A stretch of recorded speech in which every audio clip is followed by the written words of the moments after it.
Alright guys, BLM here, back with a new video, and in this video, it's finally here, a long anticipated video I've been working on for a very long time, where this will be my video detailing the history of the Survivor 50 casting rumor mill. And before we get to that, I'm gonna take this off because this looks ridiculous.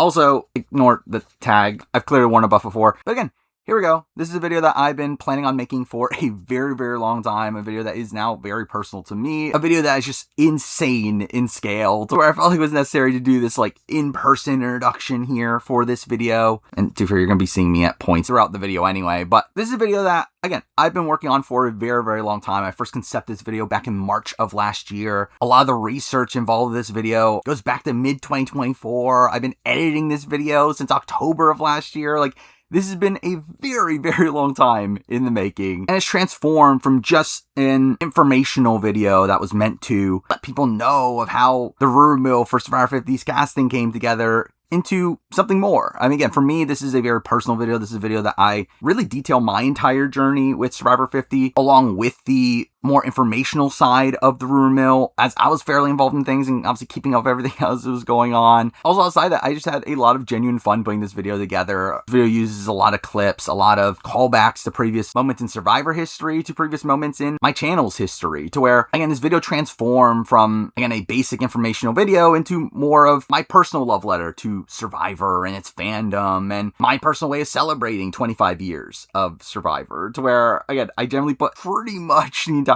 channel on hold for this video, but it's a video that, again, I feel very passionate about. I'm very happy that this video can finally get out there for you guys to see it, so here we go. This is the story of the Survivor 50 casting rumor mill. Alright guys, BLM here, back with a new video, and in this video, I'm back talking about Survivor 50, but this time for a very special video. This is a video that I've been personally wanting to make for a while, a video that I've been preparing to make for a while, and a video that I think I am very uniquely qualified to make, with this video telling a story about what would likely later become a forgotten piece of Survivor history, a story that not many know exists as is, and even if you did, probably don't realize just how extensive this story is. So with this video, I am going to detail the history of the Survivor 50 casting rumor mill, a story that I hold very dear. This comes from somebody that was knee deep into Survivor casting rumor mill. Again, I followed every little thing that was out there. I'm not doing that. Created so many charts, created so many lists, spreadsheets of who could potentially be on Survivor 50. So again, this will be a video running through how this cast came together nearly day by day from, again, a unique perspective here. Not the perspective of production, who obviously reached out to people and finalized the cast. And while there were some changes here and there, again, not interesting of a perspective for this video. Do you like me at all? Also, there's the insider perspective. Again, people like Redmond, people like SurvivorSUnite. I can get loud too, what the where, again, there is a way to form a video around that. Again, when people like Redmond found out certain information, which again, could have been the approach of making this video. But no, that is not the way I'm going to be making this video. Instead, I think actually the more interesting way of making this video is through making this through the perspective of a fan of the show, of someone that didn't have all the information, someone that, again, gathered as much as they can of what was publicly out there and attempting to piece things together in that way. AKA my perspective, where obviously that is what this video is going to be. I'll be running through the entire timeline of the rumor mill, talking about every clue that we got, who we thought were on the cast at points, who we thought certain clues were referring to, even if they're wrong. And I think that is something to clarify this video as well. Until the very end of this video, do not take everything here at face value. This is a video, again, following my perspective and where I thought clues were leading at the time. Again, that is not necessarily the reality. Perception is not reality. Again, we will eventually talk about the reality,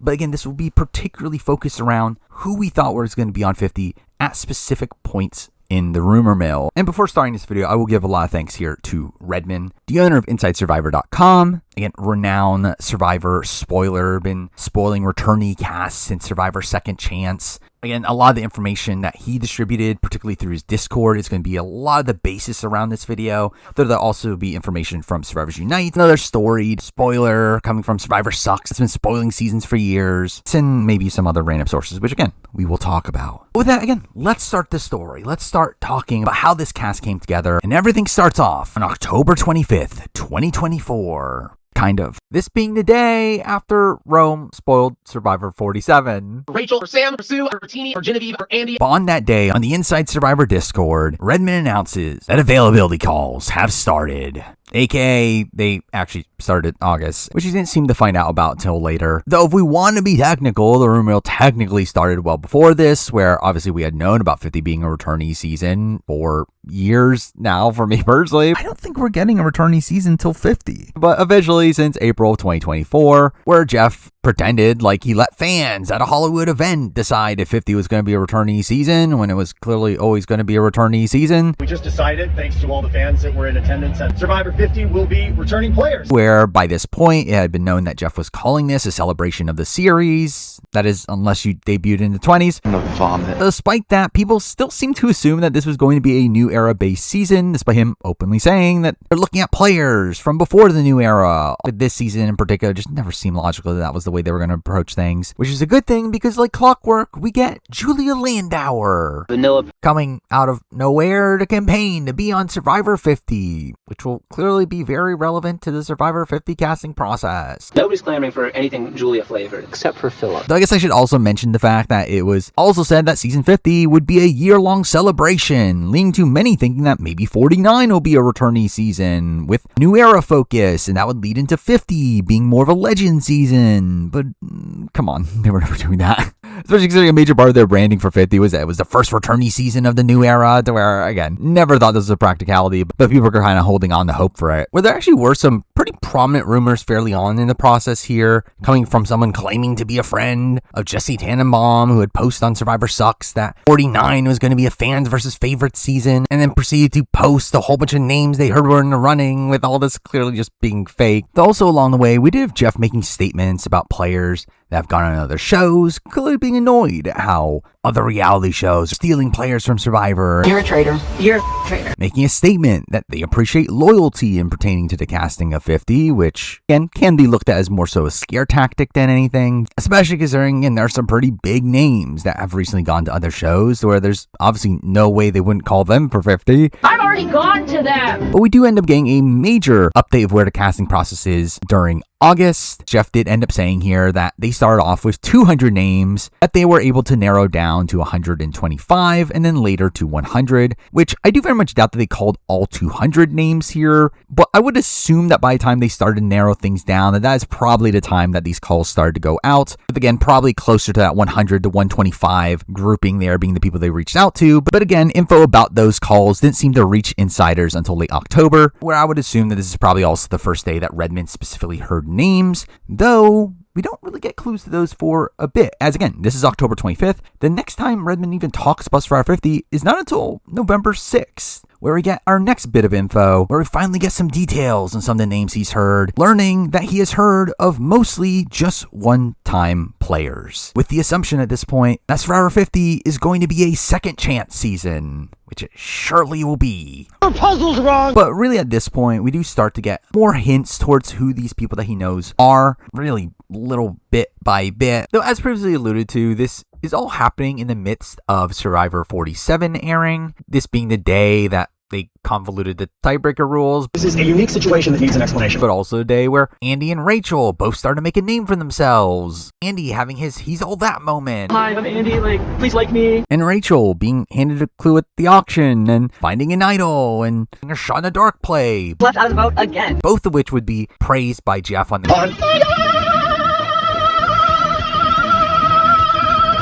podcast, where both of them started to feel like viable contenders for Survivor 50 from this point on. Getting a lot cooler. But with that, we jump to November 8th, where we do get the revelation that Redmond has heard of players from the 30s, meaning that all these worries about how Survivor 50 will be a new era exclusive season, They don't exist anymore. even though Jeff already cleared that before, but for some reason people still thought that was going to be a thing. But he did say that he thinks that it's going to be players from all eras, confirming the following day that he has heard of players from the new era, from the 30s, and from 1 through 9, which was very interesting. Obviously confirming that some old schoolers are definitely in the running, with the revelation that they are all one-time players, again playing into this second chance theme. Now we do jump forward to the 10th, where we do learn that he has heard a new name at that point from the 30s, though it does also confirm here that most of the names that he has heard are from the new era, which might play a factor into a certain massacre we hear about later. Spooky scary. But then we end up jumping to the 12th, where straight up, this was a clue that I actually genuinely forgot about. I just wasn't listening. This is something I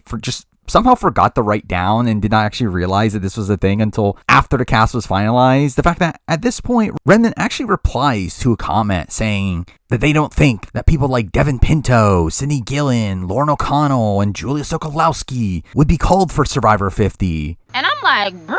With Redmond saying he wouldn't be so sure about that, which obviously implies that one of these people are on his list in a spot where, again, I forgot about this clue, and obviously, again, as we get further down the road, I mean, people like Sydney and people like Julia Sokolowski were very clearly on his list, and were kind of just all over the room mill. You became a number. However, I feel pretty confident that at this point, he was actually referring to Devin. That is not an advantage. Which is a player that, again, we don't really get many other clues to beyond this. Again, kind of a player I kind of forgot he alluded to at this point, but technically Devin seems to be the first, like, actual player he was kind of alluding to in the rumor mill, just for him to just obviously not really play much of a factor in the grand scheme of things. But it is the following day on the 13th where Redmond reveals that he has now heard of his first multi-time player, a 3-time player from before season 30, that we technically never get any clarification on who exactly this is, but to be fair, it's not that relevant. But obviously, again, a big reveal here, making us think that it might not be a second chance season after all, which, to be fair, for a big season like Survivor 50, you would think that, again, they would definitely be testing the waters there.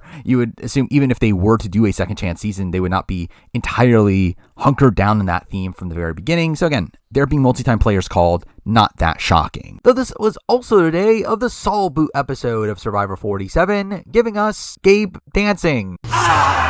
But also Genevieve, aka Mothervieve, increasing her likelihood of being on 50 with her making this big but bad move and taking out Saul. No friends out here. With it also not looking particularly great for Saul himself being on 50. What the hell? Jeff on the On Fire podcast talking about his surprise, how popular Saul ended up being. The episodes start airing, and people love Saul. And expressing what seemed like disappointment of him while on the island. We loved Saul in casting. Then we get out on the island, and Saul's quieter than we anticipated. It caught me off guard because it's not what we saw in casting. To where it didn't seem like Saul was someone that was in the running, especially with the 50 casting process having started back in August, aka before 47 had started airing, to where at least with those initial calls, the fan reaction from 47 didn't end up playing a factor into that, to where while there's a chance that they would call Saul after the fact of seeing how popular he was, which again was not unfeasible as we do see some later calls happening later in the process. In this position in particular, I never felt like a practicality for Saul to end up being in the running here. Zen, Saul. But that we then jump to November 15th, a couple days later, where we do get the reveal that casting is further along than previously assumed. Almost as if it started back in August, and calls are assumed to be finished, which obviously makes a later reveal that much more shocking. We're not too long after this, we do learn that some players have already done psych, physical background, and passport checks, which not everyone that got the initial availability call obviously went through this process, to where, again, those that had done those checks were obviously people that were in more serious contention than the rest. Though, again, there isn't really much we really get out of this at this specific point. So I remember there was like kind of an assumption at this point that maybe the cast was finalized like so early on, though obviously that ends up being misguided. Where the reality seems to be the fact that really just the majority of players were in limbo at this point, where again, those in serious contention had done these checks, while those that weren't were simply just waiting to hear back from production and not hearing much of anything. Long times of not hearing anything. But it is here where we get further confirmation that there are no winners on Redmond's list, essentially confirming that multi-time player is not a winner. And also, again, we're still in the world where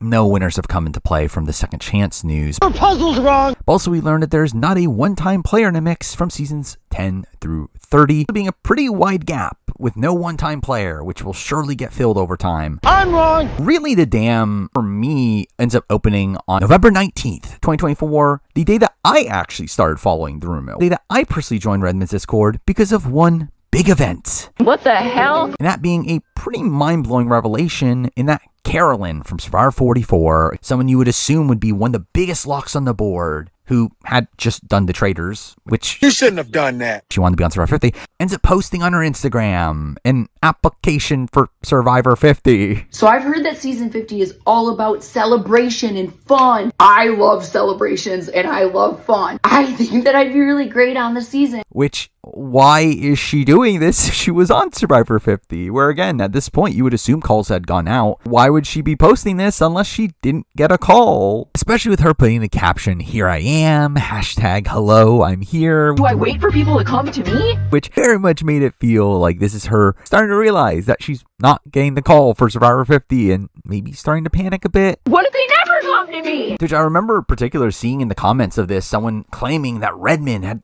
confirmed that she didn't get called, which was what motivated me to start becoming a patron of Redmond and join his Discord, and again, really leading to this video existing. But again, a pretty mind-blowing revelation here that Carolyn wasn't called, a spot where you would assume Carolyn would be called, where it feels like they were actually being genuinely serious in their frustrations over people going on other shows, where again, if Carolyn can't get away with that, surely no one else ever will get away with that. Been on reality TV for 21 years. Though to be fair, it is mentioned early on here that Redmond implies that he thinks this mostly only applies to one-time players, where legends of the show can likely get away with it. Free can do whatever she wants. I've done it all. Which, while he says it isn't necessarily an indication to the people that he knows, I do think this could potentially be pointing to that 3-time player that he had previously heard about. That through Redmond's reconfirmation that there's still no one-time players from 11 through 30, it for some reason made me just assume that this returning player must be from that grouping of seasons. Technically a very faulty logic, though I did end up settling on Malcolm The enforcer. being the most likely option here. But again, it ultimately doesn't really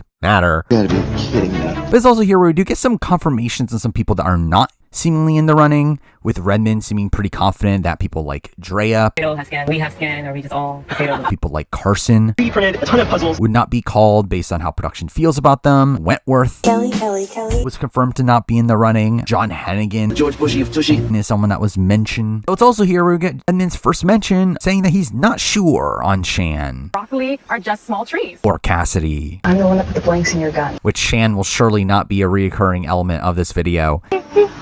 Especially as he says the next day that be surprised if Shan wasn't called, though he hasn't heard her name personally, which... That's bullshit. Though this did play into a theory I had for a while up to this point of thinking that these Survivor alumni that ended up on the Challenge USA I am a challenge. were people that weren't particularly favored for Survivor 50, where, again, you would assume that Survivor Production would have a say on who ends up going over, especially with this all being under the CBS umbrella, especially those still under contract, where Survivor players in particular that were there outside the Winners at War people I'm just smart and funny. feel like kind of the B team of people you would bring on from Survivor, either lower profile players like Desi, Sebastian, and Chanel, and Danny. Jeff lying to me. I don't lie. First team to finish. You'll be safe. Jeff lying to me. I don't lie. I don't lie. I don't lie. I don't lie. I don't lie. I don't lie. I don't lie. Are players that you never really got the sense that production particularly liked that much to want to bring back. People like Cassie and Shan, if again the rumors about her in Ponderosa were true, or because again I had many doubts here on Cassie or Shan ending up ever being in the running. Though of all the people on the Challenge USA, I did feel like there was one person that didn't quite fit in with the rest, that being Dominic. I'm a truth teller, Jeff. I don't lie. I don't lie. I don't lie. I don't lie. I don't lie. I don't lie. I don't lie. Who is someone that, again, felt like a massive lock at the time of his season. But again, this did start to worry me a bit about Dominic, that he would be passed over, partially due to his involvement with Challenge USA.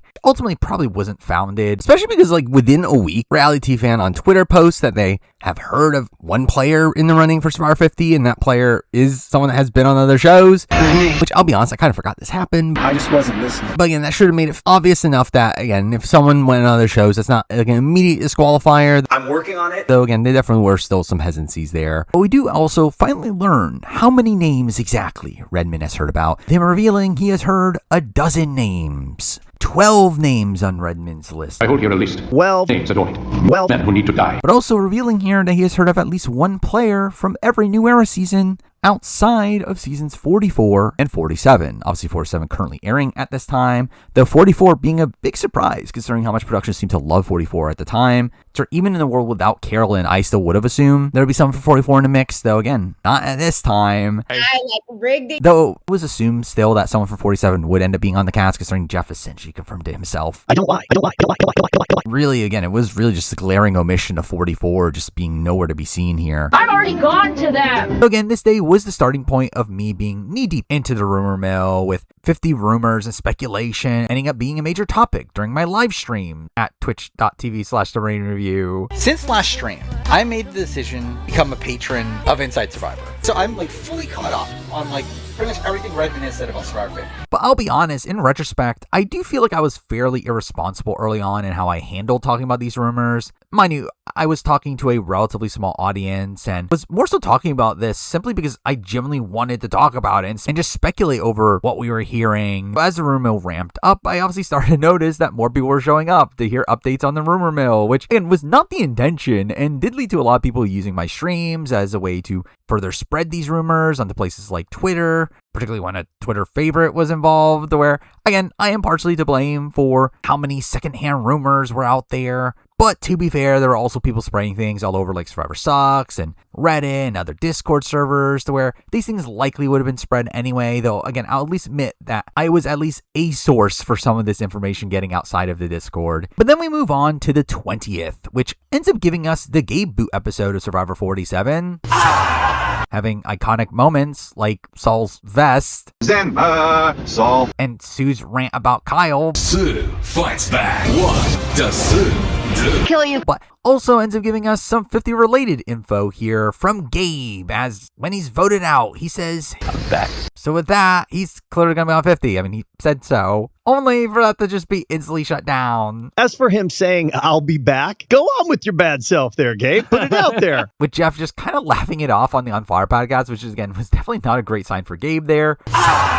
But back to the Redmond side of things. Here we have him saying that he thinks that they're down to the top 30 or 40 candidates, which is usually the number that end up making it to casting finals in previous returnee seasons, and clearly making it seem like that's the stage he thinks the casting process is in, which turns out to not really be the case. Your puzzle's wrong. With, again, it seemingly being a position where no one was outwardly told that they were cut at this point, and just so many people were just being dangled along. Even then, based on where production was currently at this point, again, we do hear an even larger number than this months down the road. Then we get down to 50. Where, again, don't think they were that far just yet. But we do continue to get some more hints where here ends up revealing that he has heard of at least one pre-merger. Only on the 22nd to expand on that, saying that he has heard of pre-mergers and runners-up from the new era, which did allow for some predictions here. Again, I think in terms of the pre-merger, right away my gut went to Sabaya. I felt like Sabaya was the most likely pre-merger of the new era to be in the running, with a couple others being possible. Forget that happened, everybody. But definitely Sabaya was top of mind for me. Well, for the runners-up, there were really actually a decent amount of options. Again, especially if he's hearing people from 41, Xander. I truly believe that butterflies are dead relatives saying hi. Deshaun. Sorry, retying eyes. Were definitely people that would be on my mind. Mike Turner. There's such grace in the game of soccer that it makes me cry. Now you wonder why I'm saying that. Yeah. Is someone that I could definitely see be in the mix. Even Owen from 43. Trying to keep their curmudgeon under wraps. Considering he was not sure about Cassie, and would not have thought Cassie would be in the running anyway. Again, Owen is someone that I could have seen maybe being in the running. From 45, Austin. Getting in between me and that sandwich. Definitely somebody that could be in the mix, even though he was dating Jeff Probst's niece, which definitely led to some question marks around him. And then obviously for 46, a big one is Charlie. Oh boy, oh boy.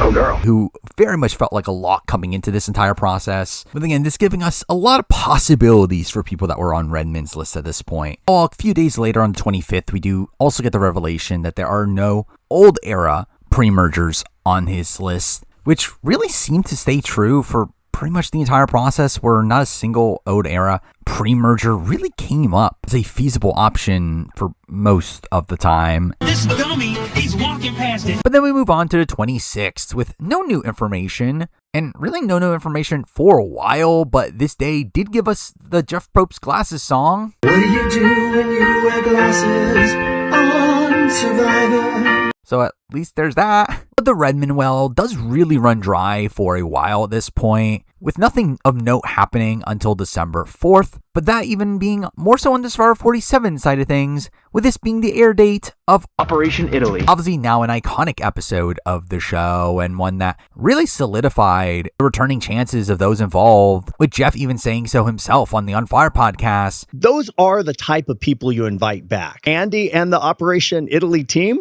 they brought it. Which really felt like him directly implying that Andy was going to be on 50, because Andy will surely end up on 50. Getting a lot cooler. I don't know about that. But then on the 5th, we, again, still don't get any info yet, but it is a day of a important event in massive quotations. That being the start of the Over the Edge Celebrity Weekend, a charity event in Celebration, Florida, involving a roundup of reality TV alum, which I wonder if through that they'll end up talking about Survivor 50. I'm not saying it. She says it. But then we move on to December 6th. Important day because this ends up being the release dates of Jen aka Jemiah's debut album, The Rest of the Laurels. Millions of people listen to my music. That's it. I have nothing else to say about that. Go buy her album. Why to buy this? Because I'm a simp, I guess. But we then move back to the Redmond side of the story, where Redmond finally decides to drop a few more hints, saying that he knows people from 2 30s seasons, while also later saying that there's no way someone from season 37 is not on the season, essentially clarifying that David Goliath is one of those seasons, as you would expect. Though at this point, not enough information to really hone down on what the other season is. Nothing. Though again, based on that previous info about Devin, Sydney, Lauren, and Julia, which again, I did not remember at this time, but again, if I did, it would obviously narrow it down to 32, 35, or 38. Though it's also on this day where we do get the reveal that the multi-time player that was on Redmond's list is not seemingly on anymore. And it's assumed that Survivor 50 is a second chance season once again, which again will surely stick. Wrong again! Now we do get some minor news from December 10th that comes from Lauren O'Connell responding to a post asking if she would go on Survivor 50 if asked. Thank you! To which she replies yes, which again you might think is nothing, but again, most people, if they were actually in the running for 50, probably wouldn't be responding to questions like this. I have. The fact that Lauren, again, just openly says that she wants to play again definitely made it seem like she probably wasn't called, though, again, that doesn't get locked in until a bit later. But then we jump to December 11th, day that we get part 1 of the Survivor 47 finale, which, again, why'd they do this? Again, definitely ruined the pacing of this endgame stretch. You shouldn't have done that. But again, it is on this day that we do lose both Andy and Mothervieve. Mother. Meaning that they didn't win. Meaning that they are increasingly more likely to be cast on Survivor 50. Because that will surely matter. I was left out of the vote again. And obviously, as mentioned previously, again, continued praise of Andy and Genevieve on the On Fire podcast. This time really highlighting Genevieve in particular. Genevieve was a stellar player. Genevieve could have won this game. Where I did come out of this thinking that if there was a female returnee from 47, it would clearly be Genevieve by this point. The scales be tipping. Especially considering we also get some information from someone that was at a watch party that Genevieve was at, with them claiming that they talked to Genevieve and Genevieve said that she's not willing to do other reality shows like The Traitors because she wants to do Survivor 50. I'm not going to go to Scotland for 2 weeks to be on The Traitors. Which, again, at the end of the day, who knows if this was actually true, but it does line up with the fact that, again, it seemed very feasible that Genevieve could be on Survivor 50. That's a fact. I'll also mention that this is also the day that we do get Jam Jam appearing on RHAP to recap this episode. In what was a very awkward interview. Do you think that Sam puts Rachel into the fire against Sue?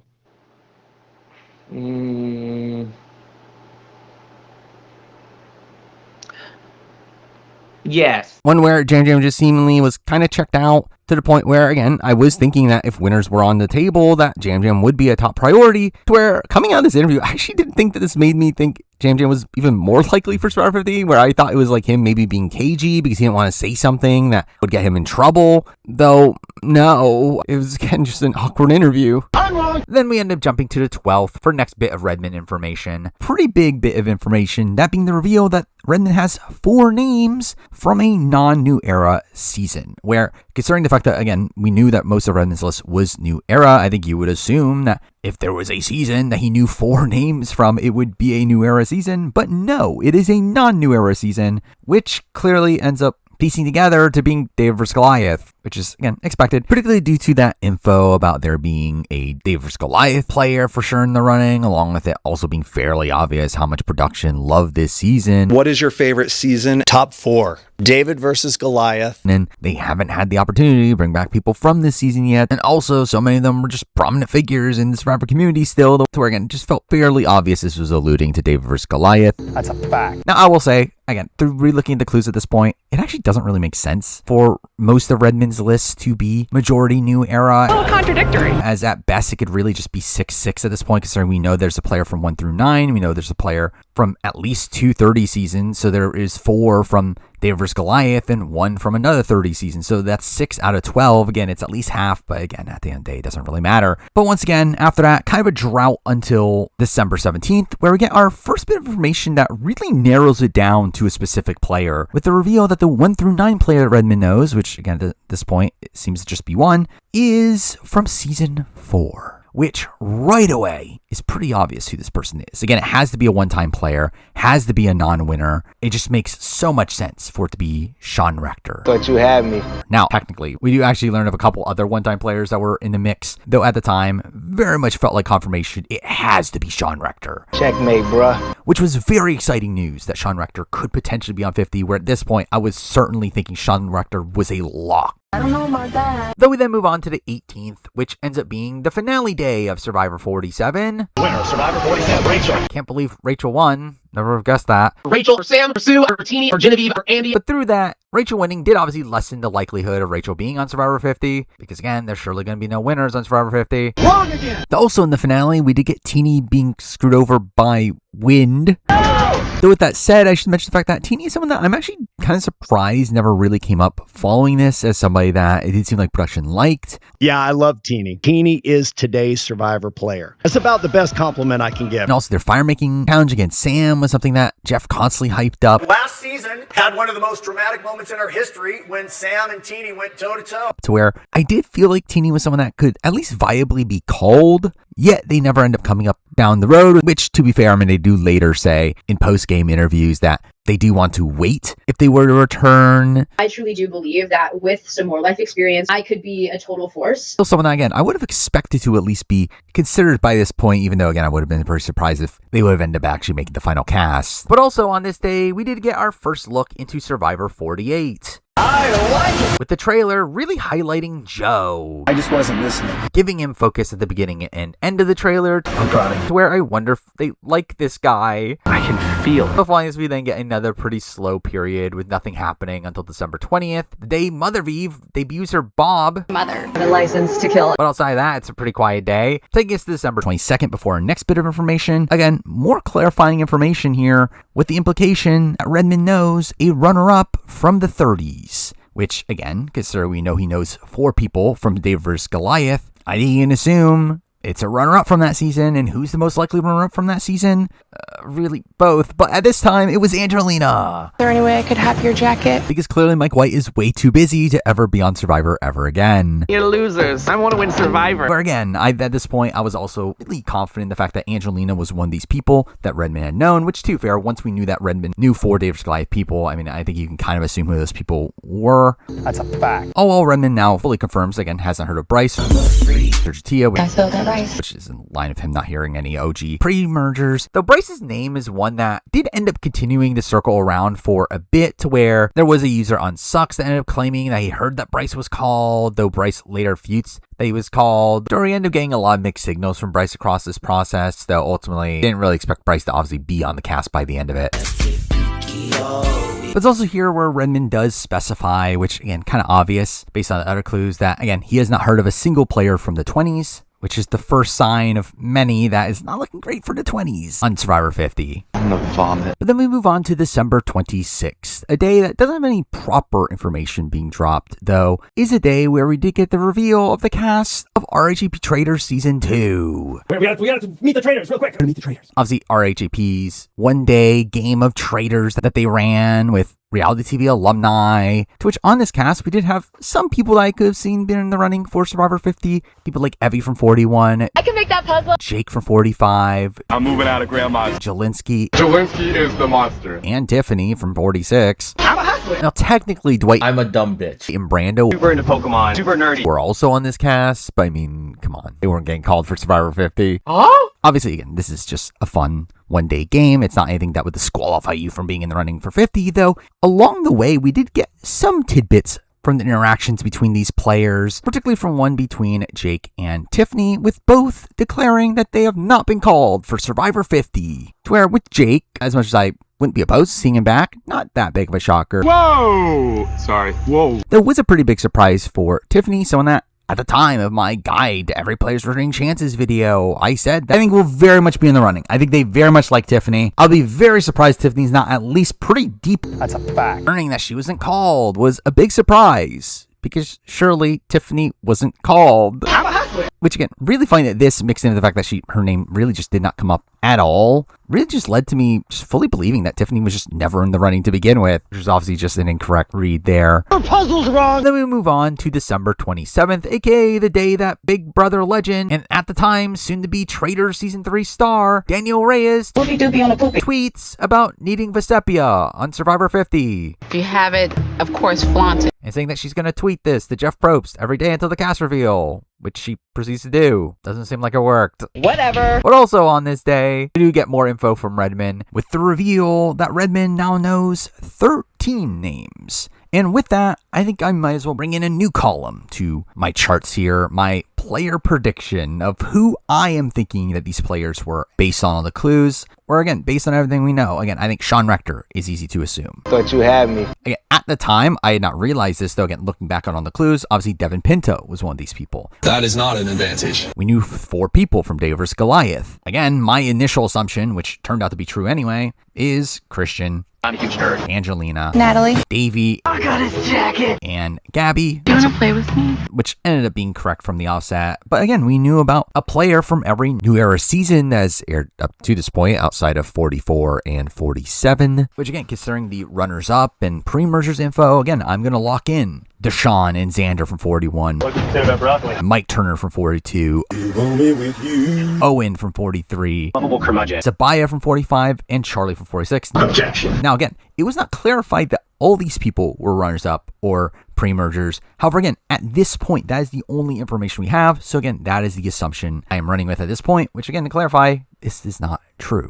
Her puzzle's wrong. But it's at this point where we do actually start to see some information leak outside of the Discord. Some of it not particularly real, some of it based on assumptions based on Redmond's Discord, which I might be at fault for some of that, but this was not me. But we did get someone claiming to know the New Era players on Redmond's list, saying that those people were Evie from 41, Jonathan and Mike from 42, Mr. Jeff. Jesse from 43, I don't have friends. Caleb from 45, I'm a bully. Angelinsky, Q, and Charlie from 46. Council proof. A list that gets instantly disproven. However, Redmond does clarify 2 of those people are the people on his list, which obviously at this point very much screamed out, it's the runners-up here. It's probably Mike as the 42 rep, and it's Charlie as the 46 rep. Debatable. What's funny is that it turns out this is wrong. Her puzzle's wrong. Where, again, as time goes on, we do actually piece together it was more likely Jesse and Q that were on his list. Though, again, at this point, it did fully lock me in on Charlie has to be on his list, and again, Mike also being very likely. Big mistake. Also, through this, that Redmond ends up confirming that there are New Era women in the running. What about the women? Which is very funny that needed to be confirmed. Oh, girl. Which, I mean, realistically, most of the candidates at this point, based on all the clues, were men. We have an International Women's Day Alliance. I'm not with this. So again, this is actually clarifying information, but also again, I just found it very funny. This is something that actually needed to be specified because obviously there's going to be New Era women on 50. No, sure. Also on this day, we did get a person in the Discord posting a 30-player list of their Dreamcasts, to which Redmond actually decided to respond to this, saying that 6 of these people are on his list, which, obviously, again, information like this is going to be very hard to follow. Though, again, this is a list that did contain people like Jonathan from 42, Carla, Xander, Angelina, Q, Shan, Christian, Charlie, Davey, Jesse, and Omer, all players that would eventually be people that Redmond knew about. And again, it was just kind of hard to piece together exactly who he was mentioning at this specific point, though, again, made me more confident in Charlie. Big mistake. Though the reality is that as time goes on, I think more than likely this list was probably referring to Angelina, Christian, Davey as through the 37 people. Jesse, who again, he did seem to know at this point. Omer, I badged a cow and I... Wait, you're on stream! who we also seem to know at this point, was probably his original 42 rep. And Q, which we might talk about very soon. Only person is me. Really, that ends up being the last bit of information for the year 2024. Also, the last bit of information for a while. With 2025 starting off fairly slow, with not much happening in the first few weeks of the year. And most that does happen ends up being, again, fairly minor updates, where on January 9th, we do have the Trader Season 3 premiering. You're a sellout, bro. Which through that, Carolyn ends up becoming a massive star. We want to murder each other. To the point where they'll clearly force CBS to bring her back now because of how big of a fan base she has. I'm pissed. All on the 10th, we do get Noelle and Ryan from Survivor 43 being announced for which, I mean, at least shows them being in CBS's favor. Yes, sir! Where, again, maybe they can be in the running for 50, surely. Cannot beat the cage. All on the 12th, we have the Survivor card game releasing, which I bought myself. Still sealed because I'm a loser. Giving us some pretty humorous promo photos of Jeff, though, again, some genuine 50 speculation comes from this as well, particularly through the players that they chose to be represented in this card game, where there are 12 players that were picked to be on the cards here, which again, you would think that if you were chosen here, that's a pretty good sign that production thinks highly of you and would potentially put you on a future upcoming returnee season. Debatable. Now, again, some of the choices here were fairly obvious. Again, Rob, Sandra, Tony, Jeremy, kind of obvious that they were there. Sarah and Natalie also make sense. So again, all of which are winners. So again, they're surely not in the running for Survivor 50. Wrong again! We also do get 2 new era reps here, both of which being winners. Interestingly, being Jam Jam and D, which is bizarre in multiple angles. First, in the fact that I am kind of surprised they went with D over Marianne. 2 number 1s? Again, I wonder if that's a signal there. This dummy, he's walking past it. Oh, well, also, they picked Jam Jam. Poopy the ocean! Which surely that means that Jam Jam is a lock to be on 50 if there are winners involved and would surely get called. But I don't know about that. But beyond that, again, we get some non-winners here. Still some pretty legendary figures. Again, we get Suri, Rupert. But both obviously seem like very viable options to be called. Though, I will say I did have some doubts at this point about Suri. I've done it all. Considering she was just on Australia versus the World. Let's go, Ozzy! Or would she want to do 2 seasons of Survivor back to back? What's the couch potato? Along with the fact that she would also be going against what Jeff wanted and not wanting people to go on other shows. How stupid is that? Where again, this will clearly matter for Suri. Suri can do whatever she wants. Oh, well, again, I felt pretty good about Rupert being called because surely Rupert would be called. You're starting this now. But then probably the strangest pairing of the bunch ends up being a final set here of Ozzy. Let's go, Ozzy! And Stephenie. My dad was a mailman. 2 players that have absolutely nothing to do with each other. To where again, I wonder if they're in the running for a future returnee season. I work my ass off to get where I am right now. Though again, generally this is kind of a strange pick here, especially considering how Parvati, obviously again, won the Mount Rushmore, was not involved in this card game. I mean, is that kosher? You would think that she would be paired up with Ozzy. Again, that would just make more sense. Yeah, instead they went with Stephenie, to where, again, maybe Stephenie's on their mind at this point. I'm not gonna lose sleep over you. But really, all this ended up being kind of just pointless speculations. It really, again, it didn't amount to much. Like, obviously, there are certain players that end up being involved in this that were actually in the running for 50 and ended up being on 50. While there's others that, again, you would think that they would be in the running for 50 that turned out to not be in the running. To where, while this is something that, again, lingered on my mind and definitely played a factor into future speculation, it ultimately was something that never really seemed to be truly meaningful by the end. Then we move on to the 14th. We do get our first bit of Redmond information, where at this point, Kelly Nalbandian had a podcast with Michelle Fitzgerald, leading to speculation about Kelly Nalbandian being one of Redmond's people, only for him to instantly refute that. What the hell, guys? Saying that he doesn't think that she's a top priority for them, which is, again, a bit shocking considering I thought she'd be someone that would definitely get called. I'm just really shocked. With this all coming in the aftermath of Dalton Ross having released an oral history of the best episode of the new era, naming the Kelly Blindside that episode, which a bit of a questionable choice, but obviously a lot of that has to do with the fact that Kelly gets blindsided and has a big reaction when she leaves. I need my torch. So where, again, I generally thought Kelly would be someone that would be a relatively high priority for them, considering her placement. But again, her name never seemed to be implied by Redmond. And with that, I should mention Michelle Fitzgerald's role in the rumor mill, which is that she didn't really have one. Bro, I know. Despite there being a point where I thought there was actually a decent chance of her being in the running due to her having announced that she's taking a break from the challenge. Fuck the challenge. Which, again, she's clearly taking a break from the challenge because she's going to be in the running for Survivor, or maybe even the Traitors. only for to not do either of them. Sounds like a bunch of malarkey to me. So again, it should have been very telling the fact that Michelle still hadn't watched the new era. I ended up coming back for season 45. My number one ally betrayed me, and her name is Kelly. You're the guy! Again, you would think that if she was in the running for 50, she would do her research to where, again, it should have been a pretty big clue that she was never in the running for 50 at this point. I don't need to be carried, bro. But this podcast does lead to a bit of information from the 16th, where, again, along the way, Q makes an appearance on their podcast. Q's gonna show up and show out. Openly saying that he had turned down Survivor 50 after, again, saying for like a year now that he would do it in a heartbeat. I'll watch you on season 50 then. I have a newborn kid. I don't see myself doing anything else. Which, again, I never believed, and right away, Redmond seems to not believe it, saying, sure, Q, sure. With pretty much confirming that Q is on Redmond's list. Because Q can keep his big ass mouth shut. Which ends up being pretty important information for down the road. Now, beyond this, there were a few more episodes of this podcast leading into the airing of Survivor 48. I like it. During this time, we did also get an appearance from DEVENS. So I kill him? With her proceeding to very much allude to the fact that she might be in the running for the challenge. Talking about having just started watching the show recently. Like, I just started watching Challenge. And considering all the rumors about her being on the challenge, again, it felt very unlikely she'd be on Survivor 50 because there's no way that she would do both. Fed up, Sabrina's book. Fed up at the same time. Along with also getting appearance from Andrea Belke. Eliminator. He kind of looks like an incest chipmunk baby. With her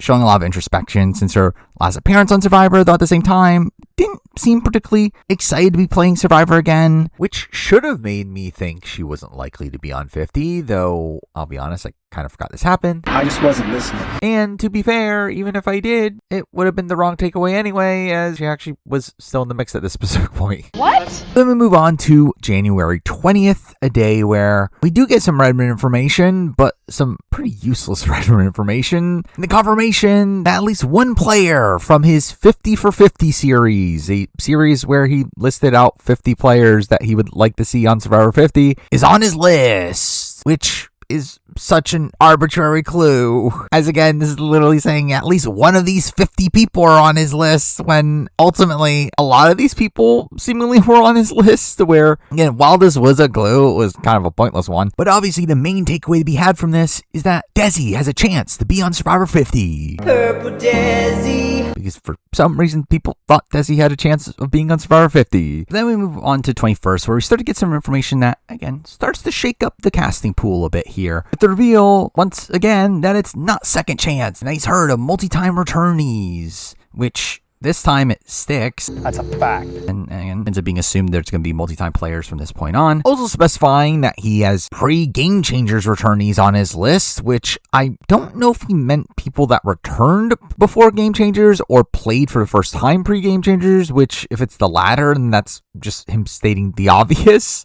Sure. But through this, it can be assumed that obviously he has more than just that initial dozen names on his list now, which we will very soon find out what number he has. 30, 40, 60, 80, 100. But through this, he does end up reconfirming that he does not have any winners on his list, which he surely won't reiterate over and over and over again. Wrong again. But that takes us to the following day, January 22nd. A day that, again, completely blows over and everything, really leading to a lot of speculation over the next 2 months, in the reveal that Redmond now knows 30 names. Again, going from 13 to 30. Now giving us so many more people to speculate over, and honestly kind of resetting a lot of the information we had heard up to this point. But we get some new information alongside this. The fact that half his list is New Era, implying, again, around 15 New Era people here, while also confirming that he has heard of a couple more pre-30 names, with it being pretty easy to assume that, again, the multi-time players that he was referring to are probably in this grouping. But again, he doesn't end up implying any names from this grouping for a bit, where we once again get another slow period here, though in this time we do get All Winner Survivor, a Survivor fan account, and kind of questionable source when it comes to insider information, but one that will be mentioned again later in this video. But again, at this point, they do end up actually getting some Survivor alum to post their dream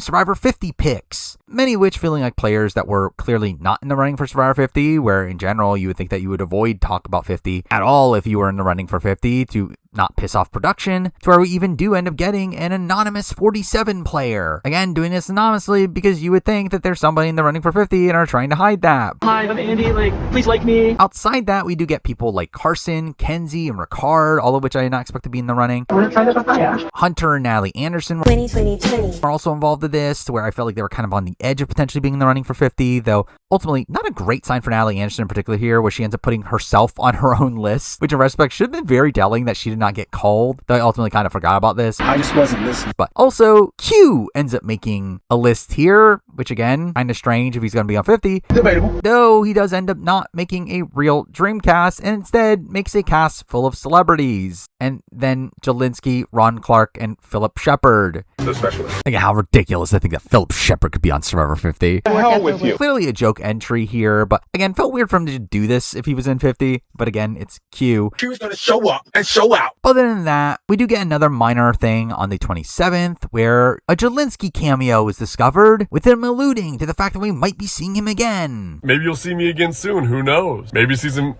I guess we'll have to see. Which felt like a troll. Though we don't get the full picture of what exactly happened with Jelinski in the 50 process until way later than this. Several means 7 in my book. That ends up leading into January 29th, where we do get the official cast release of Survivor 48. I like it. The official start of the preseason of Survivor 48, which ends up being a cast that will surely have no relevance to Rumo following this. I don't know a lot right now, bro. Though, the reality is that obviously people from this cast are always going to be on Survivor 50, at least a couple based on precedent. But again, you do see a lot of genuine confusion over why did we end up with 48 reps on Survivor 50 when even taking out the notion that production obviously loved this season, it just seemed kind of delusional to think that there wasn't going to be. But I actually did find this cast to come off fairly likable from their intro videos and their preseason interviews. I'm wrong. There being a couple notable standouts here. Obviously, Joe, as previously mentioned. I'm in the closet, I'm under the bed, I'm nasty, you don't want to mess with me. Being someone that has a very sympathetic background. I want people to see someone who is a dad. I think I am. That's my daddy. Joe's my daddy. I don't know if you know that. Again, considering how much production seemed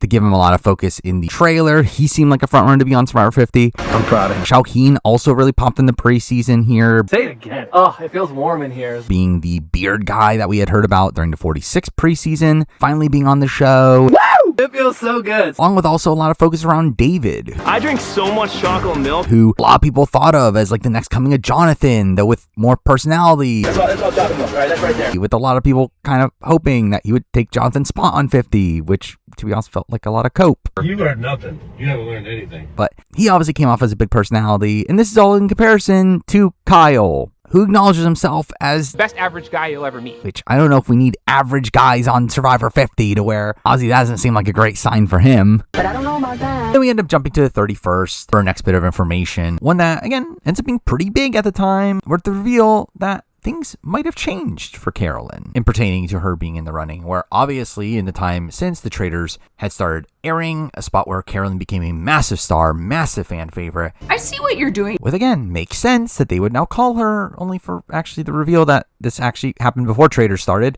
And we later do get confirmation that, yeah, this happened in November, actually, like pretty much seemingly like right after she made that application video. I love celebrations and I love fun. Where maybe that had some influence in them calling her back, but again, Carolyn now officially in the running, which again, she's surely a lock at this point. I'm already gone to them. Though it is also during this day that we do get confirmation that Carson is still not on Redmond's list and never will be. I'll probably need Carson out there too because I really don't know how I would play without him, so please cast him too. Who are you? And that then takes us to February now. February 2nd, the day I learned. Karen Rivera is a pretty hot MILF.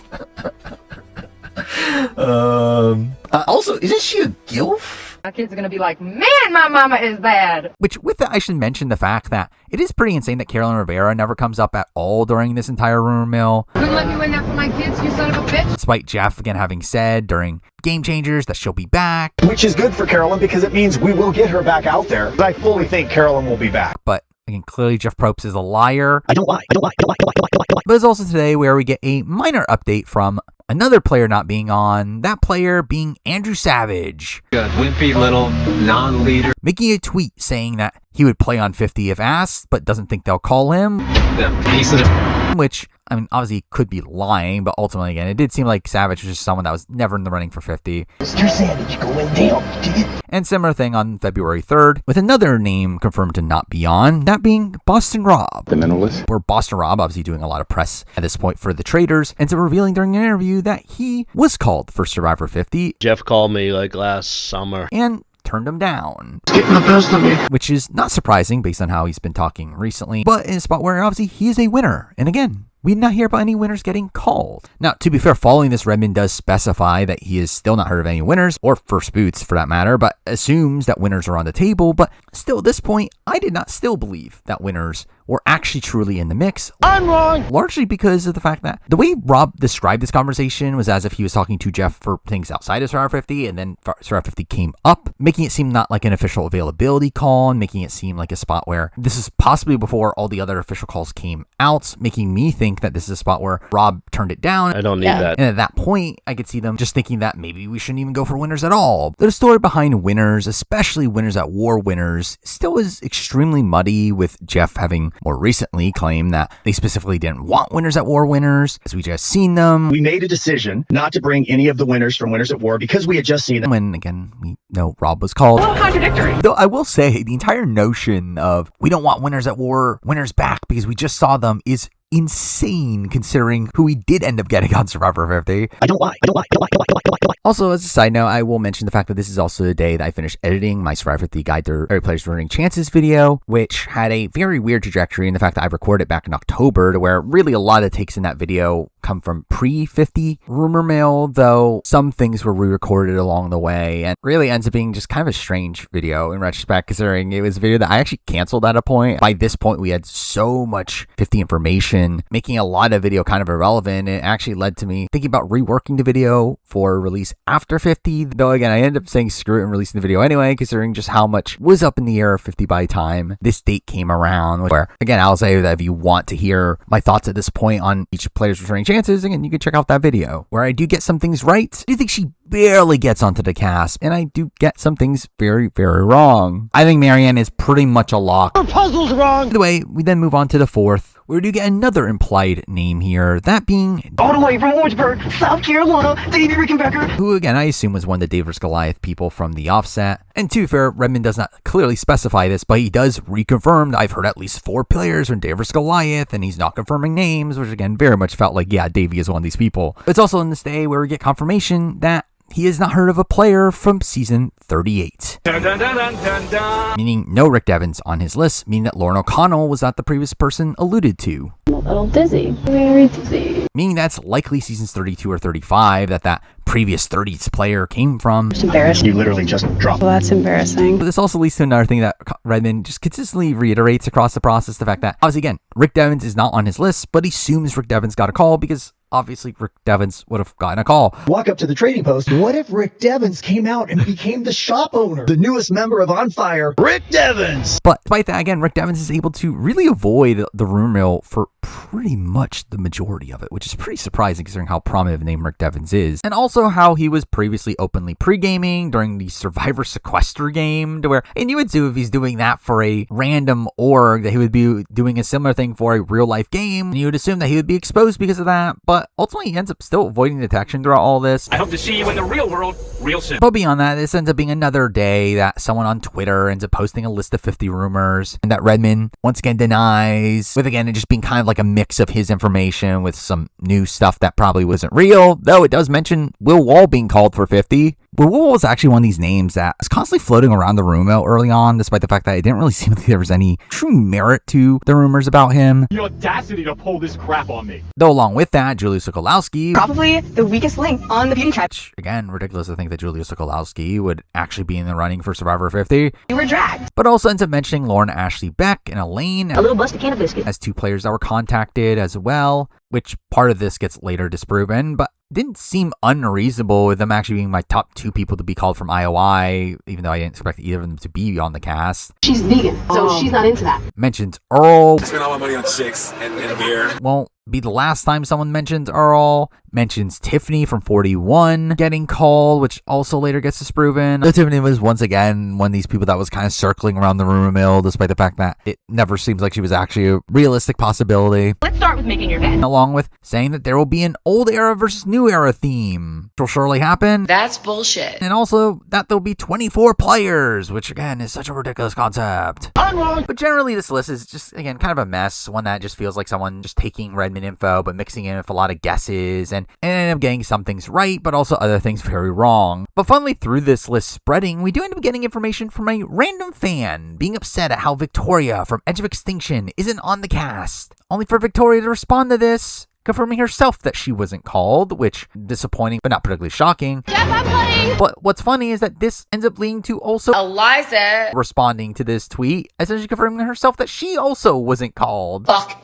you, Eliza. They're again funny how a fake fan list end up leading to 2 pieces of actual information. Thank you, Victoria. And with that, obviously Eliza will never come up in this video ever again. That's bullshit. But then we jump to the 5th, which does start a slower stretch for the next few days outside of Redmond's constant reassurance that he still hasn't heard of any winners, but wouldn't be surprised if they end up being on. But I'll be honest, at this point, I was very apprehensive on that, as I did find it very weird, the fact that we knew about so many players here, yet just none of them ended up being winners. Again, that seemed fairly unlikely if there were actually any winners in the running. But beyond that, we do also have Redmond starting to express some worry that we might end up with a Game Changers-like cast here, one that is very lopsided, with some legends. I've done it all. But also some WTF picks. You got really lucky. Which is obviously disappointing to hear for 50, as it did seem like they had learned that lesson coming out of Game Changers, but maybe they actually hadn't. You really haven't actually picked up and learned anything yet. So this does actually give us a little bit of insight into Redmond's lists, which, while obviously expected and now pretty much all but confirms the fact that the earlier names that Redmond had heard about are likely some bigger legendary figures of the game. People that would be weird to be on a cast with a new era pre-merger. Here we go. Though beyond that, we also do have Redmond starting to drop some more clues on who these older school players might be, where we get, again, an interesting bit of information where Redmond implies a season 10 through 19 player was called, which, again, lines up with some of the information we heard more recently, with him doing some more direct implying on the 10th, where he confirms that he has one of Rupert, Coach, Adults call him Benjamin, Amanda, and Stephenie My dad was a mailman. on his list, which really narrows down the field here, especially in conjunction with a later clue from the same day. He has heard of players from one of Survivor Cook Islands, Survivor China, or Survivor Tocantins, where, while, again, not impossible, it was a player from Cook Islands, and through that could still be Rupert and Stephenie, who he was alluding to earlier. We were poor as fuck. It does very much imply that the player that he is talking about is probably from China or Tocantins. I'm done. Where at this point, it very much felt like he was either Amanda or Coach. adults call him Benjamin. In a spot where I fully believed it was Amanda Kimmel. Got that, Jeff? As, again, RGP did a Survivor Wishlist series before the casting process started, that ultimately Amanda ended up being on the Dreamcast there. Amanda Kimmel, wow! That's genuinely shocking to me. We're in a spot where we know Mike Bloom was told from producers that they were looking at his list, and again, Amanda was on it. So again, I was fully in the camp thinking that it was definitely Amanda being implied here, even though, again, that might not be right. I didn't have it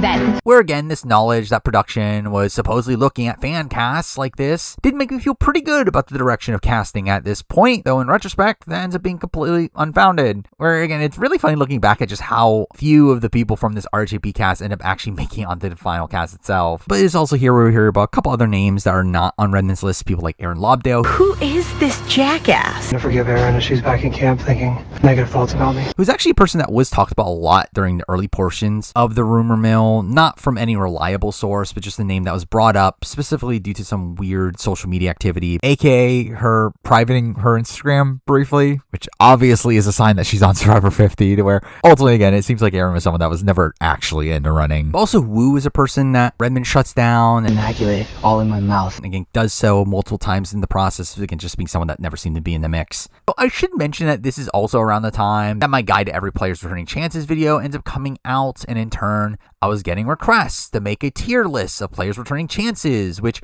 I didn't end up acquiescing, largely because I was also interested myself at what I would come up with, to where ultimately I ended up making a spreadsheet, including every player and breaking them up into tiers of how likely I feel like they are to come back, and then proceed to update this spreadsheet as we continue to get further into the rumor mill, which might cause some issues down the road. big mistake. You shouldn't have done that. Though in retrospect, it is pretty funny to look at the locks I had at the time, considering almost half of them didn't end up on the cast, and even a couple that don't even end up officially showing up in the room until a while down the road, where players that were in my locks that ended up being on the cast ended up being Christian and Q. She was going to show up and show out. Where obviously Devens and Charlie end up being on, though again, they end up escaping the proper room mill for a while, even though it felt kind of inevitable they would show up. I mean, Devens in particular. Objection. To be fair to the people I was wrong on here, we're fairly close to making the cast. Marianne and Andy, though, again, I guess I was wrong on them being locks. They don't like me. But really, the only one I end up being blatantly wrong here on is Carolyn, in a spot where I was actually like really confident at this specific point that she would end up making the cut. As again, why else would they bother calling her months after everyone else got called? Where again, it's kind of insane to think that they would have a change of heart later into the process and decide to call her just to still not put her on the cast. I'm already gone to them. But with that, we then move on to the next day, the 11th, with some out of Survivor news happening, and that being that D, again, the winner of Survivor 45, a winner that CBS seemed to particularly like. Being on Survivor isn't just about surviving, which is exactly what it takes to live through a quiet place day one. Ends up being announced for the Challenge 41. Fuck the challenge. 100%. I am the challenge. In a spot where it seemed very unlikely that she would be allowed to do this if she were to be on Survivor 50. Especially considering how much production very much talks about how they do not like it when players go on other shows. I'm working on it. To where at this point, I pretty much wrote off D as a potential person for 50. I wasn't the only person in this camp, with Redmond having a similar read on the situation as well. As again, why would she be going on the challenge right before filming 50? It makes no sense why CBS would allow her to do this. I've been like past this thing like 100 million times. In a spot where, while Jeff clearly was impressed with D after co-hosting the On Fire podcast. Very hard to say goodbye to you, D. You've been phenomenal to work with.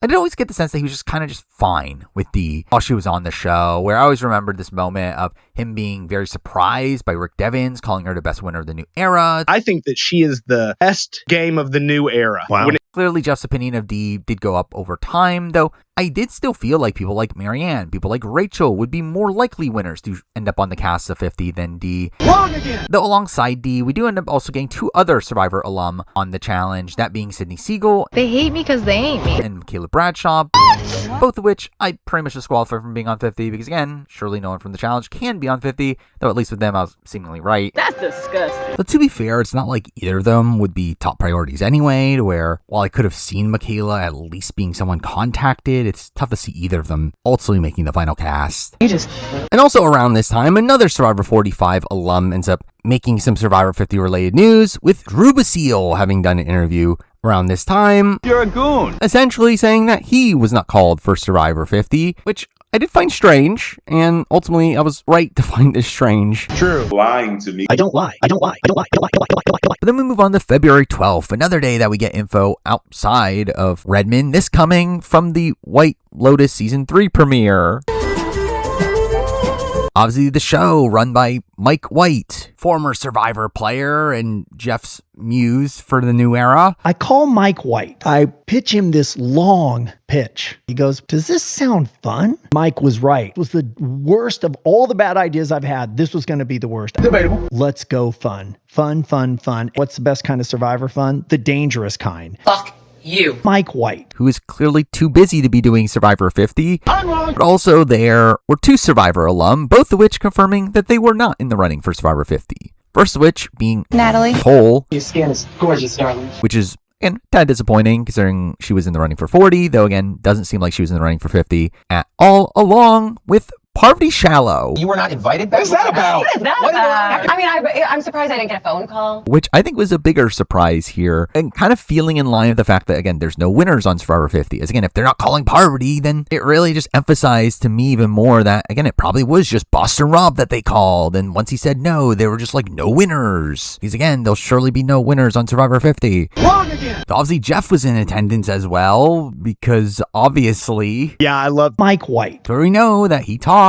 and... Natalie. And Parvati, to where clearly this would have been a good opportunity for him to ask them to be a part of Survivor 50. Who are you? Natalie Napalm. Get off of my island. Anyway, we then jump to the 13th, where we do get a decent amount of information at this point, and really from this point on, we do start to get a more consistent flow of clues leading to the people that are on Redmond's list First up, learning that there's no Banu on Redmond's list. You shouldn't have put me on Survivor in the first place. And no quitters. Me? No. Which again, kind of expected. Also, we get a lot of people asking about certain groupings of players, where we learned that he has one of Jenna Lewis, Jerry Manthe, Colby Donaldson, Rob Cesternino, and Fairplay on his list, which pretty quickly gets narrowed down to Jerry. Jerry came in like a surprise guest. I'm thinking it was somebody big time. Especially as her name was already circling around the Over the Edge charity event, though I wasn't fully privy to that until a bit later down the road, which again we'll talk about eventually. Though we also learned that one of Chrissy, Tiffany Seeley, Ellie, By throwing out Ellie's name, I was trying to throw out Ellie's name. Kelly Nalbandian, and Genevieve Mother are on his list, with this one clearly turning out to be Chrissy. I have no comment. Or the only other viable option here at this specific time would have been Tiffany from 41. And again, Tiffany was another one that, again, her name was kind of floating around for a bit, but never from a reliable source. But again, it kind of made Tiffany seem like a person that could be in this spot, though again, I think it pretty clearly becomes Chrissy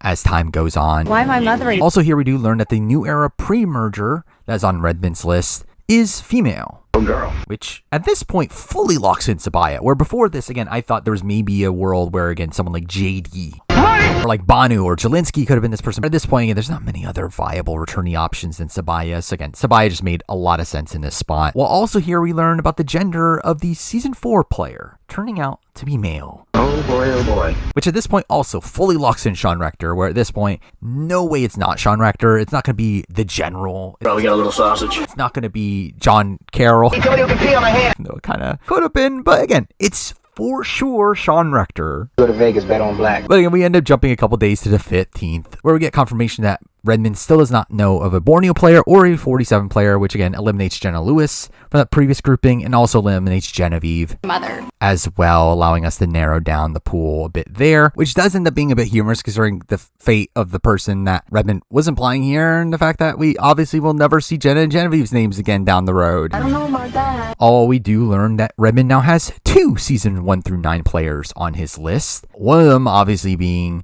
the season 4 male, which again is clearly Sean, while also revealing a player from season 2, which obviously ends up narrowing down that grouping to Jerry or Colby. She's using her thoughts of chocolate to substitute for her thoughts of sex as this other option, which again did seem like Jerry at this point. I may be a lot of things, but I ain't no Hershey bar. Though it is here where we also get reconfirmation of still no one-time player from 10 through 19 on Redmond's list, which again doesn't really change for most of the process. Damn! We then jump to the following day, the 16th, where we do get a pretty big update of people that were not on Redmond's list. Again, being asked a pretty big group of New Era women that Redmond reveals that none of them are on his list. Again, a list that includes Lindsay from 42. Dude, screw you. Janine. Had my idol go home in Dwight's crotch. Oh? Who was also someone that, again, was like being talked about around this time, though it never seemed like she was actually in the running. Reconfirming Cassidy, Sarah Wade, who would have been funny. Who are you? All I can say about Sarah is very smart player. Franny.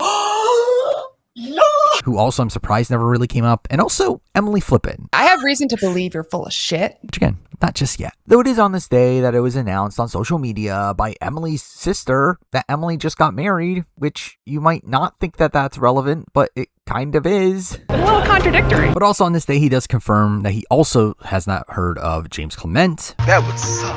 Oh, man. Russell Hance. Or Johnny Fairplay.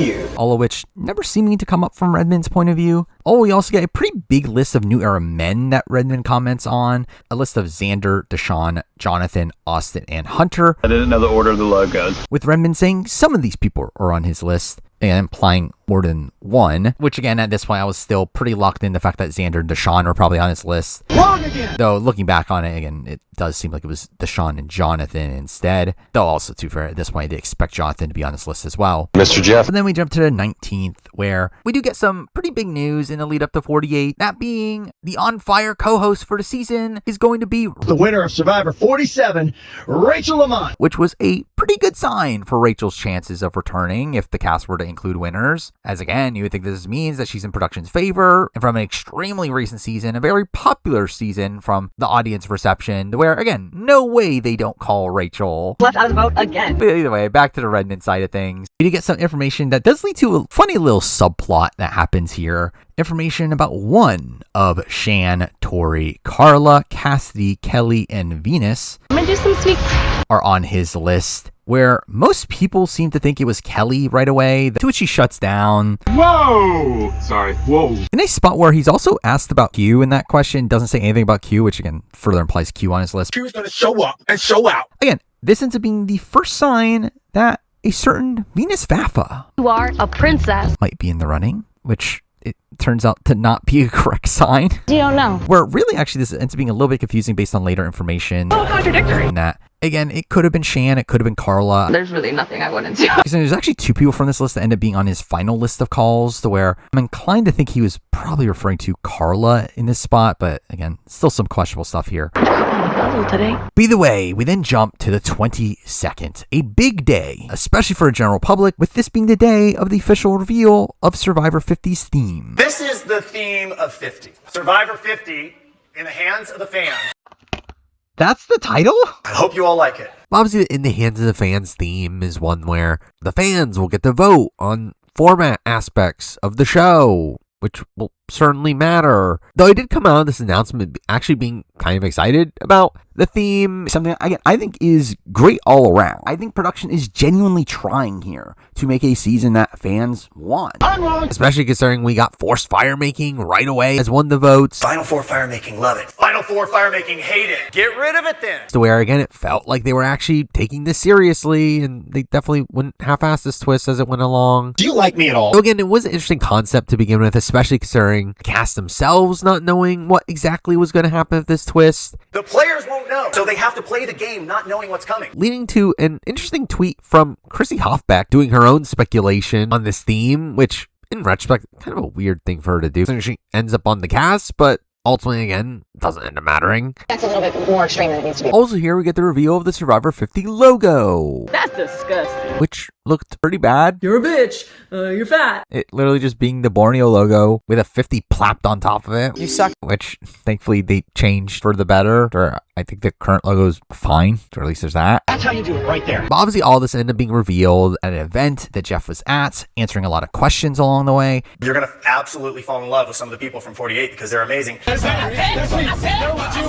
During which, very much implying Suri being in the running for 50. It doesn't bother me with Suri. Suri's Hall of Fame. Suri can do whatever she wants. I've done it all. Where at this point, again, Suri was certainly on my radar, especially as, again, a few days later on the 27th, we have Parvati essentially leaking herself that Suri was in the running in an interview with her. I cannot believe after we played Australian Survivor that you're about to go back and play again. Are you going again?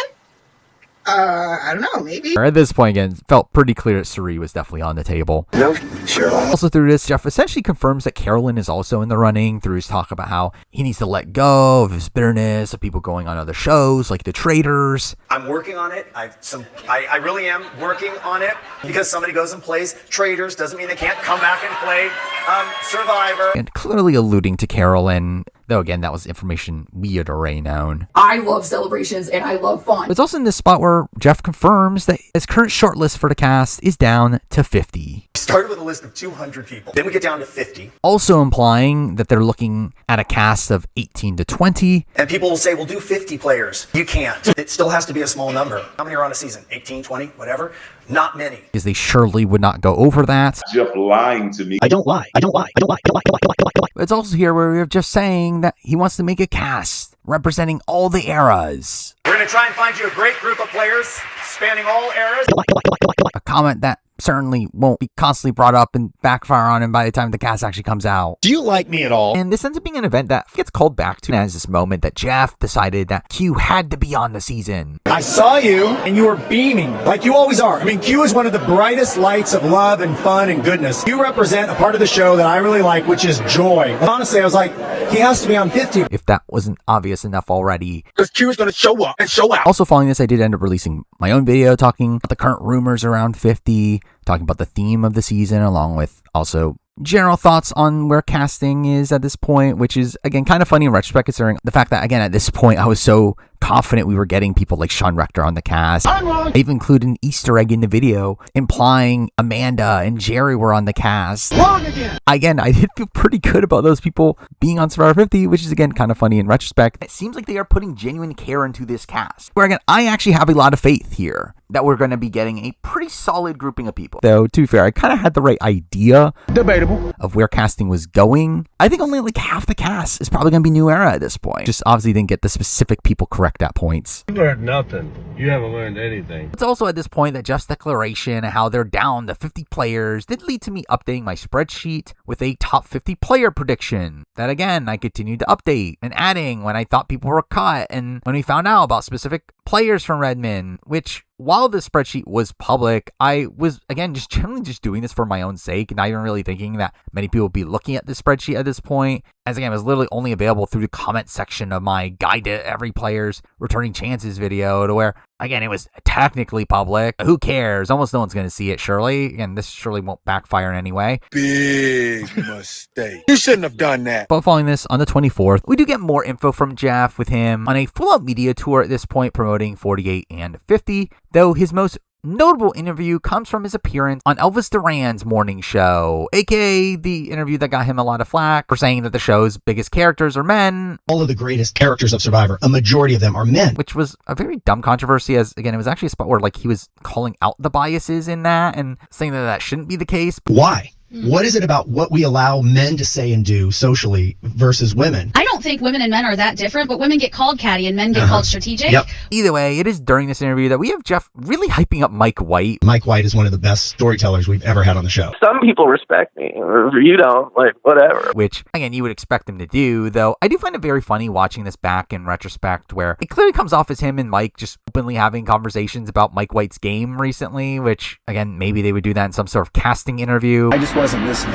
Beyond that, we do end up getting some hyping up of 48. I like it! Particularly Jeff saying, "You'll cry in the first 2 minutes of episode 1. Why am I crying over what this guy just said? I don't even know this guy." Alluding to Joe. Are you serious? Oh, the kids are gonna be so good. I'm crying. Being another indication of Jeff's love of Joe. That's my daddy. Where he continued to be the obvious frontrunner to end up on Survivor 50 if he doesn't win. And also along the way, we get another interesting interview from Jeff, this time with Dalton Ross from EW, with Jeff proclaiming this season as a season about partnerships, talking about some obvious ones, some secret ones, and some that you wouldn't expect. You and you can cut it. Also along the way, ends up highlighting 4 players in particular. That felt like a pretty good sign for their potential returning chances, highlighting Joe, obviously.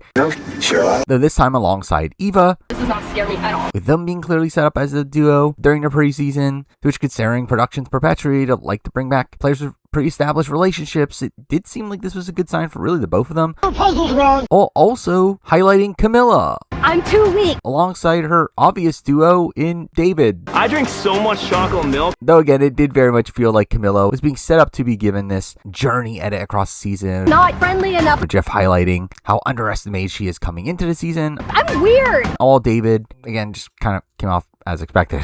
That's all chocolate milk, right? That's right there. Though again, no mention of Kyle through this. Best average guy you'll ever meet. So where again, Kyle won't be in the running for 50. Wrong again! Also on this day, we do end up getting some information from Jonny Fairplay, which I don't know how much of what Jonny Fairplay says to take seriously. But here we do end up seeing that Shane Powers, of all people, I'll kill you in your little apartment and I'll drive over to my club and that'll be it. Ends up making a Survivor 50 cast, which I generally don't know if this was meant to be a prediction or his dream cast, but either way, we do get Fairplay responding to this, saying 6 of the 10 males are right, and if you add in forgettable New Eras and Sean Rector, then you would have it. Thought you had me. Which, I mean, to be fair, it does line up with the people that we know were called, but funny to think that, like, at this point, Fairplay's, like, acting as if he knows the actual final cast, which is, again, before the cast was even finalized at all.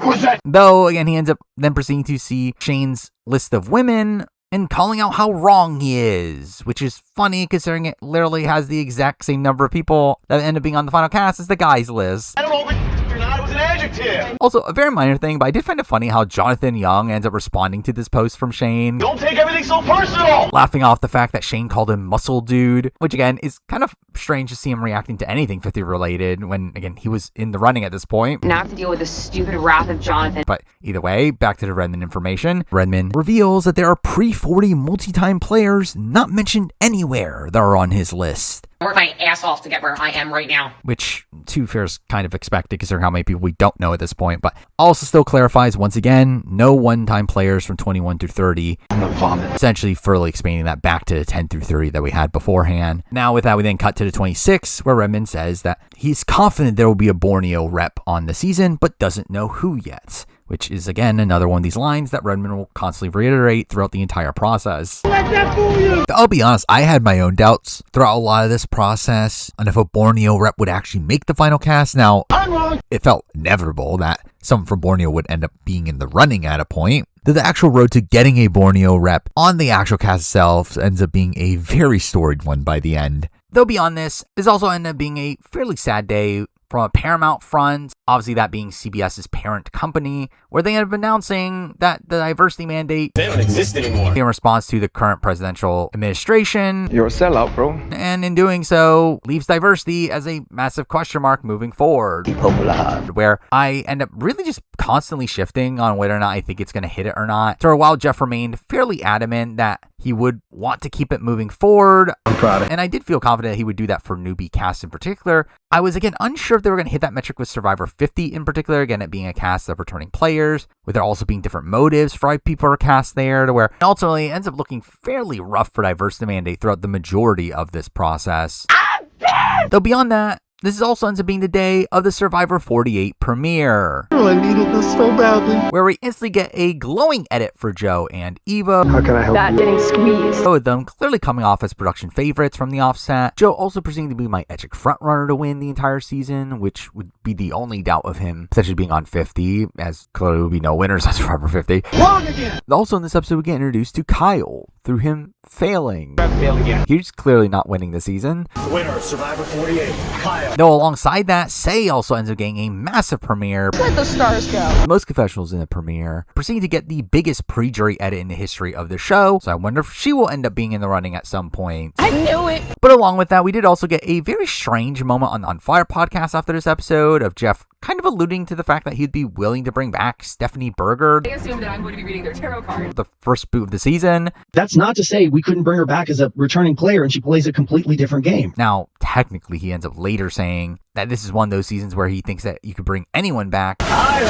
But I did feel like this was a weird thing to say about the first boot. So again, I don't know if Stephenie was actually considered for 50 in particular, but again, it would have been kind of a random choice if she actually was. But also, this being the day of the Survivor 40 premiere, we did also get a CBS event in Milwaukee that had certain Survivor alum like Genevieve, and Q. Because Q is going to show up and show out. Obviously happening while they were all still in the Survivor 50 casting process, though, before the cast had been finalized. And this ends up being an event that finally gets called back to during the 50 preseason, sparking a Q-Genevieve alliance. I love chaotic men. That will at least lead to humorous preseason content. I know Genevieve sucks at public speaking. She was in Milwaukee with me, and she was trembling talking. I need her. I need her. I need her. I know for a fact I can out-talk her with confidence. The following the premiere, we also get our first fan vote for Survivor 50 starting, which the majority of these votes are simply not that relevant to the casting room. However, one that was somewhat was the tribe colors, not because of the actual colors themselves, but because of the number of them, where we did get 3 tribe colors being up for the vote here, which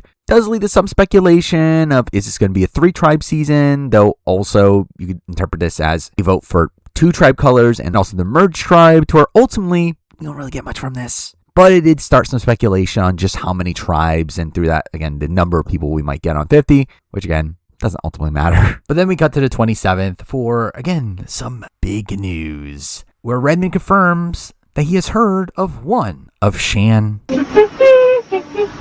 or Venus. You are a princess. Saying he heard their name a while back in a spot where, obviously, as alluded to before, he has said a while back that he is not sure on Shan. So essentially, this definitely confirms that Venus was the one that was called. Venus is in the running for Survivor 50. We know. We don't know. I was very confident at the time. I know I'm on the bottom for that fact alone. Though truthfully, I was actually pretty surprised to even hear that Venus could be in the running at this point. While again, I did believe that she was the person person over Shan because of all the previous information. Venus is someone that, based on her social media activity during 46, I was surprised to hear that she would be someone considered for a future Survivor season. So where ultimately, while I did find it surprising that Venus was even in the running to begin with, I still felt like there was almost no chance she would even be on the cast, even if this information was true. We don't know. All while we get Redmond also confirming at this point that he still thinks that there are no winners that are going to be on the cast. Wrong again. Also thinks it will be a majority new era cast, which again will surely stick. I don't know about that. But also has confirmed that he has not heard of Malcolm, Good, are you kidding me? which we'll get to that, along with some news from outside of Redmond's Discord with the reveal that Colby Donaldson has stopped following Donald Trump, which actually did lead to people speculating that Colby Donaldson is on the cast, which is really funny. Again, technically we were right, but I don't know if this actually has any bearing on Survivor 50. But again, it's funny that this really spiraled into people thinking that Colby might have been on. I didn't even see what happened. I was watching Treasure Island. But again, through this entire process, there were people keeping track of alumni's follows on social media in hopes of getting some clues for Survivor 50. So we did get an actual more relevant clue for Colby. This seemingly to be first found by a Sucks user named Media Pit, who might come up again later. But they are the person to find out that Colby has just started following Jesse Tannenbaum, the casting director of Survivor, which is certainly more of a clue than the Trump thing. Jesse, you don't know me. My name's Colby Donaldson, and I'm a survivor. But it is on the 28th here where we get some pretty big news relating to a previous clue in the fact that Redmond finally confirms a certain season that he has heard a person from, revealing he has heard of a player from Survivor, Tocantins, where, again, looking back at the clues, he revealed that he had heard of one player from Cook Islands, China, or Tocantins. Now we know that season is Tocantins, meaning he has not heard of a player from Survivor China, aka it is not Amanda Kimmel on his list. It is Coach instead. Adults call him Benjamin. Which, again, will certainly have a journey in this video, but also through this, there could be more Tocantins players, as again, it was always a spot where he has heard players from that season. So again, maybe more Tocantins people we will talk about. But with that, we then cut to March 2nd, with the reveal now that the new era female pre-merger on Redmond's list is the only pre-merger on his list, with again not seeming to change. Oh, we also get the reveal that Redmond has not heard of any Survivor 39 players, which also never really changes across the rumor mill. You're on fire right now. Literally, you're gonna be on fire tonight. There's also here we get full confirmation about the genders of the Davis Goliath players. Again, 4 of them, 2 of them being men, 2 of them being women. No, sure. Again, just fully solidifying why I already thought that it is Christian, Davey, Angelina, and Gabby, which again was correct. That's a fact. But then we get to March 3rd, where we start to get a lot more clues in the next few days, essentially being able to piece together a lot of Redmond's lists, though this day ends up actually starting instead with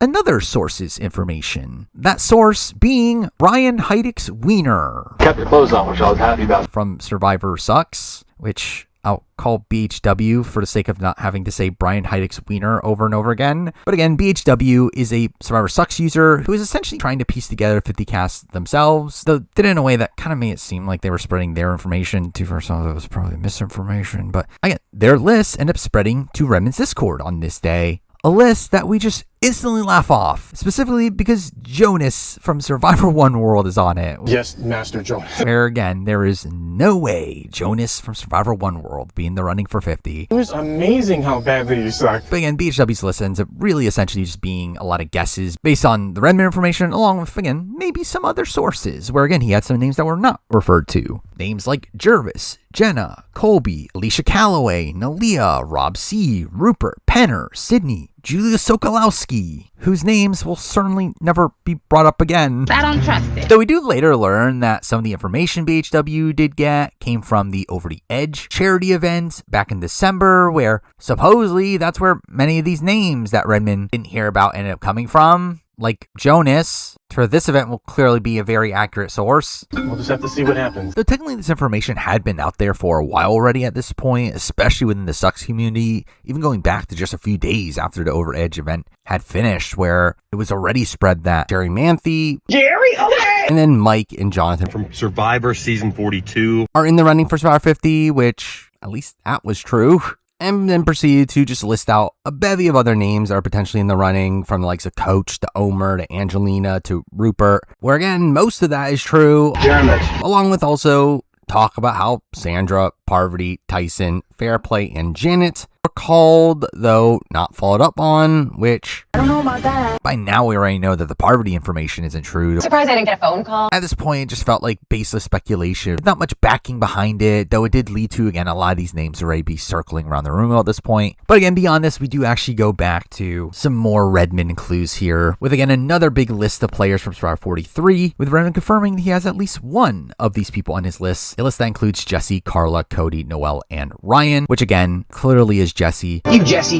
You. And I do think his at least was again referring to Carla, who seemed to be shaky information. But again, at this point, I felt pretty confident Jesse was the person from 43. Also around this time, Link, someone in Redmond's Discord, a person that might come up again later down the road, started creating a list of seasons that Redmond has confirmed that there's a player from, to which Redmond decides to add to that list, adding in HHH, which can be deduced as the other 30 season he was previously referring to, which ends up further locking in Chrissy as one of the players he was previously alluding to on his list. No comment. Though along with that also confirms that he now knows players from 3 30 seasons in a spot where it was previously 2. We're mixing that and the fact that he also ends up confirming this day that he has not heard of a player that debuted on seasons 29, 30, 33, or 36 in his previous information of no 38 or 39. That fully confirms at this point that the 3 30 seasons that he's heard people from are seasons 32, 35, and 37. That's a fact. With obviously the addition of Survivor 32 being new information here, though we don't get clarification on who exactly is being mentioned at this point, though I did have already in my mind that Sydney was obviously a name that was being brought up quite a bit at this point, to where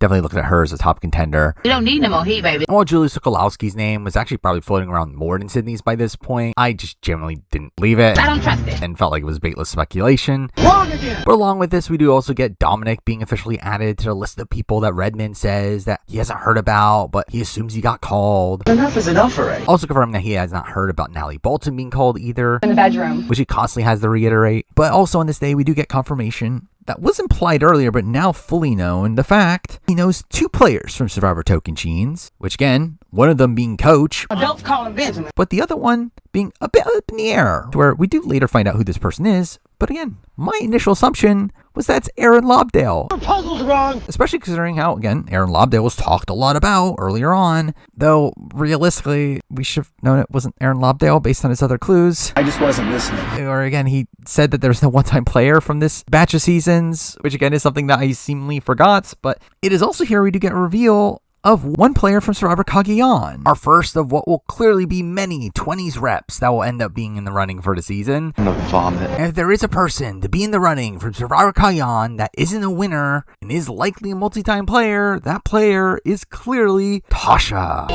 Foxy. It's clearly Tasha. They would not call Spencer nowadays against sponsors too controversial, because they're clearly adverse to casting controversial people. You're an idiot. But also, cast didn't feel in line with who production would cast nowadays. Psycho bitch would come out. And we already knew it wasn't Woo. Again, it's clearly Tasha. Okay, thank you. All while we also hear about Redmond knowing at least one person from Survivor 48 is in the mix. I like it. Though this was just kind of stating the obvious. No, sure. It says there was no way there wasn't going to be 48 reps on the season, though he does not know who that specific person is. And to be fair, again, we won't really have more alluded to that for a while at this point. But again, at this point, I was already all in on that person being Joe. That's my daddy. It is also here where he reconfirms the fact that he has still not heard of a Survivor 47 person, which is a little surprising considering this is a good chunk after the season finished airing. And we do later hear that there were a few in the running, where again, interesting that none of them came up this late into the process, though again, at this point I was still fairly confident we would eventually be hearing Andy's name in the running at some point. Hi, I'm Andy, please like me. Though also on this day, while attempting to play the plucky squire, do end up learning that it's more simple than what I was trying. How to save the fish in Plucky Squire. It's more simple than what I'm trying? How do you know what I'm trying? Alright, to get to the fish, simply need to walk under the bridge. Oh.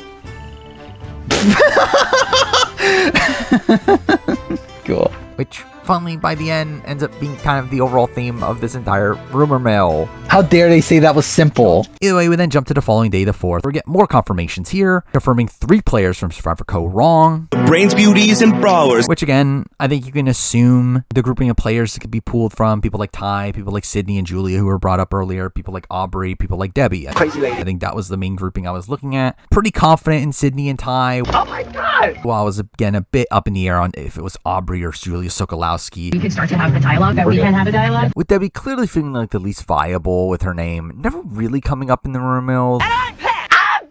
Though, again, I did heavily lean towards the third person here, being Aubrey at this point over Julia. Wrong again! Because she seemed way more viable, which, was I wrong? That's a fact. Oh, we also get surprising confirmation here that there are 3 players from Survivor 41 on his list, in a spot where I did not think Survivor 41 would get any returnees on Survivor 50, and 2 for it turned out to be right, but I was surprised that 3 were even on his list to begin with, where, again, through the clues, again, you can assume Deshaun and obviously Xander. What did you say about broccoli? The question is, who is that third? Because it's surely not Shan.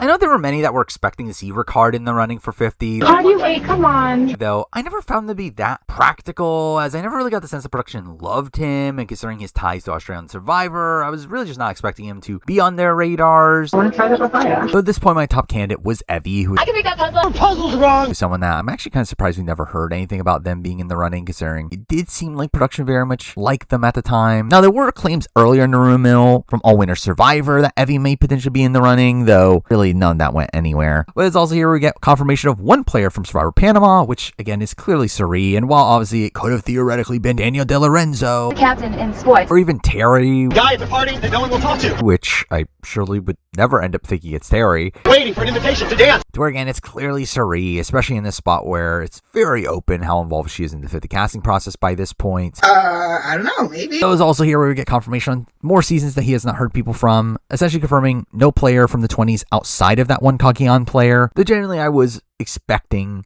at least some people from the likes of Survivor Philippines or Blood vs. Water to eventually show up, as again, clearly there's no way they would end up without any 20s reps on the season. I'm gonna vomit. All while revealing he has not heard of a player from Survivor Pearl Islands or Vanuatu, though by precedent there clearly will be some Pearl Islands reps in the running at some point. but I don't know about that. Also, Redmond proceeds to clarify that he's only heard of 2 players from seasons 1 through 5, meaning there's still no players outside of the 2 that he had previously alluded to, which again, we already knew that there was no Borneo players, but now that also means that there's no Africa or Thailand players either. I mean, that's obvious for Thailand. No, sure. Though people like Lex or T-Bird or even Kelly Goldsmith did feel viable in this spot, though again, it's not shocking they're not on his list. When it's me, you'll know it. Though, speaking of T-Bird, it is also on this day that we do get an interesting RJP appearance from T-Bird, covering the Survivor 48 premiere, during which she alludes to previous times she was called for returnee player seasons. It's January 4th, 2018, and I think that was when they were casting Winners at War. So I know they reached out. Talking as if there was a time after Second Chance that she was in the running. Again, this did give me some hope that she could potentially be called for Survivor 50, but no. Make you want to slap your mama. Now, also on this day, we do get some news from social media, that being a post made by Earl Cole, showing him at Netflix's headquarters. Again, this clearly means he's in the running for a Netflix reality show, because that's clearly the only thing that this would mean. Your puzzle's wrong. And again, through that, you would think, okay, he's probably not in the running for Survivor 50, being in talks with another network at this time. Debatable. Now, this does end up being an actual clue, as we'll eventually get to, but just not in the way that we initially thought. Survive in Hollywood?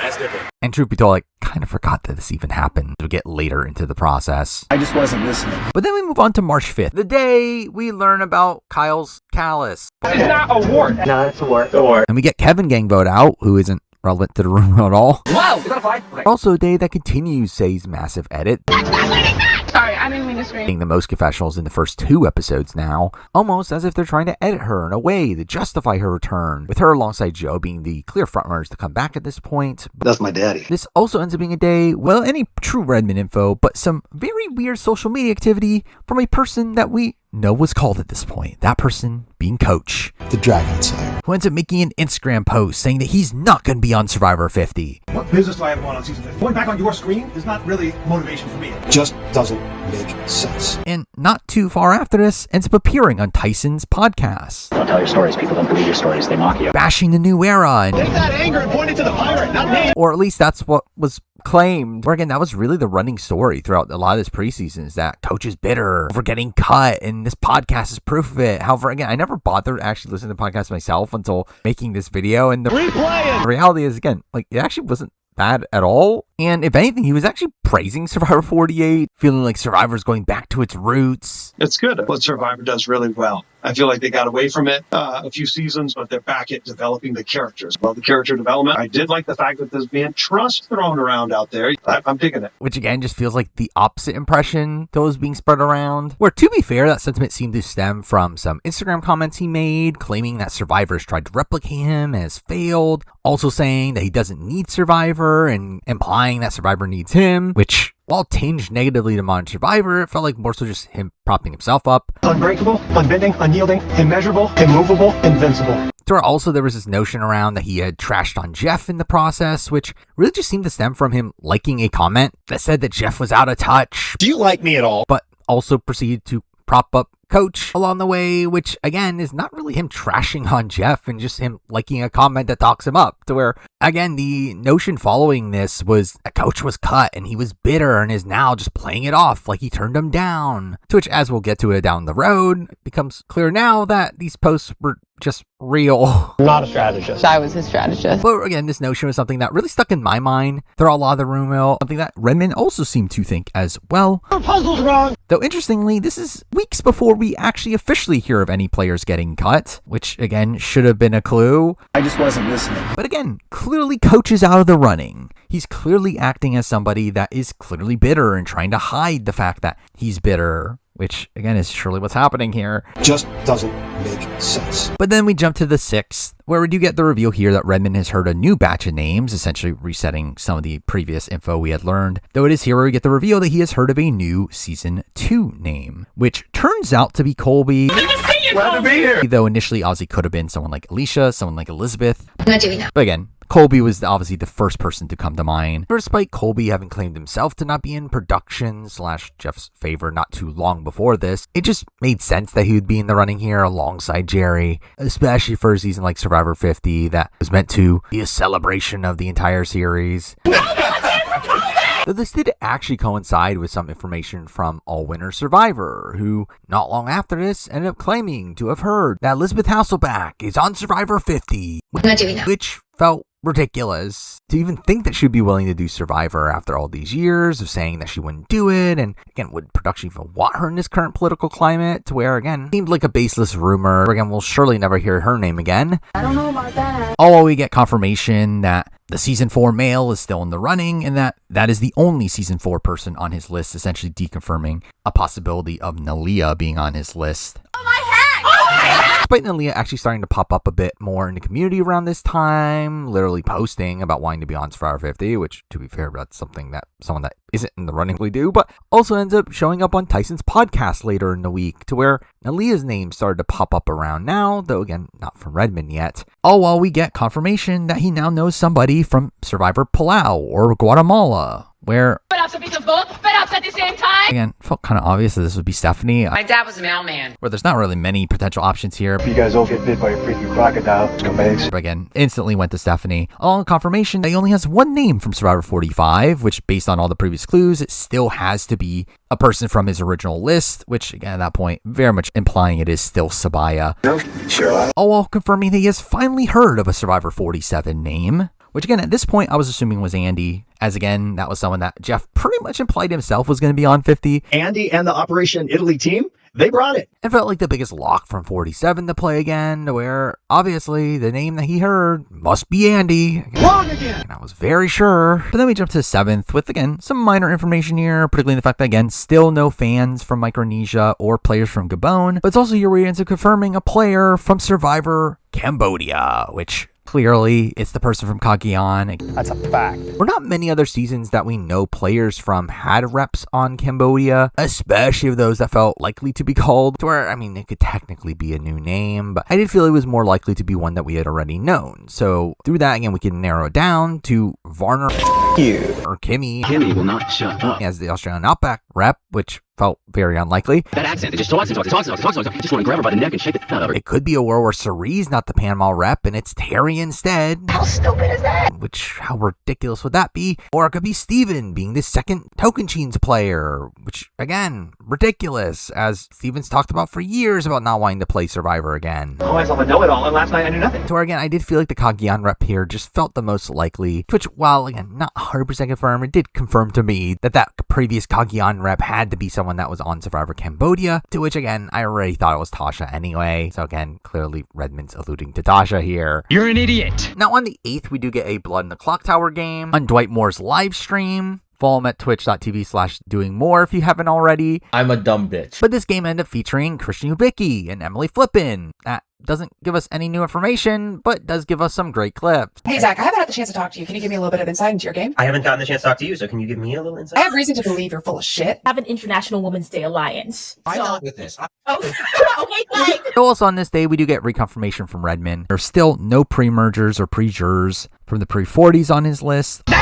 Though it's also here where we do get some confirmation on the makeup of the group of players Redmond just heard about, learning that it was just a couple names, and that outside of the Australian Outback player he had just heard about, it's all new era, which considering we know about the 47 player he had just heard about, it does, again, really further add proof to what we just heard about the previous day, that again, the second chance player likely is the Cagayan player, essentially confirming that Cambodia player was a player that was on Redmond's list previously. That's a fact. That is, unless the Australian Outback player they just heard about ends up being Varner or Kimmy, which again did not feel likely. I just want to grab her by the neck and shake the out of her. It was also on this day where we get a general vibe check on how Redmond is feeling about the people he's hearing about, saying that he feels like the cast might end up like a hybrid of Heroes vs. Villains and Second Chance, which felt like high praise at the time. Now, technically, kind of is just what Game Changers is.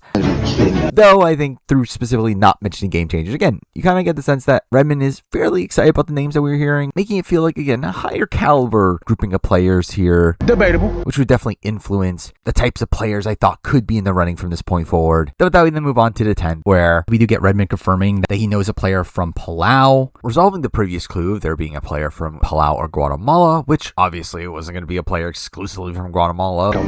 But again, nice to have that confirmed now. But again, it's clearly Perhaps a bit of both, perhaps at the same time. as Stephenie is still the most likely option here. My dad was a mailman. While also implying that he has not heard of a player from Survivor Fiji, Samoa, Nicaragua, or Edge of Extinction, which again lines up. On the 11th, we get a few more confirmations. Confirmation of 2, maybe 3 from Survivor 42. Which, at this point, I was thinking it was Jonathan and Mike as the confirmed 2, with the third potentially being someone like Omer. Funny you say that, Mr. Mikey Boy. Though, I think it does turn out that it was actually the other way around. It was actually probably more so Jonathan and Omer as the confirmed 2, with Mike as the potential third. Mikey no likey. But either way. Also, we do get confirmation of one player from Survivors 43 and 44, where at this point, very clear who those people are. Again, very clearly Jesse would be the person 43. I don't really get invited to parties. Though, again, there's technically a slight chance of Carla. Oh, well, from 44, it's clearly Carolyn, as he pretty much said it was.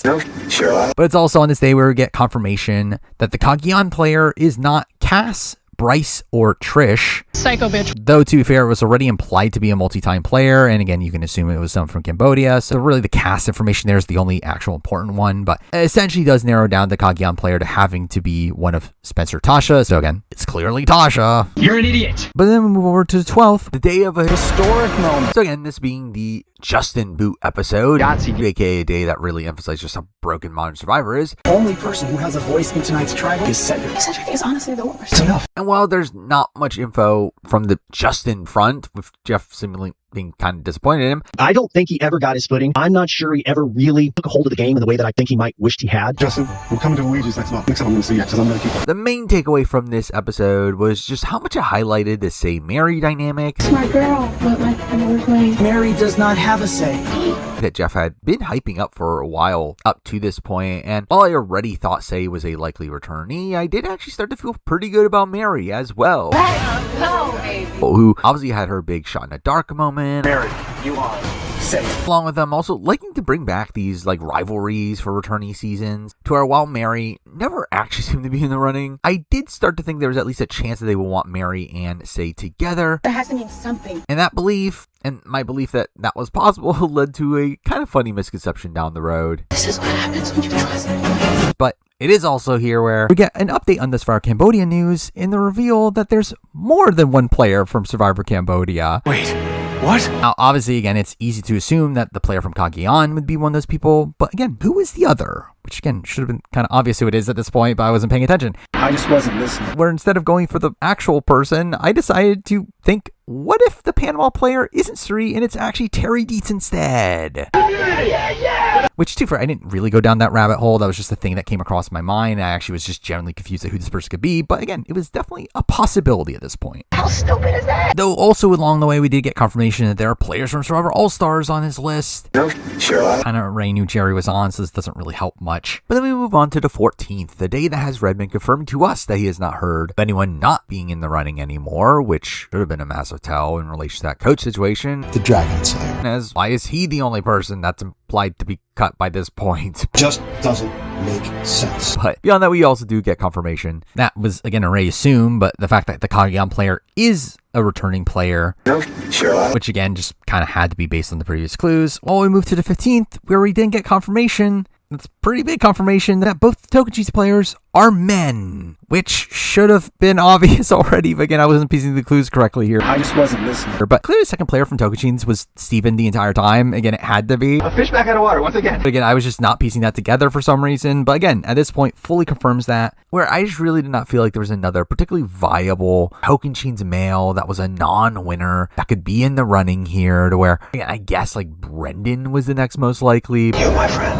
are the dragon. But ultimately, I felt like Steven was the clear frontrunner to be potentially in the running for a season like season 50. And I am Dragon Slayer. Also fits in line with the fact that that's obviously who the other Cambodia player is, that it was Steven all along. And to be fair, I mean, Steven has constantly said that he would not play again, which is a major reason why I never truly thought it was Steven, though there's more to this Steven story that we'll get to later. I call myself a know-it-all, and last night I knew nothing. This is around the time the floodgates really broke open with Redmond, starting this era, doing gender reveals. Is it a boy or is it a girl? For the players on his list, also giving us confirmation that the two season 2 reps are one boy, one girl, which does a lot of confirming here, where again, previously it was already alluded to the fact that the original was Jerry. Man-eater man-thief. And now, if there being a male in the running, the only viable male is Colby's. I'm a survivor. So again, clearly the two Australian Outback players at this point are Colby and Jerry. That's a fact. Along the fact that we also do learn that there's only one HHH player on Redmond's list for sure, which is interesting phrasing. Again, at this point, it really just locked me in on Chrissy, as again, it kind of had to be Chrissy based on previous clues. That's a fact. Though, again, what happened to Devin Pinto? And really, this is the end of the Devin Pinto of it all, in the sense that, again, it just seemed like it was a name that Redmond heard like once and just never again, but did allude to that one time. But again, I forgot that was the thing that even happened until making this video, so that really had no impact on my experience through the rumor mill here, as again, I just never really thought Devin Pinto was a possibility. And again, it was just always Chrissy the entire time. Why am I mothering? But again, it does seem like this is a spot where he kind of dropped off Devin as a potential person that could be on. That is not an advantage. Especially as we then get to the 16th, where we do get more gender confirmations here. The first of which being that the HHH player is a girl. So again, it has to be Chrissy at this point. I have no comment. Now again, there was some debate over it. Is it Desi? Hello, Desi.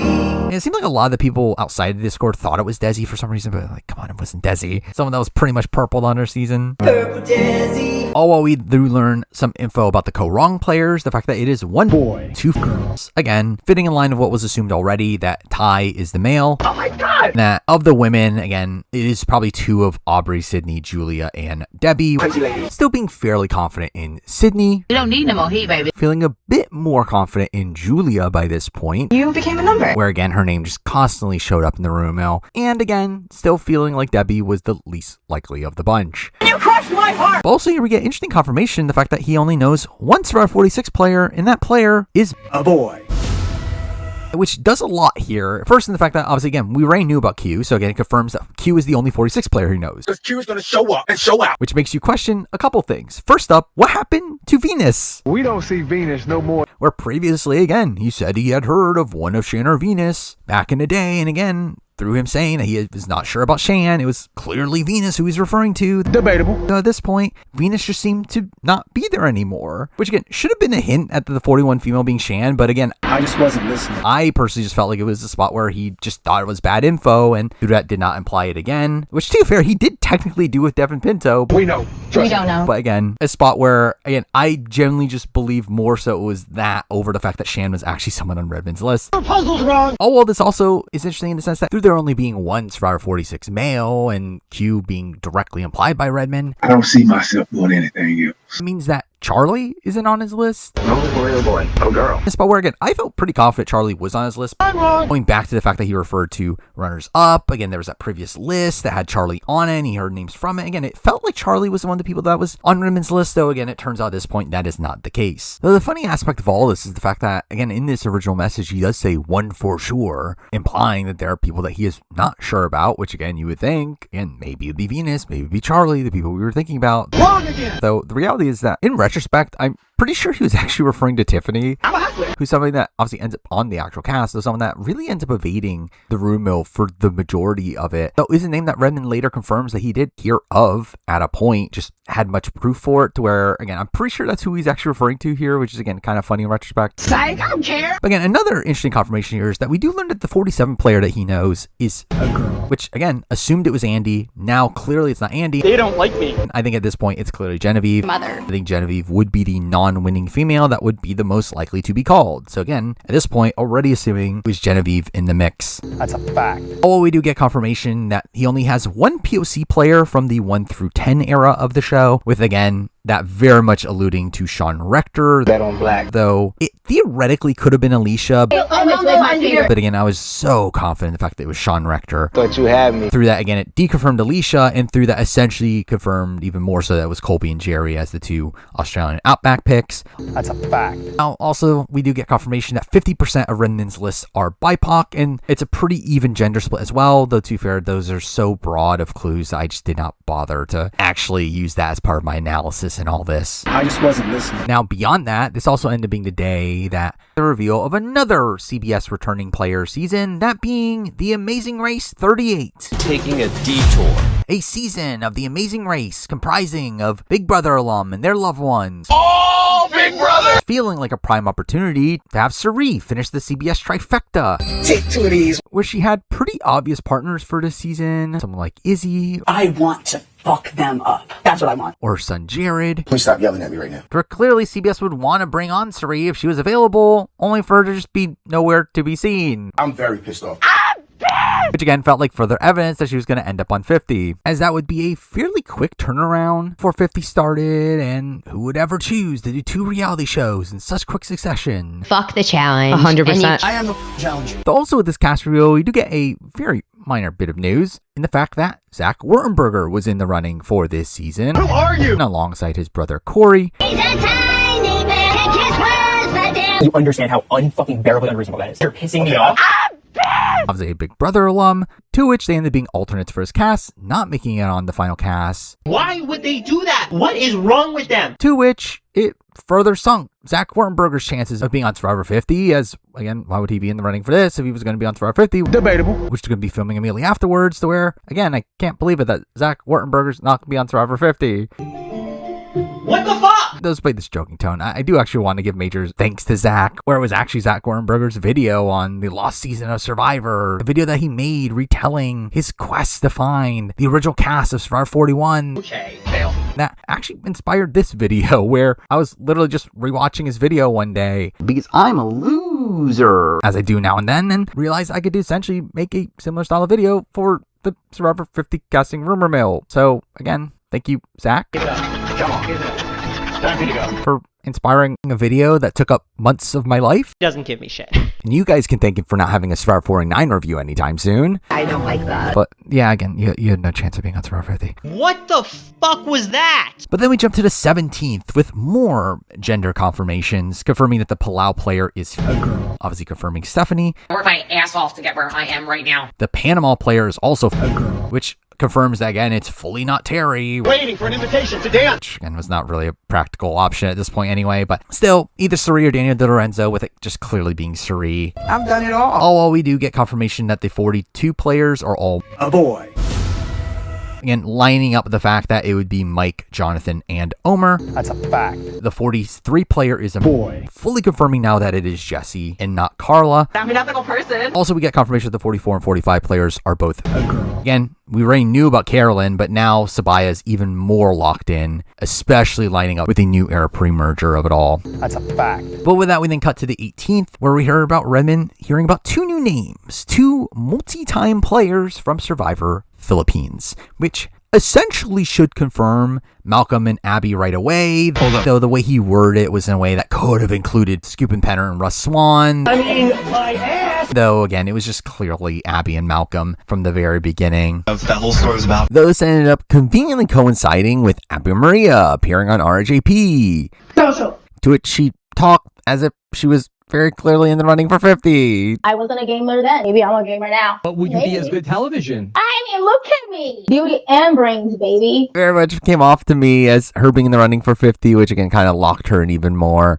With me, your dad. But again, considering him hearing new names, we still get the reconfirmation that Sean Rector is still the one pre-30 one-time player on his list, which again, didn't really change much. Anybody want this piece of doodle? Now, March 19th ended up being a fairly slow day on most fronts, though we did end up getting another episode of Survivor 48, that being the Thomas Boo episode. Beads. Which felt like this coming out party for Kyle and Camilla as a duo. Camilla and I, we are not tight at all. Where again, maybe production likes them. I like it. But also, Thomas. Something freaky deaky is going on, so whip it out. With Jeff pretty openly talking about loving Thomas and would be willing to bring him back. Big loss for the show. Maybe a second-time player? Who knows? Which again, found it tough to see him making the cut for 50 in particular, though definitely did make it seem like he was somebody that was on their radars at least. Also, this was a day that Q tweeted an eyeglass emoji, which people assumed was about Survivor 50 for some reason. Big mistake. Really doesn't mean anything. Debatable. And won't be the last time that Q makes a tweet that people think means something, but really means nothing.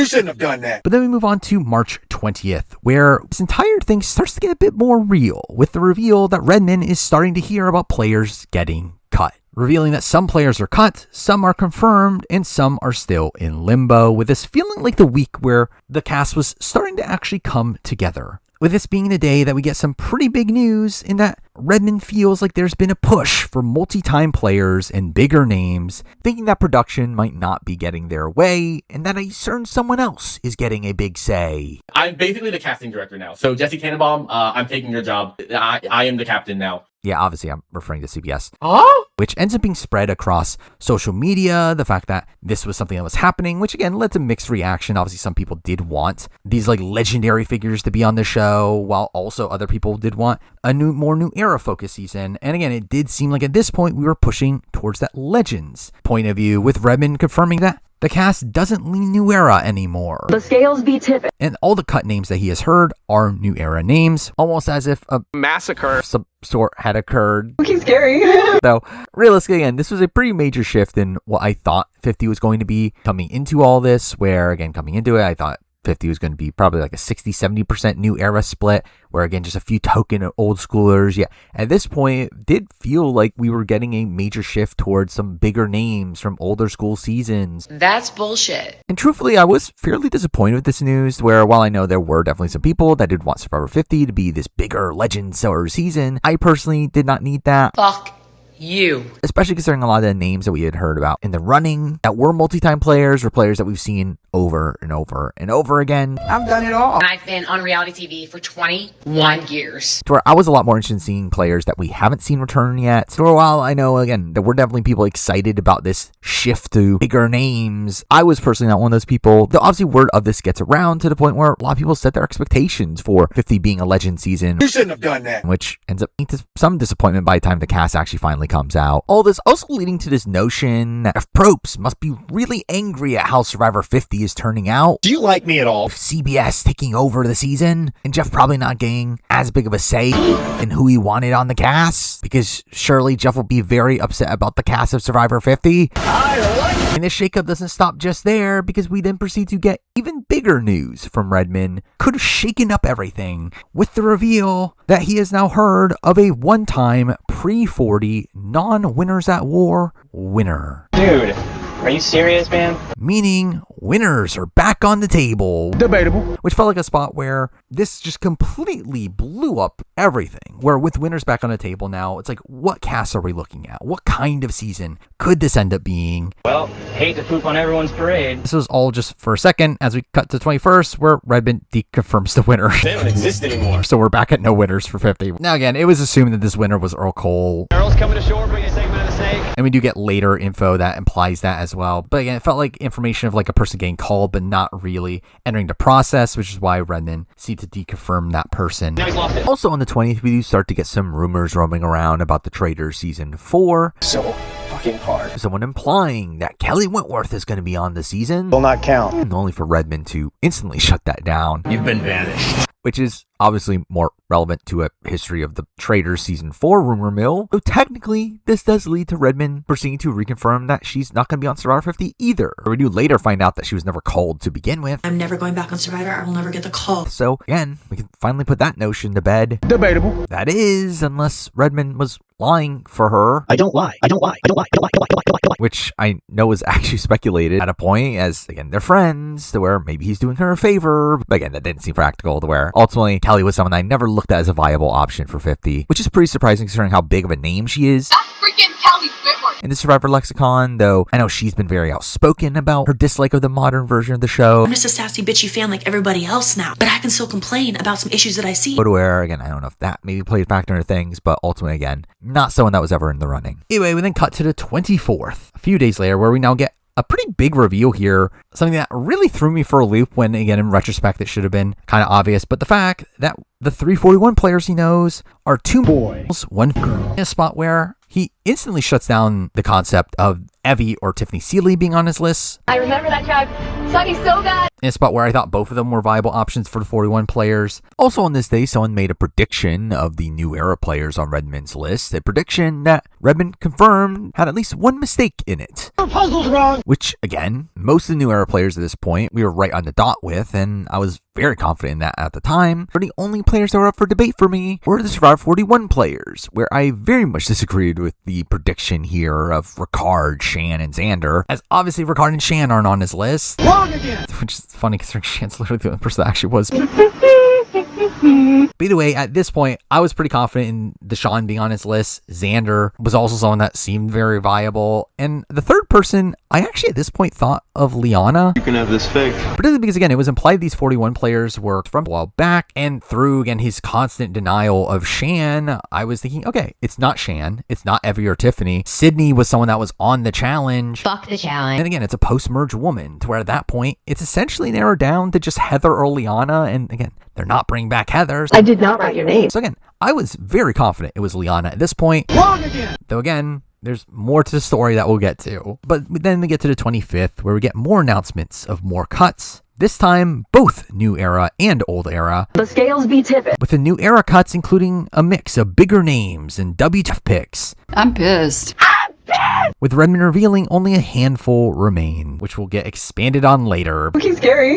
But it's at this point that Redmond assumes that the cast is close to being locked in, where people are specifically told that they are on the cast, where despite there being some like conflicting reports on how locked in this cast really was at this point, I do tend to believe that I do think most of the cast was locked in around this point. At least a good chunk of them, obviously those that were deemed locks, which I do think is a bulk of the names that we end up hearing about in the near future. Though based on more recent interviews with Jeff, it does seem like it took a bit longer for them to really lock in the players that were on the fringes of the cast. We had many versions of casts put together with different people. And it seems like they were a bit unsure on what the exact number of players they wanted, which didn't seem to be solidified until a bit deeper into the process. That I think made it look probably more hectic than what it really was from an outsider perspective. Though it does seem like for those that were just always going to be on the cast, which as Jeff implied, I suspect to be a core of 18 people, the bare minimum size for this cast from the offset. This is seemingly the point where they were told that they were going to be on. But it's at this point where, despite it not seeming like production knew exactly how big the cast would be at this point, Redmond seemed to be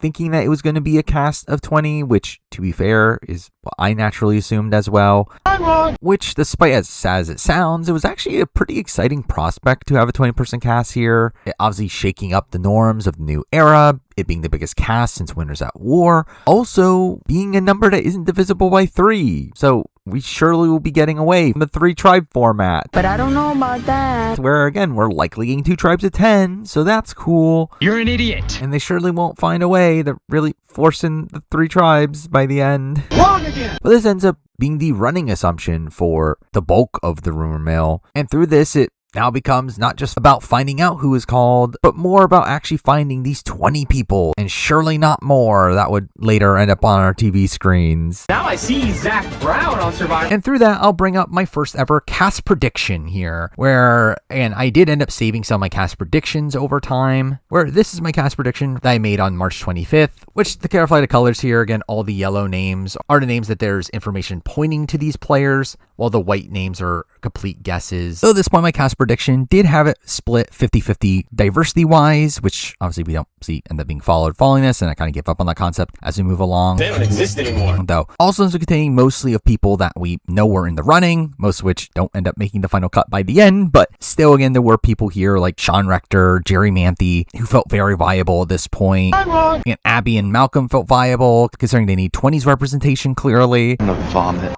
Tai Trang, also someone that I could have seen on as a casual fan favorite. Your puzzle's wrong. They and Mary are here simply because, again, this was in the midst of their rivalry, something that Jeff seemed to love, to where I thought there was a chance of them being on 50. This dummy. While Rick and Andy were just both people that Jeff obviously clearly loved. I expected to show up on the cast despite no real proof here, and to be fair, I wasn't entirely wrong. Debatable. And also I have Jesse and Carolyn on the cast because clearly they would not do a season 50 without Jesse and Carolyn. Wrong again. But anyway, we then jump to the 26th. A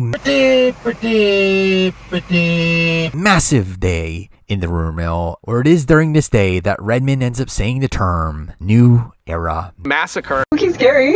Following up on the fact that only a handful of New Era players remain, Redmond at this point fully confirms that the New Era has been, again, massacred. Decimated here. Decimated. Gone. Saying that the cuts includes peoples that he thought were locks. Cut to some social media posts being posted this day. First from Carolyn. I've already gone to them. Saying that she has her schedule cleared for the summer, which was mind-blowing to see here. And the fact that Carolyn was literally not called initially, called later into the process, and which I assume was due to CBS intervention, only to now be cut after CBS intervened again. Debatable. To where this is kind of a wild story for Carolyn and a wild trajectory for her. With, again, her just officially announcing that she's cut at this point. In a spot where, again, relatively early, considering we do know that some people were kind of like led along beyond this, which I assume was probably due to them being looked at as potential backups, while Carolyn was just outright cut at this point. Sometimes you come off as if you think you're bigger than the show. Same thing goes with the later reveal from Jesse Lopez. Jesse, he lives in my head rent-free. Who posts on Twitter that Jesse will not return in Avengers in the hands of the fans. Whether, again, this was in the midst of all the Avengers Doomsday news, but still a spot where Jesse Lopez also announced he's cut. I don't really get invited to parties or anything. A pretty big shocker. Mind you, again, I'm personally more shocked by Carolyn being cut than Jesse, but still, Jesse, pretty big name from New Era,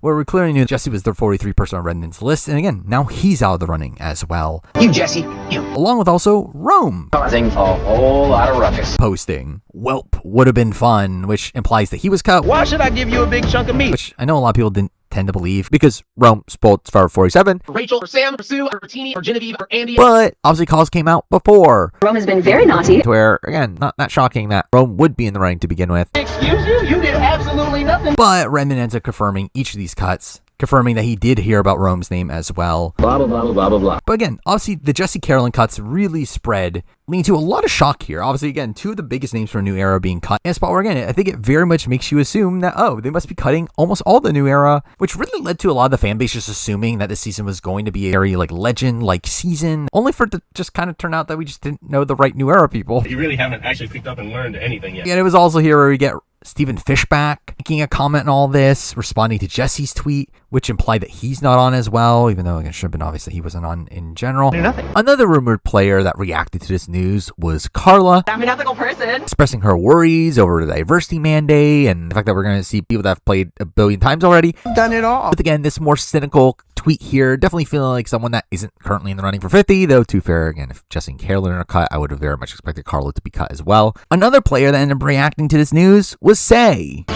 who, while not in the 50 remote yet, she will be, and this ended up being something that was really always lingering in my mind as something that just felt very strange if Say was going to be on the cast. The fact that she was just so openly talking about 50 rumors. That has to mean something. And also around this time, Say herself supposedly was talking about how she had not been called for Survivor 50, which, for that in itself, felt a little suspect. Are you kidding me? But for now, I ruled out Say as a potential option for 50, though, again, we'll get to it. But it's here where Redmond does reveal that this New Era Massacre has led to only 3 New Era players remaining on his list, going on to say that he's not sure if Q was cut. Because Q is going to show up and show out. A spot where, again, we kind of knew Q was on his list beforehand. We know. Which essentially confirms that Q is one of these 3. Also clarifying that he is still not heard from the 47 female. Mother. We're again implying that that is another one of the 3.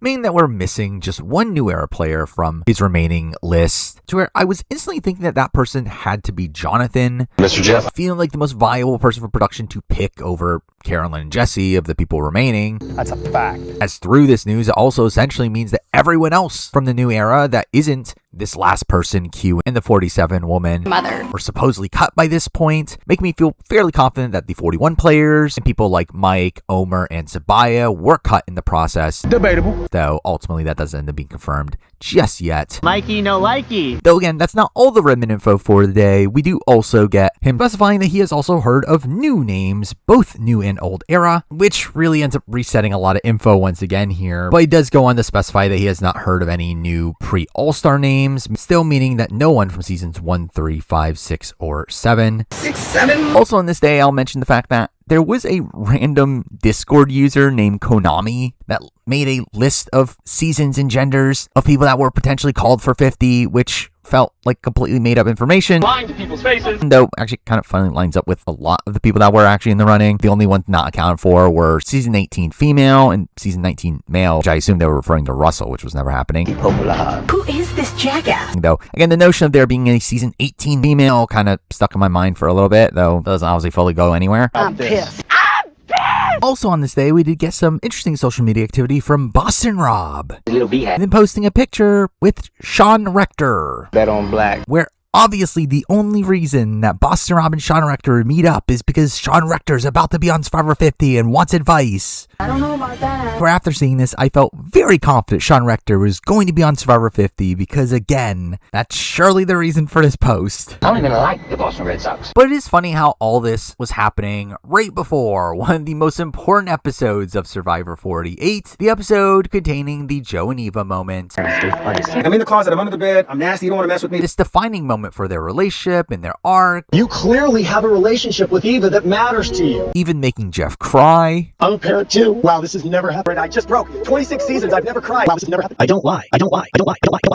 Which did go viral, spreading beyond just Survivor, with CBS even later re-airing the episode, and Joe and Eva going on a full-on media tour mid-season. Your kids be proud of you as gold. Kids are gonna be so proud. I'm proud of you. Which really just emphasized how revered they were by CBS, and we also see them continuing to be these casual fan favorites, to where it really just made it feel inevitable that one of these two were going to end up on Survivor 50, even amongst all these new era cuts. That's my daddy. Oh yeah, and also Bianca was voted on this episode. God. But it ends up taking us to the 27th, which is a pretty big day, and where these days get much bigger with a lot more information packed inside them. But again, the 27th, we do learn from Redmond that the cast is likely locked in, being told that they are on, though there are still some people in limbo and still some cuts happening, with Redmond revealing that he is confident on 9 or 10 of the cast, with him expecting less than 5 new era people to ultimately make the cast. Puzzle's wrong. Which I always thought was misguided here. Again, this is something that Redmond seemed to be pretty confident on at this point, considering all the new era people that he heard got cut. Though, again, it just always felt impractical that they would go with only like 3 or 4 new era players. Where I know a lot of people were really hoping it would be like this big legend season, but even in a world of a legend season, I just could not imagine them genuinely only putting on 3 or 4 people from the last 10 seasons. Especially considering there were a decent amount of names that I thought were pretty likely that Redmond just never implied at any point. Hi, I'm Andy, please like me. To where, again, I personally just never really believed this. So again, I always assumed there were going to be more new era players, just that those players were going to be people that were not on Redmond's list. But along with that, also just to clarify the fact that this 3 new era information does actually lead to us knowing that other 6 or 7 are very likely non-new era then, which ends up being a big clue there. That's a fact. With him also specifying that he does know both old and new era players are on the cast, specifying that most of the pre-40s players are multi-time players, giving us a pretty decent breakdown of this group here, where I assume that like 4 of these are multi-time players, possibly 3 one-time players from the 30s, and then again the 3 new era players, especially with him fully confirming that there are absolutely 30s one-time players on the cast. Why am I mothering? And also he later clarifies that there are players that have been on other shows that are still in the mix, which again, I think Suri is a good person to guess for that. I've done it all. But this is also where we do hear about some more cuts. Redmond confirming that not all of the Davis Goliath players are still in the running, where right away, again, I thought it was pretty likely that Gabby and Davey were cut. I'm tired of these shows playing with me, man. Though we don't really get enough information to confirm that. Though along with that, I think you can also assume that there are definitely Davis Goliath people in the confirmed list, which made it look pretty good for likes of Angelina and Christian. I'm a huge nerd. But this is also a day where a Twitter user named Caitlin's Veto ends up spreading a cast that, again, was pretty in line with what was assumed to be the people remaining in the running, though was a list that was clearly wrong. Your puzzle's wrong. Though that list ends up being further spread by Jonny Fairplay. What a shocker, Jonny Fairplay spreading misinformation. You. Though along with this, again, it should be fairly obvious that Fairplay is fully out of the running for 50. That little piss in. But again, it did lead to this list being looked at more credibly, even though it was, again, just a fan's prediction, where Redmond has to come out and debunk this, saying that he can debunk it because he knows specifically that at least one player on this list isn't on, in a spot where Davey is on this cast alongside Jonathan, which again might be a hint towards Jonathan potentially being on. I'm getting ready to go back on season 50. Especially considering we later get some pseudo confirmation from Davey himself, him making a post asking for Netflix to give him a call, which again implies that he was cut here, which again felt like a good sign for Jonathan being one of the 3 non-New Era players not cut, though again wasn't a guarantee. So tune in next week and see what happens. But anyway, it's here where Redmond also confirms that the Cagayan player was cut. Only for literally like clockwork, Ryman, aka Spencer, to now confirm that he was cut. With, again, the reveal that it was Spencer on the Mints list the entire time, not Tasha, which again was a surprise to me there. You're an idiot. Which in retrospect shouldn't have been that surprising, though in this post he clearly comes off annoyed at how he was treated. Long times of not hearing anything. This lines up with how many seemingly fell, being led along and eventually ghosted through the process, with Redmond confirming that as well. In this post, Ryman ends up announcing that he's making a documentary in response to this and invites other alum to join him in Ecuador for filming, to which Coach responds to this, The Dragon Slayer, saying, "See you in Ecuador," implying he was cut as well, which again leads to us assuming that Coach was cut. just doesn't make sense. Despite the fact that Coach himself even said that he wasn't cut, and again, we just thought he was being bitter and not owning up to the fact that he was cut, when the reality is no, he's just telling the truth, he wasn't cut. I just wasn't listening. But beyond that, we do get a couple other responses to this post, which implied to me that these people were in the running. For people like Cass, who later gets confirmed by Redmond, who have never been in the running. 0 chance of winning the game. But also Shireen. The dead fish that we dragged in with our nets. Kendra from 45. Who was constantly posting about 50 rumors throughout the entire process, to where I never looked at her as viable. And also Jason Linden. Why me? In the case you ever thought Jason Linden had a chance of being on Survivor 50. We could have been good friends. Also on this day, we did get a post from Brando. He's super nerdy. Asking for recommendations for shoes that you would clearly want to use on Survivor, which was clearly a troll, because it's Brando. I'm gonna lie to people and get to day 12. Person voted out of Survivor 45. Brando. But it's at this point where we do get some confirmations of people that Redmond had never heard of, confirming that Tasha was never a name that he had heard of. Okay, thank you. Alongside reconfirming no Russell Hantz. I don't even like the Houston Astros. Still also not hearing anything about T-Bird. From Annie? Also claiming that Colleen will never come back to Survivor. It's all about sex. I mean, he's right. That's a fact. While also saying that he's not heard of Rupert, but wouldn't be surprised at this point if he ends up showing up. Saying a similar thing about Richard Hatch. I'm the winner. As well, though really both of those were just hunches, and it turned out that they were wrong. Your puzzle's wrong. Also still saying that he had not heard of a player from Nicaragua, Millennium Gen X, or Survivor 48 yet. I like it. Also confirms that the season 25 players were not given a yes. With me, your dad. Saying that that means that are likely cut, as anyone not given a yes is assumed to be cut. Gotta be kidding me.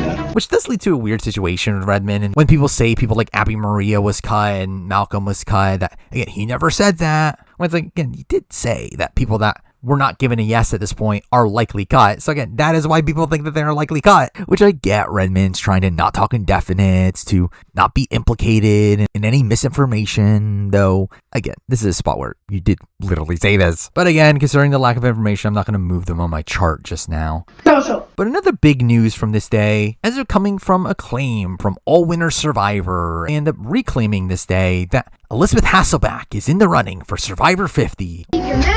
Which again, instantly you just kind of write off, as again, Elizabeth will never be on Survivor again. I'm not doing that. Only for Redmond to confirm that it's not as far-fetched as it sounds, with also getting the reveal this day that she had just started following Jesse Tannenbaum. That has to mean something. Which feels like very convenient timing here. Obviously is a pretty big clue there, which again, we will get back to. Though it is also on this day where we do start to get some rumors for the following Traitor season. We're gonna meet the traitors. Where Ray's Idol, a Twitter account that had spoiled the most recent Australian Survivor seasons, Bit of a freak in the shades. released a list of players rumored for the Traitors season 4. So fucking hard. Which turned out to be fake. Lying to people's faces. But this list ended up including Russell Hantz, Yul Kwan, and Aubrey Bracco. I have you. Which, if real, this would obviously be disqualifying for them being on 50 with the 2 seasons filming at the same time. So with that, we can clearly write off Yul, Russell, and Aubrey from being on 50. Clearly. I don't know about that. Alongside Tyson as well, where on the Discord, Redmond had confirmed that the only Survivor player that he had heard of potentially being in the running for the Traitors, and also House of Villains, was Tyson, where again, if he's in the running for that, again, it's likely that he's not going to end up on Survivor 50. I love seeing people cry when you crush their dreams. And around this time, another player ends up being heavily rumored for the Traitors, that being Coach. The Dragon Slayer. Which, how exciting that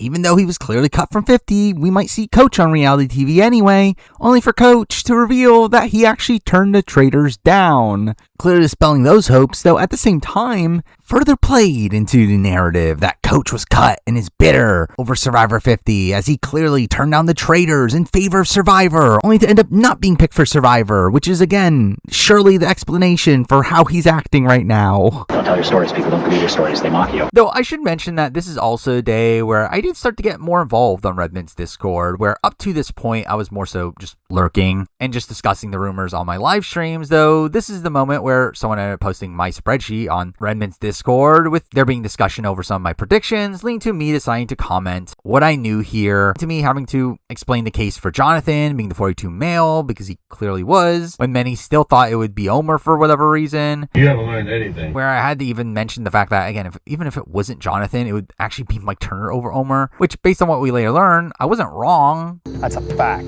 But speaking of wrong, I was also very adamant that Shan was not currently on Redmond's list, and that it had to be Liana instead. Wrong again! Which I'd still stand by the logic for this, though there ends up being some wonkiness that I'll later explain. But from this point on, I started to become a fairly active participant on the Inside Survivor Discord. Way too active, amounting to 5,188 posts, aka 208 pages of messages over the next 2-month period, all of which I actually scrolled through and read in preparation of making this video, because I'm a loser. Now, to be fair, I actually was able to still keep a fairly healthy balance at this point, again, still frequently giving my take on whatever rumors arose, though not spending all day wrapped up in the 50 of it all. Debatable. Though, again, the further we get into the rumor mill, the more and more I end up being consumed by all this, because I'm a simp, I guess. Part of that being due to the fact that on this day, I made the very decision to actually make this video that I'm making right now, which is obviously kind of meta. Why would they do that? And technically that actually happened at the beginning of this day, even before I started to talk on the Discord, where I had actually previously already decided to collect all the info that was out there at this point, creating a timeline of when Redmond rolled out all of his information, which I was planning on using as a guide to help in further speculation. Though it is while doing this, I realized that I could just make this into its own video after everything's said and done, and here we are. What is wrong with them? Though generally at this point, I had just no clue just how massive this video would end up being, just how insane the rumor mill would end up getting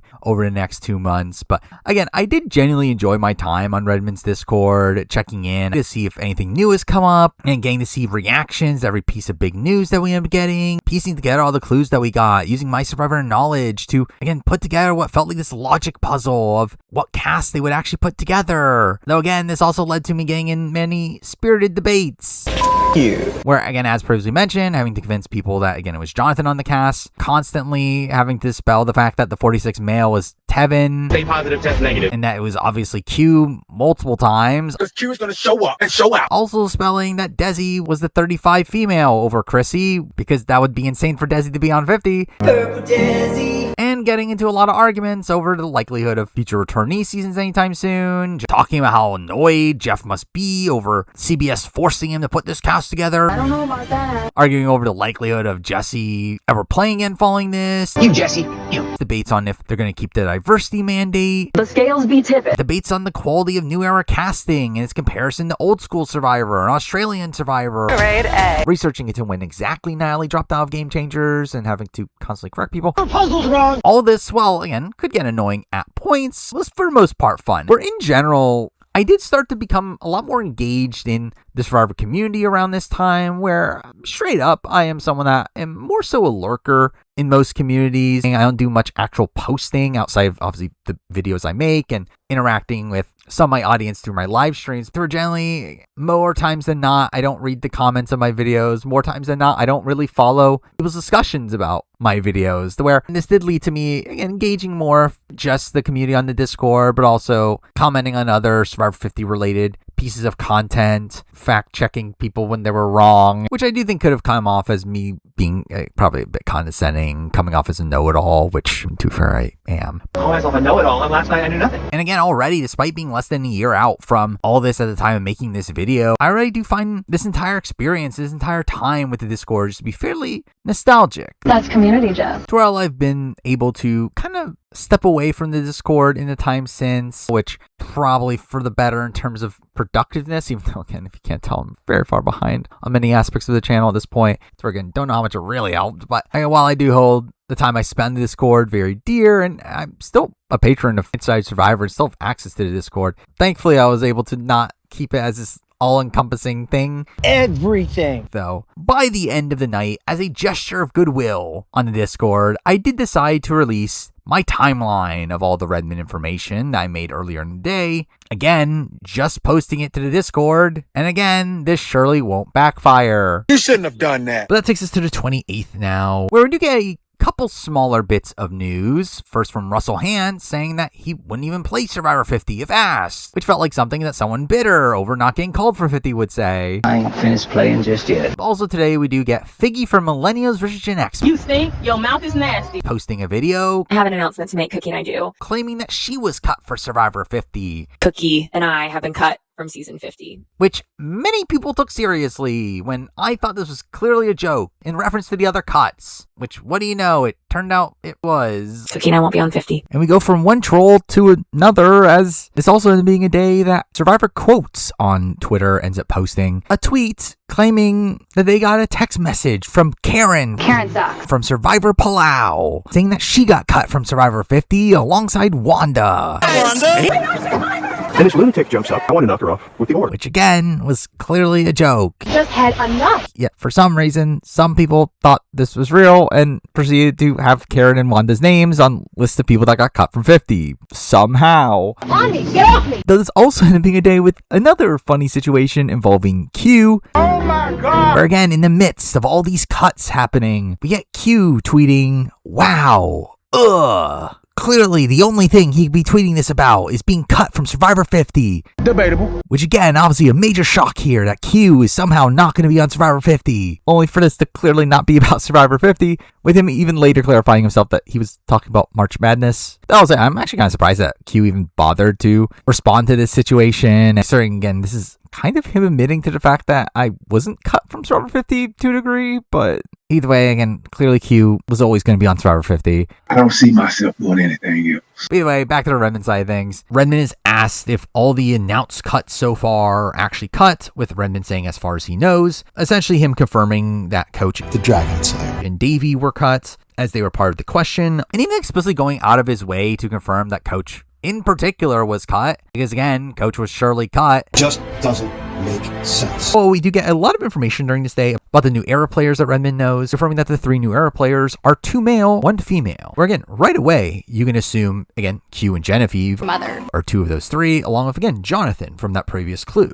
Especially as Redmond then goes on to clarify that the 2 new era men are from Survivors 42 and 46, fully locking in Q based on previous clues, and again, very much assuming Jonathan. Now, again, there was a lot of debate on the Discord of people thinking it was Omer, And again, we later get talk about how like Redmond thought Omer was a lock, and that's part of the reason why he thought New Era Massacre was the thing, which is like, I don't know why people are thinking Omer was a lock. That's what I wanted. Where again, I love Omer. I would love to see Omer back. Again, Jonathan was the much bigger lock than Omer for this entire process. You know how many animals I've euthanized this week? And also there was technically some discussion about what if it isn't Q and if it was Tevin instead, with Tevin's name stemming from Jeff's clear love of him during Survivor 46, even saying that he would love to have a Tevin on every season. You told me, Probst, you can have a Tevin every season. I'd say lock it in. But again, come on. It's not Tevin over Q. Because Q is going to show up and show out. And again, a lot of this seemed to be more so based around the concept of people just not remembering that Redmond has essentially referred to Q being on his list numerous times now. But again, at this point, it was assumed it was Jonathan, Q, and Genevieve. Mother. Only for Redmond to shut that down with the reveal that the woman is actually a new season 45 girl. That is not Kelly. What the hell, guys? And through that,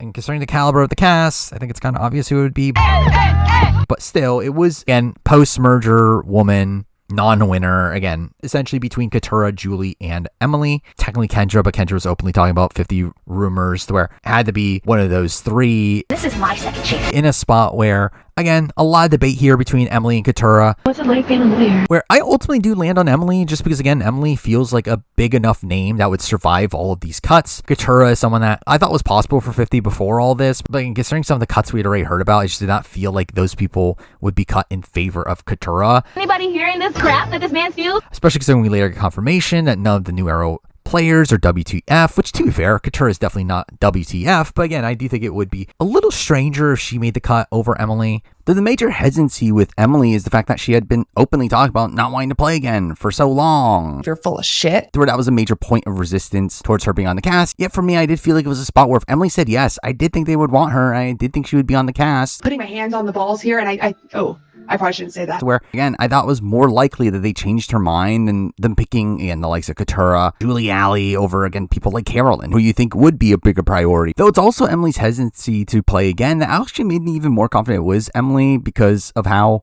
this information was found out fairly late into the process. At least, again, what we assume was fairly late into the process. Where, again, the fact that this was kind of hidden for as long as it was kind of made me feel like it was someone like Emily who, again, would not tell other people that she was on the cast. Emily lied to me, so fuck them all! To where a funny justification for why Emily would be on the cast at this point was because she literally just got married, which, again, you might not think means anything, but again, it shows how indecisive she is because she previously said she didn't want to get married and now she got married. So maybe it's the same thing with Survivor 50. A little contradictory. Which actually kind of turned out to be real, but again, still kind of a funny piece of evidence there where, again, all those things just made me even more confident Emily was the 45 woman here. Where ultimately, again, I did land on Emily, though it did take some time for some people in the Discord to get around on that fact. But this also obviously leading to question about what happened to the 47 woman. Mother. With Redmond revealing now that he thinks that they're in limbo, leading to a funny situation where someone had asked if she could be in a spot where she's being kept around as a potential alternate, which I respond to that saying that that's likely. Only for Redmond to immediately then give us an update on the 47 female saying that she's now cut.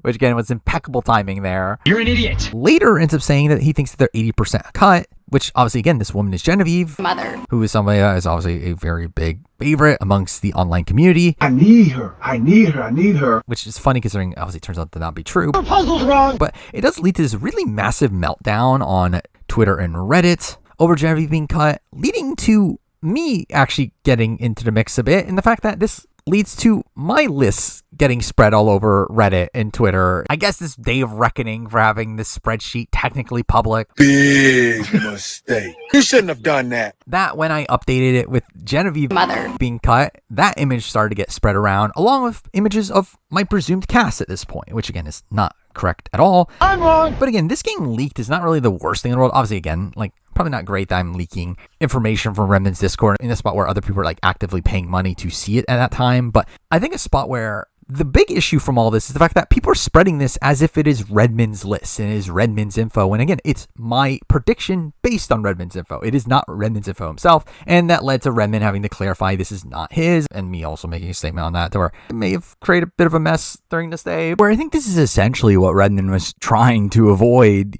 using his indecisive language, but again, someone just had to go out there and mess it all up. Because I'm a loser. And that did lead to me stop updating that spreadsheet publicly, but again, it is funny considering it's all based around like information that turned out to not be true anyway. Your puzzle's wrong. Though for some people, this was probably their first actual insight into who might end up showing up on 50. Just a wrong one. You haven't learned anything. Where even this cast prediction that was spread here was one that I didn't put much time into, really more so just kind of a test to see if they could still hit diversity mandate with all that we knew. The scales be tipping. Which is a large reason of why Mary's still on the list here. This where, again, she's just residue from me previously thinking that Mary and Say were likely together, but at this point, again, I already ruled out Say, and Mary does not have a say. So also did not have an Asian woman that sounded particularly likely at this point, to where, because I just kind of kept her there. Mary, you are safe. Which did lead to some thinking that Mary was actually in the running for the season. And again, it seems like she never was. I have to work on it. So what was also annoying about this situation was not only that, again, this spreadsheet leak around Twitter and Reddit, but also the fact that my timeline of Redmond information, which again, I only released in the Discord, was also leaked and being spread around, meaning that someone was clearly directly leaking things from the Discord, which again, this in particular was something I never actually intended on getting out there. As again, to me, this felt like a more direct leaking of things than me just talking about my predictions elsewhere, especially considering it was, again, literally the information that people were paying money for to see on the Discord. It was something I also found funny about this day was that in the comments of my tweets, a certain Caitlin's Veto tried to troll me. Why would they do that? What is wrong with them? Posting a screenshot of a DM with reality TV fan claiming that Suri wasn't on 50. How stupid is that? Which was clearly a fake screenshot, and reality fan quickly confirms that it is, where, like, why did you do this? It just felt like a waste of time. What the fuck was that? Come on, that took hours to make. Now, with the cast starting to solidify by this point, I am adding in a column for people that are confidently on the cast. Now, again, the names in white are still technically predictions, though the people that are in green are essentially people that are locked in. It kind of has to be those specific people. But then move on to March 29th, another big day here, learning about more cuts, with it again being a pretty massive day in piecing together this initial grouping of players on the list. Also a day that I did my biannual daytime stream, where this one in particular ended up being my longest stream ever, platinuming Life is Strange double exposure while keeping up with the 50 rumor mill, which is obviously two things that definitely should go together. Excited to be here for 12 hours platinuming this game, seeing Max Caulfield's full story. Wait.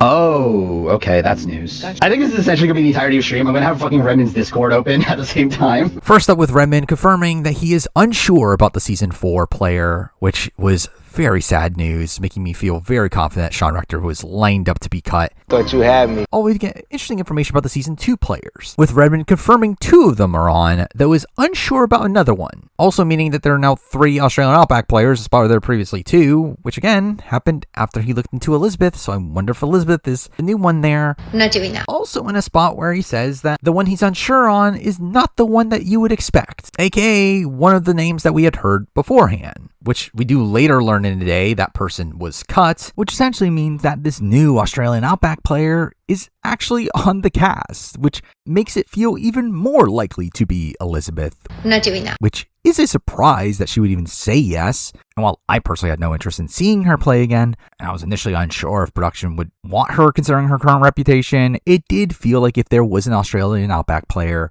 that they would cast over the likes of, again, Carolyn and Jesse. You, Jesse, you. That isn't one of the ones already rumored. That person would be Elizabeth. And this will surely never change. No, not doing Survivor. But also essentially meaning that one of Jerry or Colby are on the cast while the other one is cut, with it again not being clarified at this point which one is which. And either way would be pretty shocking for them to go with one but not the other, concerning their previous history. She's using her frosted chocolate to substitute for a frosted snack. I think Kobe's afraid of me. Though at this point I did lean towards Colby being the one more likely to be on the cast. I was watching Treasure Island. Particularly due to the notion that obviously this decision to go with these more legendary style players would have assumedly been because they wanted to go with people that had casual appeal. And Colby is someone that has more appeal to the casuals, being obviously the most popular Survivor player for years during the early days of the show. I ain't no Hershey bar. In comparison to Jerry, who wasn't and was one of the most hated Survivor players. Man-eater Manthe. To where, again, what's going to attract more people to come back to the show? Someone that you like or someone that you dislike? To where ultimately, again, I did lean Colby being the person on the cast in this spot, even though I actually preferred the opposite at this point. I'm a survivor. But we do also get some pretty big news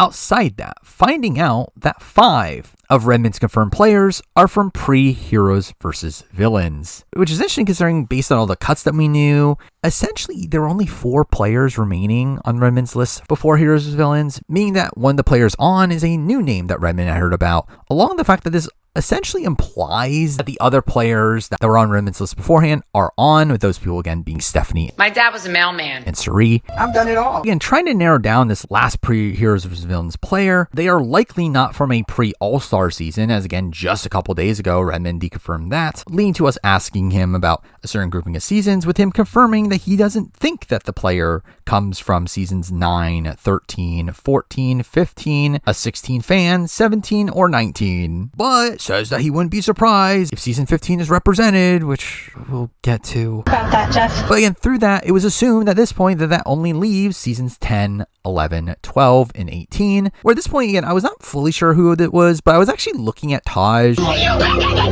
As this is also a point where I looked into Taj's tour dates, and at this current time, she actually had a convenient gap in her tour dates during the time that Survivor 50 would be filming, to where it did make me think that maybe there was a shot they got Taj, though ultimately, again, that doesn't lead to much. Crushed, betrayed, extremely disappointed. Though the notion that they would be looking into celebrities with pre-built fan bases was not the incorrect thought here. Just, again, I was thinking of the wrong person. Mr. Beast. Now, also during this day, we get another confirmed cut from a player themselves, that being Natalie Tenorelli. Wait, what Redmond post here?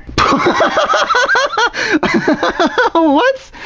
Are people seeing who's the most recent person announcing they got cut? Natalie Tenorelli posted she got cut. Who was shockingly into running, where, again, Redmond did not know about her. She's like randomly announced she got cut here, which again was very humorous to me. You were a servant to Rob. But again, this leads to another one of these lines that Redmond constantly reiterated of that he doesn't know of a 20s player that is on the cast, but would be surprised that one isn't on, which, I mean, get ready to be surprised. I'm gonna vomit. But to me, Natalie Tenorelli being called for Survivor 50 really opened up the floodgates of who could potentially be in the running, because again, if they're calling Natalie Tenorelli, they clearly must be calling everybody. I don't know about that. Only for that to actually not be the case, which makes the Nat 10 call even more confusing. Just doesn't make sense. Also specifying he has no updates on the Korong players, meaning that they're likely cut. And I'm like, brr. Though also make it pretty clear that they're not the 30s one-time players that Redmond was previously alluding to. That's a fact. Though, to be fair, we, again, kind of Ray knew it was going to include some players from Dave vs. Goliath anyway. I'm a huge nerd. Going on to now confirm the status of the 25 players. That one is in limbo and the other one he's unsure about, which will lead to some, again, discourse down the road. With me, your dad. Leading us into the 30th, where he does confirm that he has no idea about Malcolm. I'm in good shape. Implying that Malcolm is the one that he's unsure about, making me assume that Abby Maria was cut. I mean, look at me. So again, he constantly reiterates that no, she's just in limbo. So. But it is also during this day where we do get some info on the season 2 players through Jerry reposting the cast that Johnny Fairplay reposted. Jerry, okay. Which she's on, which she wouldn't do if she was still in the running to be on the season. Especially with her also posting on this day, stop shrinking to fit in the places you don't fit. Which felt like something someone bitter would say. Where at this point, again, I think you just lock it in. It is Colby. I'm a survivor. That is confirmed, while Jerry was the one that was cut. I'm thinking it was somebody big time. Especially with Colby proceeding to follow Jonathan and Rick Devens on Instagram. I don't want to get with you guys at all. Which, to be fair, probably didn't really mean that much. Especially considering we later learned Devens wasn't actually on the cast just yet. But, again, probably a sign that he was at least in the running. Debatable. But it's also here where Redmond points out that he also followed Tina recently. What you got there, buddy? With this really spreading beyond the Discord, as if, like, Redmond confirmed that Tina was on the season and that she was the season 2 female, and it's like, no, he didn't do that. But despite this, Tina was someone that was still circling the room mill for really no reason for a lot of the rest of this process, with people still thinking that Tina could be on Redmond's list, despite him constantly saying that he didn't have a winner until very, very late in the process. And even then, Tina was never really brought up a reliable source. And we later obviously get confirmation that she was never called to begin with. But again, despite all that, people were just kind of holding out hope that Tina would be on this cast for some reason, when it never felt like that was actually a practicality. But he also ends up applying during this day that the season 4 male has sadly been cut. Obviously, that being Sean Rector. Which again, obviously a big loss. generally probably the person I was most looking forward to seeing on 50, though I do get it from the perspective that he does lack casual appeal. Also fully confirming at this point that he doesn't know of any pre-mergers still in the mix, which essentially confirms the bio was cut. Sure. Though again, that was kind of implied anyway. Also on the Discord today, someone makes a post about Julia Sokolowski, The weakest link on the beauty tribe, saying that she might be on, as she tweeted 2 big eye emoji, which obviously must be alluding to her being on Survivor 50. I don't know about that. So again, what's even funnier about all this is the fact that it's quickly found out this was actually tweeted like a month ago, to where it's not even a recent tweet, to where again, this is a whole bunch of nothing. You were dragged. And speaking of meaning nothing, we do also have Redmond now confirming that people from his 50 for 50 series are on the cast. Sure. Which would have been useful information if it was a fact that Q is the biggest lock on the board and he was on that list, to where again, it was just kind of obvious that this was the case. Because Q is going to show up and show out. Also from outside the Discord, this was a day that another troll post ended up getting some traction, this time from Big Brother What Now, claiming that Jeff handpicked a player for Survivor 50 and hints towards that person by using the word million over and over and over again, to where it could only be one person. Win a million hearts. Thank God that this was clearly a troll post, but again, of course, some people actually took it seriously for some reason. I'm a fool. But I never actually expected Banu to genuinely be in the running. So while Jeff has praised Banu in the past for what he brought to Survivor 46, I think even he is aware that Banu's not the type of player that you need to bring back. Shouldn't have put me on Survivor in the first place. And along with that, we do get another troll post from an alum, that being Tyson, joking that he's going to be on Survivor 50, which I don't know if anyone took this seriously, because obviously they shouldn't. You lied straight to your face and you ate it up. Not that, again, Tyson would be of the caliber to be on Survivor 50, but obviously he wouldn't just be openly announcing on Twitter that he's on. Don't tell your stories. People don't believe your stories. They mock you. Instead, this really told to me that there's absolutely no way that Tyson's going to end up on Survivor 50 with him openly making a joke like this. I love seeing people cry when you crush their dreams. But then we move to March 31st, where now we get confirmation of the 30s players being in the mix, saying that he has at least 3 players confirmed from the 30s coming from seasons 35 and 37, which again, you can imply means 1 person from 35, 2 people from 37, especially considering we knew 4 people from 37 were in the mix, where obviously a 35 player is clearly Chrissy. I have no comment. All but confirms Chrissy is on the cast, which again was a bit of a surprise to me. I did not think she would make the cut, but again, she did. Why am I mothering? All from 37, this does lead to me personally thinking it was Christian Angelina. That's a fact. Now, it doesn't get like fully locked in that is Christian Angelina for a while. Theoretically, Angelina could have been Gabby. Play with me. Theoretically, Christian could have even just been Mike White the entire time. Are you a fan of Mike White? Are you a fan of his movies? And that, again, that is the reason why I don't put them in green on the chart just yet, as again, they theoretically could be other options, even though I do feel fairly confident that it is them in particular. But it's also here where we finally get confirmation on the last Heroes vs. Villains player, which comes from season 15. Wait, what? Despite us ruling out season 15 earlier, which... a little contradictory. Now again, looking back at the clues, came off unsure on it was from a grouping of seasons that includes season 15, that does say he wouldn't be surprised season 15 is wrapped, which at least that statement isn't wrong. So I didn't lie. And it is funny how Redmond does end up specifying that he himself can't even keep up with all the things he said. Though again, this original statement in retrospect does feel like such a half measure, being the result of him not talking indefinite. So again, this surely will be the last time that Redmond's wording of things will cause us some issues. But either way, it's a season 15 player, season 15 girl, which based on everything, felt pretty clear it was Amanda finally, that we finally got Amanda in the mix. When I told y'all I didn't have it then, but I got it. Now again, technically, it wasn't locked in to be Amanda for a while. It could have theoretically been someone like Courtney, the little blonde, or even PG at this point. I think PG was actually like a pretty popular guess right now, even though again, it turns out to not be founded. I'm asking your opinion. If I was PJ, I would have killed myself if I'm honest.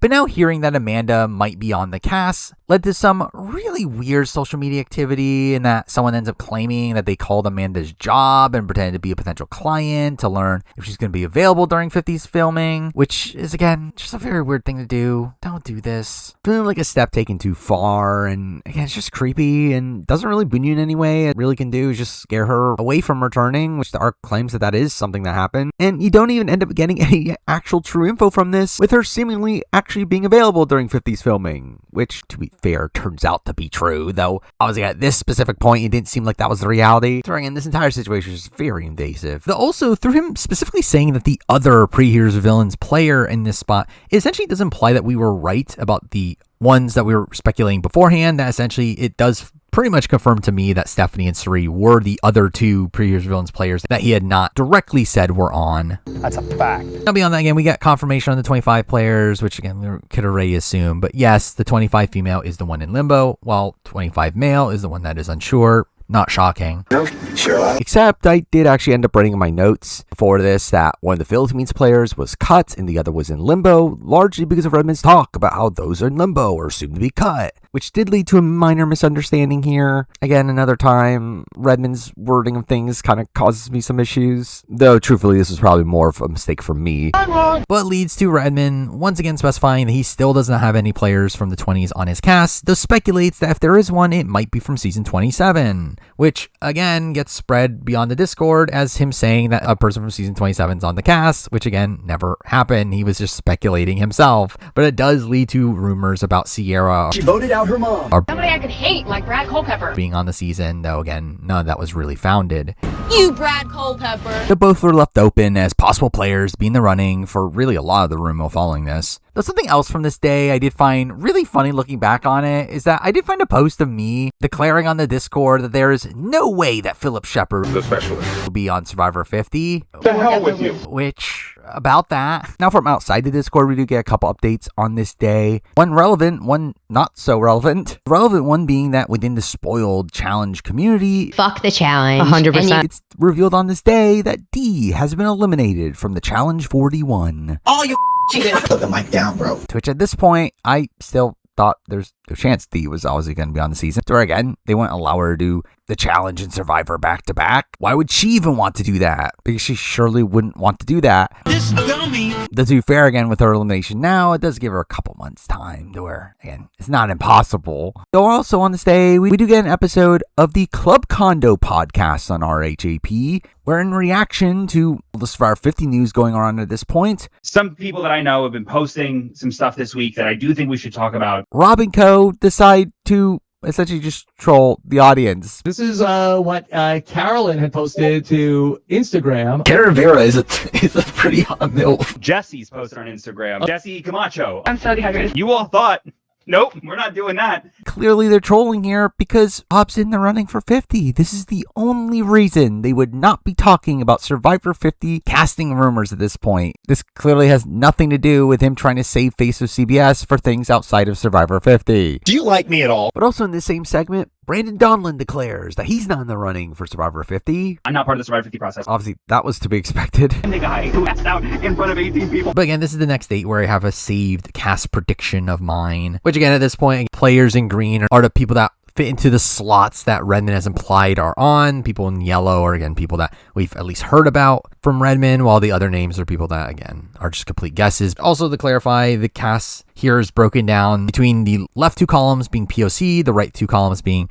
non-POC, and making that point here and saying that it's not looking good for POC at this point. They don't exist anymore. Especially, again, no winners on the board. Based on the names that we had heard, it was just not looking particularly good from a diversity standpoint, to where most of the names ending up on the cast from the early portions of this process ending up being non-POC. Though at this point, I was thinking that if there was going to be a Borneo rep on this season, I did feel like Jervis was the most viable. Especially considering, again, lack of POC. It did feel like Jervis being POC obviously helped the numbers there, so I did think he was potentially the pick at this point. Although I did still think people like Rob C., Rick Devens, Charlie would eventually come up in the rumor mill and could potentially still be on the cast. Debatable. We also have Malcolm, Sydney, and Ty all not being completely written off yet, to where I still thought they were viable people to be on the cast. Puzzle's wrong. And also, Andrea and Sierra were kind of more just full-on guesses at this point, though were there to kind of help with the 20s representation, because clearly they would want 20s representation. Wrong again. But now we move on to April 1st, aka April Fool's Day, aka the day that my Rob and Amber Get Married retrospective came out. One of the most important televised products in Survivor history, which is obviously the best video I've ever made.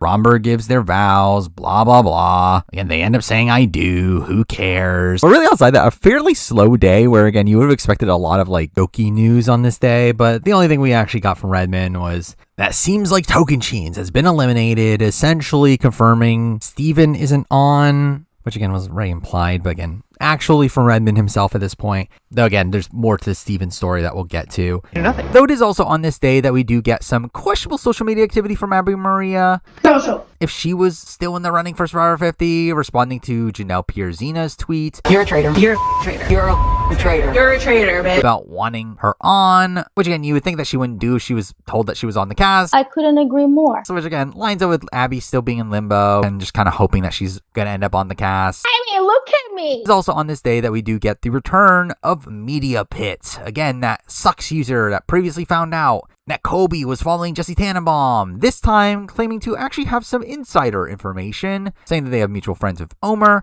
How do you say that, Mr. Mikey Boy? And stating that Omer is for sure cut. And he's been telling his friends that he's been cut. Mikey, no likey. Which makes sense based on what we had heard. Again, more so just further supporting something I had already thought. That's what I wanted. There again, Media Pit, while they did have some accurate information at points, I did very much take this with a grain of salt at this point. Though they did end up being a fairly accurate source. Though another event that ends up happening on this day involves Andy. Hi, I'm Andy. Please like me. Someone that had avoided the rumor mill up to this point and had really actually been fairly quiet in the Survivor community up to this point. Again, despite being this massive super fan of the show, who you would have expected to really be showing up left and right in the community, he really had been dead silent. They don't like me. Until today. Getting a lot cooler. Where he shows up on RHAP, doing a podcast about Australian Survivor. And lead with an Aussie accent, which is quite shit, I reckon. And proceeds to do more podcast appearances across the month, where again, Andy now all of a sudden just popping up and doing all these podcast appearances did feel like a change in how he had been acting beforehand. The Andy that I believe myself to be. Which really could be two things. It could either be that Andy has been cut from Survivor 50. They don't like me. And now is willing to go on these podcasts because he has nothing to hide anymore, which is the way I was personally feeling at this point. I'm wrong. Or it could be the opposite, and that he feels like he's on the cast and isn't as worried about putting his foot in his mouth. Though the reality is that he's probably just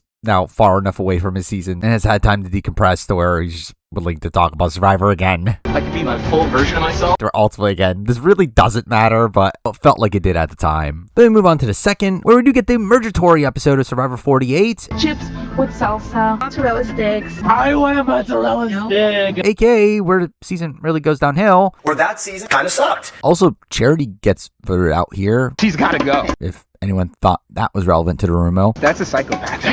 But also we do get Redmond confirming that he's unsure on all of the season 32 players right now, saying a few days later that one female co-wrong player is in limbo. You became a number. You were dragged. While the other two are unsure, revealing that the male you heard about, which is clearly Tai Shrang, Oh my god! was secondhand information, not someone that he's even 100% was in the running. Also confirming that Aubrey Bracco isn't one of the names here. That son of a bitch. Expecting her to not be called, which certainly didn't look great from him by the end. The puzzle's wrong. Though this ends up fully confirming that it is Julia Sokolowski on Redmond's list here instead of Aubrey. Left me hanging. Though there was obviously still some questions on which co-wrong female was which. Though either way, I felt fairly confident that Julia Sokolowski, even if she wasn't the one in limbo, aka assumed to eventually be cut, that she would not be in the running anymore anyway. The weakest link on the beauty tribe. All while if it was Sydney, she was someone that was still looking at somewhat viable. Though having no word on her was not a great sign, and again, similar thing goes with Ty as well. I don't trust it. But moving on to the third, we do have him confirming that it was a girl he heard got cut from season 2, aka confirming now it is Colby on the cast, with Jerry being the one that was cut. I'm a survivor. Also confirming the Sean Rector cut as well.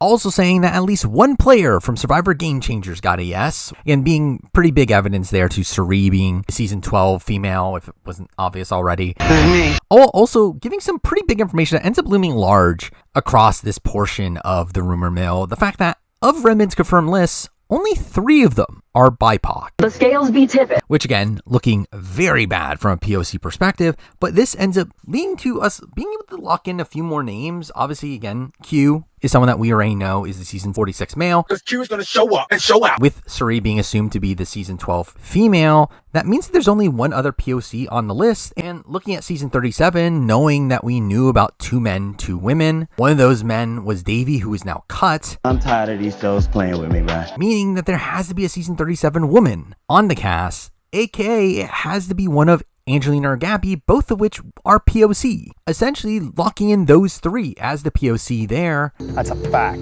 Meaning that everyone else on Redmond's list is white. At that point, essentially confirms that Emily Flippin is the 45 female over Katura. Anybody hearing this crap? Also confirms Jonathan as the 42 male over Omer. Likey, no likey. Again, locks in Elizabeth as the new season 2 female over Alicia. Don't jump all over me, sweetheart. Also fully confirms Chrissy over Desi, if there was any doubt of that still. Purple Desi. So again, at this point, there are still some debates with certain other slots, though. Now, it does deconfirm PG as a potential option for the season 15 female, though again, it still could theoretically be Amanda or Courtney. Though again, still leaned Amanda. I'm gonna be a bulldog this time. And again, it doesn't really shake up the season 37 male that is potentially on. Again, it's still either Christian or Mike, even though again, I lean Christian. I'm a huge nerd. And again, still that season 37 female. Again, while it is guaranteed to be a POC, it's not necessarily guaranteed on who between Angelina and Gabby it is, even though again, still leaning Angelina. I am an authentic person. Though alongside this POC information comes a pretty funny situation revolving around Stephenie. I love people from all walks of life. Where when counting up the POC on the cast, some were including Stephenie in those numbers. In reality, she's Italian. I don't care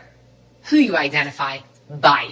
Which did lead to the meme of people just joking around of how Stephenie counts as POC because she's Italian. I've accepted all walks of life. Also on this day, we do get more information from the coach side of things. The Dragon Slayer. With this being the day that we did get that response from Coach on Twitter, with Coach declaring that he was not cut and he left by his own volition. Which, again, at the time, we were fully thinking that this is just Coach continuing to be bitter and that he's just pretending like he took himself out of it. Just doesn't make sense. So again, the reality here is still very muddied, where it's either that he was genuinely wavering at this point, or he was trying to still lean into the fact that he might have potentially dropped out. He was actually still on at this point. Either way, we obviously interpret this incorrectly. What business do I have going on season 50? But also on this day, we do actually get our first podcast appearance on RHAP post the 50 cast getting put together from someone that is supposedly on the cast, from Christian Hubicki. I'm a huge nerd. Which I remember being excited for this podcast appearance, as again, who knows what Christian will say related to the 50 rumor mill. Talk to a guy who eats a gallon of harissa every day. Gallon of what? Harissa? You know what harissa? What the hell is harissa? And what do you know? We just get a whole bunch of nothing.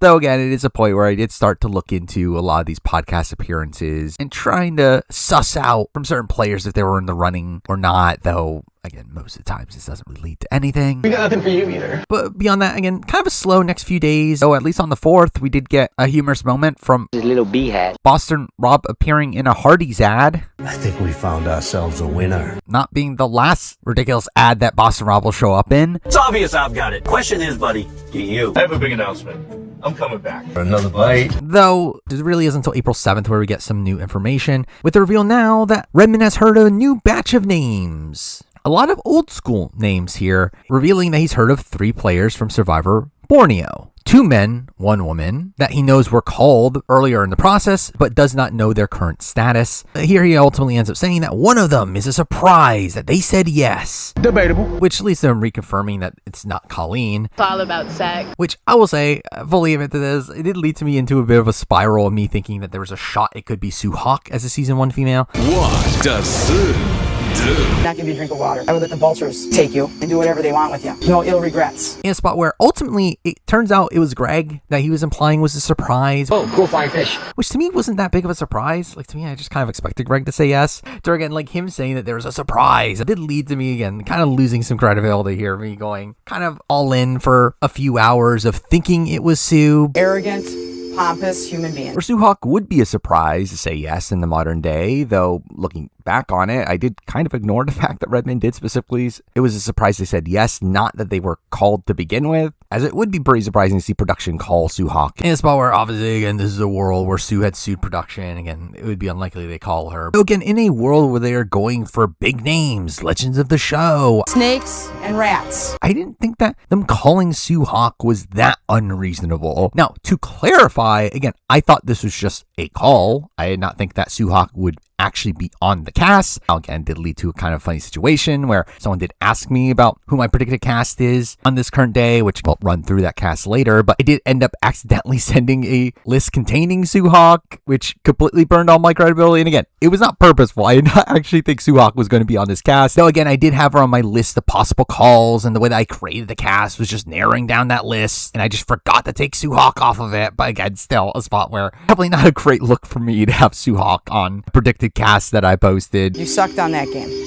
And to be fair, this didn't even really last that long. By the end of the day, I had a pretty good idea of who the people actually intended were. Where again, Jenna Lewis was obviously always the more practical option, along with again Greg and Jervis. City boy that never swam, let alone been in the woods or jungle or rode a boat in his life. As the men. Though again, we'll talk about the how after running through the remaining names. But beyond that, we also learn a couple other new people. Where Redmond now confirms that he's heard of a season 6 male, which I wonder who that is. I mean, it's clearly Dan Liu. Don't push yourself, Daniel! I mean, there's not many options from Amazon to begin with, and there's not many POC in the running. You are the sole survivor! But what are we doing? Clearly it's Rob Ciccinino. I will take care of your body. I'll be gentle. Don't you scream. Really exciting to see his name officially in the mix now, though sadly nothing really comes of it. The darkest timeline. But also we learn about a season 7 boy, which again could be John! Could be Rupert. Who the hell voted for me? You're starting this now. Lean towards Rupert, but at this point could theoretically be either. Also, while we see Redmond confirm a 13 boy was also called, which again, obviously, it's down to Ozzy or Penner, one of the two. I mean, my ass! With Redmond also confirming here that POC are included in these new names, though to be fair, doesn't really help that much considering, again, I was pretty confident Jervis was one of them. Believe that! Though also does say that it is a group of mostly multi-time players, with again, also not really helping that much considering I was pretty confident Greg was one of these people who would fit as the non-returnee of the bunch. That's a fact. Though at the time, I did end up landing on Ozzy being the Cook Islands name here over Penner. Let's go, Ozzy! Though that doesn't end up lasting too long, though obviously it wasn't a bad thought to think that Ozzy would be in the running here. Though there were some doubts that Ozzy would actually be in the running, considering his recent controversies. How can you say that you're a role model? Though considering us hearing about some other somewhat problematic figures in the running, I wouldn't put it past Ozzy being considered here. Don't get in bed with Ozzy! Though again, the main story of the day was me looking crazy over the Sue situation. Makes you a bit of a loser in life. That is, until I realize something major. With again, me piecing together who I think the names are, me realizing I've seen all these names before. Maybe on a certain unreliable list from a month back, where this is where I finally realized that this list of new names that Redmond has heard perfectly lines up with BHW's list from a month ago. Again, the list that had Jonas on it. Yes, Master Jonas. And that list seemed to actually have some credible information considering a lot of these names just lined up perfectly. Again, it ultimately turns out, yes, these were the names that Redmond was implying. That's a fact. To where, again, it does seem like BHW at least had source for old school names that Redmond also had, where, again, it really ends up confirming, again, the likes of Greg,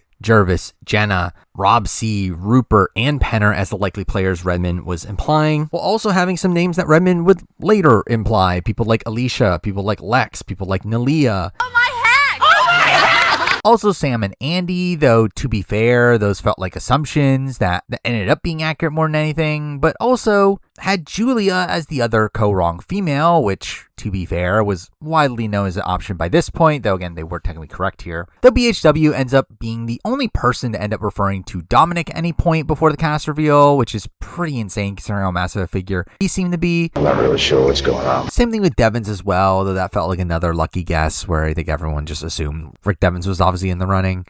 Sure. Also, BHW had a few names crossed out, which I don't know if these were meant to be cut players or players not called, but we do know that Parvati and Allie Cole weren't called. Surprised I didn't get a phone call. So I don't know why he bothered putting them on the list here, but they're also alongside Sandra and Janet, who are X'd out, which if he's saying that they weren't called at all, and there's some conflicting info in that, though if he's saying that they're cut, this is likely wrong, because as at the point that he made this list in early March, no one was seemingly cut yet. So again, there's definitely some wonkiness with all this information. A little contradictory. For a while, again, BHW is not a reliable source, and it's simply just someone taking in a lot of information. I do think this is a spot where they clearly at least had a source for old school information that, again, Redmond also looked at as a reliable source, even though some of these names like Rupert and Lex get later disproven. You're starting it now. To where I didn't been a good amount of arguments, sadly having to defend BHW's info, and pretty much just the names that lined up with Redmond's info, which again turned out to be the people that Redmond was referring to. Just again, really tough to do when some of his info was just so clearly wrong. But again, it did lead to me, again, leaving it open at least for some of these other names on his list potentially being in the running. But like Austin, people like Hunter, Lauren Ashley Beck, Tori, Lindsay Delosowicz, Kelly Nalbandian. But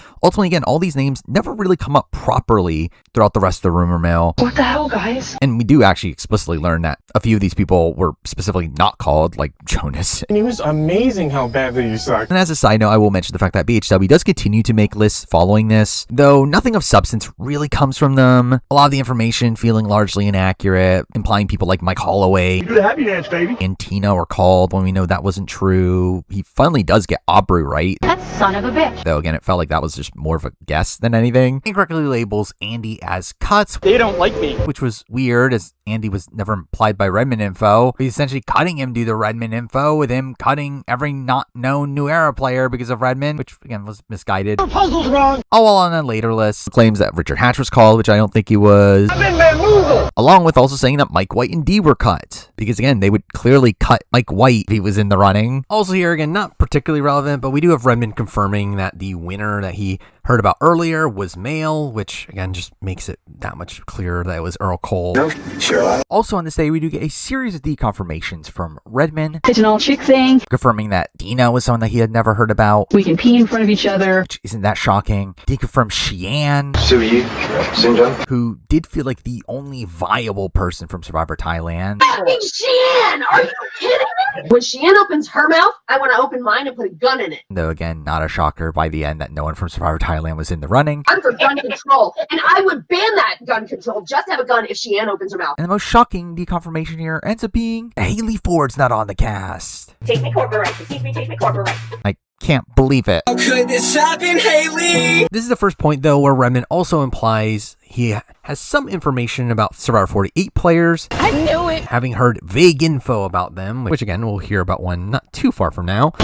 Oh, we get a pretty big revelation here, finding out that season 42 male might have been cut. You learned nothing. You haven't learned anything. With it being implied that they were at least told that they were on at a point and later cut, which would have been pretty big here.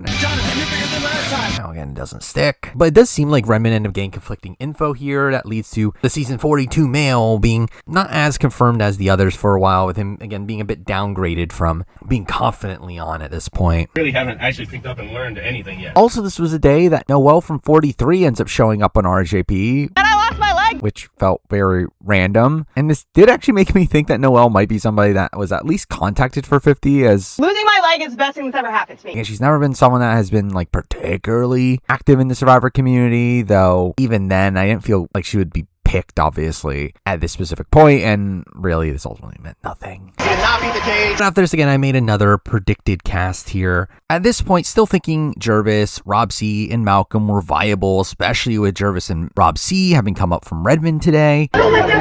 Also, adding Rupert to the list, as technically before this, we had never heard about returning season that Rupert was in the running for, that he didn't make, which since then Rupert himself has implied that he actually was in the running for certain seasons that we didn't know that he was in the running for. But again, that was until after the room mill. So at this point, I thought that if Rupert was in the running, he would obviously make the cast. We started out so strong, and now we are not. Though again, my predicted cast at this point does have 5 heroes from Here's Villains on the cast, which obviously feels like overkill to where that should have been a sign that Rupert wasn't on. I just wasn't listening. At this point, again, still thinking people like Sierra and Andrea were options from the 20s. Rick Devens, I was still expecting to be on. Natalie Bolton's here mostly just as, again, kind of just a complete guess, considering we were very much lacking in terms of POC representation at this point. They don't exist anymore. And again, I was still thinking someone like Andy would make it on. Hi, I'm Andy. Please like me. With there being actually a situation around this time of Gabe from Survivor 47 being on the podcast, ranting about the New Era not being on 50. As a fan, I would be thinking, well, I'm not even into this New Era thing, and it doesn't seem like you guys are even into it because you're not bringing any of these people back. And ends up lumping in Andy alongside Carolyn and Jesse. You have to stand by the stars you're trying to build up. People like Carolyn, people like Jesse, people like Andy, people like Gabe. Which again made me feel less confident in Andy being potentially in the running, though ultimately it didn't seem to matter. As it turns out, Andy was still in the running at this point. Getting a lot cooler. And again, I did include Joe Hunter on the list at this point. Are you serious? Now, the red flag for Joe Hunter was the fact that, again, he was clearly winning Survivor 48. So, I mean, again, this is a cast without winners. So, I mean, he's obviously not going to be on if he wins. Winner of Survivor 48, Kyle. But again, I did still feel like at this point, Joe seemed to be the most likely 48 player to end up making the cast of 50. That's my daddy. Joe's my daddy. I don't know if you know that. Now moving on to the 8th, a slow day with nothing particularly relevant outside of Media Pit noticing another player weirdly following Jesse Tannenbaum, that being Alicia from Corinne. Blondie doesn't even get a name. You can just go with an idle giant. Which would be a very random person to be in the running for Survivor 50. Though, to be fair, this felt like more speculation than them actually saying that they think Alicia's in the running. And what do you know? Alicia's never brought up again after this. Wait, what? But then we move on to the 9th, the day that gave us Xiaoheen doing tribal noises. But also, we get Say getting voted out of Survivor 48. Say.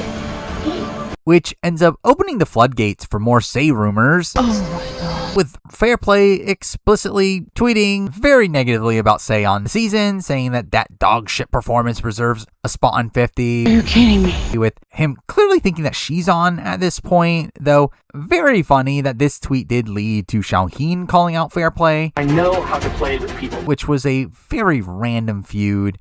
You. And also not a particularly great spot for Xiaoheen's chances. Again, if he was willing to just so openly react to potential 50 information, though, to be fair, so did Say. That has to mean something. And also, I guess I should mention that we did lose Cedric in this episode. Cedric is honestly the worst. Also, this ended up being the day of a RHP live event, where typically this obviously involves a lot of Survivor alum getting together, and through that, you would assume that there'll be a lot of 50 information spreading from this. Yet, really end up not being much at all. We got nothing for you either. With really a lot of this grouping of people that were at this event being people that were clearly not involved in 50. I'm a dumb bitch. Oh? That is outside of Emily Flippin. You're useless. Who proceeds to continue denying the fact that she wants anything to do with Survivor 50. Yeah, I have reason to believe you're full of shit. Because Emily is a liar. Emily lied to me, so fuck them all! Now, I should also mention that it is around this time that an interesting YouTube video came out from TV Insider having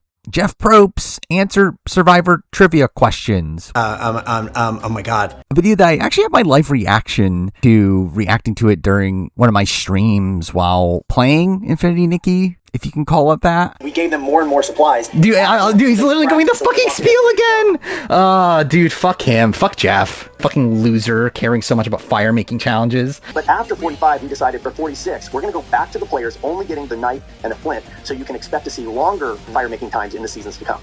That's a big fucking difference. cares? It is a Jeff Probst hyped this out like, oh my god, I want to make a change to fire making.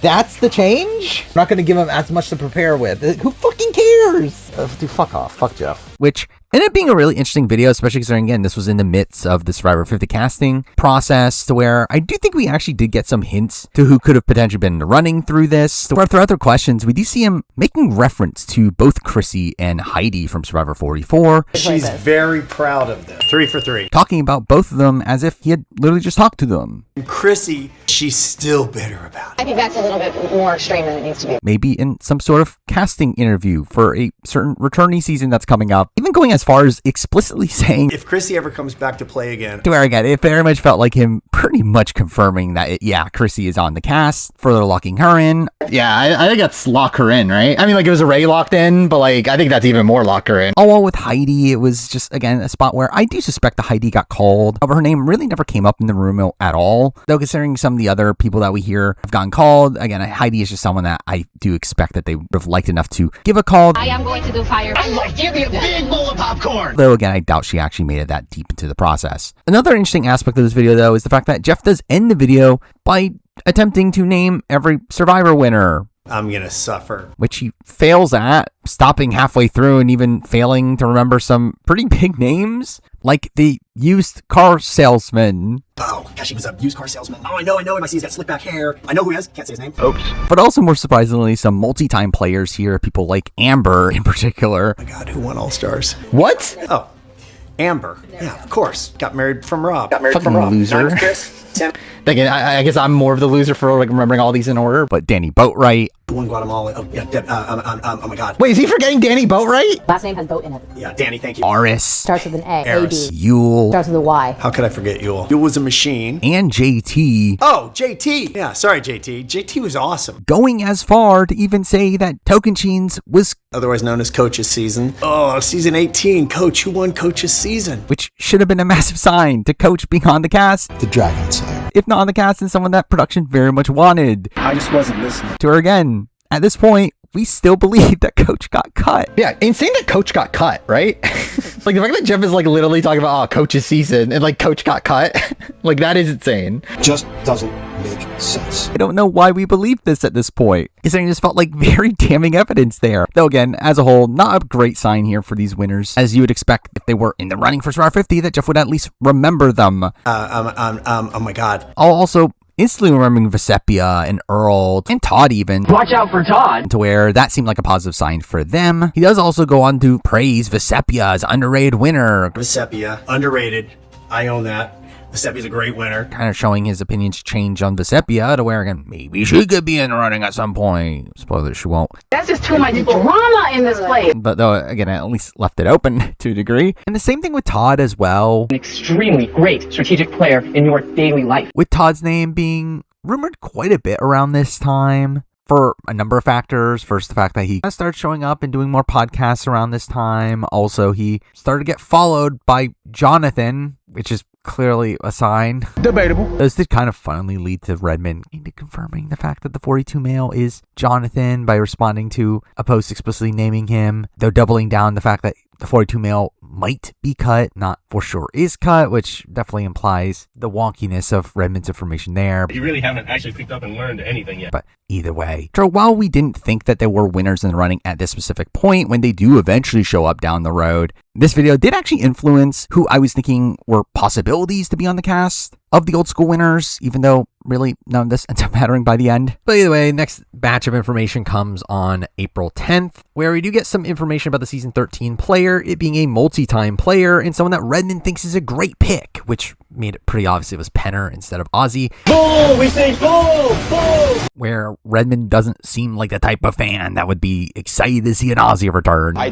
don't want to talk to you. Nowhere. Again, I felt fairly confident at this point it was for sure Penner, which again further lines up with BHW's list. That's a fact. Beyond that, we also get confirmation that no player from Cambodia has been given a yes, which, to be fair, it doesn't really help that much. Again, we already ruled out someone like PG from being the 15 female. Killed myself. I guess it, again, eliminates people like Kimmy Kappenberg and Jeff Varner, but it's not like I was expecting them anyway. That accent, it just talks and talks and talks and talks and talks. Also on this day, we did get some information from the Survivor 48 side of things, from Eva, having done a cameo where she was asked if she would play again. If I was asked to play another Survivor season, would I do it? In a heartbeat. I would love to go back. Only show that I want to do is Survivor. Though, in general, this cameo really gave me mixed signals where, obviously, the fact that she was so enthusiastic about wanting to play again is, again, a good sign that, obviously, if she was called, that she would say yes. Though, also through this one, I don't know if she would answer this if she was actually in the running for 50. Though, probably the bigger red flag is the fact that the way she ends this message is in a way that can be interpreted in multiple ways. Definitely go out again if they ever invite me. Hopefully one day I'll get another call. Whether that be her implying that she may have already been called or that she's trying to make it clear that she wants to be called. To where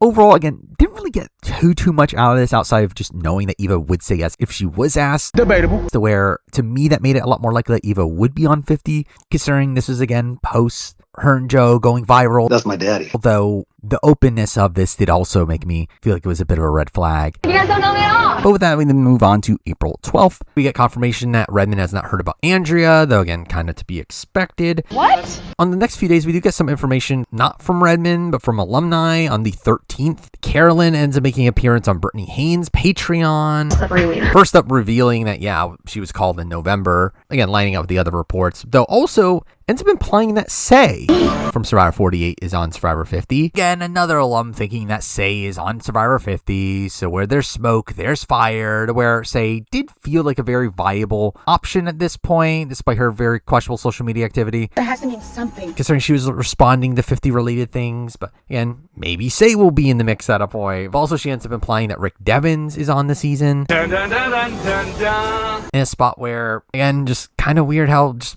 if the alumni community was knowledgeable about Rick Devens being on, that it did not spread to any of the reliable sources. Though, to be fair, Rick wasn't officially on at this point, to where technically the alumni were actually more incorrect than the insiders. Your puzzle's wrong. Also, this ended up being the day that we got the trailer of another eagerly anticipated returnee Survivor season, that being Australia versus the world, which I found very cringy. A lot of beef up there. Rated A. And actually kind of made me content with not seeing Parvati on 50. Oh, sweet little baby always think they know how to play Survivor. They're so cute. Though again, this was a spot where we obviously knew that Suri was going to be on 50 by this point. I've done it all. And again, she was on this season, though she wasn't really in the trailer much, which did lead to some speculation about her not being in the trailer because she's going to be on 50. How stupid is that? Which really makes no sense, but again, that was a discussion that was had at this point. But either way, on the 14th, no real info here outside of Phillip Shepard, The specialist. appearing, him taking a photo with Jeff Probst at an event. Again, surely Phillip Shepard will never be brought up in this video ever again. But on the 15th, we finally get new Redmond information, even though it's not really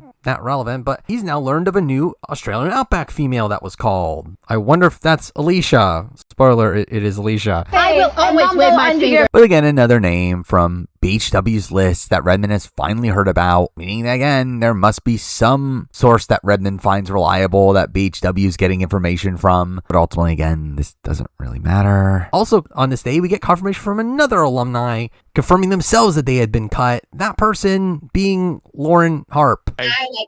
Which is kind of funny. Now, again, a lot of people were kind of shocked that Lauren Harp was even in the ring to begin with. I don't know why. Again, production clearly like Lauren Harp. You just don't understand. She rigged the rock draw. It was cringe in person. And again, they cleared like 44 in general, to where I expected more 44 people to be in the mix, to where, again, Lauren, someone that was in the mix and got cut, and kind of expected from my point of view. But it's also on this day that we do get a social media post from Tommy Smokes of Barstool Sports, who, I'll be honest, I didn't know much about until this. Who's Tommy Smokes? Who's Barstool? Though I did know he was a massive Survivor fan, and today he ends up posting a video from Fiji. Bula from the beautiful island of Fiji. Does this have something to do with Survivor 50? Could he be on 49 and later show up on 50? Usually we say, you just have to be yourself, right? Yeah. In your case, I don't know if that's going to work. I'm not on Survivor. Obviously not, as it ends up being for what we later find out to be Influencer Island, which I'll be honest, I completely forgot happened. But you know what I forget? I forget who Tom Scabelli is. They're clearly flipping shit. You don't have to have survived a plane crash. This will surely be the end of any chance of influencers having an impact on Survivor 50. I brought a briefcase.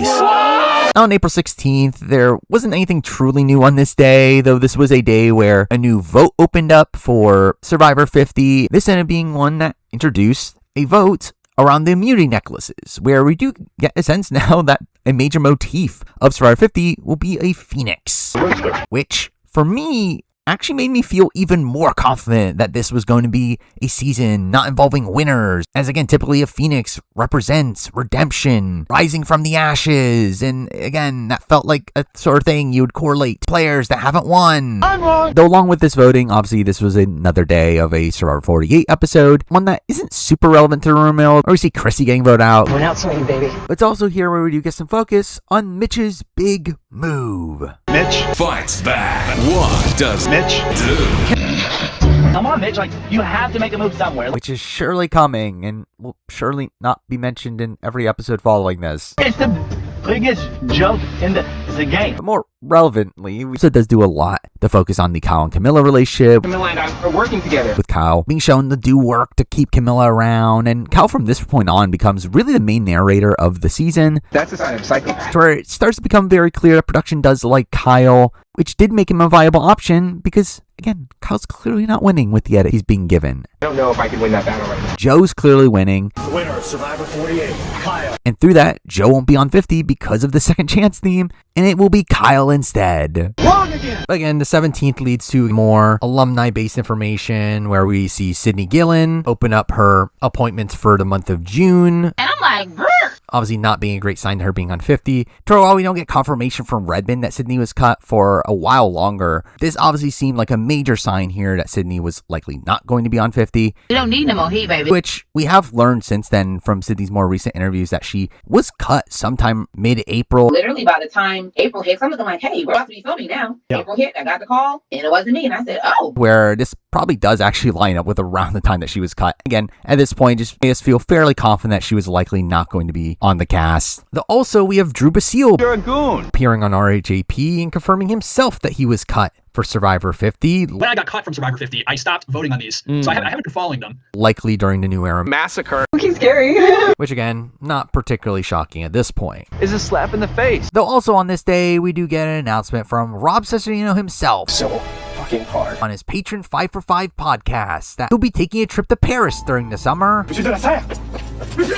Which, obviously, first thing that comes to mind is that he's clearly using this as a cover, as no way that he would take a vacation to Paris. Focus, piss pot. He's clearly going on a reality show, where by this point, I was thinking that even if he didn't end up on Survivor 50, he was gonna probably show up on something like Dondi, which he had been openly invited for. Any thoughts for you, Rob, of coming out of retirement? To where, again, those are clearly the two only options. Though I will say, also just found it very funny how this turned out to actually be a real trip. Or even though he ends up doing a reality show later, they're gonna meet the traitor. And he ends up actually taking a trip to Paris following that. Bye, piss pot! But that then takes us to April 18th, a pretty big day. After, again, about a week and a half of almost no information, we finally get Redmond, they get Patreon posts, a roundup of all the information he currently has, which did give us some new information here. First, confirming all the cuts that he had heard that are not public, which includes a Season 2 female, that being Jerry, Season 4 male, that being Sean, Season 18 male, which was Coach,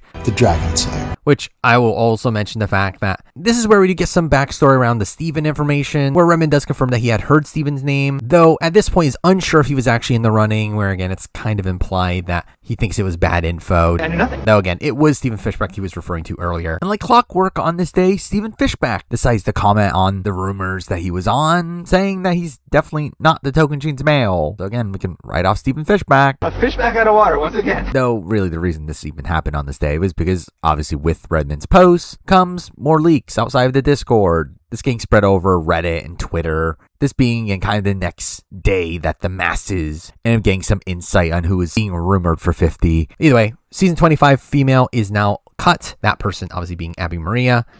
Which again is new information there. Even though weirdly Abby Maria herself didn't know she was cut. Maybe I was in denial. It's like, girl, if you ain't sitting in your clothes, you ain't on. Which makes all this very awkward. A Season 32 female is cut, which turns out he was referring to Julia here, though again, I personally thought it was Sydney at the time based on her recent opening of her appointments. My BS radar was going like this. A Season 37 male and female are cut, where again, the Season 37 male was Davey, but the female again was not locked in just yet. While I was pretty confident Angelina was the one on the cast, it still wasn't enough information to completely rule out Gabby just yet, though clearly it is referring to Gabby. That's a fact. Also, Season 41 male was cut, which we don't really have full confirmation on who exactly this is, especially because again, like Season 41 was a season that I was very wrong on in terms of who the clues were leading to. Though again, at the time, I was definitely thinking this was Deshaun. Debatable. 2 Season 42 men were cut, which again were Mike and Omer, considering it was pretty confident Jonathan was the other 42 male, which again we'll get to. Mikey, no likey. This was another spot where Mike himself wasn't told that he was cut until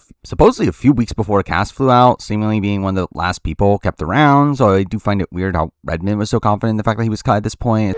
How do you say that, Mr. Mikey boy? Especially over people who we know were cut by this point. But again, it feels like a spot here where Mike was being kept around just in case. A 45 male and female cut here, which again, the female was clearly Sabaya. The male, though, was new information here, which my initial gut was it was Austin.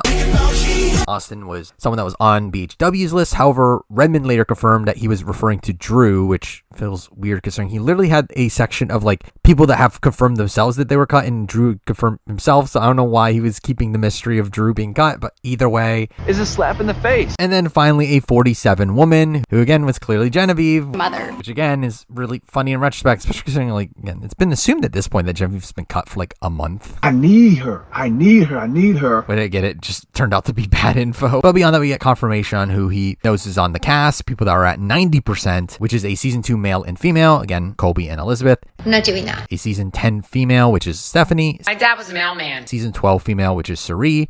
I've done it all. Season 15 female, which again, not locked in, it's Amanda, but again, pretty confident it's Amanda. $1 million. Shut the lock up. Season 35 female, which again is Chrissy. I have no comment. Season 37 male and female, which again, likely Christian and Angelina, but not locked in. It's a weird thing to say. Season 45 female, which again is Emily. Putting my hands on the balls here. And season 46 male, which is Q. Because Q is going to show up and show out. Also, we get a grouping of 60 to 70% here, which includes 2 season 13 men, aka a new season 13 man is on the board, which again clearly means essentially Ozzy and Penner are both in the running at this point, as they were the 2 viable options. I mean, my ass! Where while there were rumblings that like Nate Gonzalez had potentially been called, I mean, without winners involved here, it did feel fairly impractical that anyone other than Ozzy and Penner would be the 2 men that would have a chance at making this cast. Satisfied?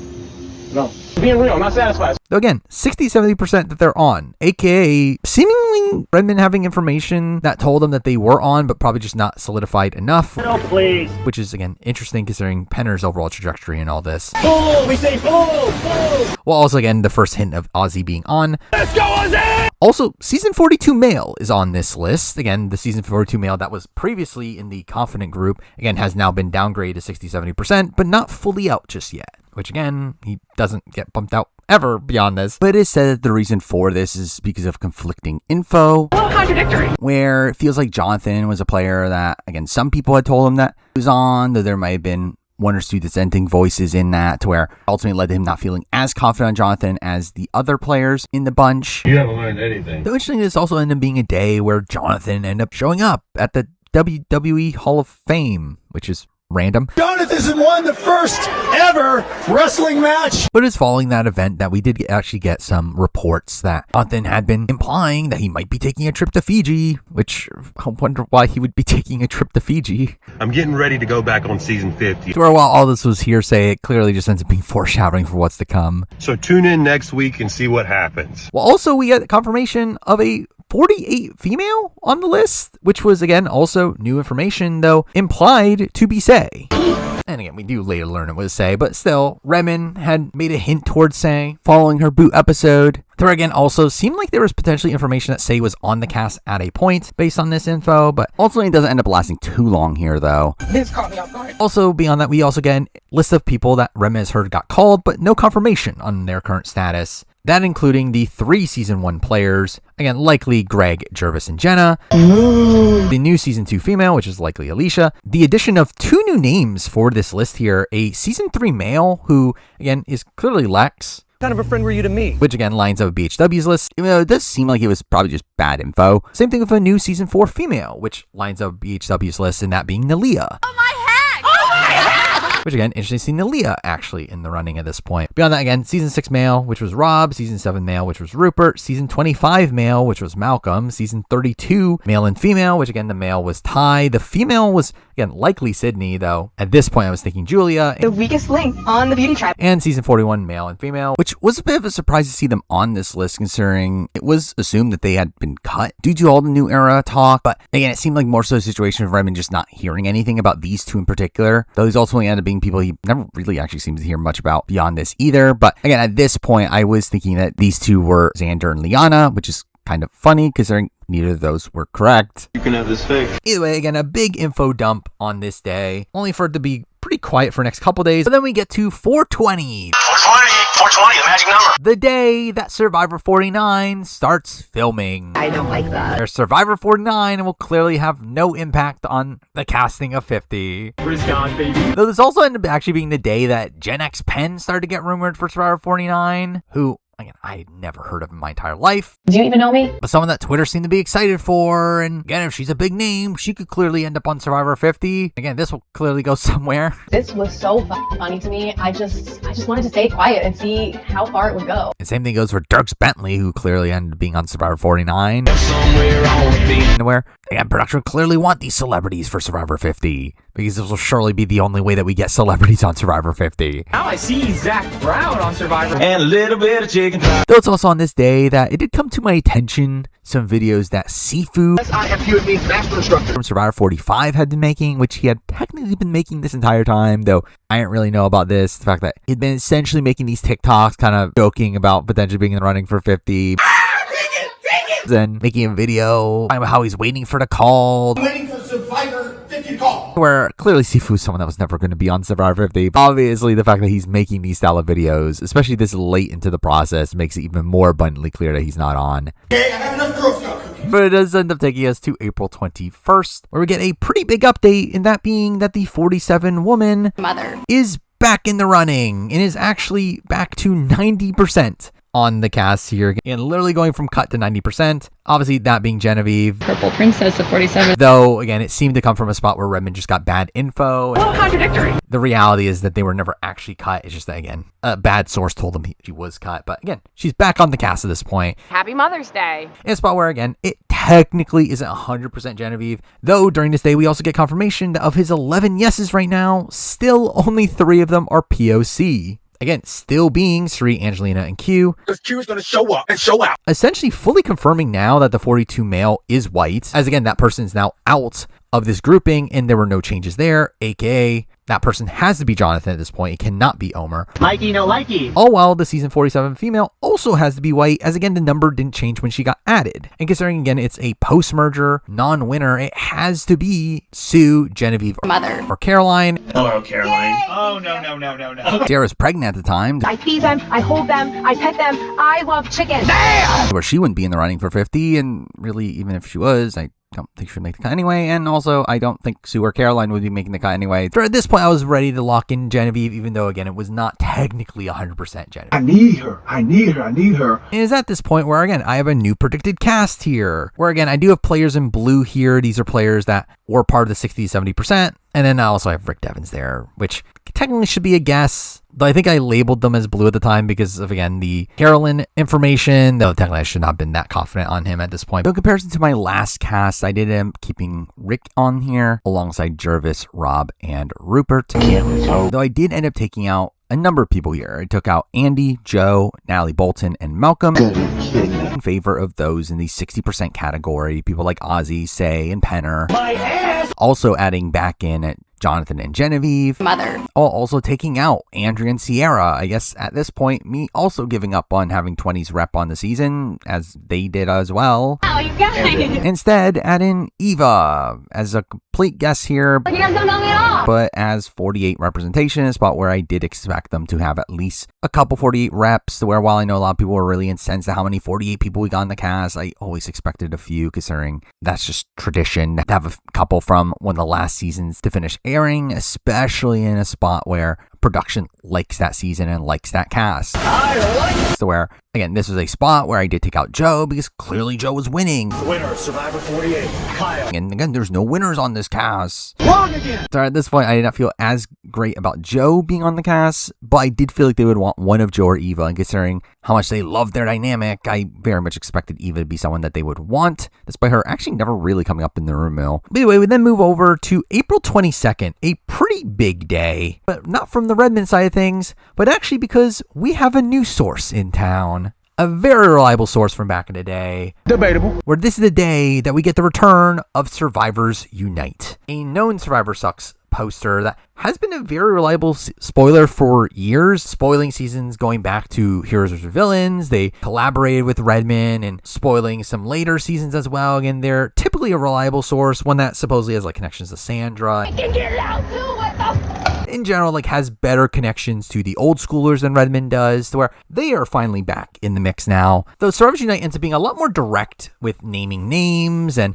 ends up releasing a lot of behind the scenes sort of information that, again, at this point, some of it is to be disputed, to where Contradictory. I'm not entirely sure how much of it is true, though again, still going to run through it, particularly in the fact that at this point, they end up revealing that CBS demanded one of Colleen, Elizabeth, or Nalia. Oh, my head! Oh, my head! To be on the season, wanting a like America's sweetheart sort of figure from the old school days. It's all about sex. Which, again, I could definitely see the Colleen and Elizabeth of it all. I'm not doing that. Elizabeth, again, was rumored to be on the cast at this point, where, again, this is just more openly saying Elizabeth is on. Though, again, the inclusion of Nalia here is random. Jumped in my mouth really fast. And again, that definitely leads to this being kind of wonky information. Though, again, we get confirmation the following day on the 23rd that Nalia would be the replacement for Elizabeth had Elizabeth end up dropping out, which we later see not happen. The puzzle's wrong. And we also get confirmation that Colleen was a hard no. So, fucking hard. All while Elizabeth was supposedly offered more money than the big four of Survivor 40, which I know at the time, again, the big four of Rob, Amber, Got married from Rob. Parvati, and Sandra were rumored to have been offered $100,000 to show up. Oh my god! It's so good! So again, this is a world where supposedly Elizabeth was offered more money than that, which again, doesn't really matter by the end, where again, all this did feel like very wonky information. But again, it is here where SurvivorSunite does fully confirm that yes, Jerry was cut. I think Kobe's afraid of me. Though not cut in favor of Elizabeth. I'm not doing that. Which is what a lot of people were saying,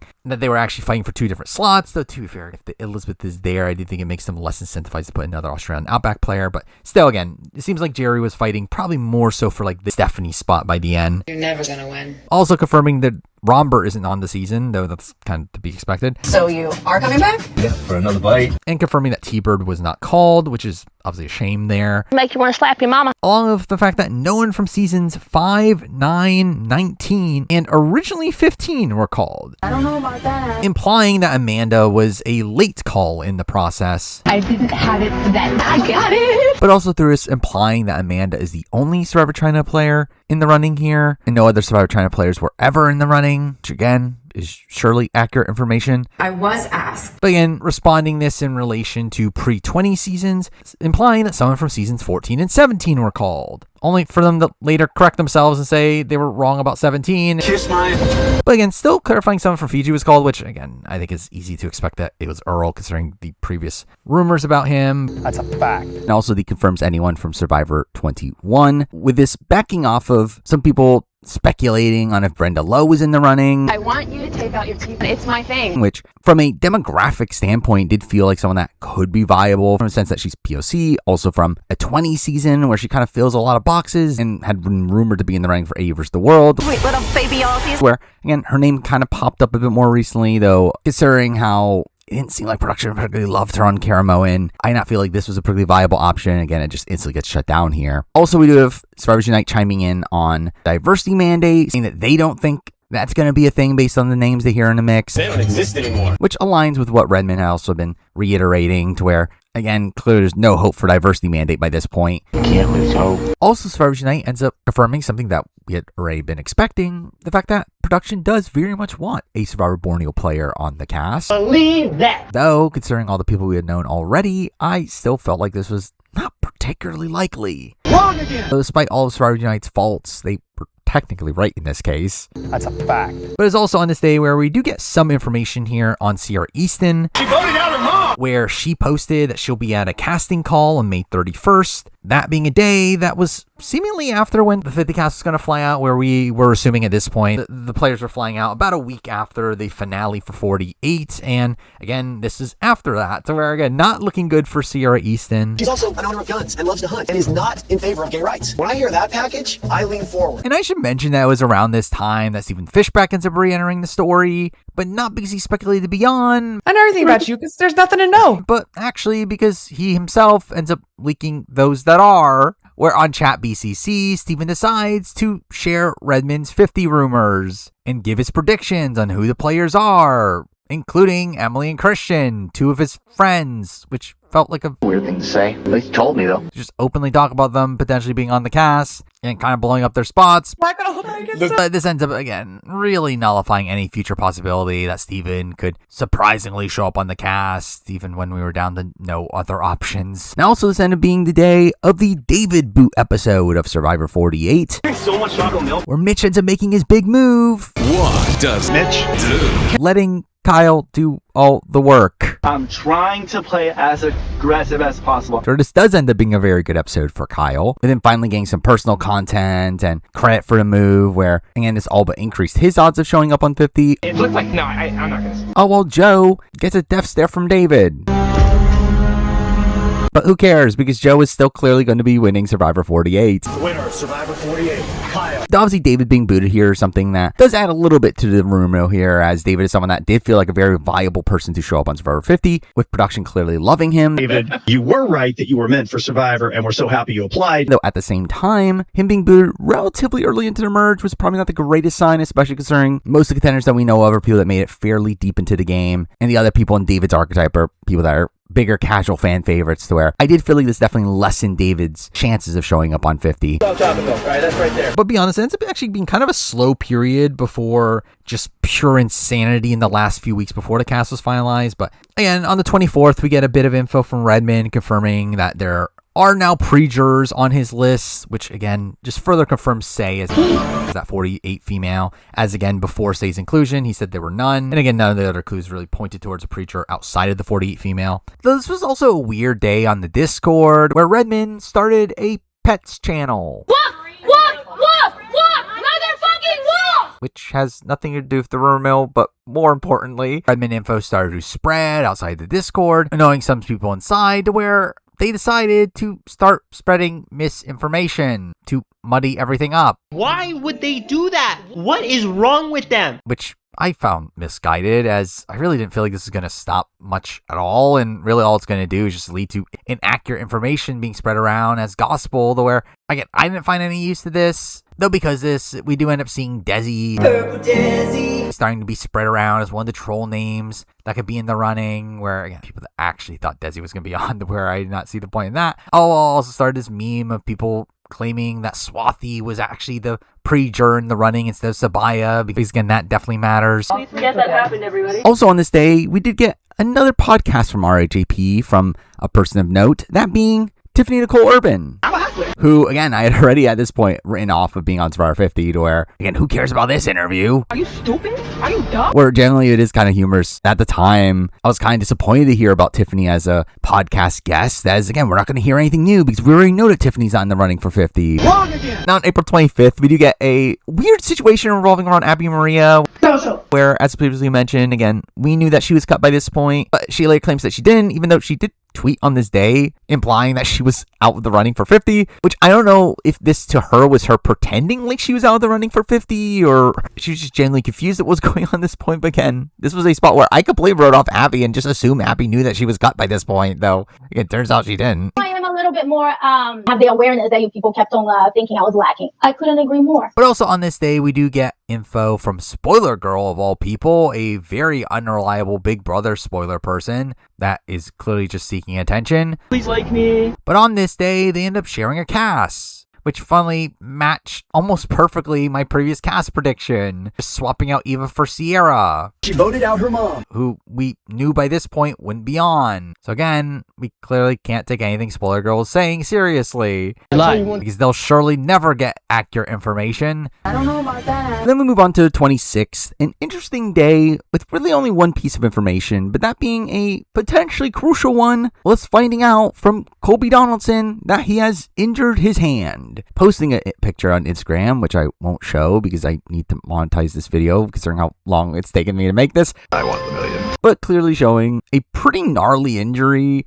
to where there started to be a lot of speculation on is Colby going to have to drop out because of this injury, though they're still a month away from them even flying out for the season, to where ultimately this ends up being kind of a forgotten footnote along the way. I'm a survivor. It's also on this day where Mitch finally makes a big move. What does Mitch do? On social media, giving us what is now an iconic gif in my mind, to where at least Mitch gave us something. Should have made a move. But finally, we get a big update on April 27th with Redmond revealing that he's now heard of a new 46 male that was called, though is not sure if they were cut or not, with, again, very likely to be Charlie or Hunter. Debatable. Again, we're in a spot where Q is the 46 male on the cast. Because Q is going to show up and show out. Though there was talk about it could be Tevin. Say positive, test negative. Where on the same day, it was reported that Tevin at a watch party had been telling people that he was called for 50, which again implies that he was cut. But again, there was still a lot of debate over could Tevin be on Survivor 50, and it's like it never felt like a practicality here. Though, also in a similar light, we did end up getting Jelinski. Jelinski is the monster. Starting to get mentioned around this time of having claimed that he was in the running for Survivor 50 and getting cut.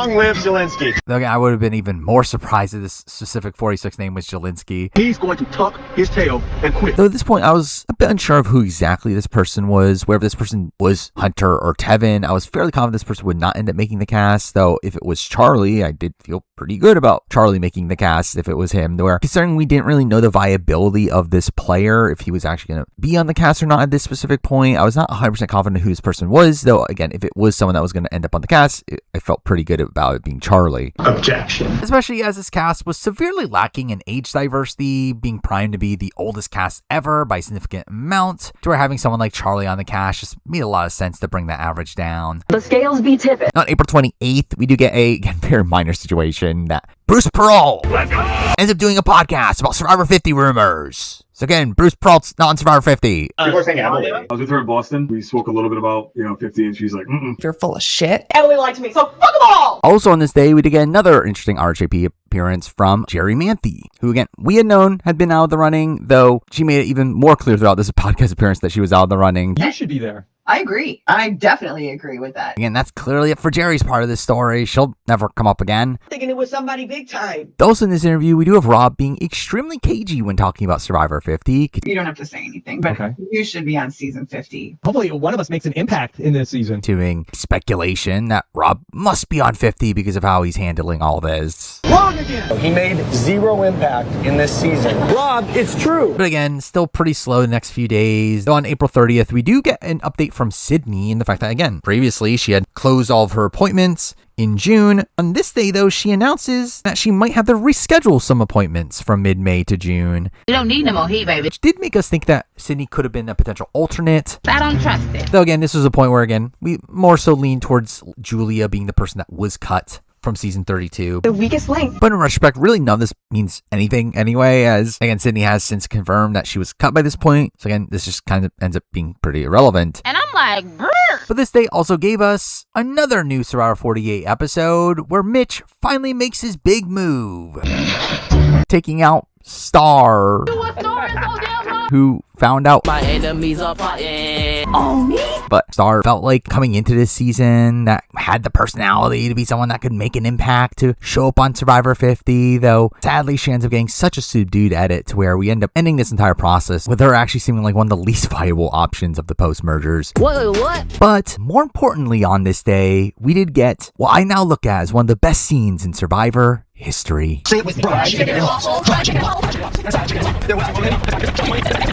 I didn't like it. For that season, kind of sucked. And a little bit of chicken fried. But finally, we're in May, the final month for this video. If only it didn't take up almost half of my notes here. And 162 pages of my post to go from Redmond's Discord, which is insane. But anyway, on May 1st, we do get another reveal from Redmond, the one that isn't that relevant. Just hearing that a 47 male was called, but also cut, specifying it's not Andy. Hi, I'm Andy. Which was interesting that he did that, but again, it was clearly Sam. That was my first instinct, and it turns out to be right. So again, not shocker. But from the Andy side of things, I feel like this was a pretty good sign for Andy. The fact that Redmond had to specify that it isn't Andy that's out of the running, where considering he felt like a pretty big name that we just heard nothing about, I actually feel pretty decent about him showing up later into the rumor mill. Getting a lot cooler. And also around this time, we got another somewhat interesting RHP appearance, this time from Caleb from Survivor 45. I'm a bully. Someone that had, again, really just eluded the rumor mill up to this point to where maybe we'll get some hints from this podcast. Spoiler alert, we didn't. We got nothing for you either. Also around this time, there ended up being another troll that some people took seriously for some reason. Someone on Twitter claiming that a Survivor 38 female is on the cast, which I guess technically they're not incorrect. You can have a dialogue. But obviously, this instantly came off as fake. Lying to people's faces. But especially from a newbie perspective, no newbie woman from 38 felt like a viable option by this point. You literally just dropped. Well, that's embarrassing. Now, May 4th, we do get another situation with Redmond essentially accidentally confirming one of his names, where a lot of discussion started to spin around Malcolm and his social media activity, which turned out to be completely irrelevant, though this leads to Redmond being an active participant in this conversation, and almost as if he wants to know information about Malcolm, who might be on his list. Though again, it was very clear the Philippines male was Malcolm to begin with.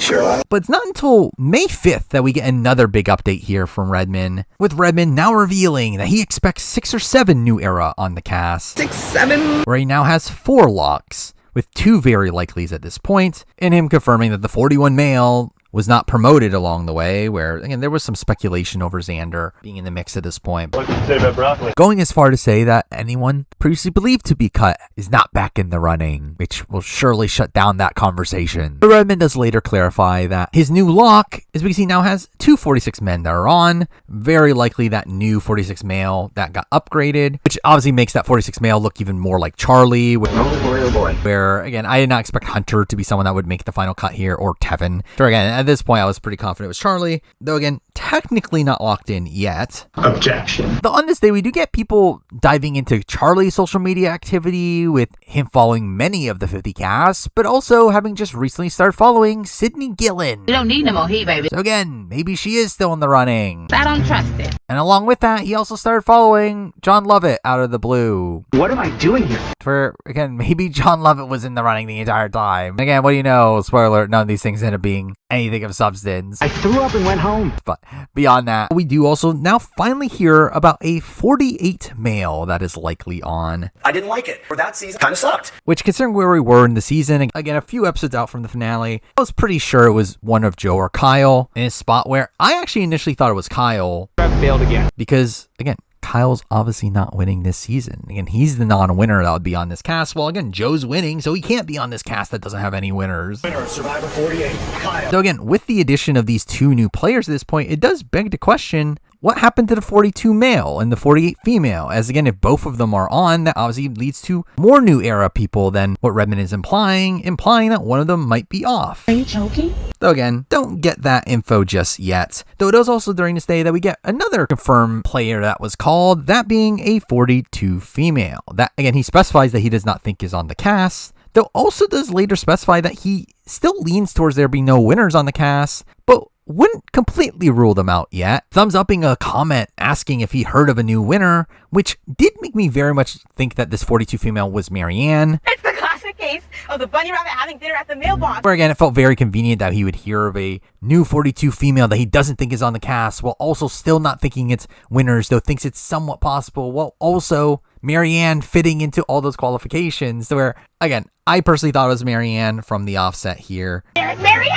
Though in the world where this wasn't Marianne, I was looking at either Lindsay or Tori to be the person for this spot, as both were on BHW's list and also were just the 2 other more practical options. Though again, we don't really get much more information on this at this moment. Dang it, why isn't that me? Though this ends up being a day that I also have another of my saved cast predictions, to where this ends up being one that does have a few shakeups here. Obviously, again, we do have the addition of Charlie. We also have the addition of the 48 male, which again, at this point, I thought was Kyle. Now, some of the speculated names were the same since last time, like Rick Devens, which again, can't believe he still hasn't shown up yet. Along with Say, which, to be honest, the Say one is a bit weird because I actually was pretty out on Say by this point. I just didn't really feel like there was a great option to really replace her with at this point. So again, she kind of remained on the list, even though I became less and less confident in her, which ends up being justified pretty soon. Well, also, I ended up keeping Rob Cesternino on this list. And this actually ended up being a pretty interesting day for Rob Cesternino, where on this day, he had done an interview of Gabby Patscusi, during which he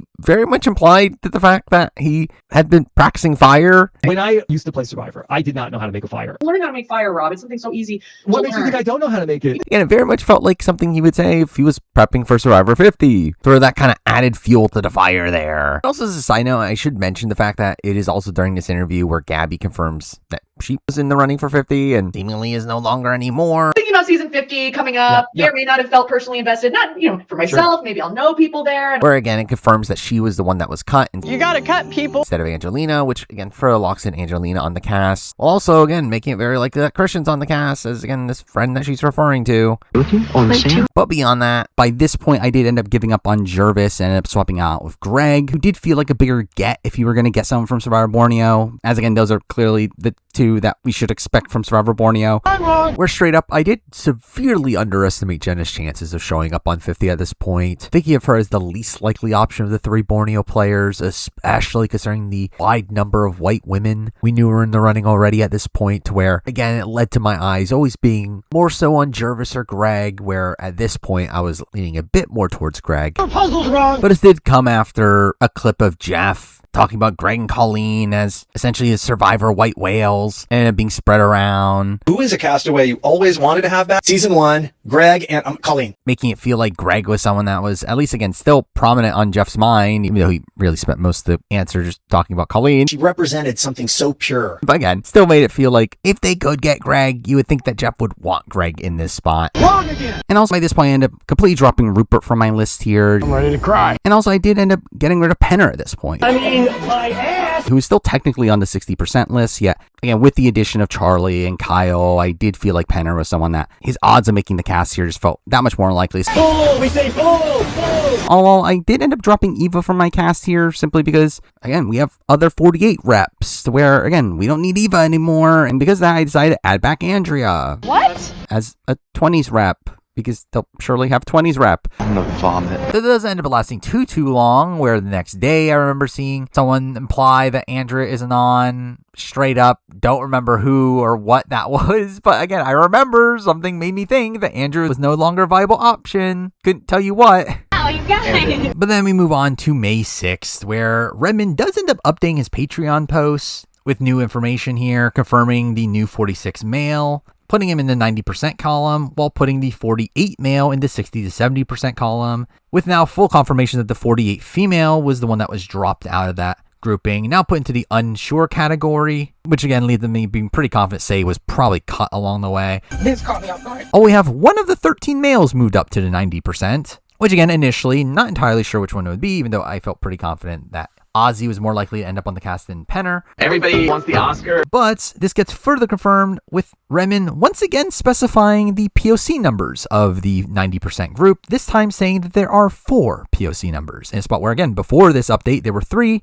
now there are 4, and considering only 2 people were added, that being the season 13 male and the season 46 male, one of the 2 can be POC, but not both, meaning that one and only one of the 2 are POC, while the other isn't, essentially giving us 2 different worlds at this point. Now, I was fully confident it was Ozzy as the 13 male and Charlie as the 46 male. I think that's a combination that made a lot more sense, though there were people that did believe that it could be Penner as the 13 male and again, Tevin as the 46 male, or that it was not Q initially and that's Q now. Big mistake. Which didn't even make sense based on the clues that we had. But again, I was very confident it was Ozzy and Charlie, which again turned out to be right to begin with. Beyond that, this ends up being kind of a funny day on the Discord, a day where for the billionth time I had to explain why Jonathan is the 42 male, which again, I just don't understand why this wasn't just so blatantly obvious by this point. But also, this is the first day that I started again to arguments on the Discord defending Charlie's game. Objection. If only it was the only time. But it's also here where we do get some more information from SurvivorSUnite. Some information around Julie Sokolowski with the reveal that Julie Sokolowski was supposedly still in the mix pretty recently. You were dragged. Which is this weird thing where seemingly SurvivorSUnite heard that Julie Sokolowski was in the running, but never heard that they were cut in a spot where Redmond, again, seemingly did. But despite that, again, because of how much SurvivorSUnite talked about Julie Sokolowski, I got back into the impression that she was the one in limbo, when again, it turns out that wasn't really the case. Wrong again! Though it is also here where SurvivorSUnite does mention Angelina by name as one of the only 30s women that they have heard to be in the running, which again, essentially ends up confirming Angelina as the 37 female on the cast. Sure. We also get some interesting info on the 20s players from SurvivorSUnite, with them also saying that they have not heard of a player from the 20s being on the cast, and gives a pretty extensive list here of people that they heard were called but are all cut by now. That list including Trish, who I'm surprised was called at all, Met in my life. Spencer, who again was confirmed, Tasha, who again, I was assuming was called, but again, now we got confirmation that she actually was called and cut. Now ask me if I can. Along with Abby, who again, Redmond has already said it was cut, though along with Malcolm, You gotta be kidding me. who again is someone that Redmond never gets confirmation on Malcolm being cut, really up until the end of this entire process. Redmond still is not seemingly sure what happened with Malcolm, though again, this is a spot where SurvivorSUnite at least claims that Malcolm was cut at this point, and at this also point claims that Abby Maria was the last of the 20s players to be cut. Though they do later claim the opposite, saying Malcolm was, but either way, it doesn't really matter. Malcolm's not on the cast. I'm being dead serious right now. And again, it was at this point that I pretty much dropped all my hopes of Malcolm being on, with again, SurvivorSUnite being a reliable enough source for me to actually believe that Malcolm was not going to be on 50 at this point. But with that, we then move on to May 7th, where we don't get much information, but we do get Redmond being asked about Brad Culpepper. you, Brad Culpepper. With him specifying that he has not heard Brad Culpepper's name, though wouldn't be shocked if he was called, which leads to some speculation later. Okay, is that normal? But also here we do get confirmation of two people seemingly not being on. First of which being Penner. I mean, my ass! Where Penner ends up revealing on this day that he is going to be at a film festival in June. That's happening during the filming of 50, which again made it unlikely that he was on. Oh, we also get confirmation from Lex that he has a concert mid-June as well, which again, he also doesn't seem to be on. For a stack of greenbacks. And again, two names that again were on Redmond's list of calls that again at this point could pretty much write off, though to be fair, Penner actually ends up remaining on Redmond's list, with him seemingly never getting that confirmation from his sources, even though again it became fairly apparent. No, please. But here we also get another Survivor 48 episode, where we surely finally get to see Bitch's big move. Playing a really scared Jane. Taking out Mary, another player on the bottom. Isn't me. Oh. What a shocker. You have to make a move somewhere. Though while Mary does end up getting a fairly solid boot episode here, it was still a spot where her edit kind of died in the middle to where wasn't really looking at her as a viable candidate anymore. Make yourselves proud, guys. On that, this episode did also provide two of the funniest moments of the entire season, aka Jeff being wrong. Oh, wait, no, I'm wrong. Your puzzle's wrong. Bella's puzzle's right. Camilla wins. And also David standing. But outside that, a terrible episode. Probably the true low point for this entire season. I didn't like it. For that season, kind of sucked. The one that Jeff continues to praise on the On Fire podcast, where I really do think Jeff's love of Joe was just so apparent by this point. Talking up his loyalty-based game, talking about it as a new way of playing the game, and agreeing with the comment saying that they should be branding the term outloyaled. There's no outloyaled, is there? I like this term. What do you think? Outwit, outplay, outloyal, outlast. Which is just an insane thing to say, especially coming from Jeff, who again constantly promotes the concept of having to make big moves. And again, him kind of going against that made him feel very much under the Joe spell here. And this just continued to make Joe look like a very likely returnee, especially if he didn't win. Winner, Survivor 48, Kyle. And speaking of that, this was also the day that I started to post in the Edgic thread of Redmond's Discord and got into numerous discussions about why Joe is obviously going to win Survivor 48. You're an idiot. Because that was surely worth my time. But then we move on to May 8th, a rather slow day, though. A day where Redmond is asked about this massive gap of seasons that we know nobody from at this point. From season 16 to 34, being asked if he expects someone from that range of seasons to be on, with Redmond saying yes, not elaborating on that, and through that, we assume that this was just a guess. And again, I'm sure this will never come up in this video ever again. But also, we did get some news from the RSVP side of things, where this was actually a day that we were meant to get a fairly interesting interview. All things considered, that coming from Andy from Survivor 47. Hi, I'm Andy. Please like me. With this being really his first official podcast on the main feed of RHAP in the aftermath of Survivor 47, where the podcast drops. And so does Andy. I'm on the bottom. Where he ends up being replaced by Jelinski. Jelinski is the monster. Which obviously Jelinski didn't give us much of a 50 update there, though. Again, for Andy to drop out of the podcast, that's clearly a sign that he's on Survivor 50. And surely this is 50 or later. This is surely not Andy just actually being busy in real life. Getting a lot cooler. But with that, we then move on to May 9th, where we do get a pretty big revelation here, with Redmond revealing that winners are back on the table. I think we found ourselves a winner. Where he thinks that there'll be at least a couple winners on the cast, with this obviously really shaking up everything. First, in the fact that obviously, again, we spent so much of this process thinking winners were not on. Now they are back on the board in a spot where he was pretty confident in this fact, and obviously never shakes from this point forward. Again, we knew winners were on from this point forward. Also, winners being on the table really helps with diversity, where again, up to this point, obviously I was very low on the concept of diversity mandate hitting. It just seemed very impractical, though. And this spot, with winners back on the table, and again, a lot of the more recent winners that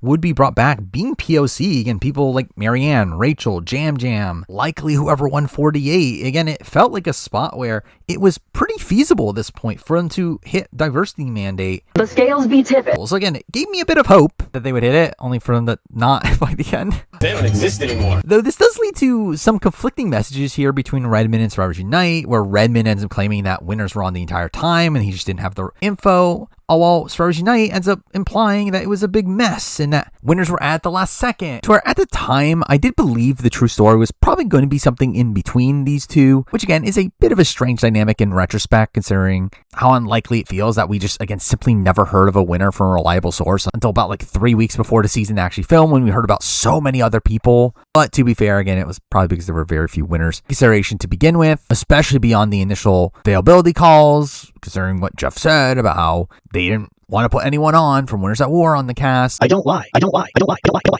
Where, again, it really limited the options there. So that ended up making me think things sided more so with the Redmond side of things. So we did get information way later down the road that definitely makes this all very muddy once again. A little contradictory. Now, beyond that, the only SurvivorSUnite info from this day is that they end up confirming that Ganya is in the running. Sure. Which, I mean, we'll get back to that. But also on this day, Kelly Nalbandian rejoins the conversation. What the hell, guys? Because she follows Chrissy, which didn't mean anything. That's a little bit more extreme than it needs to be. But again, she followed a rumored 50 player, so she must be in the running, because that's clearly the only reason why you would follow a rumored 50 player. I have no comment. Now, more relevantly, this was also a day where Suri ends up being interviewed. Take two of these. And very clearly makes reference to her doing another reality show fairly soon. Tell us what you're doing now, girl. Well, what can you tell us? I'm always open to other opportunities that may be in the air. Saying she has something coming after AU vs. the World, where I really wonder what that is. She does it all, folks. I've done it all. Either way, we get to May 10th, where we get more info about the winners here. Redmond confirming that he does know one female winner that is on the cast. And again, with tradition to returning seasons, would expect there to be 4. Your puzzle's wrong. As again, with most returning seasons that have had winners, mixed in with non-winners, there have been 4 winners on that cast. Again,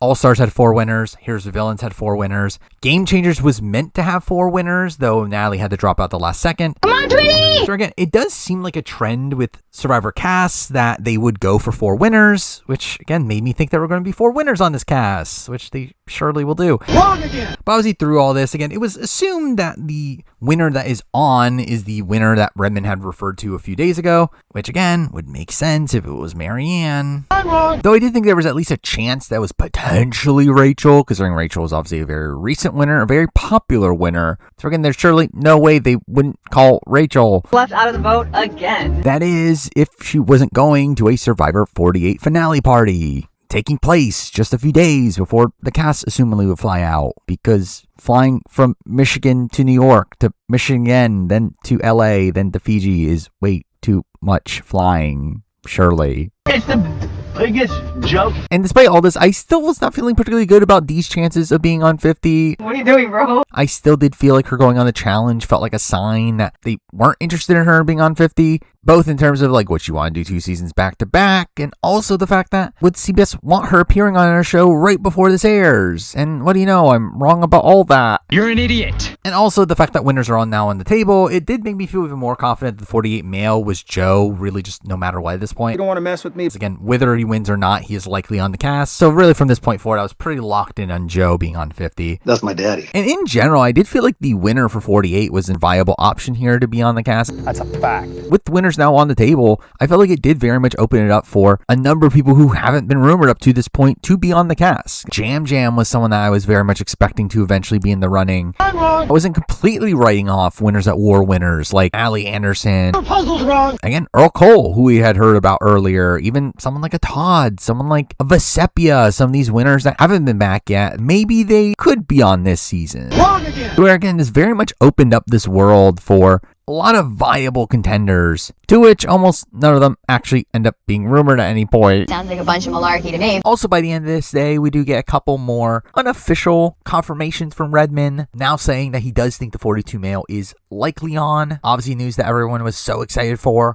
Though again, he doesn't get officially promoted until a few days from now. Oh, we also have Redmond saying that he thinks the 48 female is likely cut by this point. This caught me off guard. So again, still never moves her off the list without obviously being Say, and this being around the time that Say had popped up again, reacting to a lot of 50 rumors. Again, very much made it feel like Say was definitely on the running. Are you kidding me? Except this also ends up aligning with Say getting a new haircut. Oh my god. and that led to people speculating that she must be on Survivor 50 because she now has her hairstyle and the way that she did on Survivor 48. That has to mean something. Because again, that's clearly the only reason she would ever do that. So, funnily, this ends up aligning with another situation similar to this with Christian. I'm a huge nerd. People did have similar vibes around Christian, with him kind of going back to his hairstyle, similar to what he had on David vs. Goliath, where, I mean, I guess people were right about that one, but obviously we're kind of wrong about the Say situation.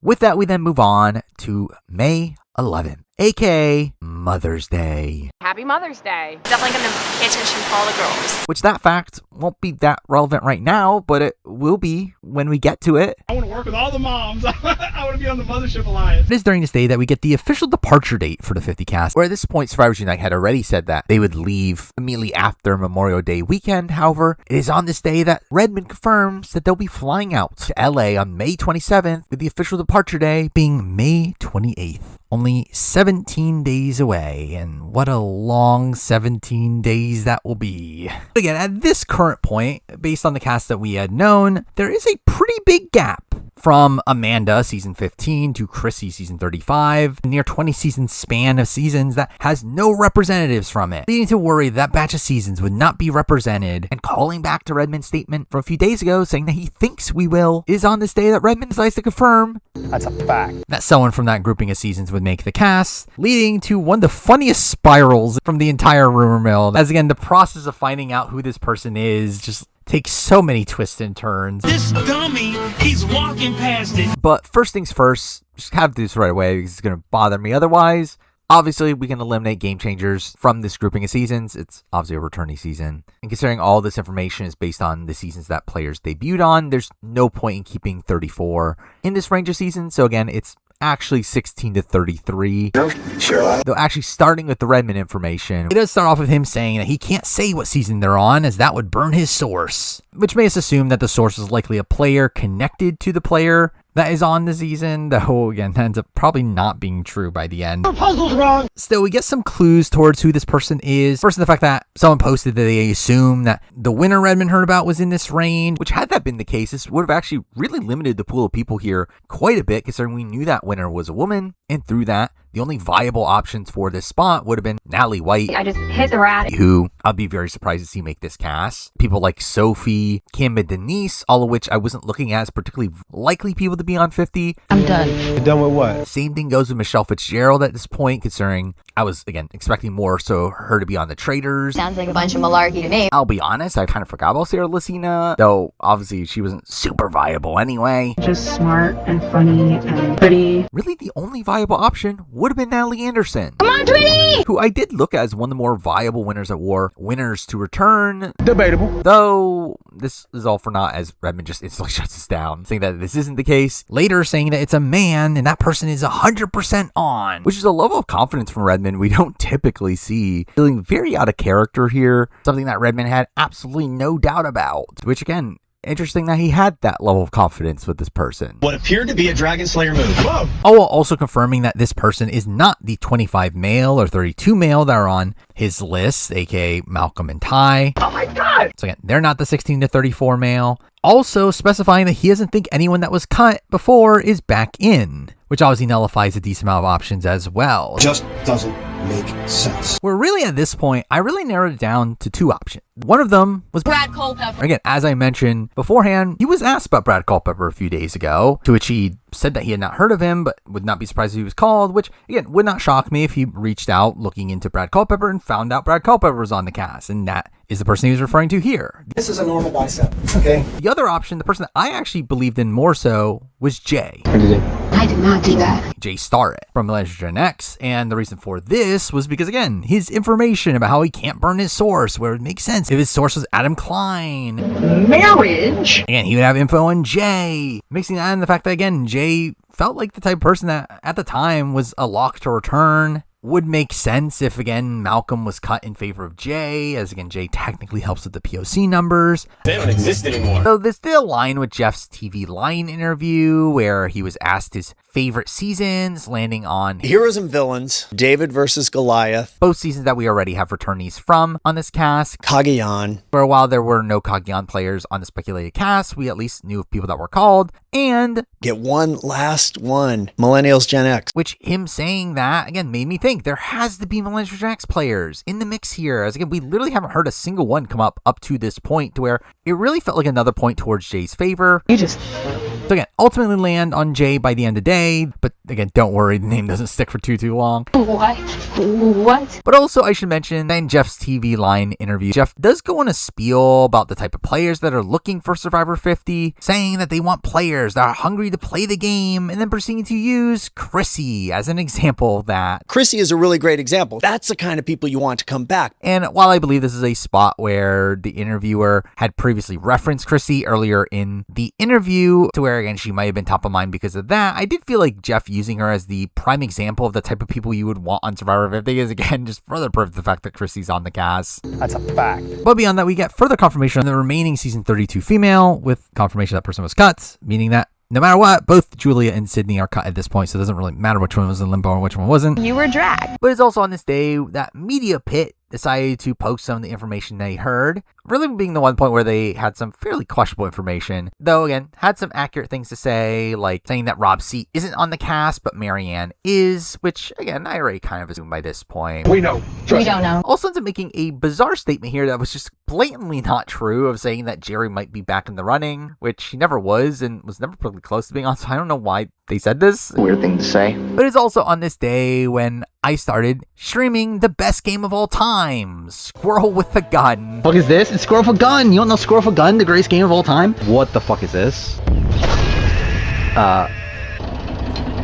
During which I do say some pretty humorous things in retrospect. We've essentially pieced together almost everything. And I think everything makes sense now. You're an idiot. No, fucking D's not on 50. Again, even if she ends up being on 50, you're wrong to think that she's on 50. Like, she literally was on the challenge when the cast got finalized. Like, why would she be on 50 at that point? What are you doing, bro? But it is during this stream that someone in my chat ended up claiming that they had gone to a watch party, having seen Sammy from Survivor 43 there. How did I lose? I fell. With Sammy having told them that no one from Survivor 43 got called outside of Jesse. I don't really get invited to parties. Which I don't know if that was true or someone just made that up in my chat, but it was something that did linger in my mind beyond this. Though, to be fair, if Jesse wasn't making the cast to 50, I doubt anyone else from Survivor 43 would be making the cut. I started on it, ended up not on it. Though, at least in terms of information about who got called, again, there are just conflicting messages on if other people from 43 got called or not, but either way, seems like 43 was off the table here in terms of people making the cast at least. I don't have very many friends. And ultimately, I do end the day with, again, another predicted cast here that now fits diversity mandate. Mind you, at this point, we were in a precarious spot even though diversity mandate was possible, where again, we knew 4 locked-in men that were white, 6 locked-in women that were white, meaning that literally every other person remaining had to be POC, though again, it seemed possible now with the winners on the table, and again with the 16 to 34 person again being Jay. If that was the case, again it would help with diversity mandate. Or again, it felt feasible at this point, even though most of the guesses here end up being wrong. Your puzzle's wrong. As for the changes to this list, obviously, as previously mentioned, at this point I thought this 18 to 34 player was Jay, so again he's on here. Damn, Jay. Along with also switching out Kyle for Joe as the 48 rep, to which, again, still debate on whether or not Joe wins the season, which might affect things. Considering I did think they were probably going to go 4 winners on the cast, in a spot where if Joe had won this season, that would be 5, but ultimately, again, that doesn't matter. The winner of Survivor 48, Kyle. Outside that, the other changes to the list here are the addition of winners. I did end up putting on the 4 winners I thought were the most likely to be on this cast at this point, which were Marianne, who I was pretty confident was the winner that Redmond was alluding to. I don't know about that. Jam and Rachel, who I looked at as the next 2 most likely new era winners to be on the cast. I'm wrong. Along with Earl as an older school winner, because they surely will put an older school winner on the cast. Wrong again. Though in the process of doing this, obviously I did end up taking out Say, who by this point, again, we could completely rule out. Are you kidding me? Along with also taking out all the non-POC, non-winners that weren't locked into cast from last time, which includes Greg, Rob Ciccinino, Andrea, and Rick DEVENS. Dun, dun, dun, dun, dun, dun. Though now knowing the timing of things, I was technically not that far off at this point on DEVENS, though obviously I perceived to be wrong. You just want to make me look stupid? But anyway, we then move on to May 12th, which ends up being another pretty big day here. First, in the fact that, just to give an update on Rob C, it is during this day that he ends up doing a podcast with Drop Your Buffs, where he ends up pretty openly talking about Survivor 50 rumors, which, again, while I was kind of holding out hope that he could potentially be on up to this point, this is the point where I completely dropped out on Rob. I feel like they're losers. Especially considering a few days later, he ends up just openly talking about how Joe is probably on 50 on Know-It-Alls. I'm going to bring in like the rumor mill. He could be gearing up Kyle win and Joe is on Survivor 50. Where I felt like this is the point where, again, I felt pretty confident letting go of Rob as a potential option here. The darkest timeline. Now, beyond that, we do get a confirmed cut from Survivors Unite, with him revealing that he has now heard of a few old school cuts, including a Borneo man, saying that 2 Borneo players remain, and that the cut was not a surprising one, with him reacting with a smiley face to Jervis. Don't hate the players, homie. Hate the game. Where Jervis was someone that was kind of hovering on the cast for me as like the Borneo rap, as again, it would help with diversity, where him being cut here obviously takes away that option. And again, Redmond ends up corroborating this immediately after this, saying that he also thinks that when the Borneo men were cut. Believe that. But beyond that, Survivors Unite also does a lot of talk about winners here, talking about how winners were in the process at the very beginning, but seemed to be out by the time of the Sean and Jerry cuts. Debatable. But are now back on, revealing a list of winners that were called that never entered the process, like Boston Rob, Tony, Sandra, and Tyson. But I don't know about that. To where while we know that Rob was called, It has a little bee hat. some of the other information is again a bit spotty. Lied straight to your face and you ate it up. It also reveals that Parvati and Amber Got married from Rob. were not called, which lines up with Parvati a few months back, revealed that she was not called. I just played Australian Survivor versus the World. But still, and it does seem like the Amber side of it is probably true as well. Oh my God, who won All Stars? And with that, I guess I will mention that this was also a day where Parvati did a podcast with RHAP. I was betrayed. I was wronged. I was stabbed in the back. I was robbed. Which was particularly hyped around on Discord with potentially containing some 50 information, as Parvati had been very sloppy with spoilers. Are you going again? I don't know, maybe. And I watched this podcast here fully expecting her to accidentally say something 50 related, only for it to just be a whole bunch of nothing, just her promoting her book. So I'm finding there's a lot of joy in pre-ordering. So I just want to drop that seed for you. And announcing that she's developing a reality show. This is a totally new format, never been done before. Very fun. Let's go fun. Fun, fun, fun. Again, how dare she not leak something 50 related? I love that you are very confused about that. Also on this day, we did have Spoiler Girl being back at it again. This time, talking about how hectic the Survivor 50 casting process is, saying that they can't even decide if they want winners or not, which does align with what Survivors Unite had been previously saying. However, Redmond does respond to this, saying that this isn't true and the cast has been locked in for a while, which, again, I still think the story's kind of a mix of the two, though it does seem like by this specific point, they probably had already made their decision on winners. Debatable. While Survivors Unite later ends up confirming the fact that they don't think Richard Hatch was called. Arrogant,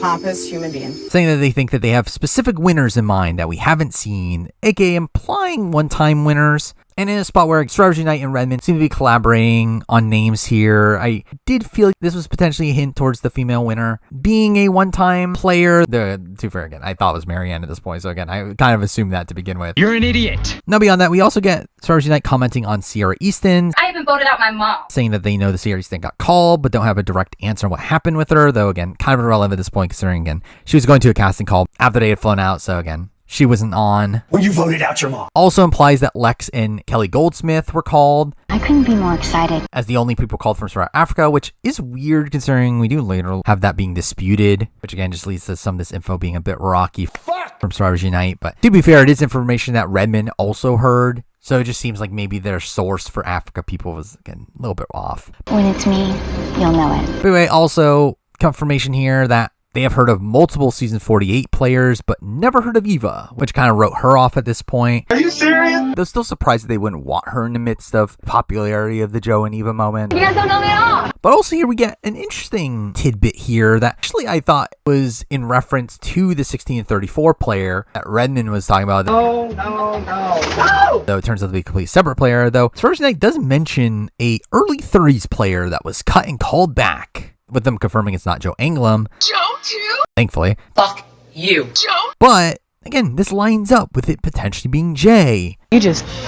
And that the reason why the information around this person's so sketchy is because, again, they were assumedly cut and called back. Wrong again. But again, still no major updates from that front outside of Redmond proceeding to confirm that he still doesn't know about Russell. I ain't finished playing just yet. Now, technically, he does not confirm if it's Hans or Swan. Talking to God, Lord. I mean, Jeff. Everyone else was talking about Hans, so I assume he was referring to Hans. Though again, him not specifying it in this spot does leave it a little bit open. People speculating on Hans a bit down the road. This dummy, he's walking past it. But again, Redmond does do some confirming of some winners that he has not heard of. Confirms that he has not heard of Vesepia, Jenna Marasco, I take my clothes off. or Tina. Get the girls some chocolate and peanut butter crumbs. Which again, didn't really change my overall view of who the female winner could be. Those end up being the result of a lot of speculation on SurvivorSucks around Vesepia on this day, largely spreading from someone saying that SurvivorSUnite implied that Vesepia would be on, which didn't really happen and was really more so hearsay based around Redmond SurvivorSUnite having discussed the possibility of Vesepia calling back her favorable mention by Jeff. Vesepia, underrated. I own that.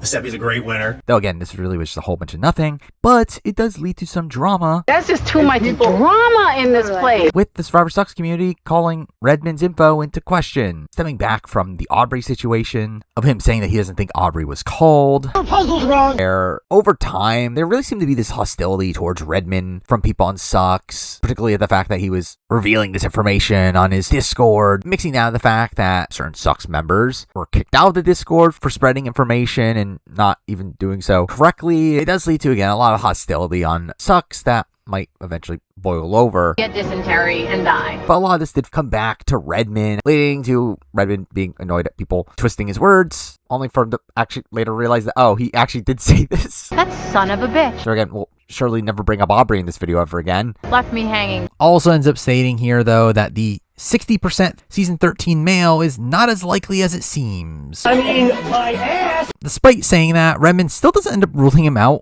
Despite, I feel like it being pretty clear at this point that Penner was not in the cast. You need to stop bitching. Also, again, we do get further confirmation on the season 48 male, with Redmond revealing that it's a person still in the game, where, again, this was right before the airing of the final 6 episode, meaning that, again, it's a player in the final 6. Again, Joe, Kyle, or Mitch, which again, still lean towards it being Joe. That's my daddy. And ends up ending the day with confirming that the 42 male is now at 90%, with again, Jonathan just being on, where again, it just seemed like he had some conflicting information, but was eventually able to realize that, yeah, Jonathan's just on. I'm getting ready to go back on season 50. But it takes us to May 13th, where Redmond ends up updating his post, again, confirming that Jonathan upgrade to 90%. The Wrath of Jonathan. Having one female winner at 90%. Also revealing now a new female winner at 70%. Where at this point, I think the common assumption was that, again, Marianne was likely 90% as the winner that he was alluding to earlier. Your puzzle's wrong. All of the other winner was assumed to be Rachel. Again, it would have made the most sense, again, especially considering D was on challenge 41, so it's likely not D. What are you doing, bro? And again, Rachel felt like the next most likely winner. So again, I slot her into the 70% grouping. Wrong again. Though it is with this post update, we did notice that the 42 female was still on the unknown list after the inclusion of these winners.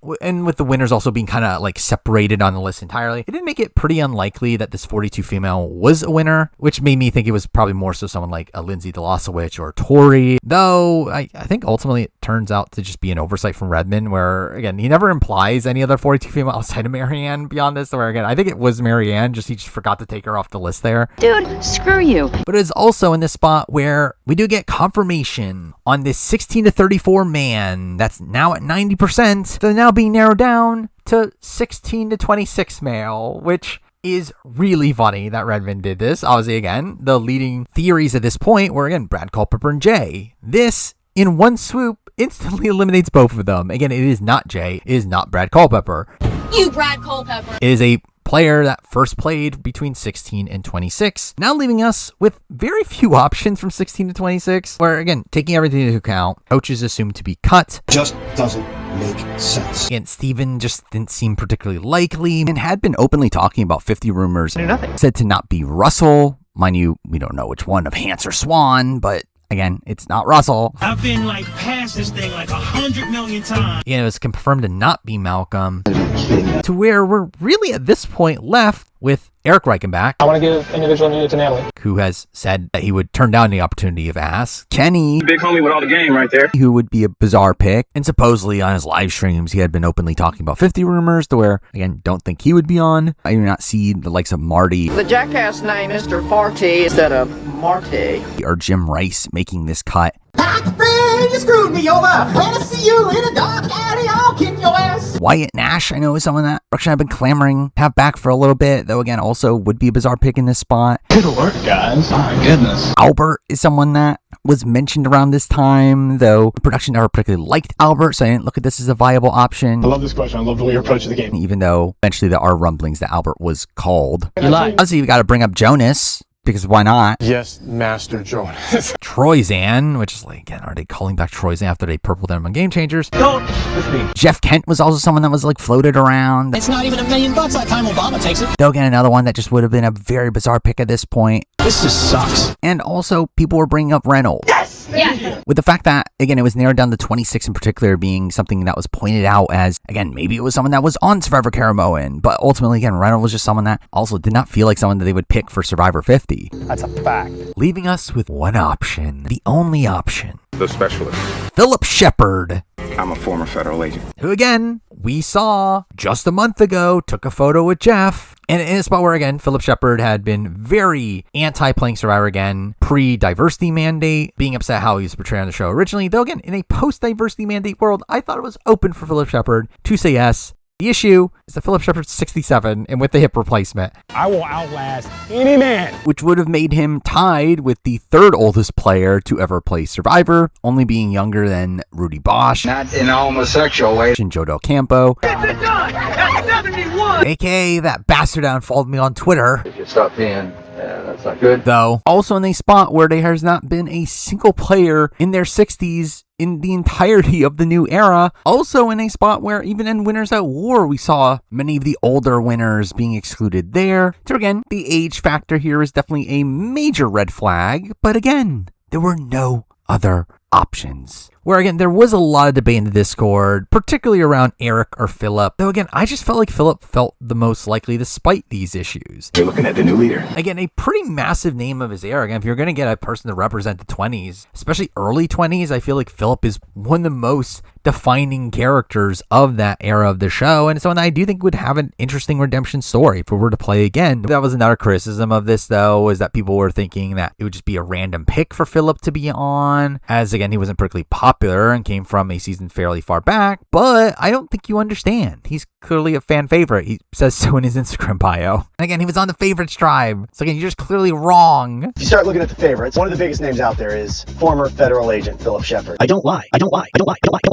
Where again, Phillip really just seemed to fit from a legacy perspective. You're going to represent all the eras. That being said, they want representation of the 20s of Survivor. I'm gonna vomit. And also another factor here was the fact that Phillip fits within diversity mandate, to where again, this was a point where I did think diversity mandate was very feasible, to where because that just made it even more likely that this 16 to 26 male was POC, because surely they're POC. I don't know about that. Not to mention the fact that Coach was cut, and why would they cut Coach unless they have a similar style of character on that also fits diversity mandate? Just doesn't make sense. So I can't understate just how much of a talking point this Phillip discussion ended up being on the Discord, with there really becoming these two separate factions of people that felt like Phillip was the only option, because he clearly was. Oh, well, there was another faction that just thought it was anybody but Phillip, and would constantly bring up arguments of why it wasn't Phillip, only to be shut down. The hell with you. And funnily enough, after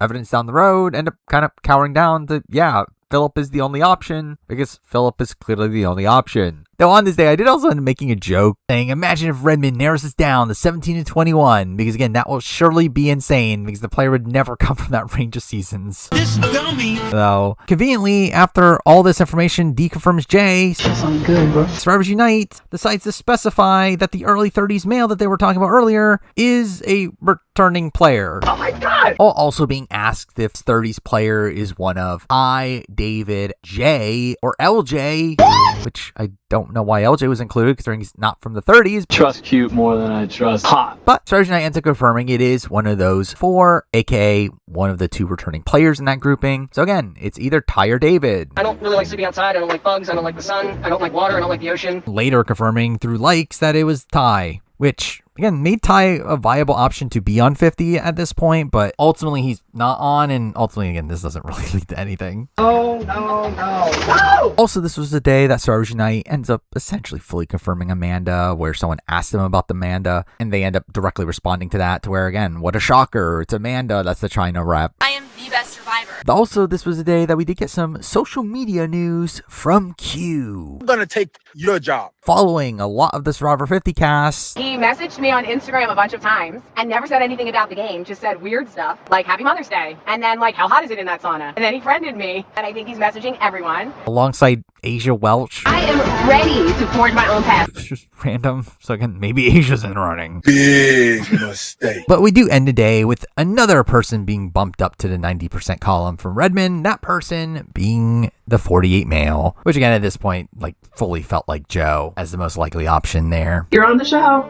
Are you serious, Betty? But there just being way too many things pointing to Joe being the more likely person for them to bring back at this point, especially with winners back on the table. I needed this so badly. But with that, we then move on to the 14th, where we do get a couple slower days in a row before things just really exploding. But on the 14th, we do get Redmond being asked specifically on if it was already announced that Coach has been cut, with Redmond replying, yeah. Which again, true statement. That's a fact. Just further proof here that made us think that Coach was not this 16 to 26 male, which again left Phillip as still the only option. But beyond that, we get some info from SurvivorSunite, now explicitly saying that they have not heard about Jay being in the running, which again, thank you for that, a bit late. Damn, Jay. Also saying that Jenna Marasco was not called, but now saying that 3 Amazon players were, which ends up dashing all the hopes for Jenna Marasco showing up, if there were any to begin with. Take my clothes off. Though as for the 3 Amazon players that were called, obviously one of them is Rob. So fucking hard. Again, my initial gut was Heidi and Christy, especially with Christy having been referenced to at the beginning of 48. I am pissed off.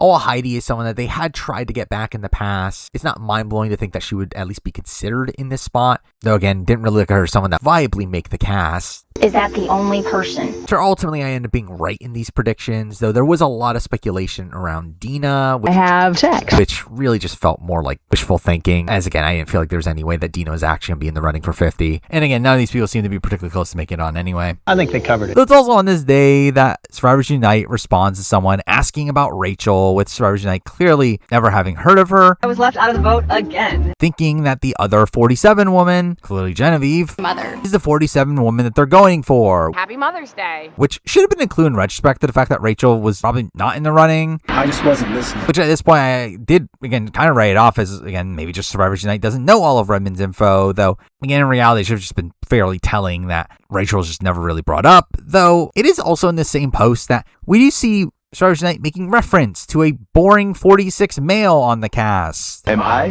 What goes awry? Which is clearly Charlie, and felt like further proof that he's on, because who else would that be? Oh boy, oh boy. Also on this day, we did get some speculation around All Winner Survivor claiming that every New Era contestant on 50 had a viral moment, which I don't know about that. really was a clue that meant nothing. As again, did any of these people really have a viral moment? Mother. I don't know if this was based on any like real credible information, though obviously the first thing that comes to mind here was the Joe and Eva moment. I'm a parent too. To where again, it did make me feel even more confident that Joe was on the cast. That's my daddy. Though this was also the day that the penultimate episode of Survivor 48 ended up airing, which getting voted out, and Colin Camilla getting really hyped up in the edit for making this big move. Yes, please. All right, it's my turn to lie. Which again made them seem very viable for Survivor 50. Despite this, I was still fairly convinced that Joe was clearly going to win. So I proceed to get in more edgic arguments over why Joe was clearly going to win. The winner of Survivor 48, Kyle. Though this episode also contained a very emotional moment for Joe, with him talking about his sister's death. That's just 100% Bill. Then him coming off very heroic in that scene. I'm proud of him. Again, if he were to not win, at least he's clearly being set up to be this fan favorite that they would bring back for Survivor 50. Cheer up, buddy. You get to be viewed as a savage in this game. You get to walk around around with your shirt off and those massive pecs. That's a fact. Oh, well, again, he ends up being eliminated this episode in a spot where I didn't feel particularly great about his chances of being on Survivor 50. Museum worthy. Not really from anything credible, like these exit interviews are on fire, but more so just the general vibe. Look at these things. These things are incredible. Was one that I was not expecting Shaheen to show up on 50 at this point, even though I didn't think it was impossible. I don't know a lot right now, bro. But then we move on to the 15th, where, again, more info from SurvivorSUnite, confirming that they never heard about Natalie Anderson. Come on, Twinny! Also confirms that Alicia was called. Don't jump all over me! Alongside also confirming Burton. You laughed at me in my dress and made me feel bad. Which was kind of out of left field. Though it was interesting to see someone like Burton being considered for Survivor 50, if only it ended up being true. Your puzzle's wrong. Also saying that 4 more Crisis players were called in a world where we know 3 of them. We know Boston Rob, Sean, and Nalia. Shoved in my mouth. But the question is, who's the 4th? And again, I was holding out hope that it could be Vesepia. Where around this time, Vesepia's name was popping up quite a bit. But ultimately, again, nothing really comes of it. This is also a day where Media Pit posted some information once again, just supporting what was already assumed for the most part, in that they're not sure about Say being on anymore, but I knew it. But are sure that Marianne, Emily, and Joe are on, being further evidence that Joe is the 48 male. Oh, well, again, the other 2 were fairly obvious at this point.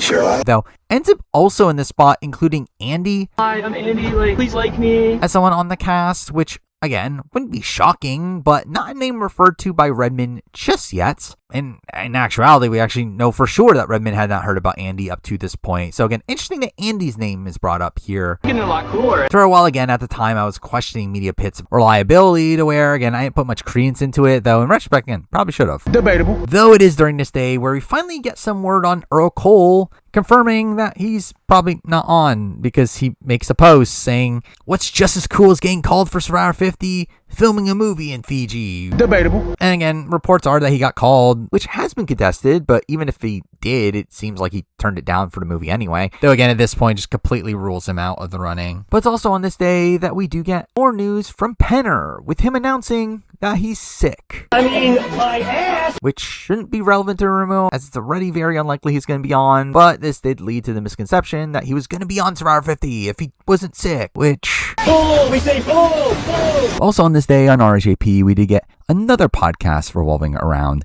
a speculated name on 50, that being Charlie Davis. Oh boy. Which was a hyped about interview, considering, again, who knows what he's going to say that would relate to 50. And he doesn't say anything about 50. That does not rock. Actually, the more notable thing about this podcast is the fact that I was chatting about it live on Redmond's Discord as it was premiering, and it was a pretty dreadful experience. Though, again, ultimately, nothing ends up coming out of this outside of the fact that Rob Cisternino was practicing his grip strength. Charlie, I got these things recently. I got the squeezer and I got the donut. Keep doing that until you can't squeeze anymore. Because surely Rob Cisternino is going to be on 50. He made 0 impact in this season. But beyond that, this is also the day that I say, just got fucked by Kim. I would love to be fucked by Kim. Which I'm just going to leave that out of context. Kim, you're cute. Thanks, Jonas. And also, this ends up being the day that Survivor 49 finishes filming. I don't like that. But again, that will clearly not matter in any way. Where's God, baby? Anyway, we move on to the 16th, where this ends up being the halfway point of my post on Discord, which is just insane. I still have about 100 pages of posts just for the next couple weeks, where by this point, it really did start to feel like I was just spending all my time on Discord, or at least with it up in the background, which led to me being fairly unproductive during this period of time, because I definitely needed to be spending more time defending Charlie's game. Objection. But as for the actual information, we have Redmond asked if there's any W2F picks on the cast, with Redmond saying not really,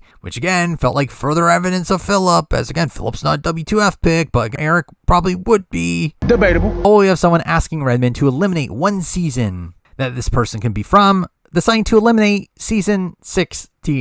Oh God! Which was, again, so funny. Also, again, through eliminating season 16, that eliminates Eric as an option. And through that, again, Phillip is the only option. I will outlast any man. Also, here we end up getting a minor clue that ends up actually being a pretty major clue by the end. Dun, dun, dun, dun, dun, dun. That being that Rick Devens announces that he won't be going to the post-game Survivor cruise. He was meant to go on, with this cruise happening immediately after the filming of Survivor 50, which obviously, again, it doesn't coincide with each other. However, again, him not deciding to go on this cruise definitely was something that, again, may seem 50 related. And post-filming, we actually did get confirmation from Rick himself that, yeah, this was actually 50 related. The fact that he did drop out of this cruise because he used all his vacation days to go on 50 itself, to where, again, kind of funny that this actually was a genuine clue here. Straight up, I didn't really take this that seriously at the time, though in retrospect, seeing that none of the players that ended up going on this cruise ended up on 50, this probably should have been a clue to writing off everyone that was still going. And to be fair, most of the people that were going were people we already completely wrote off of even being in consideration. Or really the only person left was Jam Jam. Poopy the ocean. Which is, again, funny considering at this point I was particularly confident in thinking that Jam Jam would end up on the cast, which was obviously just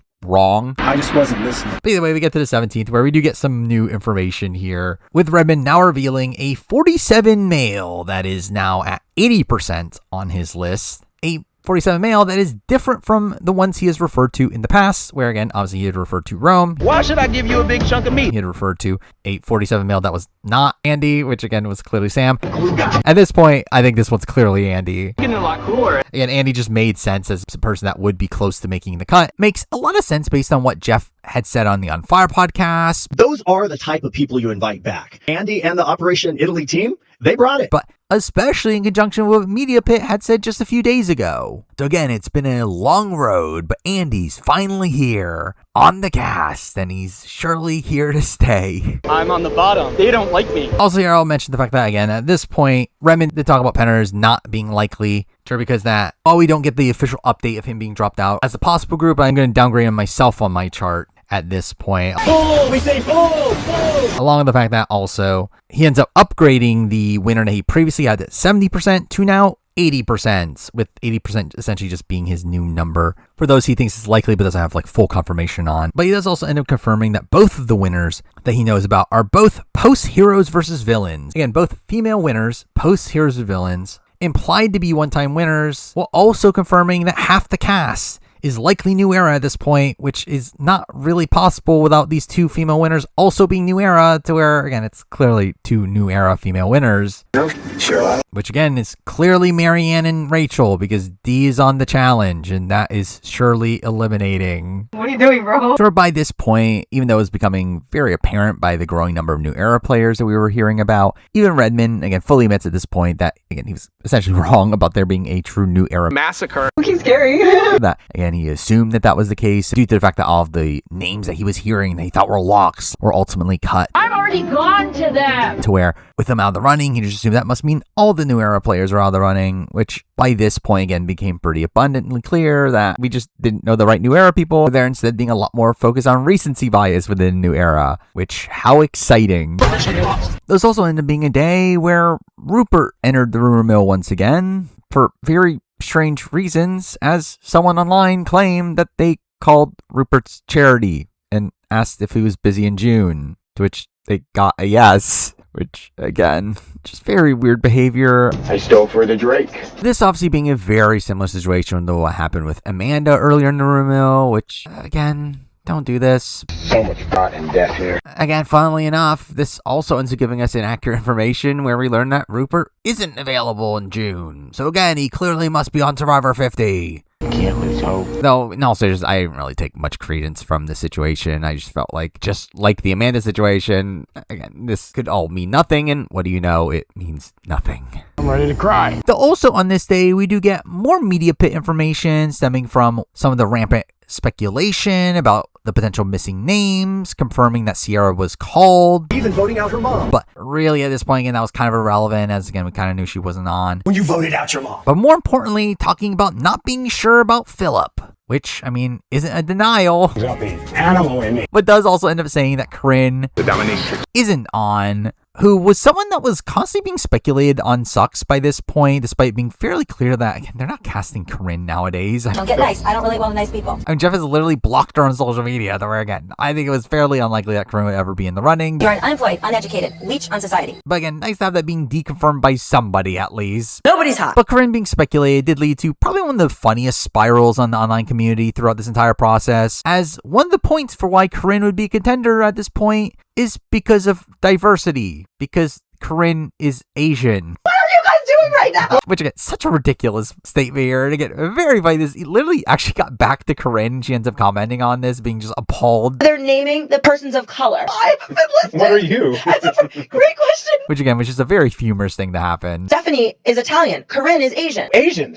Anyway, we move on to the 18th, where we get one tidbit from SurvivorSUnite on the Borneo players, with the second Borneo male, aka Greg, being someone that they can't get a handle on him. Oh, cool flying fish. All the females, someone that has gone unresponsive. She talked a lot. Thinks it's going to be TBD until departure day, aka not really much of an update. I've been bamboozled. Though I wasn't feeling particularly great about either of their chances following this, as clearly we would hear something from them if they were actually on the cast. Though at this point, we have Redmond also confirming more about the 17 to 26 player, confirming the fact that it's a multi-time player, deconfirming Jonas. I can't believe it. You sucked. So again, it has to be Phillip. Where again, now it is a player between 17 to 26, a male, non-winning, returning player. To outside of Phillip, that really leaves Randy, who again is never coming back. Kiss my Coach, who is implied to not be. just doesn't make sense. Steven, who has been openly talking about 50 rumors. I knew nothing. Russell Swan, which also would feel very unlikely. I'm talking to God, Lord. I mean, Jeff. Russell Hance, who, again, it's been implied that it isn't him and also would be very unlikely to be brought back. I ain't finished playing just yet. Brandon Hance, who is even more unlikely to be brought back. Lie. Colton, who also is extremely unlikely to be brought back. Never should have got up off the couch. Troyzan, as previously mentioned, doubt they're dying to bring him back. Don't with me. And Malcolm, who again has also been implied to not be the person, where That's what that whole story was about. again, there is simply no other option. I will outlast any man. Oh, at this point, we have Redmond confirming that he feels 99% confident on 15 cast members, specifying some of those people. Again, one of the winners, which again, you would assume would be the one that was at 90%. That's a fact. 17 to 26 male. The specialist. And also 5 pre-Heroes versus Villains players. Though specifying that the season 15 female is not one of those at 99%, downgrades her to 80%, which is definitely a red flag there about Amanda's chances. You get that knot in your stomach and it like makes you want to throw up. That's how I feel right now. But with that, we then jump to May 19th, a day of just full-on chaos. Where I remember immediately after I had woke up, I started watching the penultimate episode of The Last of Us Season 2. I didn't like it. Or that season kind of sucked. Really hated the episode. Fuck off. Like, I get it. I get Joel's a protector. You don't need to fucking say it every fucking time. But this was a day that I got so distracted with 50 information that I didn't finish this episode until 9 p.m. No fucking shit. I didn't need you to say that. You swore. No. Also funny that this is also the day that the Survivor 49 cast starts to get leaked. I don't like that. Which I generally just did not care about. There's too many 50 updates that I had to pay attention to. I just wasn't listening. That was really just blowing everything open with us realizing that certain players that we had thought were on just simply weren't. Again, at this point, it was assumed that because Amanda was out of the 99% group and there's 5 pre-Heroes Villains players, that would mean that all the other known pre-Heroes Villains players have to be in the 99% column, with that being Colby, Elizabeth, I'm not doing that. Stephenie, Suri, and Ozzy. With, again, Phillip clearly being the 17 to 26 player, again, not being pre-Heroes Villains. Though this is where we get the reveal that the season 2 female is also not at 99%. No, I'm not doing Survivor. Also now at 80%, which is a big reveal here as who is the 5th pre-Heroes Villains player. That is at 99%. Where the only way that's possible is if 17 to 26 is not Phillip, which again, how ridiculous of a concept that is, or there's a new pre-20 player on the cast, leading to a hunt of who this person is. It's right beneath your nose. Where Redmond does instantly clarify that the mystery pre-Heroes Villains player is a male, which again, in that world, would be the last slot on the cast, a cast of 20. And a spot where I was holding out hope that it was Jam Jam. I'm so excited. Though with this obviously made it very unlikely it was Jam Jam. And to very again, it was never Jam Jam anyway. Also, during this day, we have Redmond confirming that he thinks that they are keeping diversity mandate, which to me implied this pre-Heroes Villains player had to be POC, as, again, why would he feel so confident without that? As, again, he really shouldn't, considering how many non-POC people we knew. Puzzle's wrong. But through that, it did lead to me thinking that this new pre-Heroes Villains player has to be James Clement. Something's wrong with that boy. Because again, what other POC pre-Heroes Villains players would they be willing to bring back, especially one that is not within the 17 to 26 range? That could have been the previous player. Or again, we thought of as James Clement for a second. It doesn't last that long. What the Nickelodeon is going on around here? But this is the point where the Phillip of it all starts to unravel. The hell with you. First, in the fact that it is revealed during this day, it's actually about a week ago, Phillip had actually commented on some 50 rumors. Mind you, this is before he was rumored himself, but still a spot where that did not seem to be something you would do if you were on the season. But also, our assumed cast coming in today, which to be fair, included Jam Jam on it, but also had Phillip on it. With that chart being made by Emma in the Discord, was being spread around at this point, with Reality TV Fan commenting on it, saying it's wrong, with Redmond also specifying that it's wrong, to where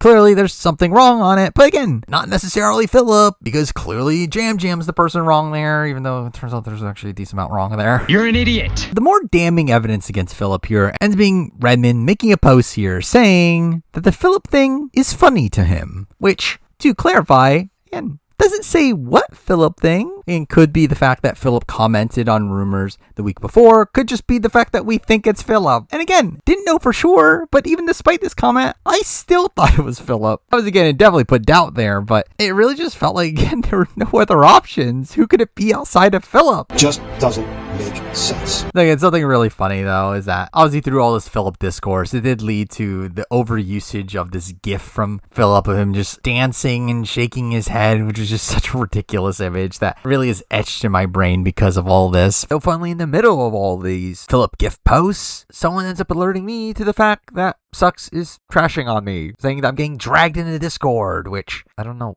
where I was necessarily getting dragged, but this just led to even more Phillip gifs being posted afterwards, so that's something. Really, all of this, though, is just an aside to what happened at the end of this day, which was insane, in the fact that the Survivor official Instagram decides to tease the end of some posts they end up posting on this day, 50 Cast Wednesday. Wait, what? Really leading to another full meltdown here, and the fact that the cast might be getting released in 2 days' time, which is, again, kind of insane here. It made no sense. Like, why would they be releasing the cast before they fly out? Again, they fly out on the 28th. This would imply that the cast would be coming out on the 21st, again, during the finale of Survivor 48. I didn't like it, or that season kind of sucked. Which would make sense. But really outside that, again, like, very strange for them to do this. Something that I never thought was practical is, again, why reveal the cast before it's locked in? Again, so much can change. And even then, just to release the cast this early would be fairly unprecedented for Survivor. One of the only times it happened previously was during Cambodia, and that was obviously a fan vote, so it kind of had to be released that way, to where, again, this was just completely out of left field that this is even a possibility for them to release the cast this early. Debatable. Which, to be fair, I think was probably influenced by the traders. You're a sellout, bro. Who do end up releasing their casts immediately after departure day. And obviously, Survivor is obsessed with the traders. I'm working on it. Though again, this being released on Wednesday would still be before the departure day, which was the major hiccup for me. Leaning to me on the Discord, constantly complaining how dumb this would be for production to do this over and over and over again. Is anybody hearing this crap that this man spews? But it did lead to Redmond saying that he'll look into it the following day and decide on what to do if the cast is actually being released on Wednesday, or maybe we'll just get the cast tomorrow. Spoiler, we won't. Damn! Though in conjunction with this, we did also get some room news on the RHAP side of things. But this news ended up coming out during the Club Condo podcast on RHAP. It's Club Condo. It's on. Where towards the end of the podcast, Mike Bloom, noted member of Survivor Press, ends up wanting to talk about some recent news. I've got something major. Only for Rob and Co. to instantly shut him down. I don't know, Mike. Before Mike Bloom gets faked out. Which was interesting. I mean, ultimately, I don't know how much this really mattered, as, again, it seemed like a spot where the press knew nothing about potential cast release on Wednesday. Though, again, for Rob to be so confident it was fake news, maybe screamed out this could have been something. Though also, I wouldn't be shocked if it was just Rob not actually knowing what was going on and just rather not talk about it publicly. Zero impact. And while we're at it, I'll mention something else that happened in the RHAP world on this time. Technically happening a couple days later, but Mike Bloom ends up announcing a new podcast series on the top 25 moments in Survivor history. There'll be post-season content that Rob Cesternino, interestingly, isn't involved in. Only doing the first episode, which added more speculation that Rob could be on Survivor 50. Though, genuinely, I just wrote this off right away, as again, we literally saw this the previous year with Mike Bloom's wish list series for 50. Again, Mike Bloom just does post-season content without Rob. Again, this isn't anything special, though. I guess in this spot, you could look at this as foreshadowing for him ending up on the Traders. So fucking hard. Though also in RHP on this day, we do also get an appearance from Bryce Isaiah. with him making some references to a work retreat that he's going on in the near future. I have a work commitment coming up. My job has this like retreat that they've selected some people for. I might be missing an action for a couple of weeks. Which felt very much like him just trying to goad people into thinking that he was on Survivor 50, when, again, there's no way that Bryce would make the cut for Survivor 50 at this point. But again, I guess he tried. Now, at this point, again, I did have another predicted cast that is, again, so funnily wrong from what we ultimately get. Though technically this was made midday or right after we assume that James could be in the running at this point. Though it is like following this date that the pieces started to finally come together into the cast that we do ultimately get. But as for the actual changes since the last cast prediction, we do have Elizabeth and Amanda obviously being downgraded, though still on my cast at this point, where again I wasn't willing to write them off just yet. No, not doing Survivor. Obviously I end up adding Andy to this cast. Hi, I'm Andy, please like me. Who I thought was fairly likely to end up making it on at this point. Still kept on Marion and Rachel as the two obvious winners in contention. I was left out of the vote again. Though also with the addition of some new names, it does leave no room here for the likes of Earl and Jam Jam, who are on my previous lists, which puts us in a weird spot where at this point could be a spot where we only have 2 female winners on the cast, no male winners, where again we did spend a lot of this time frame just assuming that a male winner would come up. Yeah, again, we're still in a spot where none of them have, to where, because at this point I was very much assuming that Joe was ultimately going to be the male winner on this cast, because again, he's surely winning Survivor 48. Winner, Survivor 48, Kyle. But along the way also, again, obviously taking out Jay for what is obviously Phillip, and also adding in James Clement, who is again also surely on the cast. That would suck. Oh, man. Where by the end of it, very funny that really outside of Joe, That's my daddy. all of the predictions here, the non-confirmed players, ended up being completely incorrect. And again, this is less than a week before the cast ends up getting leaked. But with that, we then jump to May 20th, a big day here. And really the next 4 days end up just being pure insanity, with just so much going on. But this day in particular was just total madness, a day that just completely broke me. This is what drugs do to you, kid. There's even like a short period of time where I kind of just gave up on speculating. At this point, I was like, the cast is coming out soon. I just don't have the energy to really be doing this anymore. Only to have the energy to continue doing all this. Rock and roll, baby. But the 20th does start with, again, follow up on Redmond looking up. If the cast is actually getting revealed on Wednesday, with the reveal that it's not, that he doesn't think it's happening, with obviously later in the day getting revealed that the cast is being released Wednesday, May 28th, departure day, which makes so much more sense. That's a fact. So again, no leaking of the cast just yet, which allows us to focus more on the Phillip of it all, with Redmond just outwardly confirming it's not Phillip. The hell with you. Thumbs upping a comment saying Phillip isn't on, with this again just further leading to spiral. Then who can this be? Just doesn't make sense. Because again, at this point, the things that are fully confirmed, it is a returning player from season 17 through 26. And again, it is a male. So again, players that fit into that role. Randy, someone that I don't think production would ever call back. Kiss my... And it's ended up finally coinciding with Randy deciding to tweet his disapproval of the Survivor 50 casting, how there's no villains on the cast, which further locked him out. This graphic. Even though technically Coach does the same thing. Next day, Coach gives what appeared to be a Dragon Slayer move. Whoa. But again, that's Coach for you. It looked to be a little Dragon Slayer. Steven. A fish back out of water. Now, again, technically was someone that was feasible. Maybe someone else said yes, but again, still not looking particularly likely. Coach, who again, assumed to be cut. Just doesn't make sense. Russell Hance, someone that, again, Redmond implied he had not heard about. But again, he technically only said Russell, so again, you never know. This dummy. And again, some people were really fighting that, thinking it was Russell Hance at this point. Then we get to Russell Swan. I'm talking to God, Lord. I mean, Jeff. Which, again, there's nothing disqualifying him, technically, outside of the concept of why would they pick Russell Swan. I've been, past this thing 100 million times. But again, Russell Swan is a person that, again, could be the pick. It's right beneath your nose. Brandon Hance is literally in jail. Troy Zan, who, and, what'd they call him back after being so purple? That's me. Colton is Colton. Never should have got up off the couch. And Malcolm, who, again, we know 25 minutes male is not this person. That's what that whole story was about. So again, there are literally no options. No one makes sense here. With actually probably the person that has the least disqualifiers is Russell Swan. Which I'll say also led to a really funny meme, the usage of the Swan emoji after any mention of Russell Swan. But generally, again, this was my breaking point. Survivors smack me in the chops. There is no way Russell Swan is on this season. It makes no sense. Why would they pick Russell Swan over almost anyone else? I'm smacking back. Again, I love Russell Swan, incredible character, but also not someone that I think would be asked back for 50, but also someone that I don't even know if he says yes even if asked. Which again led to essentially me having to do a full deep dive on all the previous clues where again we clearly got something wrong. So again, the options here were essentially, again, was it Russell Hantz that he was referring to? I ain't finished playing just yet. Was he, again, playing it coy but not specifying which Russell he was talking about? Which again, I still did not think that was that likely. Also, was there a world where 25 male was not Malcolm? But again, that also did not feel particularly likely. It's at this point where I finally pieced it together.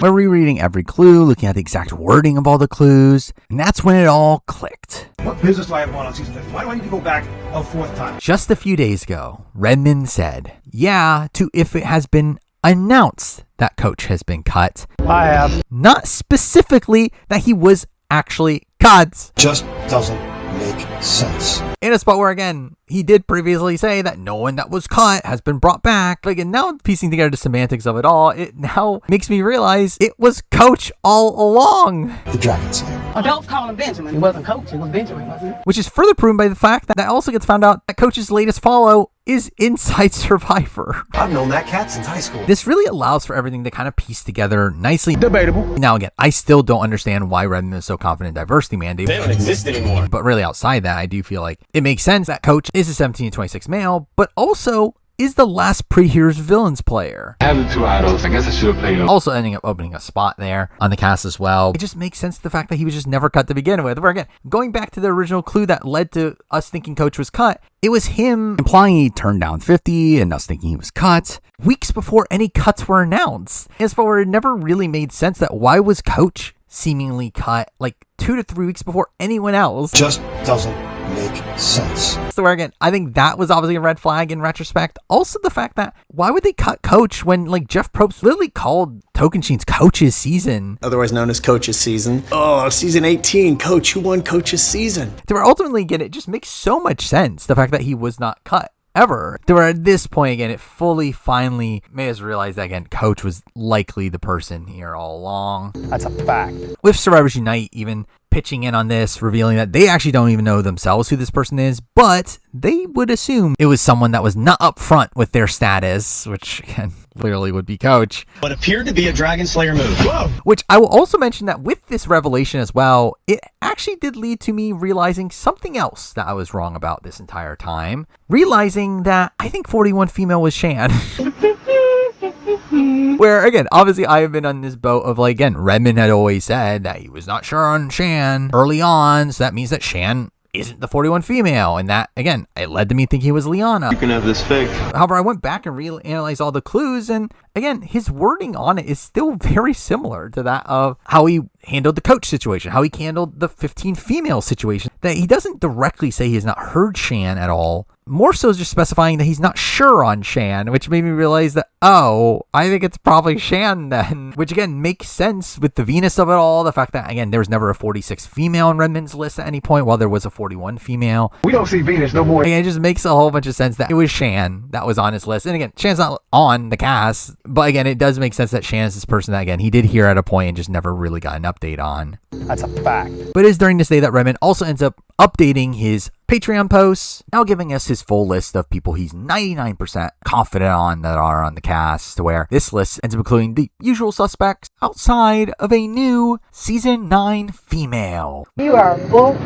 up to your ears. Which really comes out of left field, where who from Season 9 could even be in the running here, where we know that people like Twyla and Scout have been in the running in previous returning seasons. But now I'm this low-life bitch nobody likes. Amy was a name that felt like wishful thinking, but maybe she could be in the running. No part of any rainbow I've ever seen. Though probably the biggest name for this role would be Eliza. The problem is that she already confirmed a while back that she wasn't called, which she could have been lying. You were a deceptive, lying bitch. So again, who could this person be? You know what? It doesn't really matter, as it turns out this was a typo, and it was very clearly a typo from the very beginning. For a while, there was initially some confusion and some people actually taking this seriously.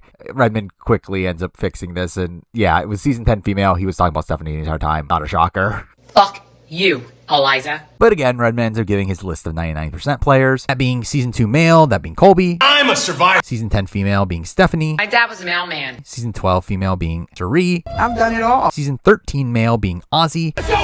Season 35 female being Chrissy. I have no comment. Season 37 female being Angelina. Is there any way I could have your jacket? Season 37 male being Christian. I'm a huge nerd. Though again, still technically in a world where it could be Mike White. You fan of Mike White. Season 42 male, that being Jonathan.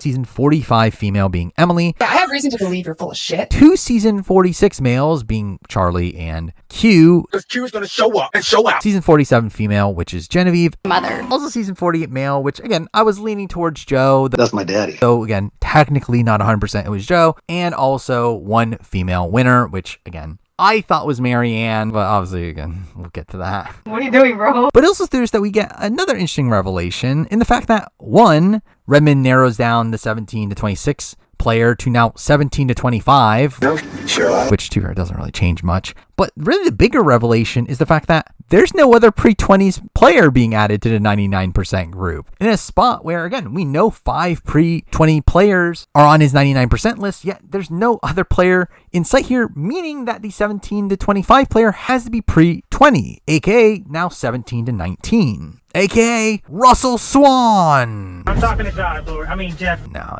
it's Coach. The Dragon Slayer. Anyway, we also get an update on his 80% players, it being in line with what we had before. Again, season 2 female, Elizabeth. I'm not doing that. Season 15 female, Amanda. I outplayed you. Suck it.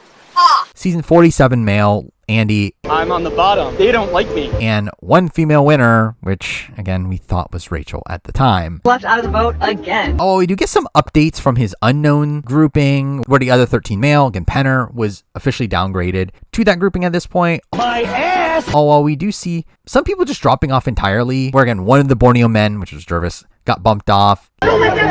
Lex and Nalia were also bumped off in this spot. What kind of a friend were you to me? Along with the 42 female, which again, I still lean towards that just being an oversight from Redmond, that it was Marianne and he just forgot to take her off that last time. Hi, I'm Marianne from Survivor. He'll also post about a new name in that grouping, a name that he heard for the first time today. A season 38 male, which, lock it in. Dun, dun, dun, dun, dun. Rick Devens is on the cast, as again, mind-blowing that Rick Devens never came up until this point, but again, with the knowledge now that season 38 male is now in the running, again, I felt like it was pretty clear Rick Devens was going to make it on by the end, as I felt like the only way he wasn't on is if he declined. I was an alternate for a while. I didn't think I was going to be here. Where, if this is a spot where he supposedly is still in the mix, I just felt like he had to be on the cast. Debatable. Though at this point, with all these updates, Redmond now ends up specifying that he's not entirely sure on diversity mandate, but thinks it will come close, which is not necessarily inaccurate. Though again, at this point, it did look pretty dead with, again, the addition of Coach and with Rick Devens likely making it on. And again, at that point, diversity mandate is dead. Decimated. Gone. Unless they go for a bigger cast, which again, they surely would never do that. Either way, here we also get some Survivors Unite information with them just openly talking about Greg and Jenna now as the remaining season 1 players, and fully confirming Jervis was cut. Believe that. Also confirming John Carroll as the 4th Marquesas called. I need somebody who has to pee. Not Vesepia, which kind of ended that Vesepia dream, I guess, along with the fact that also fully confirming that they know that Sean, Burton, and John Carroll were cut. Which again, good for John Carroll getting called after all these years. I mean, if it's true, considering how much of this Survivors Unite information has been disputed after the fact. Again, nice to think of a world where we could have potentially seen Sean and John get a reunion on this season. Checkmate, bruh. Also says that only 2 one-time players from 1 through 15 remain. One that they cannot get intel on, and another one that they have at 90%, aka Greg, the one that I can't get intel on, and Elizabeth as the one at 90%. I'm not doing that. AKA also meaning that all other one-time players from that time period are now cut. Damn! Them also saying that they now think that Nalia is cut after having been held on to a long time, with, again, feeling like Nalia possibly is one of these people that was cut a bit later into the process. Oh, my head! Oh, my head! Also, fully implying that the new 46 male is Charlie by agreeing with someone being outraged over them picking Charlie over Sean, which again, I assumed it was Charlie anyway, but again, this just felt like further proof. Anybody want this piece of doodle? Also, Survivors Unite ends up specifying that they, like Redmond, are pretty confident on 15 or 16 of the cast at this point, with them also specifying that they still have 22 to 23 names that could potentially still be in the running. So I wonder if me specifying this means that we'll proceed to get more updates on the amount of people SurvivorSUnite has on their list moving forward. Sure. And with that now, I do have a new cast prediction to show, where again, it really just felt like the cast was just fully piecing together at this point. Where again, if it was a 20-person cast, this just felt like who it was going to be. I don't know about that. Where I feel like this is the cast that all the clues are pointing to. Though again, there's still something wrong here, and even then, none of this ends up sticking by the end anyway. But we're now a bit closer to what the cast ends up being, though by this point I had pretty much entirely given up on diversity mandate once again. They don't exist anymore. Or again, did not seem particularly feasible considering the assumed cast size, though not much else really changed outside the realization that James and Phillip were the same person. What the Nickelodeon is going on around here? And that person being Coach. The Dragon Slayer. Which was obviously correct, and also the assumption that now that Rick Devens, My kids think I'm an idiot. seemingly in the running, that Rick Devens will clearly be on the cast. Debatable. Then again, that was also correct. That's a fact. And with that, I think considering we have too many people now in the not on column, I think it's time to get rid of that, considering it really was only there just for the joke of Coach being on it the entire time, only for him to be on the cast anyway. Just doesn't make sense. But anyway, with that, we then move on to May 21st, 1 week away from the cast reveal at this point. 1 week for Crumble and 1 week for Survivor. The day of the Survivor 48 finale. That season kind of sucked. And a slower day, though still had some stuff going on here, particularly first from the Drop Your Buffs podcast. Having a Survivor 50 rumor mill podcast with them seemingly being well connected to some alumni, and through that had some information here. First in the fact that they had heard that Courtney Gates was called, which was conflicting with SurvivorSUnite's info, where they claimed that no China player was called outside of Amanda, though this later gets proven to be right, that Courtney was called. So again, SurvivorSUnite was wrong on that. I didn't think I was gonna go anyway. Also, Drop Your Buffs does end up expressing some doubts on some of the names floating around, particularly Amanda, Don't put that in there. which also lined up with some doubts that Eliza. had as well, where the previous day Eliza. had released a Patreon post going over her thoughts on the rumored Survivor 50 women, and also saying that she doesn't think Amanda is actually on the cast. Though, really from both of them, I did feel like this sounded more like speculation than anything credible, especially considering both end up acting as if like Amanda was never on. It's just ridiculous to think that she was, when again, we know she was in the running. I outplayed you. Anyway, Drop Your Buffs ends up voicing how they're unsure if Christian is actually on the cast, as many people have said. That's a weird thing to say. Which is very funny considering, based on what they knew, they had reason to doubt that. Debatable. But really the big news to come from Drop Your Buffs ends up being a teaser they give at the end of their podcast saying that, are we sitting on a secret? I think there's an asteroid about to hit season 50. I think the impact will be seismic. again, very much implying that, again, there was a big name that no one had been talking about that they were knowledgeable about, which again, initially just kind of wrote it off as, again, what do they really know? But turned out to be somewhat credible information. Either way here, again, get some minor updates from like Redmond confirming that he never heard about Sue Hawk. We're not giving you a drink of water. Or Natalie Bolton. How does that resonate for you in the bedroom? Latter of that doesn't really last too long. But also today through DMs, SurvivorSUnite does specify a few people that weren't called, which ultimately, again, maybe they were, but at least they weren't on their list, which those people being Terry Dietz, Troyzan, and Reynolds. Yes. All while BHW ends up claiming that he's heard of Xander pre-gaming. What did you say about broccoli? Which ultimately doesn't really matter, though it did lead to Xander being someone that was still talked about as a potential option for 50 pretty deep into the process. You can have this fixed. Where it did actually make me feel pretty confident that Xander was the 41 male that was still in limbo and Deshaun was cut, even though, again, none of that was relevant to anything. Also, All Winter Survivor ends up claiming on this day that there are 2 Canadians on the cast. Sure. Which, again, just lines up with the other rumors out there, where it would clearly be Marianne and Genevieve. Mother. Again, nothing really new there. But really another big reveal from Redmond at this point. We had our predicted cast that, again, seemed to be the cast that was coming together, only for Redmond to respond to that saying, but I don't know about that. Posting the Sandra gif, which implies something is wrong there. The question is, what is wrong there? Where, again, the only things that can possibly be wrong at this point are, again, Coach, the Dragon Slayer, which I think that was fairly unlikely. What business do I have going on season 50? Christian, I'm a huge nerd. where, again, it could have been Mike White the entire time.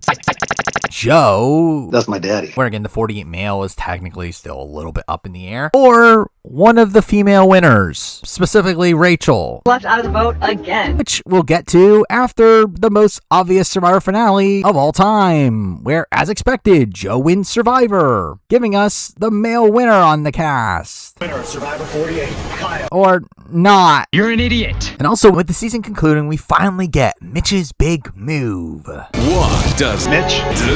Him getting voted out. Should have made a move. And also, we get the Survivor 49 trailer. I can easily pulverize all of these suckers. Go by the name of the legend. Which I surely cared about. Oh, he's posting the 49 cast, which I really don't give a shit about. I love it, like, we've been getting the 49 cast, and, like, I just don't care. I don't care what the Riz God now. Riz God, baby. Another thing to know about the finale is that this was also a day where Julia Sokolowski re-enters the rumor mill. The weakest link on the beauty tribe. Through her trashing on the finale. You were dragged. Which, how dare you, just got to see Mitch's big move. Someone trashing the finale would clearly not be in the running for Survivor 50, to where again, surely Julia Sokolowski's not going to be discussed anymore, clearly. I don't know about that. The more relevant thing actually for this video actually comes from things that happened immediately after the finale. On the On Fire podcast that came out the night of the finale, we first have Jeff hyping up Kyle. Kyle's going to be a tremendous representative of Survivor. It was really the first clue to Kyle potentially being on 50 for me. Also really praising Mitch to an insane degree. I love him. I want him on the show. He's an amazing human. He's an inspiration. He deserves this adventure. I love Mitch. I don't know how else to say it. Made me a bit worried about a Mitch return. You're gonna have a lot of people going, wow, the guy can play the game. He's one of my favorite Survivor players. Which thankfully we didn't get. I didn't like Mitch. Mitch kind of sucked. Oh, we have Jeff saying a comment that's kind of funny in retrospect, him saying that the era of stealing shoes isn't over. Far cry from the days when we were throwing people's shoes in the ocean. I don't know that those days are necessarily gone. Which, again, initially, my read on that was that, oh, maybe Rupert is still in the running. I stole for the Drake. Maybe this is a sign that Rupert is on Survivor 50, and that's what Jeff is alluding to. Though, again, very funny that now in a world where 49 is aired, he actually was alluding to Jake. Also known as the Shoe Bandit. As this was obviously like right after I had filmed, where again, very funny in retrospect. Really the big thing from all this is, again, Rachel, being the co-host of On Fire, ends up getting very emotional over the course of this podcast. This chapter has truly ended, and the next page is blank. There's an element of like, what's next? And I'm still on the path to figuring that out. Why would she be saying this if she's about to film 50? Where this was obviously a major red flag here, that is likely the wrong name. It is likely not Rachel, which obviously means it was D all along? It was me. Where again, it is implied to be another new era female winner, which again, Erica. I smashed the hourglass. Is someone that I don't think they would call, and even then, I don't know if she would say yes. I changed the course of history. And Kenzie. Mermaid Dragon. Someone that had talked about not wanting to play again for a while leading up to this, though, to be fair, she seemingly has changed her mind since then. But again, at this point, she did not seem particularly feasible either. So where, at that point, I guess it's D? D was the person that was in the mix the entire time, which again, perplexing considering she was on the challenge. Fuck the challenge. 100%. But again, maybe she's there. Maybe she's the 80% winner. I'm sure she is. What are you doing, bro? But we do end the day with another pretty massive reveal. I guess literally in the sense that we have Redmond revealing that he actually thinks now that the cast is more than 20 players, likely even more than 21. Pretty mind-blowing news, as I never thought that they would have a 22 or 23 or even a 24 person cast on a 26-day season, because that would clearly be insane. The puzzle's wrong. Though funnily, I do actually have my live reaction to hearing this news, as I actually did not hear about this until I had started streaming immediately after the 48 finale. Here's my reaction to this news. Well, on the starting screen of Death Stranding. The cast is over 20 people, is it? Was that a thing that happened? When did that happen? That literally just happened? Oh yeah, I'm seeing this now. Whoa, what? More than 20 people? More than 21 people? How? I don't understand. Like that was never on my bingo card. Dude, this entire stream is just me being wrong, by the way. Winner of Survivor 48, Kyle. We then cut to May 22nd, another massive day. First with some Tamer info from me finding out that Taj now has a concert on June 28th, meaning that she can't be on 50 because that's mid-filming, in case anyone was still wondering if Taj was on. Extremely disappointed. But also, we get some aftermath of Survivor 48 finale. We do end up getting exit press from the players in the finale. Not getting much from Kyle or Mitch's interviews from the ones I've seen, which, thank God about Mitch. Should have made a move. All of us getting very clear information from Joe and Camilla, both being very open with wanting to play again. Yes, please. Joe saying, 100%. No questions asked. 100%. To where, again, that felt confirmation that Joe is on 50, as, again, I just cannot imagine a world at this point where Joe would want to play again and they would not ask him. That's my daddy. To where, again, lock him on. Oh, well, Camilla says she wants to play again. I can take extra vacation. Can we just get everyone together and play again? I want to do it again. Despite that, didn't really think much of it at the time, where Camilla also around this time had been very openly talking about Survivor 50 related news, talking about how much she wants to see Coach on Survivor 50, to where, again, why would she be openly talking about Survivor 50 if she was going to be on Survivor 50 very soon? Though at the same time, she was underselling both her game and her relationship with Kyle, which... My turn to lie. To be fair, probably should have been a sign that she was doing this in preparation for 50, because Camilla is a liar. I just wasn't listening. Though the most interesting news from these interviews came from Eva, who came off a bit more apprehensive on if she would want to come back. Let me finish my PhD first. I got 2 years left, and I want to go back out there because I'm not happy with second place. Making it seem like she was a bit busy at this time, which, thank God, as I didn't need to see Eva on 50, but I was personally under the impression that Eva must have been asked for 50, but turned it down due to real life circumstances. Though, whether or not she was asked becomes a bit contested later on, though at the same time, it's still a spot where I was not expecting Eva on 50 at this point, where this felt like full-on confirmation that she was likely not on. I gotta become a doctor. But as for the actual information, it does start with Redmond now revealing that one of the female winners was recently cut, the 80% winner. Meaning that, I guess, D is cut. Again, we learned about D being in the running just for it to be cut the next day. That's a shame, because that's really what happened. What are you doing, bro? Oh, we also hear about the 47 male was also cut. I'm on the bottom. Though kind of insane to hear about Andy being cut in a spot where he seemed like one of the biggest locks coming into this process, to where I know he himself has talked about how he wasn't dying to play again, though would accept if asked, to where I wonder if that came off in his interviews, where they didn't feel like he needed this as much as the others, to where, considering how big of a lock he felt like, especially during the airing of 47, I was very surprised to see him getting cut this deep into the process. They don't like me. Though here Redmond also ends up specifying that he doesn't think these cuts are being replaced, thinking that that's the reason why we were heading towards a cast of more than 20 previously, to where they're making the final cuts now, and You gotta cut people. it's not going to be a cast above 20 people. Your puzzle's wrong. Which made me think, see, I was right. We're definitely not getting a 24-person cast. You're an idiot. And what do you know? We're both wrong. Wrong again. Though, obviously, now we know the real reason for all this. Riz God, baby. But across the day, Redmond ends up reconfirming his 99% people, with none of that really changing. Later, even confirms that the 42 male is literally just Jonathan by listing his height in reaction to being asked about the cast size. Jonathan, you're bigger than last time. Also now, again, with this being post the finale of Survivor 48, we have Redmond confirming that the 48 male did not win, which obviously confirms Joe, considering she was openly talking about 50, and Mitch is Mitch. The biggest joke. So again, with it being very likely Joe on the cast, That's my daddy. we do get a pretty mind-blowing revelation following this, from someone saying that Marion and Joe are 99% on, with Redmond reacting with a emoji, where, again, clearly implying that one of those two are wrong, which, again, Marianne was cut? Here's Marianne! And D was the 99% winner all along? It was me. Like, that is insane, though that's obviously where this is all pointing, which is so strange considering, again, how confident we were just a few days ago. And the fact that, like, Marianne was the 99% winner, Rachel was the 80% winner, only to turn out that, yeah, Rachel was never in the running. I was left out of the vote again. Marianne was the 80% winner that gets cut. My 2 number ones? Only for D, the person that we did not think was on at all, now to be the 99% winner on the cast is, again, just kind of a funny series of events there.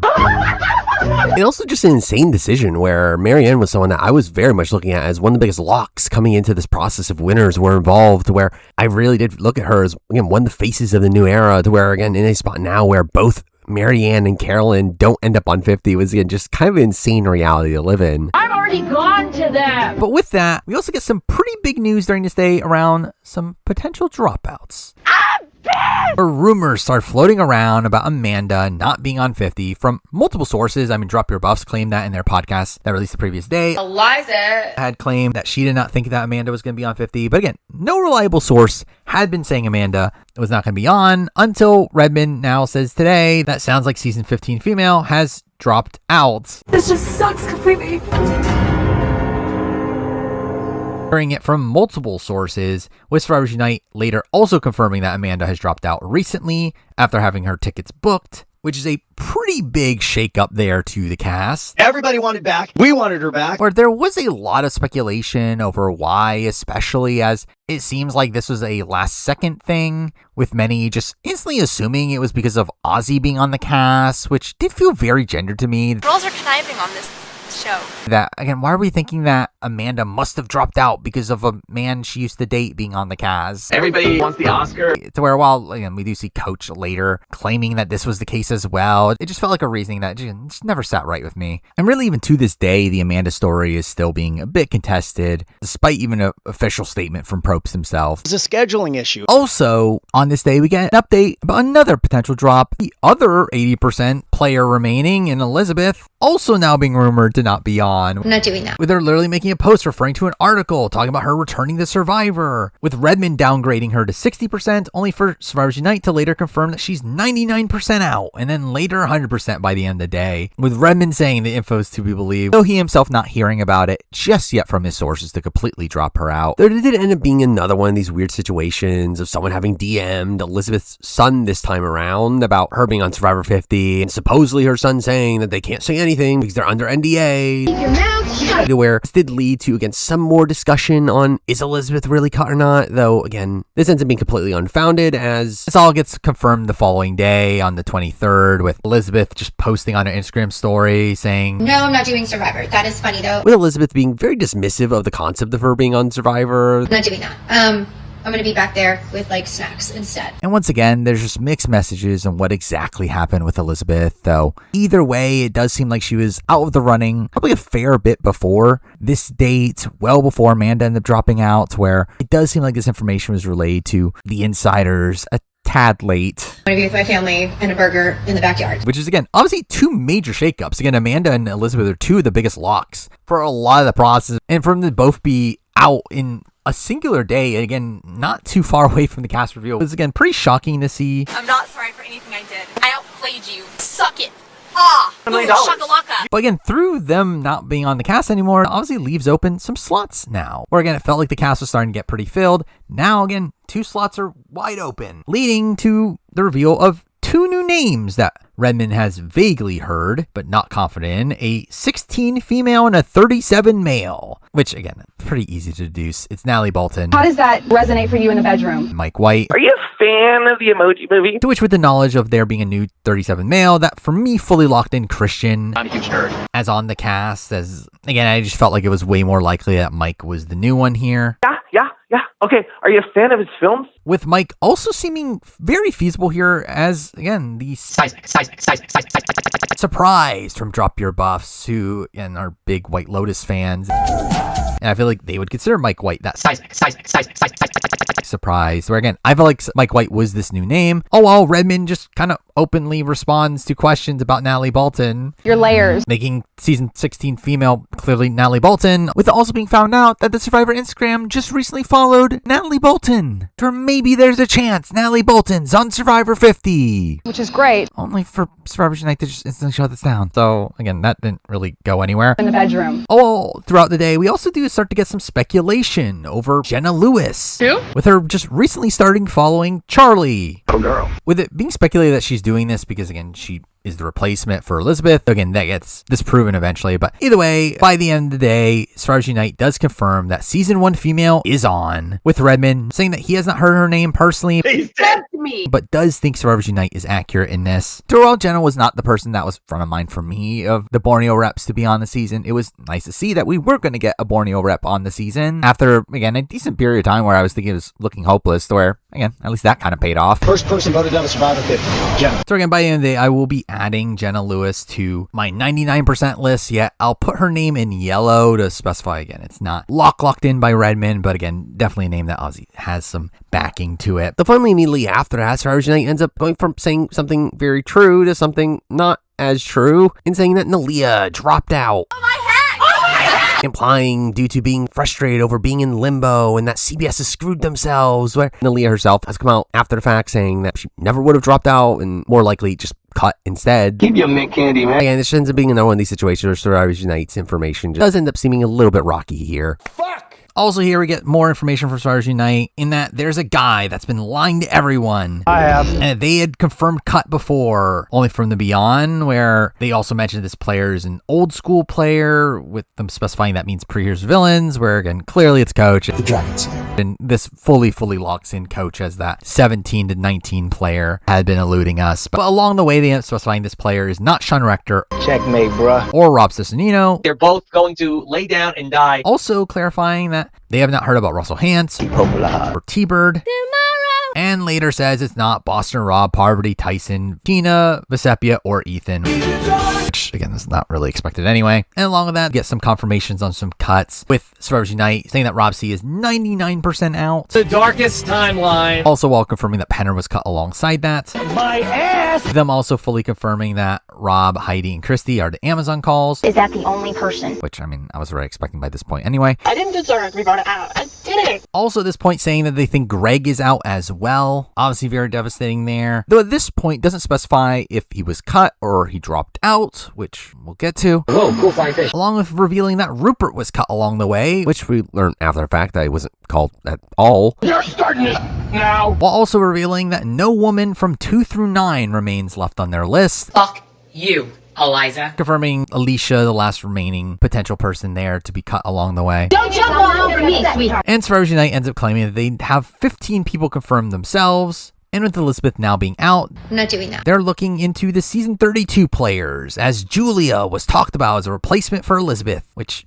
doesn't make sense, but that is a thing that they said. Sounds like a bunch of malarkey to me. Also, again, they still don't know the status of Ty, so again, they start looking into the co-wrong players, which later in the day, they end up confirming that they're now up from 15 to 17 cast members. Oh my god! Which, again, considering this happened after they looked into the co-wrong players, it made it seem like they were implying that Ty and Julia ended up making the cast, which would have been mind-blowing. You got really lucky. Particularly, obviously, the Julia of it all, where, again, Ty's a fine pick. But, again, Julia would have been a pretty mind-boggling choice for 50. You became a number. And really throughout all of this, Redmond still continues to confirm that Julia was the 32 female that was his initial cut, though we just continuously have Julia Sokolowski's name coming up for some reason. I just wasn't listening. So again, we do leave the day with SurvivorSUnite kind of implying that information, though again, it kind of gets disproven pretty quickly. You were dragged. But with that now takes us to the 23rd of May, a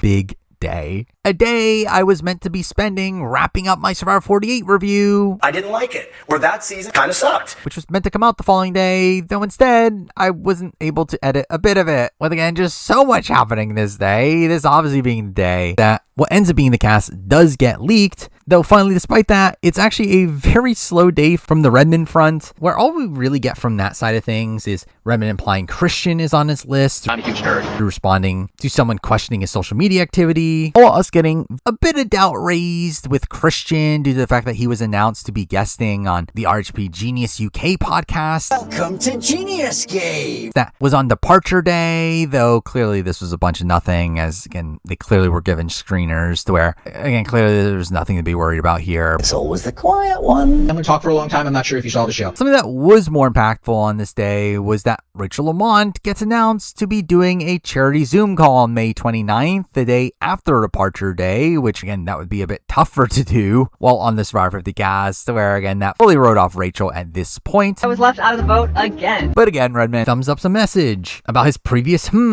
saying that Joe is on and Marianne is not. Again, fully confirming now that, yeah, Marianne was the one cut, D is the one that is on. Kind of expected though at this point. Sure. Also, Redmond ends up hearing about Fiji Airways branding the plane that will be used for Survivor 50. You're a sellout, bro. Which, like clockwork, we get an image of it leaked. Though again, none of this really matters much at all. Also on this day, we did have some activity from Jonny Fairplay, now reposting Redmond's list. I mean, technically his old list. Giving his predictions on who these players are, mostly lining up with who we assume they were. Though, does also list Caleb, Austin, Katura, and Kelly as cut 45 players, which technically weren't the people that Redmond was referring to. Is anybody hearing this crap that this man spews? Though most of these names ended up being correct. Sandwich. But also ends up saying at the end that he's also heard that his name is in the running, which had never been alluded to up to this point, but maybe that'll be a name that will become somewhat relevant coming up. I can feel it. But also it was funny to see that CBS today ended up releasing a promo video for the 50 cast saying, "Who'll answer the call?" which might have been a Joe reference. Survivor has been calling me for a long time, but don't know if it was meant to be. I just wasn't listening. I will say again, very bold of CBS to put together this video showing tweets of people that the fans wanted on 50, only to then not cast the majority of the people brought up in this video. Do you like me at all? Though also very funny that one of the tweets in this video was a tweet made in reference to the Phillip situation, to where, again, at least I can claim I made an impact. Now beyond that, got a little bit sidetracked across the day with some information supposedly from a reality TV fan of them implying a player from Traitors season 2 or 3 was on the cast. I don't know about that. Though, to be fair, again, never saw the post for myself. And again, ultimately, this doesn't lead to anything. As again, none of these people seem feasible. Sandra, Parvati, Rob, Tony. You're a sellout, bro. Were all implied to not be on earlier. Carolyn got cut. We want to murder each other. To where the only person that was never mentioned through all this was Jeremy. Net balled out. Again, maybe there was a role where Jeremy was on if they were trying to go for like 4 winners. But again, clearly he's not. And again, it doesn't really lead to anything here. Like, you gotta just give it to him. But really, again, the bulk of the information for today comes from SurvivorSUnite, which again is a lot of information. First, in the fact they end up implying that a tough beauty is on the cast, with, again, first instinct being that, oh, is it a person from the beauty tribe, aka could be implying Julia. The weakest link on the beauty tribe. Only for Redmond to clarify that Julia was the season 32 female that was cut. It ends up saying that the tough beauty that SurvivorSUnite was referring to is Zoe Xanadakis. Work hard, play hard, Zoe. Obviously a joke. I didn't like you. I didn't really dig the way your eyes were, your presentation. He actually ends up saying that he thinks SurvivorSUnite is referring to the female winner, which again fully confirms the even more. And this is followed up by SurvivorSUnite just ending up confirming that the co-wrong people they were looking into are both not on, where again that kind of led to nothing. But again, both Ty and Julia are not on. Though again, still really funny that Julia Sokolowski of all people was someone that was still being talked about on the day that the cast ended up leaking. You were dragged. But beyond that, again, more SurvivorSUnite information confirming people that are not on, confirms Corinne is not on. Nobody's hot. Confirms Earl was the person called from Survivor Fiji, which lines up. All continuing to say that no one else from Survivor Fiji is in the running, including Yao Man. Which, to be fair, is not unexpected. Confirms no Nyanka. Me? No. Confirms no Andrew. Oh, you guys. Confirms no 20s players at all. I'm gonna vomit. Confirms no Millennials Gen X players. He has the audacity to pull this crap on me. Also confirms no Survivor 41 players are on the cast, now fully being able to eliminate Xander and Shan. You can have this fixed. And they also end up implying that Greg was cut over him dropping out, which again would be very surprising. Who is a castaway you always wanted to have back? Season 1, Greg. Though considering in the inaccurate nature of the Nalia information, I don't know if I fully buy into it. Though we never do get any more updates on Greg beyond this, where again, this is just kind of where it stands, is the assumption that he was cut. Oh, cool flying fish. But also, I think that Alicia dropped along the way, not necessarily specifying if she was cut or if she dropped out herself, but either way, not in the running anymore, as was previously alluded to. Though also ends up confirming that Jerry and Abby are not back in the running, which typically be irrelevant. Though again, Media Pit did hint at Jerry being called back, though again, this just confirms that, to where again, I don't know why Media Pit had that information to begin with.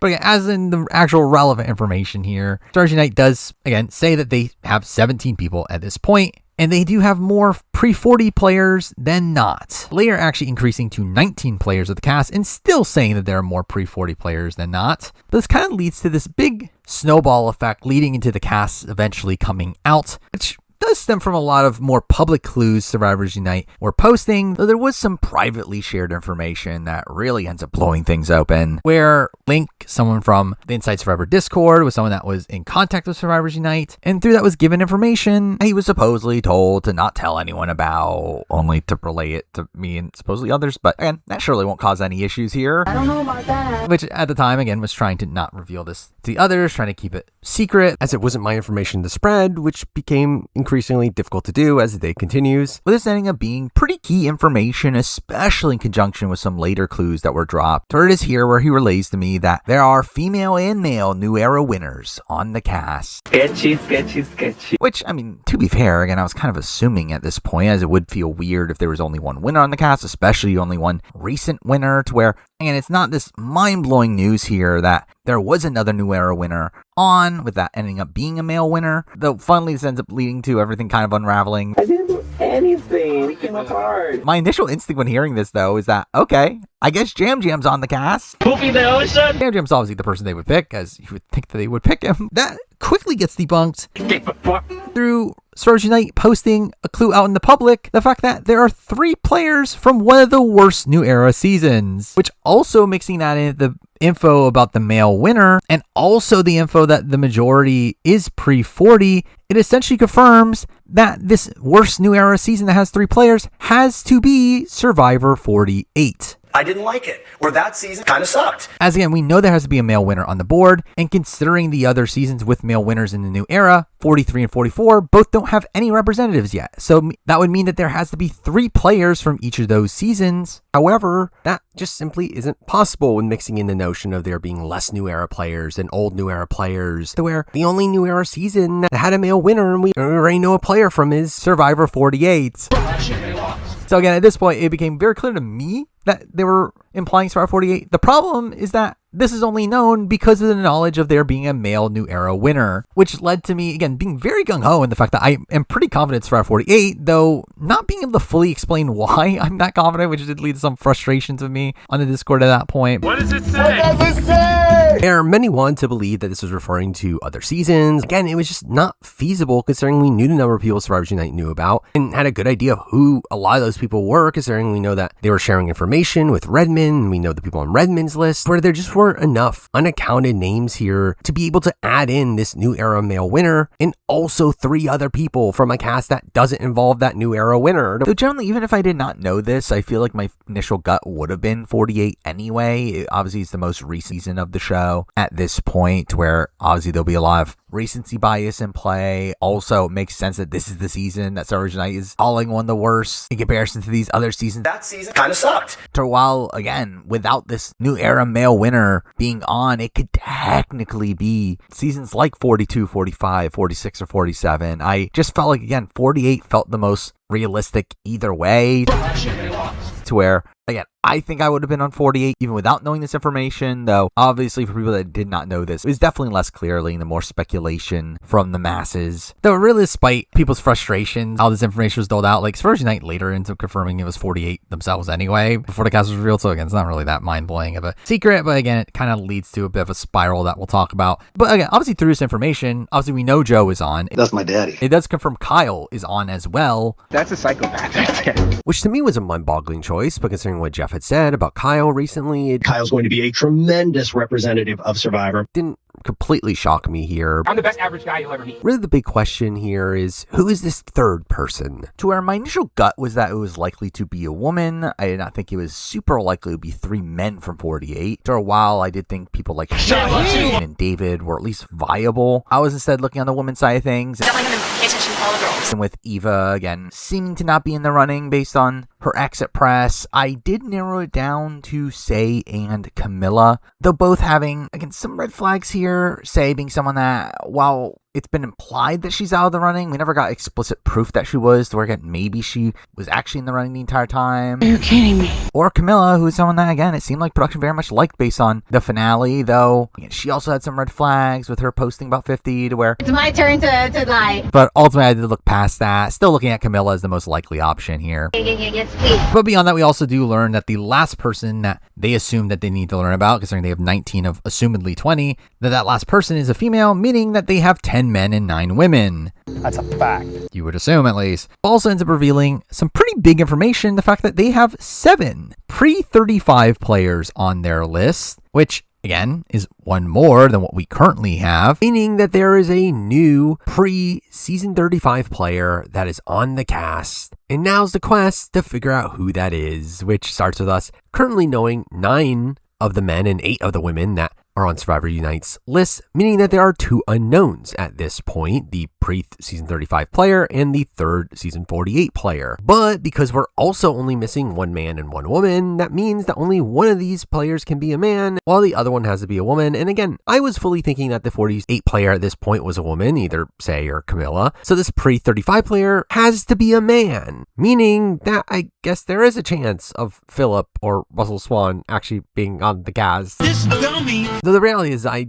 genuinely did not know who this person was, didn't really have much time to really think it through before we got our next update, confirmation that this pre-season 35 group of players contains 4 women and 3 men. Wait, what? In a spot where we previously knew 3 men and 3 women, meaning that this new player has to be a woman, which is a pretty big shakeup here, to where while it was initially assumed that this was just a misunderstanding, that they accidentally counted Chrissy in this, Survivors Unite later confirms that to not be the case, which was, again, very strange here. As again, it's a Raven specified that it was not one of the co-wrong players. You don't need no more heat, baby. And at that point, it didn't really seem like there were many other options here, where I was generally just kind of confused at who this person could be. But later, they do clarify themselves that when they were talking about how there's no 32, they're specifically referring to the 3 that they had already known in Julia, Sydney, and Ty. No.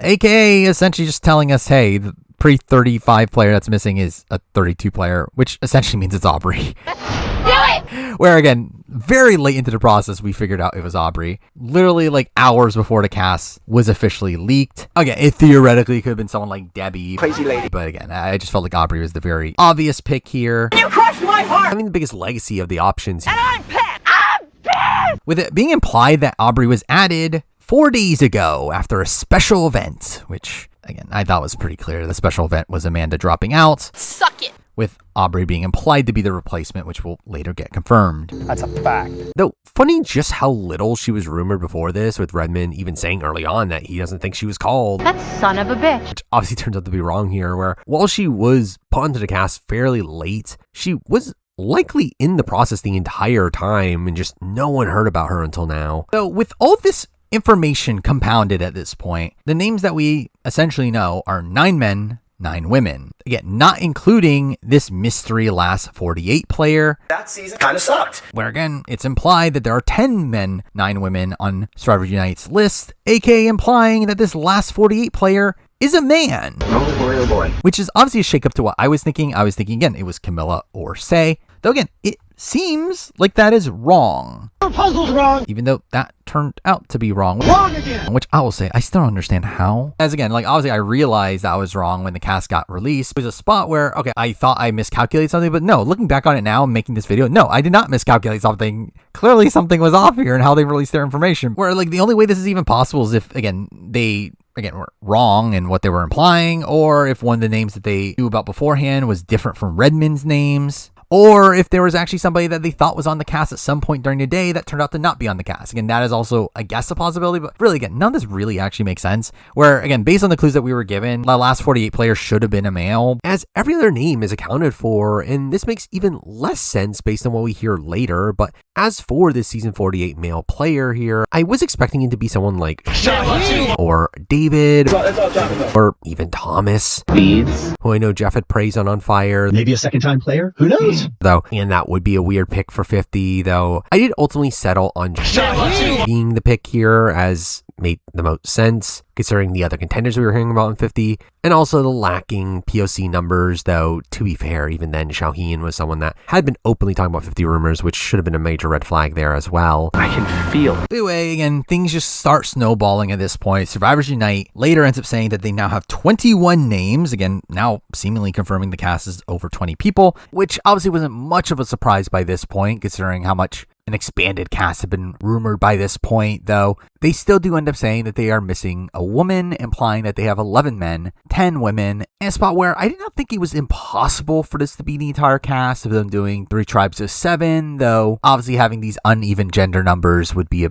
bit weird in modern Survivor. They'll also end up saying alongside that if the cast were to be 22 players, the majority would still be pre-40, aka essentially meaning a breakdown of likely 12 pre-40 players and 9 new era players. That's a fact. Meaning that the new names that they had heard are pre-40, which also led to me potentially thinking at this point that there was a new pre-40 woman on the board that didn't end up happening, which again, just a lot of the math here doesn't really fully make sense based on how these clues were distributed. Sounds like a bunch of malarkey to me. But following this is when the dam really breaks open, where we get what seems to be the catalyst for the cast getting released. But that all starting by a cast getting released by a very unreliable source. Where while all this was happening, SurvivorSunite on Twitter, one spoiler girl, known unreliable Big Brother spoiler that just leeches off assumptions and other sources' information, most of the time ends up posting a cast on Twitter. A cast that had 23 people on it, but again, a list that included Camilla, I'm weird, the third 48 player, and Tiffany Nicole Irvin, I'm a hustler, who just kind of came out of nowhere, along with Ty, who SurvivorSunite already said wasn't on. So again, who cares about this list? This is clearly wrong. Debatable. We're outside that. It really just is the typical suspects that Redmond and SurvivorSunite had been referring to, which made it feel like this was another situation of them just stealing people's info. Why'd you spilling the beans? But it is within the next hour following this list coming out, SurvivorSunite ends up revealing that they now have 22 names and will be releasing the cast tonight, one by one, which again was so insane. Again, the fact that this just like really gets sprung up in very quick succession. Again, this literally happens within hours that they jump up from 19 to 22 players on their list and are ready to reveal everything. So I know that did lead to some doubting SurvivorSunite's list due to the very quick nature of how they found out these names, though again that ends up being completely unfounded. Though we do interestingly have Media Pit responding to this, saying that they're sure it's going to be 3 tribes of 8, which again could have been a guess, but again, an accurate statement there. Where 22 is a bit of a bizarre number for Survivor casts, where it felt pretty clear that it was either a spot where there might be a couple other new names, or that this was just again a grouping of people that would be narrowed down once again, with me actually siding towards the latter at this point. But again, you should know by now I'm constantly wrong. You're an idiot. But the seeming reason for all this information getting dropped right now largely seemed to stem from the cast starting to spread around, almost as if a certain spoiler girl got mostly accurate information. In a spot where this, again, seemed to prompt SurvivorSunite into be willing to release the cast, in a spot where finally Sucks tried to blame me and Link for this, and saying that because of me and Link being so confident on the 48 players, that led to someone sending the list to Spoiler Girl and that prompting SU to release their cast, which none of this actually makes any sense. Like, one, it's like just the knowledge of a male New Era winner being on the season does not fundamentally change much. I still would have assumed it was Survivor 48 and still would have assumed Kyle was on, especially after the On Fire podcast. Kyle's going to be a tremendous representative of Survivor. Where again, ultimately, this doesn't actually matter much at all. Obviously, it made me more confident in that opinion, but the fact that, again, there was an attempt to blame me for this leak was just kind of funny, because again, SurvivorSunite leaked this information. Again, they leaked themselves that 3 people from one of the worst seasons was on, later revealed that was 48, also revealed the information that led to Aubrey. Again, they are the persons that released this information. But for even in the world where this minor knowledge about a male New Era winner being on led to this snowball resulting in the cast ending up releasing, I think it's just really dumb to blame me and Link for this, when, again, this is entirely on SurvivorSunite just being very loose of information to the point where it led to all these less known about names getting exposed. Run them over with a bus, back up, run them over again. Those did lead to a funny situation where, with this cast about to be released anyway, and Link having previously said that they would reveal the info that they had anyway, I decided that at this point it really doesn't matter anymore. And to be fair, the information should have been fairly obvious based on how I was talking about this anyway, to where I ended up revealing that yes, the info was that it was a male New Era winner on the cast, except I forgot to add the word winner. You're an idiot. To where, again, that's just me being an idiot, posting that there's a New Era male on the cast, which obviously everyone already knew. Sure. So obviously I corrected that mistake, but again, just kind of a funny moment in retrospect. But either way, at this point, I do have a final cast prediction literally made right before the cast was officially released, which again is mostly accurate, not entirely, as again, at this point, I was thinking that the 48 player was still male. I still leaned. Turns out, again, it's not right at all, as the 48 player was Camilla. I'm weird. But along with that, I did also feel increasingly more confident in Tiffany ending up on the cast. I'm a hustler. With, again, her being someone I was expecting at the beginning of the process, though her just, again, never coming up and her claiming she wasn't called, which led to me writing her off. Which obviously ended up being misguided, where by this point, her coming up at the last second, and again, her being one of these names that was just not heard about, again, seemed to make a lot of sense to me. But again, didn't even bother trying to figure out the last pre-40 woman that obviously exists, as again, I didn't really have a very viable contender on my mind, as it felt like everyone that was viable had been debunked already. Though I know I was thinking about it probably being a female winner, so maybe it could be someone like Natalie Anderson, Michelle, Team bottom over here. Team bottom. or Persepia, but again, I really didn't put much thought into it. I'm team do less work. And again, now it makes sense that the 48 person was Camilla and that the last remaining guy was actually Mike White. Are you a fan of Mike White? Who, again, I didn't have on this cast just simply because I didn't feel like there was room for him. Jesus Christ! But also, again, when everything comes together, it does make sense, even though it's a spot where, again, it doesn't really mix in well through how SurvivorSunite implied their clues, but whatever. I was relatively close. I got all but 2 coming into the actual cast leaking. But with that, we're finally here. By the end of the night, SurvivorSunite reveals their casts going one by one, calling back to how they revealed casts in the past. Essentially just leading to me refreshing the page constantly, waiting to see if a new name was posted, which did lead to some hiccups with SurvivorSunite accidentally posting some broken links along the way. But this was such a monumental moment for me, obviously being months in the making now, being this payoff to what was months of following every little bit of 50 News that was out there. Spreadsheets. And it was pretty surreal that so abruptly, so out of nowhere, we're just going to get the entire cast dropped in just minutes. To where I will say one of my biggest regrets from this entire process was not streaming my reaction to the actual cast leak itself, to where I did end up streaming following the cast leak. Though I think it is a shame that I did not have the actual cast leak here documented, not just my reaction to cast, but also reaction to those that would have been in my chat, reactions to those in a Discord, reactions to those from Sucks. So again, being able to document all these things in real time was something that I did miss out on here, and something that really didn't even come into my mind until the cast started to get dropped, to where, again, looking back on it, it is a shame that I missed out on this opportunity, though I guess now I know to do it for Survivor 54 or 60, either one. Eventually we do get the rollout of the cast. Starting off with the people that they don't think are the most exciting picks, and the people that look like locks coming into this. Starting off with Joe Hunter. Then Charlie Davis. Jonathan Young. There's a million world records, but there's one survivor. Colby Donaldson. Ozzy. For revenge, basically. Emily Flippin. I'll push back against Bruce a little bit. Fell a bit early. Again, I personally would have saved Emily for a bit later. Let's go. Stephenie LaGrossa. So gay. It's so gay. I love gay people. Sari Fields. I'm a gangster in the Oprah City. Chrissy Hoffbeck. Moms are not only heroes. We are also healers. And we are also hustlers. Genevieve. Mother. I have no friends. Who does that? Q. Get the Q skirt. Angelina. When I got the rights for the tribe. Gandia. Wait, what? Again, completely came out of nowhere. Who wrote Bye Bye Denver Diva? Where again, we were seemingly missing a pre-40 woman that was on the cast. And it turns out to be Gandia? To where, like, why would they cast Gandia in the modern day? To where obviously was treated poorly at the time, was also probably an understated character on her own right. Though also never felt like there was a world where they would ever consider bringing Gandia back. And what do you know, that was right. As it turns out, this was just a troll. Gandia, Denver Diva. That's what the nickname is. But then Jenna Lewis. I want to gut him, bone him. Christian. Do you know what Reuben sandwich is? Coach. Listen to all the Benjamins, Halloween joke, Chuck E. Cheese joke. Which conveniently right beforehand, Redmond decided to finally specify what season the 17 to 25 player was from, shockingly coming from season 18. Can't believe it. You better believe it, baby. Dragon Slay.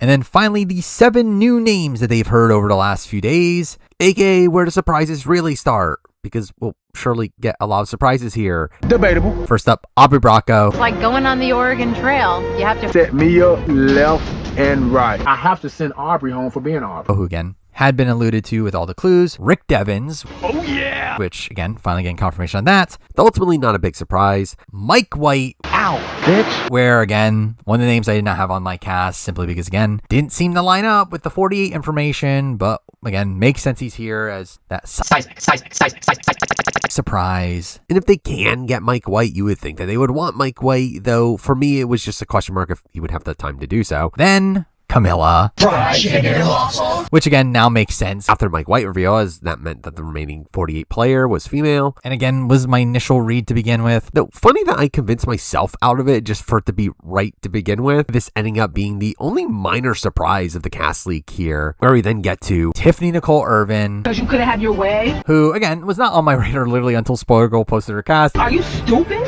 Are you dumb? But by this point, fully expected her here. Psych, I don't care. Especially as it started to click to me at this point that this was just fully aligning with Spoiler Girl's cast. Again, ends up on the cast here, and then the final two revealed are the winners. Which was a little weird to save them for last, as it's fairly obvious who they were, though, again, it's confirmed to be Kyle Frazier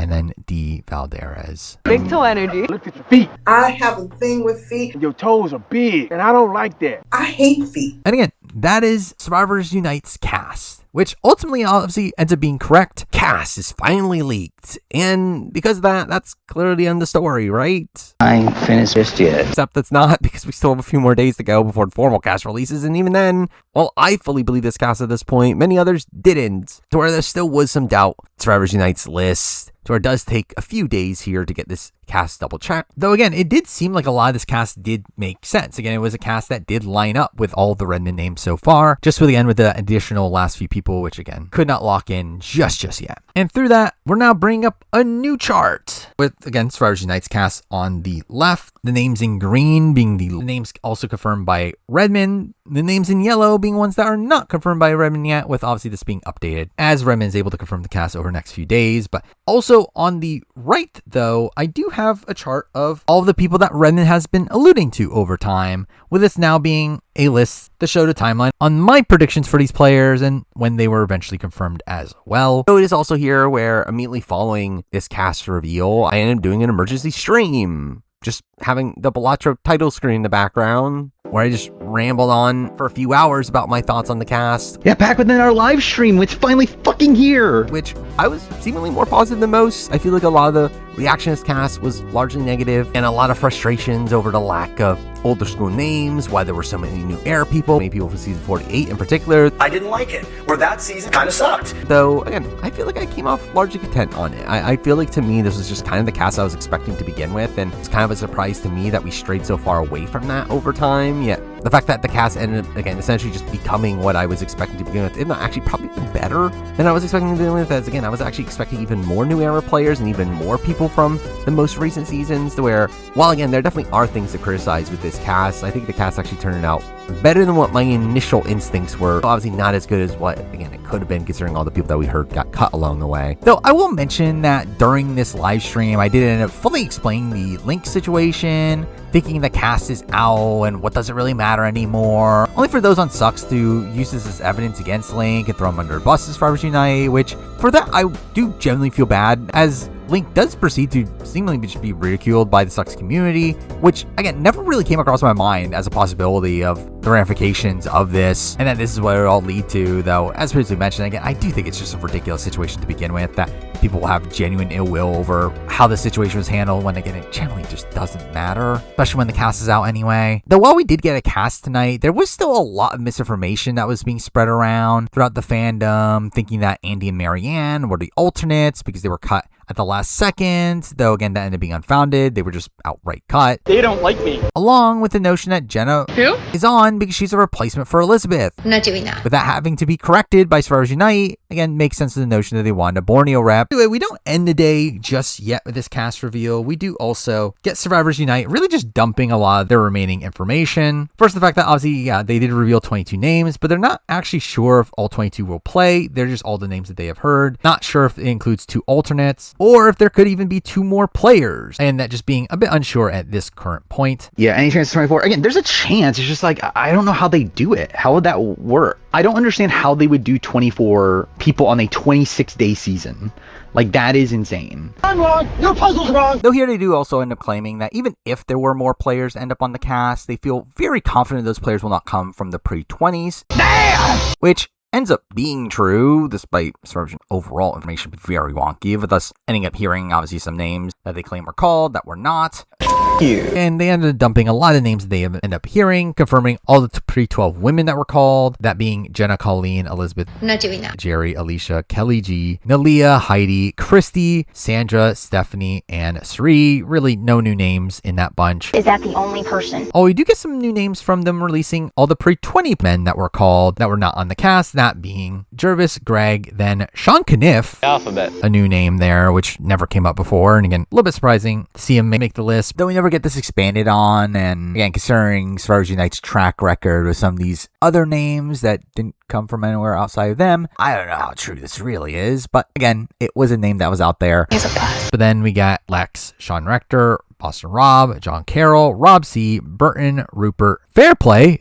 Again, another new name here that, again, has been disputed from Fairplay himself. 50, as I said, I just resigned myself. I'm like, these guys are fucktards. They're fucking lost. But either way, Fuel. Elephants can't run up trees. Another new name here, which does later get confirmed by Redmond as well as someone that, again, seemingly was called, which we'll talk about the viability of this down the road. And then obviously Penner, Tyson, and Steven, a spot where, again, seemed like they had heard Steven got called, though I suspect it was from the same source as Redmond's, the which, again, he later found out that that was bad information. I knew nothing. Though they do also end up updating that they don't seem as confident on Earl getting called as they previously were, seemingly getting some conflicting information, with someone having told him that he was called, only to later be told by another source that told him that Tina wasn't, also told him that Earl wasn't as well, to where, considering that later information ends up seeming to be true, I do think there's some credence to the doubts about Earl being called here. As previously alluded to, SurvivorSunite also ends up claiming that Tina and Mike Holloway were both not considered for the season, which isn't particularly shocking by this point, though Mike Holloway's name in particular was one that was being speculated pretty rampantly earlier in the day. We were trying to figure out more potential winners for this cast, so ultimately, again, that ends up being unfounded. Do the happy dance, baby. Also ends up revealing how exactly Mike White came into the mix in a spot where it seemed like Mike White was really just able to avoid detection from a lot of the spoilers until the Drop Your Buffs podcast actually led to him being found out.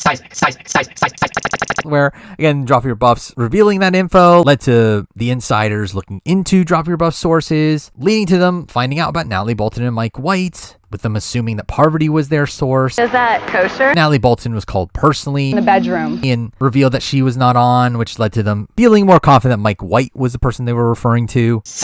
Also, we do get confirmation from SurvivorSunite that they heard about Camilla and Tiffany today, and that they were the last two women that they heard about. I'm a hustler. Which doesn't fully make sense. Again, this doesn't line up with the information we got beforehand, which again is the reason why I was wrong in that final prediction there. Are you stupid? Are you dumb? Whereas again, it doesn't make sense that these would be two of the last women they heard about, considering the information about how there's 3 players from one of the worst New Era seasons, and also how the gender breakdowns was learned about, where, again, it doesn't make sense. Just doesn't make sense. As that would mean that both Camilla and Tiffany were learned after the worst New Era season information came out, which again just doesn't line up, but it ultimately doesn't matter. I know that I've failed again. But with that, we then move on to the 24th, the day after the cast leak, where Emily Flippin ends up appearing on Dwight's Blood in the Clock Tower stream. I'm a dumb bitch. Giving us another iconic clip. You know everything about me, and I know jack about you. Yeah, because you're useless. I know everything about you because there's nothing to know. Oh.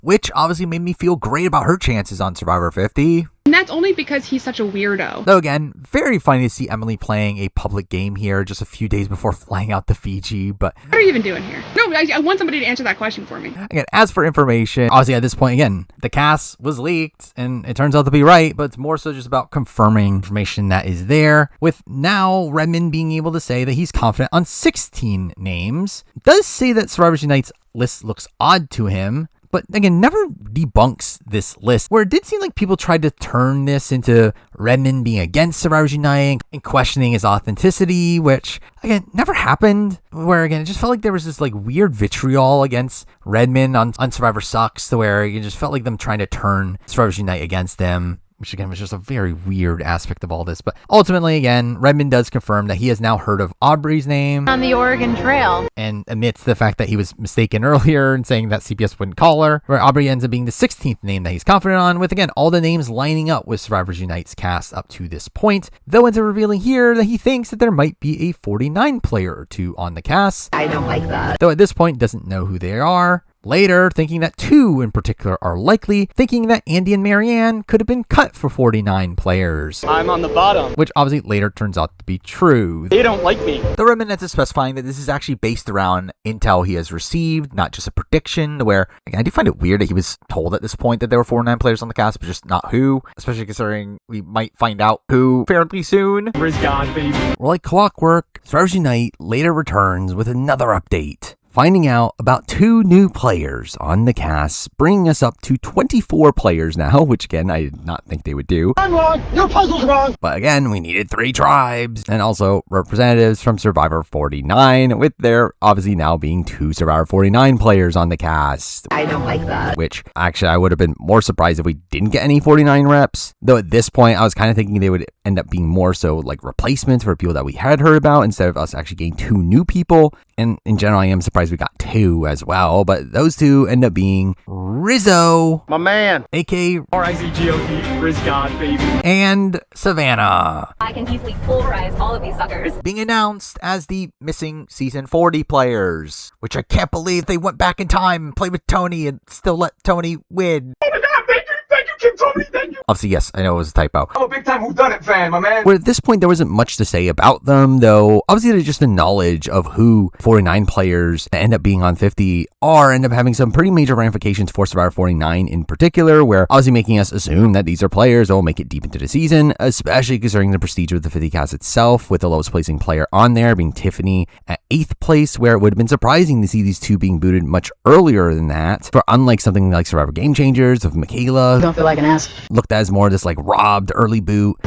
It didn't really feel like that was the type of players we would be getting here, especially considering the notion that they end up replacing Andy and Marianne, 2 seemingly big locks coming into this process, and again, them being swapped out last second for these new 49 players really makes you assume that they must have had a pretty big impact. The boy who cried idol. Which again felt like massive spoilers for 49, especially with the notion of them cutting out Marianne, a winner in particular, which did lead to a lot of discussions over if one of Rizo or Savannah are the winner of 49, particularly Savannah. It's gonna be me. Considering again she directly took Marianne's spot, though in general, again, just this knowledge that these 2 end up on 50 did radically change my experience. I feel like a lot of people's experiences with Survivor 49. I don't like that. Again, knowing that they made it deep, knowing they had a pretty big impact, and because that making the editing of the season feel very see-through, because you essentially know that Rizo and Savannah are likely going to survive most of the precarious situations they end up being put in. Or that season kind of sucked. But beyond that, again, we do get more information on what exactly went down, particularly with Coach. The Dragon Slayer. Dragon Slayer.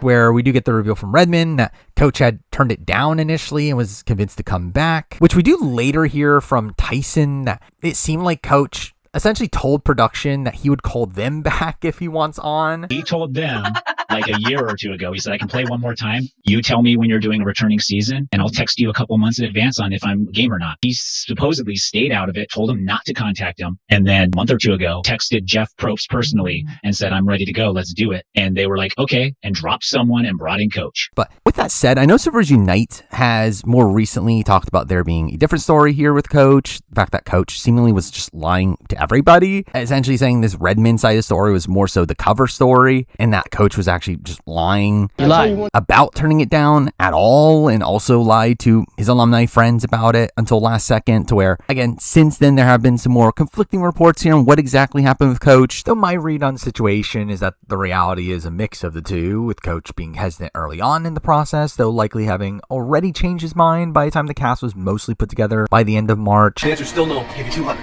When we start. Where I think he was likely always on the cast, just we didn't really hear about him until he started to tell people he was on, which seemed to be, again, fairly late into the process, with, again, him just seemingly pretending to people that he wasn't on for most of it. What business do I have on season 50? Though here we do get Redmond confirming some of his cuts along the way, specifically his 41 people. Again, just spoiling this right now, again, are the only people I was actively wrong on at this point of the people that were on his list. You're an idiot. Where again, he confirms that he heard about Deshaun. Retying knots. Expected. Shan. Expected at this point. Obviously didn't think about it for a while. Though obviously again reveals now that Shan was a vague name he heard. It was never confirmed. And through that obviously again confirms Liana was never in the running. You can have this fake. Venus was never in the running. We know.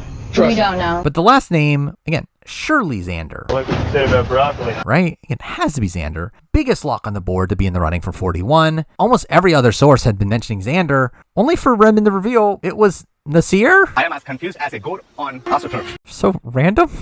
Which again, never on my radar it was going to be Nasir. I really genuinely thought 100% it was Xander. Well, you are off. But again, Nasir was called and was in the running, and that's a confirmed call from Redmond. So good for Nasir. Hey, it's Nasir. But beyond that, we got some more confirmations confirming Sean Rector was the season 4 male. Checkmate, bruh. Sam was the 47 male. Cut earlier, Say was the 48 female. I literally told you everything. Also, he confirmed some people that he is confident on, particularly Emily, which is one that, again, like just false information started to spread that Redmond was not confident on Emily when, again, he was always confident on Emily. So I don't know why that started to go around. You're full of shit. Also does confirm that Christian Not a huge nerd. is the David Goliath player that he is confident on, not Mike White. Got nothing for you either. Meaning was Christian on his list the entire time, though by the end of the day does say that Mike White is likely and he would bump him up to 90% at that point. What are you even doing here? Only for us to get to the 25th, where Redmond now says that Jen and Mike White are on for sure. Who? While also bumping Devens up to 80%. Make Devens like the boogeyman. While doing more confirming of the obvious and stating that D was the 99% winner all along. And we all judged you for it. And also that Joe was the 48 male on his list, as again, it kind of also had to be. I genuinely forget that Joe is here. Also saying that now he has 18 people confirmed to be on the cast, each of which obviously lining up Survivors Unite's names. Obviously making it look very much like Survivors Unite's list is just outwardly correct, though he himself has still not heard of the remaining names yet. Don't give them any heads up. That's just what I've been doing out here. Though it does reveal that he actually did vaguely hear Tiffany's name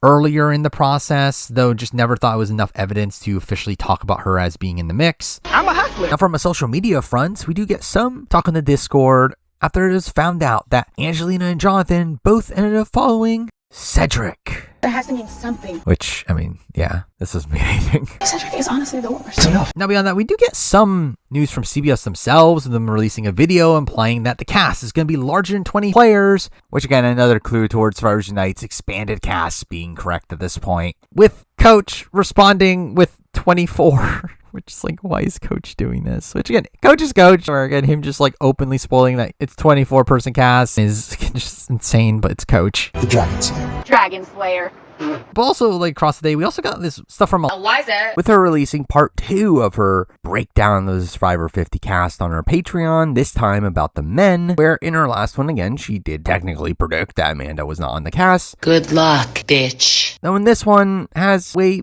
less accurate predictions. This time ends up claiming that Kyle isn't on. That's bullshit. And ends up being wrong. I'm not saying it. She says it. Also being wrong about there not being any LGBT representation, though, to be fair, she wasn't that far off there. I love gay people. And also ends up claiming that Elizabeth is still on, only for Redmond to respond to that, saying that no chance Elizabeth is on the cast, and what do you know, she's not. I'm not doing that. Though she does end up being the only alumni disputing this cast, with Ron Clark also doing a similar thing right after the cast reveal, which finally all seems to stem from Kyle having lied to most alumni that he wasn't going to be on 50. Loves lying to people's faces. Making many of them extremely confident this cast can't be right because Kyle's there, when obviously, again, turns out they were wrong. You just want to make me look stupid? Either way, we get to the 26th, where Redmond does confirm now that Rick Devens is at 100%. Oh yeah! And it just full out just looks like Survivors Unite's list is correct now. Though we are still unsure on if the 24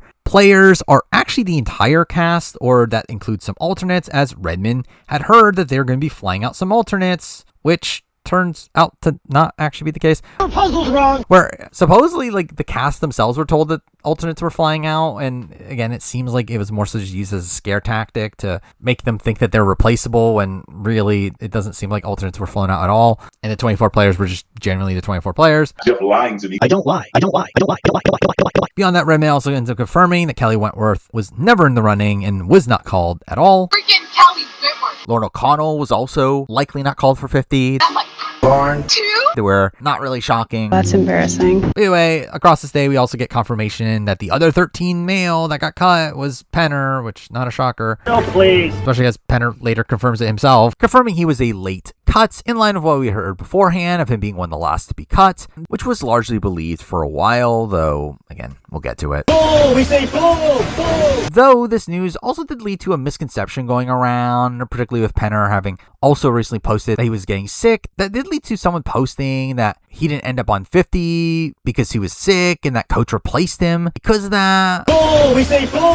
Bull! When that's not what happened. Penner was cut. Penner was cut independently from coach, to where the story that Penner was going to be on until he got sick is just simply inaccurate. That's bullshit. And also that post that ended up claiming that, which was spread on Reddit, was one that was also just misconstruing a lot of what Redmond had said and seemingly trying to pit like Redmond and Survivors Unite against each other. You're pick me. Saying that he's contesting Survivors Unite's list, which again never happened. Though Survivors Unite does seemingly take the bait and genuinely get upset at Redmond following this, which felt like a dumb situation. What are you even doing? Also, this was a day with some interesting social media activity. First from Sharon Tharp, noted reality TV reporter who, as we later find out, does go out to do preseason interviews for Survivor 50. This is what you've observed? And is in a spot here where she starts following a majority of the cast on Instagram, which maybe it meant something. Generally, I don't think it really meant anything, as really she could have just been following people based on who was leaked to be on the cast without any insider information, though, considering, again, she ends up actually doing interviews for 50. Maybe she did know the cast officially by this point, but ultimately, again, it's not really much of anything. That has to mean something. Though we do also get interesting activity from Coach. Dragon Slayer.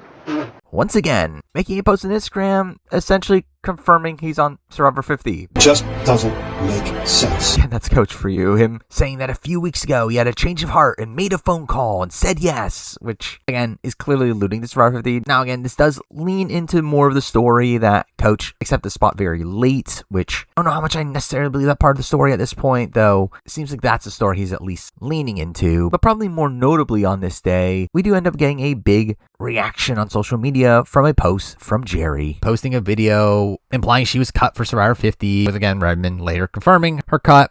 Sure. But again, we kind of already knew that. Though Jerry announcing she was cut did cause a massive uproar in the online community, where obviously she came off extremely disappointed. Again, the video just being her staring off into the distance for a couple minutes in silence. But with that came another misconception here that Jerry was close to being on and just recently got this news that she was cut, when the reality is, again, she was cut a while ago and wasn't actually that close to making it on, with Redmond even confirming that she hadn't even done medical, which, I mean, to be fair, is more criticism of production, that Jerry didn't seem to be in serious contention. But again, there just was this massive misconception here that Jerry was close to being on and was a late cut, which again just simply was not true. Though along with that, it was still pretty funny to see some delusional comments and reaction to the leaked cast, with some people still not believing it's Emily on the cast for whatever reason. What are you even doing? And I even saw some speculation that it was Mitchell Olsen instead of Colby, which again had to be a joke, right? I didn't even see what happened. I was watching Treasure Island. But when they get to the 27th, the day before the cast reveal, also the day that the cast flies out to LA, where they'll be sequestered before the cast reveal, because they surely don't already know who the rest of the cast is. Jenna Lewis. Who? They will be flown out the following night. But through that, we do end up still getting some social media posts from a lot of the cast, with Redmond's version again having some conflicting reports here on if they still had their phones or not, with Redmond saying they had them taken and these are likely scheduled posts or someone posting for them. Debatable. All SurvivorSuNite says that they still had their phones at hotel the following day, with it now seeming like SurvivorSuNite was probably in the right in this situation, with players even talking about having watched the official cast reveal while in sequester, which really makes you question, like, why bother sequestering them if you're going to let them do that. Just doesn't make sense. This all leads into another pretty fun Coach moment here. Dragon Slayer. From him, signed a post on Twitter. His quote from Token Jeans: "With friend and foe, we march to the battle plan." Clearly alluding to the fact that he's flying out for 50, only to then be asked about his NDA, only for him to respond to that saying, "The Dragon Slayer plays by his own rules." And I am the Dragon Slayer. Which, again, just kind of insane how just so open with being on the cast coaches at this point, which, I mean, to be fair, again, it's widely leaked, but still, starting to go from being very secretive earlier on in the process to now just being so open with it is kind of a funny turnaround. But it is also today that we do continue to get posts that didn't make the cast, starting off with Jason Linden revealing that the producers begged him to come back, only for him to shut them down. Why me? Which is surely the reason why Jason Linden's not on Survivor 50. We could have been good friends. Randy wasn't called, Kenny wasn't called, I can't Can't believe that. Just crush. James Jones confirms he wasn't called, though, and that wasn't that shocking. What's worse? You want a papaya? I want to try the papaya. Same thing goes with Sifu. No. I'm waiting for Survivor 50 to call. The more seriously, obviously, we do get to Abby Maria making a post on this day, Social. revealing that she was cut, implying she was cut today, which felt pretty impractical considering multiple insiders had known she was cut a while ago, though Redmond does specify that it seemed like she was ghosted and never given a solid answer, which again, she has now gone on since saying similar things. How did you learn that you weren't going to be on season 50? What was it? Was it a phone call? I was in denial, holding on to hope because I'm like, there's no way that they're not going to put me on Survival. You have to. Yeah. Dragon. I'm like, there's what? But this ends up being another spot where SurvivorSunite seems to contradict this, saying that she had known since March, which might have been a spot where within production they decided that she wasn't going to be on from that point, though I don't think Abby knew she was cut based on everything we've heard about after the facts. Beauty and brains, baby. Though it's also in this post where SurvivorSunite does end up claiming that Malcolm was the last of the 20s players to be cut. Something they had kind of flip-flopped on over time, though either way, Malcolm's not on the cast. You gotta be kidding me. But it's also on this day where we do get confirmation from Davey Rickenbacker. I got his jacket. He was in the running for Survivor 50 and was cut, which... Sure. But he ends up posting a YouTube video on this day, him claiming to make the final stages of the Survivor 50 casting. To the final round. Him later saying that he did go through medical. I made it all the way to the medical check, so it was pretty close. Meaning that, again, he did make it further than Jerry, at least. I'm tired of these dogs playing with me, guys. But it is through this that Redmond then goes on to confirm his other Dave vs. Goliath cut, that being Gabby, which again, Sure. also we got confirmation from Rob C through a Patreon podcast that he was cut around the same time as Carolyn and Jesse, meaning that throughout this entire time where we had been speculating about Rob C potentially being on Survivor 50, he was already out of the running. The darkest timeline. Oh, well, on RHP proper, we do see Rob dropping a podcast with Andy, which ends up being Andy's first proper RHP appearance after his post-game interview. Getting a lot cooler. Which again, at the time, I saw this as a massive sign that he was avoiding interviews because of him being in running for 50, especially of him starting to do more interviews from this point forward, though I'm not sure how much it really mattered. Which is quite shit, I reckon. Oh, we have Redmond confirming that Jenna was on the entire time. Who? Elizabeth dropped out a while ago. I'm not doing that. Further back than Amanda, who dropped out very recent. This just sucks completely. And that Aubrey, again, was the replacement. Do it! Essentially just him being able to back up what we already assumed by this point. Bro, I know. Though it is also this day where Redmond reveals his cast, which is, again, just the SurvivorSunite cast, where he finally got confirmation on all the remaining players. And again, the cast from SurvivorSunite was correct. Sure. While also being able to confirm that all 24 players will be the players that are playing the game, at least. They couldn't make the cuts, so we're gonna have to make the cuts. Okay? And it is throughout the day that CBS starts to release these videos saying a player from a certain season is returning in a really random order that I don't understand why they did it that way. Just doesn't make sense. But also, the text at the end implies what tribes the players come from, which again, cool little thing they did. Though again, lame in the sense that we already knew everyone was alluding to, with no real surprises here. Bro, I know. Leading into the 28th, where they officially announced the cast with a video on the morning show from Jeff just reading out the names. I'll read the names. Which I even recorded my live reaction to. I can't believe it, Jenna Lewis. I can't believe it. Never came up, ever. Colby Donson, what? I can't believe it. Don't watch it. I hate that video. Oh, this is gonna be fucking awful then. Where it gets a video where I literally had nothing set up until literally right before the thing was gonna start. And Set this all up on OBS like right before I start. And even then, I had literally just gotten up and was just so tired. I'm so tired. And I ended up like really hating on the cast reveal. This was lame. Where in general, I just found it very lame, especially considering we knew everyone on the cast and didn't get any new footage of the players themselves. This is just a whole bunch of nothing. Though in retrospect, I'll say I do actually really love this video. I've watched this video a billion times over and over again.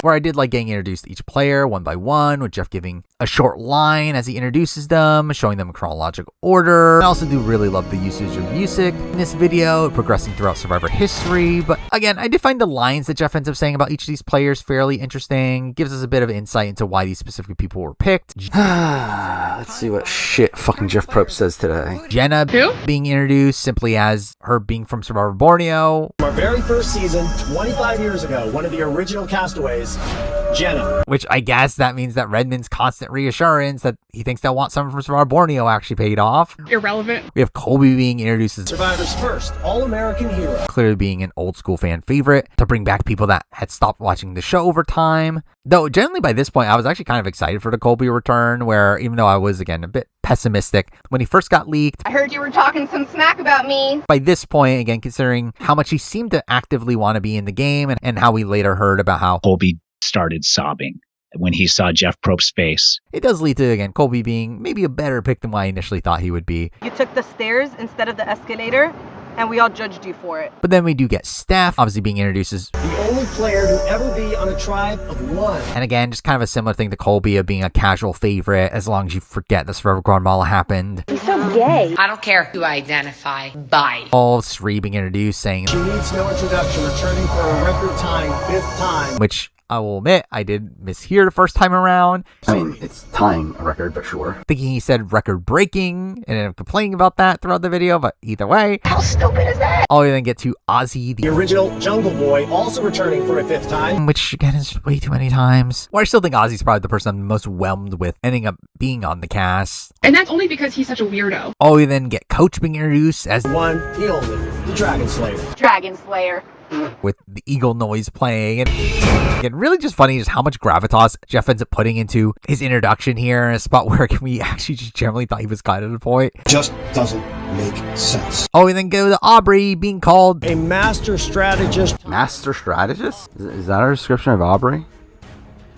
She's fine. It's very funny to think of this as something that they had to like write up at the last second after Amanda had dropped out. I'm not sorry for anything I did. And this is the best they can come up with. Or genuinely, it does seem like this video was recorded at least a week beforehand, considering there was a preview of this back during the Survivor 48 finale, to where, again, it would not shock me if they did not have much time to really come up with a line for Aubrey and just came up with the most generic thing possible. She's a mom now. Christie's ends up being... She made it to the final 3 the first time she played. Been waiting nearly a decade for this second shot. Yeah, another really generic line here, especially coming from someone that had been really hyped up by Jeff in the months coming up to this. Why am I mothering? Where there would be no real gravitas into Christie's announcement here. It was a little bit humorous to me. I continue to get hits of crack. Oh, we have Christian being his about stepping out of the robotics lab and back into the jungle. Christian, who is? Through that, I did find it fairly interesting the fact that he was given full name treatment already. Oh, that guy's doing robots. We then get Angelina being introduced with... She loves negotiating with me and is still waiting on that jacket from Natalie. Again, saying that Natalie Cole ends up being referenced in this video. That's a Natalie Napalm. Oh, we then have Mike White being introduced with Jeff saying... Between writing and directing seasons of White Lotus, Mike White is back. Mike White is back. Thank you for specifying that. Which I guess is his line for the people that he's very excited about. That's my daddy. Though clearly they were looking at Mike White as the biggest get here, with Jeff's entire morning show interview really just being about Mike White. Dude, this entire thing is about Mike White. How they got him to come back to play again. What are you even doing here? Though again, it's just a spot where, again, if you can get Mike White, it's understandable that you would try to get Mike White. They want something from him. Yeah. Let's shut it down right now. Oh, we then get to Rick Devens' intro, which is Survivor's favorite newscaster. It's not even a newscaster anymore, is he? Which is that shade towards Savannah. My guy made it like a trash can. But also we do get Jonathan being introduced as one of the most physically intimidating challenge performers we've ever seen. Again, the ladder challenge clearly being a major reason why he's here. There's some people I really am excited about. Is one of them Jonathan? No. Now, the only minor surprise coming from this video did come from the fact that they end up showing D before Emily. Ooh.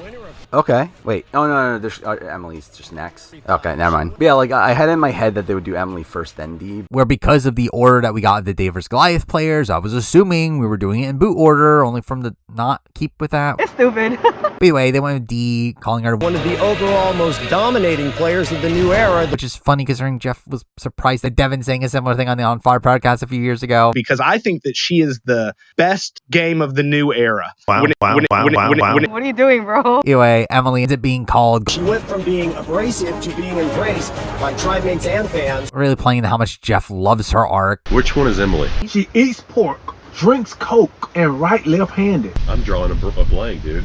Remember, dude. Anybody who eats pork and drink Coke, they don't care about nothing. They don't even care what goes down their mouth and out their ass. I know they don't care about me. Oh, we then get to Q getting a very coach-like introduction with Jeff calling him one of the most electric and chaotic players the game has ever seen. He's not a one-name player. He's a one-letter player. Q. Jeff clearly showing his adoration for Q's chaoticness in this spot. I love chaotic men. Is it true you made a deal with chaos? Only for us to cut to Tiffany, whose entire line is just all about Q, saying at times she played with Q, and at times she wanted to pull her hair out because of Q. So again, I wonder if Q had anything to do with Tiffany getting on the cast. That's 100% why Tiffany's here. Debatable. Oh, we then get to Charlie, which is again, such a ridiculous line of Jeff saying, it was a cruel summer when you lost in the final three. The question is, can you shake it off? Which I very much question, who wrote this? Did Jeff write this? I don't know if you know this, but he's a Taylor Swift fan. Jeff's just a secret Swiftie. Anyone who's obsessed with Taylor, I'm just like, there's something wrong with you. I thought this was just an insane thing for Jeff to end up saying here. It's because he's normal.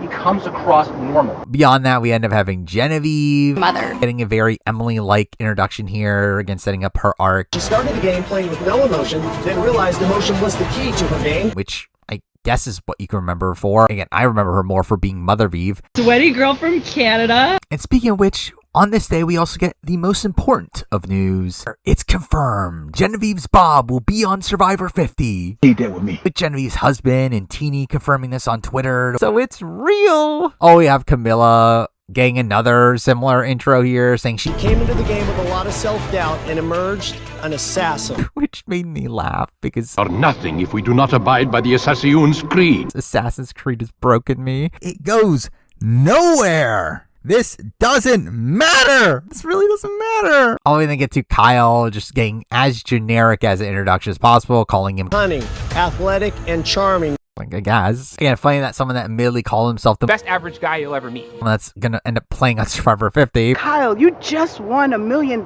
yesterday, and you're back already? At this point, we have the music really building up for Joe's introduction here, with Jeff saying, played one of the most emotional and loyal games of any player ever. Say that to David and Shaoyin.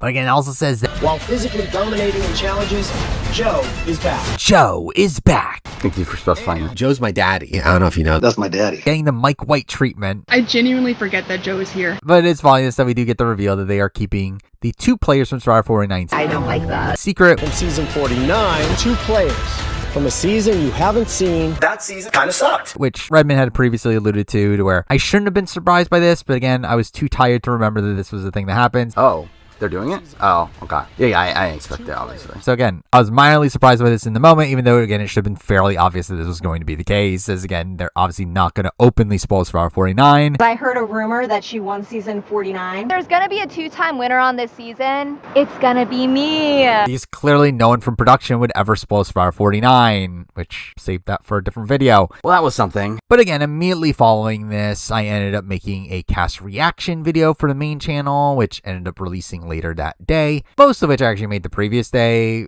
with obviously the assumption that the leak cast was correct, and obviously it ended up being so. And nothing of substance there. And also ended up watching numerous content creators reacting to the cast as well, from RGP to I was like, bruh. Taryn Armstrong. Give it to me. Give it to me. The Puya. Social game! Social. The Corey Wurtenberger. Get you a girl who's gonna backdoor you. They open up that back door. With most of the overall reaction to the cast being fairly whelmed to some being extremely disappointed. The record-setting 24 players who will be appearing in Survivor 50 in the hands of the fans kind of sucked. Which was finally immediately countered by the House of Villains cast reveal, with Tyson being on it. I love seeing people cry. But again, a cast that had a much better overall reception. I wasn't paying attention. I don't really care. Also, again, the Survivor 50 cast is one that I am fairly content with. Certainly not the choices that I would have made, but I at least get the logic for the majority of them. And it was still a cast that I was pretty hyped for. Again, a cast that I'm excited to see how they play the game, how this affects their legacies, and how this affects Survivor history. To where, while obviously it was frustrating to know some of the people that were cut along the way that I think would have been probably better picks, it's still a spot where, like, ultimately, again, we're in a world now where we're probably just going to see them on other shows anyway. Where while, yes, it's a shame we didn't get to see them on 50 itself, there are a wide range of shows now that take reality TV alum, where I'm sure a bulk of these players will end up on other shows down the road, whether that be a future returning season of Survivor or, again, the Traitors, like we obviously saw with Rob C. You're going to meet the Traitors. there's no shortage of opportunities to see these Survivor players on other shows, where while yes, I am disappointed that we didn't get certain people on Survivor 50, I have no doubt that we're going to see the majority of these people get chances on other shows down the road. So fucking hard. But the story doesn't end just yet, as we do still get some information in the aftermath of the cast being revealed and flying out that I still think is interesting to talk about, where following this I started to compile a list of every player that we heard got called, and those that announced that they hadn't been called, both for prosperity's sake, but also to make a potential video on all the rumored calls. I want the million. So even before even being able to make that video, we did proceed to get a lot of new information, where on the 29th, we do get some shocking information from Rachel Lamont on Chat BCC revealing that she wasn't even called for Survivor 50, which is still a mind-boggling choice to me, especially with how popular a winner she was. I was left out of the vote again. With it being even more perplexing, knowing that the winners that did end up being on the cast were seemingly later additions, to where again, you would think that that would be after Rachel was already super popular, to where again, I just don't understand why Rachel wasn't in the running. Just doesn't make sense. Also in the aftermath of the cast release, we do get news from Nick Brown's spokesperson. What the Nickelodeon is going on around here? Confirming that Nick Brown wasn't called for Survivor 50, who I would not have expected on, considering he is literally the Attorney General of Washington, though he surprisingly did post that he was willing to come back, which again, would not have expected from Nick Brown, as you would think he'd be too busy for this. Again, this was just all a bit strange. We'll take a bath so the whole tent doesn't smell like ass. But also, we do get pretty big news from two pretty big names in Natalie Anderson and Michelle Fitzgerald. Team bottom over here. Team bottom. Both saying that they were not called for Survivor 50 either. Also, I never got calls. Like, not one call for 50. Which is a minor surprise, though, considering, again, the lack of Winners at War winners that seem to be called. Not the most shocking thing in the world, because clearly we won't hear about another Winners at War winner fairly soon. I don't know about that. But it's also on this day where you start to get Eliza. starting some drama. Fuck you, Eliza. Stating that someone was pre-gaming against Suri. That's bullshit. Which is funny that people seemingly initially thought it was Charlie. He's charming, he's nice, and humble, he's all those things. He's your guy. Though that was obviously misfounded. All linked to May 30th, where she releases an expose on Stephenie and her questionable political beliefs. If you think you're gonna try to fucking ruin me for 1 second, you are sadly mistaken. All while implying that Stephenie was the person that she was previously alluding to. I'm not saying it. She says it. Which, what does this have to do with Survivor 50 casting rumor mill? Literally nothing. My dad was a mailman. But does lead to Stephenie's drunken rant when she gets back from filming. Good luck, bitch. Which is still probably one of the most unhinged things to happen in the 50 post seasons. I just wanted to mention it. Keep your shit up, bitch. You're never gonna win. But it is also on this day that Redmond reveals his full list of calls that he's heard, separating them between confirmed calls and rumored calls, which matters quite a bit in this situation, though at this point, no major surprises from the confirmed calls. Us getting Greg and Jervis from Borneo, which again, interesting to see them being confirmed calls, considering they correlate with BHW's list, and some of those names are contested, though again, seems like these are at least very genuine.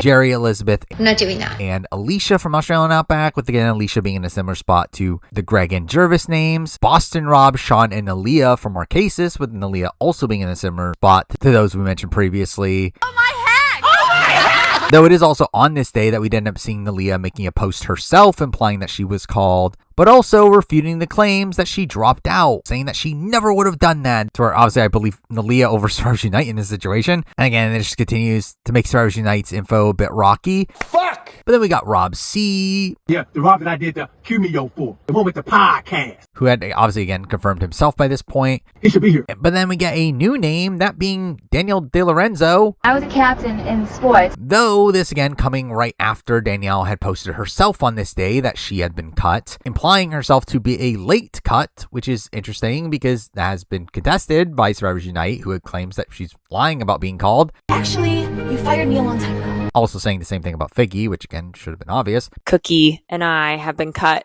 from season 50. But again, with Danielle here, I'll be honest, the timing of when she says that she was cut is definitely, again, a bit inconsistent with other players' experiences. A little contradictory. To where, again, I can't confirm myself which story is true, especially considering SurvivorSUnite has their fair share of rocky information. But again, I wouldn't be surprised whichever way that ends up going. Beyond that, again, we obviously know that Penner and Amanda were confirmed calls. Suck it. Earl is someone surprisingly listed as a confirmed call. I myself had started to get some doubts on whether or not Earl was called, particularly due to it being found out that on his LinkedIn, he ended up saying that he had been called for 4 seasons after his original season up to this point, where I know in the past he's claimed to have been called for Here's Your Villains, Blood vs. Water, and obviously we know that he was called for Game Changers and Winners Award, where I think it definitely left some question marks here on whether or not Earl was called, though considering Redmond has him listed as a confirmed call, I would lean towards him still being called for 50, though there's a semblance of a doubt there. And now he's lost it. We had already heard about Nat 10, Abby, and Spencer, with them confirming themselves that they were cut. Beauty and brains, baby. Oh, well, also we do have Andrew. Kind of looks like an incest chipmunk baby. Around this time confirming that she was called, though doesn't directly say in her post if she declined or not, though does imply that she wasn't particularly interested in playing again, to which Redmond does end up officially listing her as a decline, though we do later learn that that wasn't the case. Your puzzle's wrong. Oh, we also have Malcolm listed as a confirmed call, though in a spot where Redmond to this day still seemingly doesn't know the full story around Malcolm and if he was just an outright cut or if he dropped out, though again Survivors Unite still claims that Malcolm was one of the last 20s players to be cut, though still cut when most people were back in March. Then we do get Julia and Sydney from Co-Wrong listed as confirmed cuts, with both having confirmed this in the time since. The season is supposed to be for like legends, and I most certainly am not one. Julia talking about her experience on TikTok. Because I'm really bad at social media. I'm also realizing my concealer is the completely wrong color for me right now. With Julia debunking the fact that she was Elizabeth's alternate, which was just a ridiculous story to begin with. My favorite, I was going to be Elizabeth Hasselbeck's alternate. Like that one really got me going. It was great. All Sydney has made podcast appearances talking about this since. Ends up confirming that she was cut in April. April hit, I got the call, and it wasn't me. And I said, oh. And a tad later than the other cuts, though not the latest that we've heard. And we get a new name on this list, that being Dominic, finally showing up after the entire cast flown out. I'm just starting to get a bad feeling around here. Again, somehow being able to avoid the entire rumor mill, but again, shows up on Redmond's list now as a confirmed cut, with Redmond later clarifying that he was able to get into contact with Dominic and that he was supposedly cut late into the process. Again, it looking like he was maybe a little bit closer to getting on than most. I'm fitting in. I'm not really sure what's going on. But then we do get to the floodgates of people that Redmond had already confirmed beforehand, that being Davey and Gabby from Dave vs. Goliath. I'm tired of these girls playing with me, man. The Sean and Nasir from 41, where again, interesting, Shan wasn't a confirmed call. Omer as a confirmed cut, with Mike Turner not making the confirmed call list here. Mikey, no likey. And again, the rest of the people just being people we knew about, that being Marianne, Jesse, Carolyn, Lauren Harp, Sabaya, Drew, Andy, Sam, Rome, and Say. Everything lining up there. I knew it. But the real intrigue here really comes from the rumored calls list, with some new names being there, but again, names that Redmond just heard at a point, but was not able to get any confirmation that they were actually in the running. Starting off with Lex, which does end up being a contested name here, with Survivors Unite also saying that he was called, only for Jonny Fairplay to end up saying he wasn't. Me or Lex, neither one of us got a call the entire time. Also implying that he himself wasn't called, in a spot where Survivors Unite was adamant he was, to where, again, I do feel like this is a spot where it is more likely that he wasn't called, as I don't see why Fairplay would lie about not getting called, or you would think he would do the opposite, if anything. These guys are fucktards. This is further supported by second name on the rumored list here is Kelly Goldsmith, who is technically a new name for Redmond, but again had been implied by Survivors Unite already. It was also someone that just outwardly deconfirms that she was called. When it's me, you'll know it. So again, it seems like this name was just outright untrue, which in general, again, definitely puts some wonkiness to the old school names rumored here, where it does feel like Survivors Unite in particular had some pretty faulty information they were running as true. Again, the same ends up going for Heidi Strobel, who again is a new name for Redmond here, though someone that Survivors Unite had implied. Again, I think she's a big maybe on if she was actually called or not. Is that the only person? Then we get to Rupert, who, again, Survivors Unite also said was called, though ends up being one that just also outwardly confirms that he was called. They didn't even ask me. Oh my gosh. Again, we now know from Rupert himself he wasn't called. So much for my dreams. Which I will say is pretty surprising, though. Again, just makes this information look rocky. Fuck! We then get Natalie Bolton. Bedroom. Where, again, another person we have conflicting messages about, where Redmond ends up saying that he heard that she got an initial call, only for SurvivorSUnite to deny that,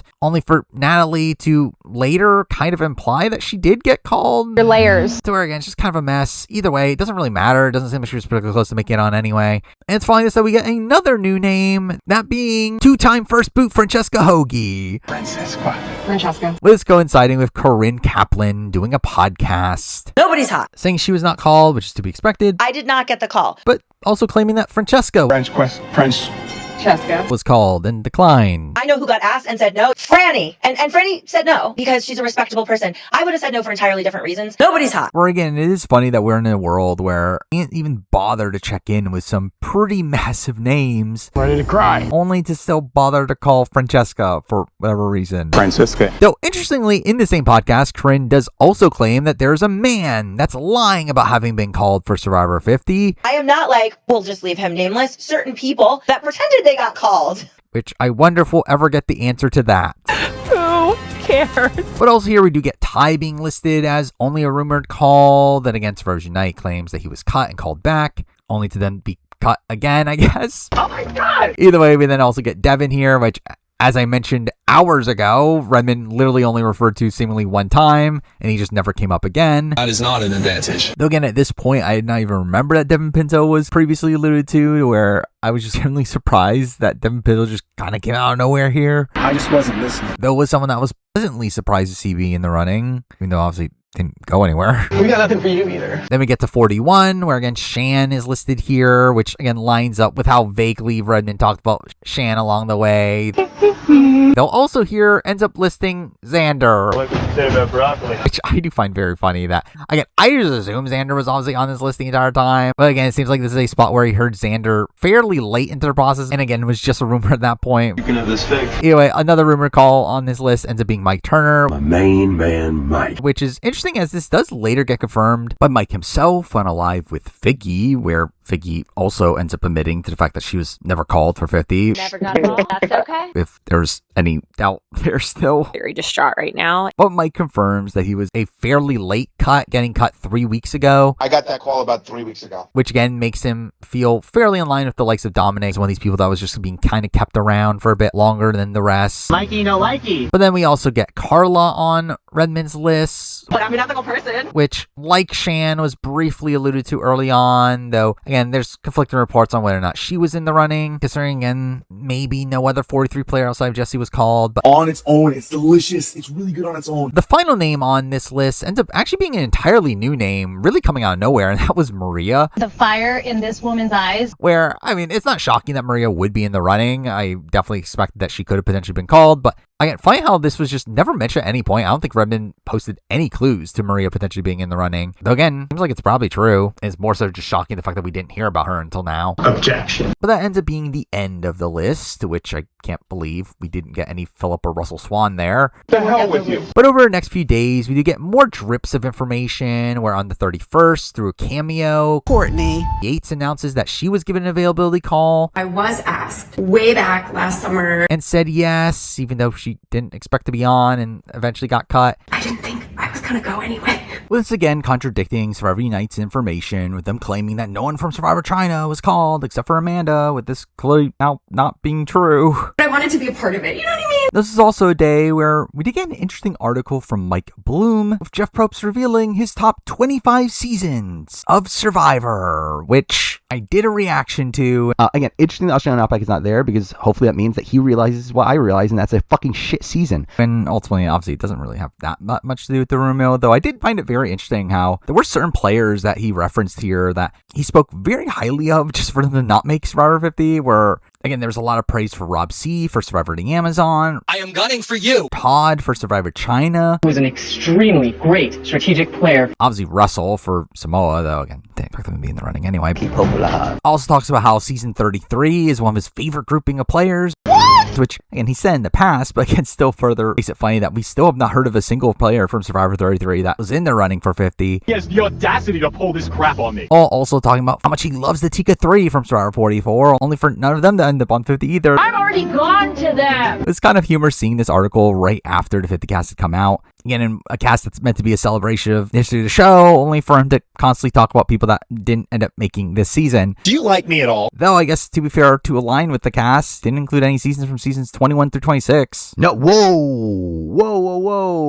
He literally just skipped all the 20s. No wonder there's no fucking 20s players on 50. What the fuck? I mean, only 2 seasons at all from 21 to 30 end up being in his top 25, which I guess lines up with there being no 20s rap. I'm gonna vomit. Also, this article didn't end up teaching me just how much Jeff seems to love D now. Big toe energy. Where I think I really underestimated how much On Fire really turned him on D. I have a thing with feet. Sure, he was really gloating about her in his Survivor 45 write-up, which again was very opposed to how he was talking about her during her season. Because you're a pick-me. On June 2nd, we have Redmond confirming, first through the chat of RHAP's 50 Snubs podcast, that Caleb was called and cut. I'm not Batman, you know? I'm Caleb. Likely when the others were back in March, which is surprising that, again, his name didn't really come up until now. I'm the Canadian. Also during this podcast, Rob ends up making an interesting comment that really went over my head at the time, saying, I do know that they called some other old ERA winners late in the game. Not further elaborating on who exactly, outside of deconfirming a couple names that weren't likely anyway, but Earl, Todd, where y'all at? I don't know if those were the ones they called. So Bob Crowley? I don't think it was Bob. You don't think it was Fabio? I doubt they called Fabio. Jenna Maraska, what you think? I would be very surprised if they called Jenna. Again, a weird comment that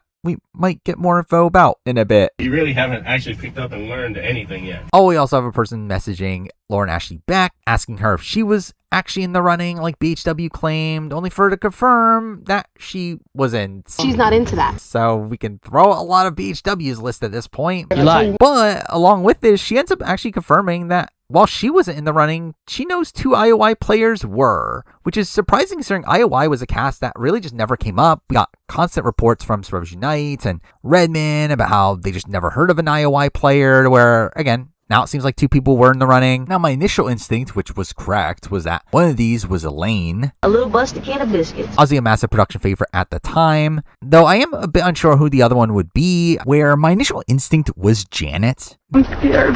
Though, to be fair, I only thought this because she was being speculated quite a bit earlier on the rumor mill and was on BHW's list, where otherwise I would have thought that they would want to avoid her, to avoid having to talk about the Dan situation, as that would clearly be a big part of her story. And it does turn out that my initial instincts were more likely correct, as we do later learn that wasn't called. Wasn't even called. And at that point, I would suspect the call to be one of Nora or Karishma, or even less likely, probably someone like Dean, I guess. Why is this only coming up now? Though, considering Karishma has done a bevy of Survivor 50 podcasts and hasn't brought up the concept of her being called, I can't even get somebody to hear from me. I do think I settle on the fact that it was Nora that was called here, but again, that's just a pure guess from me. You're on fire right now. Literally, you're gonna be on fire tonight. On the 4th, we do have Redmond now being able to confirm that Jam Jam wasn't called at all. Poopy the ocean. Which is, again, also just kind of insane, considering how much they seem to love Jam Jam during his season. I didn't do anything. Which I still don't really get what was going on with the winners, and not even bothering to check in with a good chunk of winners, where it really feels like they must have truly had specific winners in mind, and once those winners said yes, they didn't really bother contacting the rest, though that comes the question when we get the reveal. Also on this day, calling back to the old school winner that Rob C was previously alluding to, with Redmond thinking that Yule was probably that winner. Smart equals sexy. Obviously lining up what SurvivorSUnite had previously said, though Yule being called at all, but especially as a late call, completely goes against what Jeff ends up later saying about winners at war winners. I don't lie.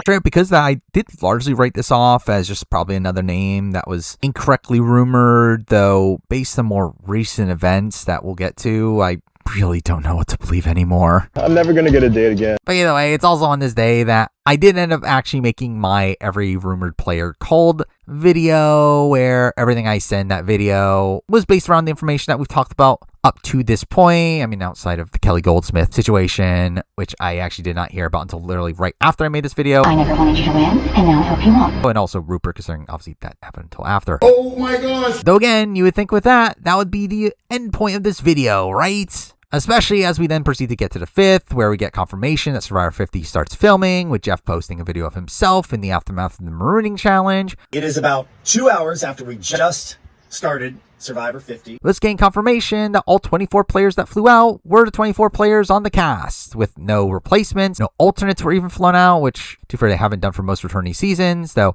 again, funny considering they seemingly told the cast that there would be alternates. I don't lie.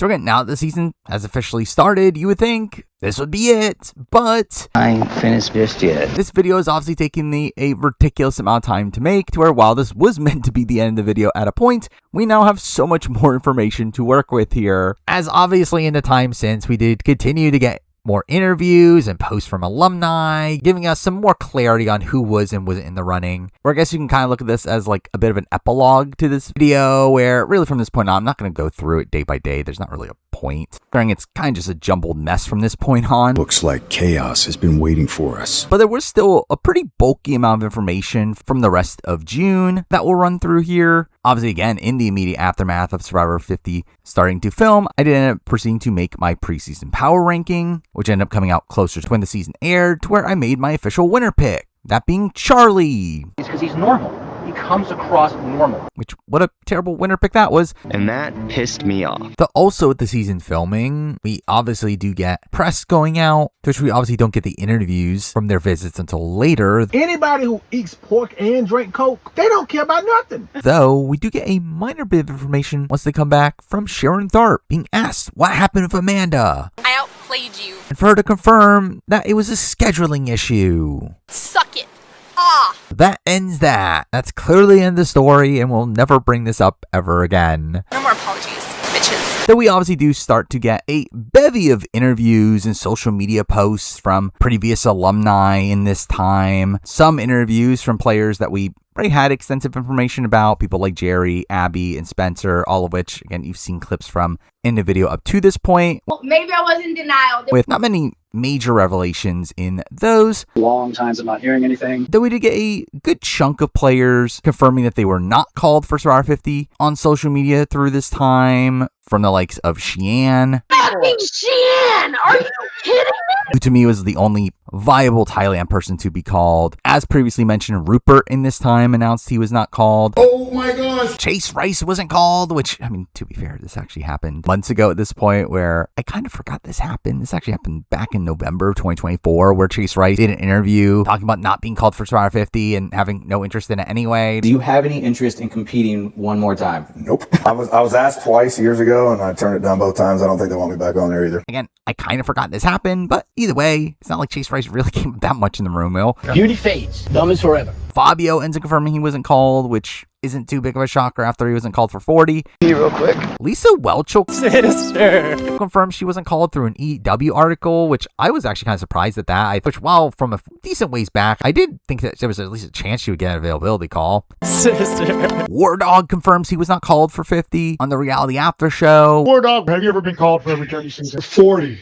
Yes. Which, again, not that big of a surprise considering how much time has passed. I made the right decision. Which, along with that, I guess I will mention the fact that during this podcast, Johnny Fairplay also makes a claim that Tyson wanted to be on Survivor 50, only for him to not be picked. Then Tyson's like, great, so I'm on 50? No. This branching from a conversation about AU versus the world, which again, we knew Tyson was in the running for that season, though I don't know how true the implication that Tyson wanted to be on 50 was, though it's not necessarily disproven at this point. I don't really care. But also we have Saul confirming that he wasn't called. Saul. Which again, not shocking considering Jeff's response to his reception. It caught me off guard. What the hell? Now, beyond that, I'll also mention the fact that I did see claims that Burton had said that he wasn't called despite what Survivors Unite was saying about him, though where I haven't seen it for myself, but again, I saw claims that this was the case. So again, I don't know if this is true or not, but if it is true, then obviously this is another piece of conflicting information. So much rot and death here. Now, with all that said, we actually did get one player claiming to have been called through all this social media activity, that being Holly Hoffman. I took your shoes out of your bag, filled them with sand, and I put them in the water. Supposedly saying in a comment on Instagram about how she was called for 50, which is very random. And I'll be honest, I've not seen this actual comment for myself. It has been claimed by a couple sources I've seen on the internet. I can't 100% fully fact check this because I have no clue where this comment came from. But also, maybe it's real. Maybe Holly Hoffman was in the running for 50. It's a bizarre pick in my mind. She stole my shoes. She stole my shoes. You stole them. Now, also in the month of June, we did get a pretty big saga revolving around someone on Redmond's Discord that went by JM, who did claim to do some digging around for some 50 information, claiming to have some old school sources and them unleashing their info at this point. Again, don't know how reliable this information is, but they end up making a lot of claims here. First up, claiming that and Wendell Put the mic down, bro. were early calls in the process, seemingly implying that they were part of this like Winners at War contingent that was called early on but not followed up on, which, I mean, we'll follow up on this. Put the pen down, bro. Use an eraser. Also proceeding to claim that Ian from Palau, Wow, you smell, Ian. Wow, you reek. Nate Gonzalez, Satisfied? No. and Shambo I'm done with you. were called for 50 as well, though proceeded to decline, which isn't unreasonable. Outside Nate Gonzalez declining, which again feels a bit weird. I'm being real. I'm not satisfied. Other than that, again, makes sense that Ian and Shambo would decline, though we do later learn that maybe this isn't reliable either. Your puzzle's wrong. Either way, also ends up claiming that Jay Starrett got called, which again wouldn't blow my mind, though just another one that we haven't really gotten any updates on this in the time since. Later ends up claiming to have gotten some new names. What you got there, buddy? Being Tina, which again, we'll follow up on this. James Clement, which again wouldn't shock me, but also don't know. Albert, which is definitely the one I side-eyed the most out of all this, where I cannot imagine a world where Albert was called for Survivor 50, but who knows. I love this question. I love the way you're approaching the game. Also claiming Janet, which again made sense at the time, though has been disproven. Wasn't even called. And also claiming Eva, which we'll also follow up on, though again, at this point, was someone I was expecting to have gotten called. You guys don't know me at all. And in a final batch of information, they end up revealing that they also heard that Marty got called. Mr. Farty. Which I would love to see it, though again, I would not expect it, though, to be fair, considering supposedly Holly Hoffman was called. I guess you never know. Along with also being able to confirm now that Jonas was not called. Yes, Master Jonas. I can't believe it. You suck. Though along that ends up proceeding to say that no one from seasons 24, 26, or 29 were called, which, again, we'll follow up on that as well. Yes. While we're at Al, also mentioned that there was another Discord user named Atlas who was spreading some rumored names as well, which initially I didn't take seriously at all, especially considering one of the names here was Sammy, someone that I've been led to believe had not been called. And to be fair, more recently, we do get it fully confirmed he wasn't called. I would have been out there, bro. Would have been out there. Though, interestingly, they end up saying here that Katura and Kelly were called. Whoa! Sorry. Whoa. Which, based on what we learn after fact, turns out to probably be true, which I guess adds some credence to this list. Is anybody hearing this rap that this man spews? Though the other person on this list is very random, and that's Krista from Survivor Pro Islands. Didn't like you before, don't like you now. Now, I know that she is someone that did kind of pop up a little bit, technically before the rumor mill really started to pick up through her appearance on RJP, and did openly say she wanted to play Survivor again. Maybe we'll make our bid for season 50 here. Maybe that caught production's eyes, though really, again, there's not really much to back this up outside of the fact that a couple other names that this person claimed end up also being true, or I personally still don't put that much credence into it. You're just plain and simply a bitch. But what is interesting about all this information is that it was immediately before a series of podcasts end up starting on RHAP, the Survivor 50 Files, hosted by fake superfan Brandon Donlin. 50? Second person voted out of Survivor Exile Island, Melinda. Incredible. Again, it's a joke, Brandon. I actually thought you did a very good job with this podcast series. But Brandon's struggling on that ladder! either way, obviously he ends up posting this in the midst of Rob Ciccinino being out filming The Traitors Season 4. So fucking hard. So, hey, Rob got to play a reality show anyway. I'm sure it'd go very well. Rob is gone. Fuck. But again, this ends up being a podcast series where Brandon ends up interviewing people close to the players on Survivor 50, aka a whole bunch of alumni end up being on this podcast, where we actually get a decent amount of information here. We're on the first podcast about Jenna Lewis. We get an appearance from, again, someone that we just heard was an early call for Survivor 50, where clearly Ethan will back this up and JM will be a reliable source. I know it's his destiny. Only for Ethan to reveal that he wasn't called. Would I have played again if they called and asked me? 100%. Which, again, very funny just how instantly disproven this ended up being, where it really felt like clockwork. Though, to be fair, Ethan then proceeds to tell a story about he actually was lying to people about how he was called and pretending to be in the running for 50. I had fun teasing that I was. Which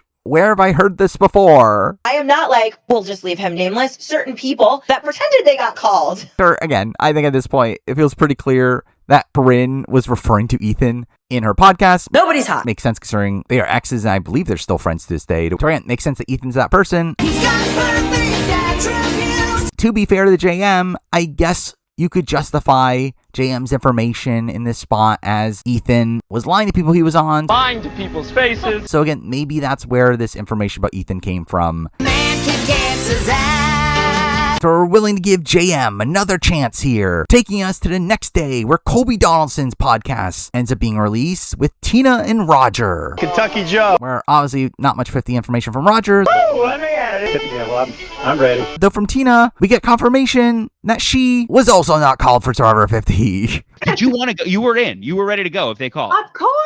Which again just fully disproves JM's information at this point. Though they proceed to claim that they got this information from the Over the Edge charity event, which to be fair is where we heard Tina's name was being spread previously. Which is funny as it feels like almost all the information that came from that charity event just turned out to be false. My BS radar was going like this. Again, considering just how easily disproven this information was from JM, I'm not sure how much credence to put into the other names they have said, but and just take it for what you will. I don't trust it. Now, we do get a decent stretch without any new information from some of the following podcasts, where we literally don't even get any Survivor alum for Steph. Fuck you. It being Rachel Riley. You have to be the biggest bitch because you're gay. I love gay people. And Michael from The Traitors. Who are you? Which was random. Oh, while we get like Daniel De Lorenzo for Suri, alongside Izzy from Big Brother. I want to fuck them up. That's what I want. Kelly Wentworth for Aubrey, Gabby for Christian, all of which we kind of already have the full story in pertaining to 50, whether they were called or not. May or may not have felt personally invested. And we did have Eric Reichenbach showing up for the Aussie podcast, to which by this point he had already confirmed that he was not called for Survivor 50, at least indicated by my notes, to which I don't remember where exactly it came from, but we have blatant proof of that here as he blatantly says it on the podcast. I thought I got a call. I didn't get anything. To where, again, Eric Reichenbach wasn't called. Would have been nice to have this information earlier during the Phillip situation of it all, but again, he wasn't called. Not that shocking based on where things left off after Kara Moen. Sorry. But we do get new information from the Coach podcast, which ends up having JT and Steven both on it. But we don't get any information from Steven. I knew nothing. Though we do get confirmation from JT that he wasn't called either. Were you contacted at all? Like, I wish you were in the I was not. Which isn't that shocking post Game Changers and the fact that he wasn't called for Winners of War. But again, that's now confirmed. Do I believe it? Not a chance in the world. Believe that. Also, from the Chrissy podcast, we end up having Kellen Bechtold. I just trusted my gut. Which was very strange. And they couldn't get a single person from HHH to talk about Chrissy. But anyway, Kellen ends up also confirming that she was not called for Survivor 50. No one's calling me. I'm like pretty open about the fact that I'm out of the loop there. Which, not a major shocker considering how outspokenly against production she is nowadays. And also how much time has passed anyway. No. Oh, well, from Mike and Angelina, we do get Alec Merlino. Why are you smiling? Doing that podcast, to which he confirms he was not called for Survivor 50. Come on, like, me? I don't think I was ever probably on that list. Which also you would not expect after he broke NDA immediately after filming the season. Sorry. Don't be sorry, shut up. And that ends up really being the end of any, like, full-on information where, again, we continue to get podcasts following this, where for Devens, we got Gavin, Victoria, and David Wright. All of those things are terrible. To where no real information from that, even though I was expecting David Wright to maybe say something about Survivor 50, though, again, nothing there. For 42, we end up having Omer, Lindsay, Marianne, and my main man, Mike, make an appearance there. Most of which we already know their stories around 50, though I was hoping to get a little bit more information from Lindsay, who was on BHW's list, though ultimately it doesn't really sound like Lindsay got called based on all the interviews I've seen of her post the 50 rumor mill. Would you play again? Wait, I would 100% play again. I want them to ask me so badly. For D's podcast, we do get Kelly and Julie showing up on that podcast, where, again, kind of similar thing for Kelly of me kind of hoping we would get more confirmation on Kelly, though we don't really get it here. What the hell, guys? Though it does very much come off as Julie was someone that did not get called, which, to be fair, I was not expecting by this point anyway. And this is not my second chance. And then no information from the Emily podcast, which had Caleb and Sabaya, both of which we kind of know their stories at this point. I'm the Canadian. For the 46ers, we got Ben, Hunter, and Liz. Again, no information there. That does not rock. Even though we'll get some elaboration on Hunter and Liz at least later down the road. I didn't say nothing! For Genevieve's Mother podcast, we got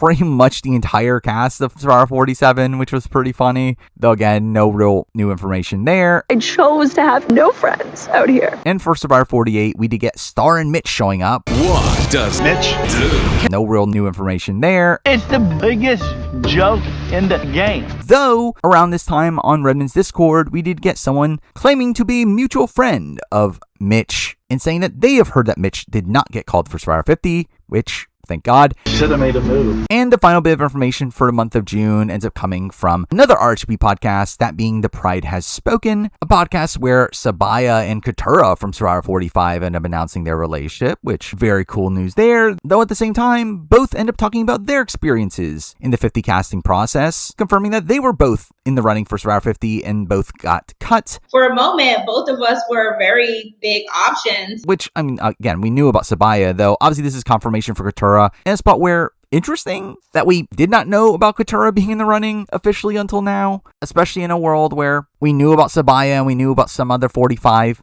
players, where again, just kind of weird that Katura was able to properly elude the rumor mill. Though ultimately, again, she was cut in March like the majority of people. A massacre. But once we get to July 1st, that ends up actually being a day that we get confirmation that Survivor 50 has finished filming. We just finished 50. We already finished 49. I don't like that. With Jeff Probst releasing a video announcing that filming has ended that was released before they ended filming, which again, weird. Do you like me at all? And it just so happens that this coincides with me having a mental breakdown and probably having the worst month of my entire life. Again, coincidence? I think not. Debatable. Whereas evidence of the 7-hour video I've made here, clearly Survivor 50 was keeping me sane. I don't know about that. Though generally there ends up not being that much information really for the rest of the year 2025. Again, just kind of minor information, at least from a casting front. Obviously a lot of spoiler information, but that'll be for a different video. They brought back 3 winners, actually. So during this time, we do get info from more social media confirmations, from players not being called, from the likes of Shane Powers, which is to be expected. Don't take everything so personal. Michaela, what? Who, again, I thought there was a modicum of a chance of her being called, but she wasn't. That's disgusting. Michael Yerger implied he wasn't called, saying the only show that he would be willing to do is Survivor.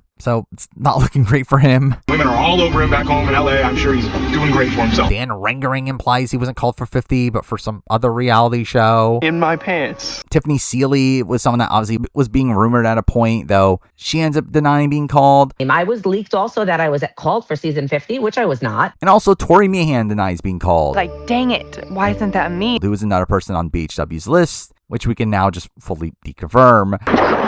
Today. Also, interestingly, during this time, we do have SurvivorSUnite making a claim, claiming that Eva was not called for Survivor 50. You guys don't know me at all. Which is interesting information here. Now, again, SurvivorSUnite has been very wonky information, though this hasn't been disputed in the time since, to where generally it would not shock me at this point if Eva was not called for Survivor 50, even though it feels very weird considering how much production seemed to love her story on Survivor 48. Getting squeezed. And honestly, considering how Joe is back. To where, again, while I was running through the assumption that Eva was called and probably declined, and obviously JM ended up claiming that Eva was called as well, SurvivorSUnite claims she wasn't called, to where, again, I kind of lean towards that probably being the case at this point. Obviously, as we get later into the year, we do start to get other shows starting to air, like Big Brother 27. I'm a fucking bitch. Australian Survivor versus the World. Grade A. Challenge 41. Fuck the challenge. 100%. I am the challenge. But more notably for this video, Survivor 49. I didn't like it. Or that season kind of sucked. Where genuinely I had a miserable experience watching the season live. It felt very see-through, with us obviously knowing that Savannah and Rizo were coming back. Rizo,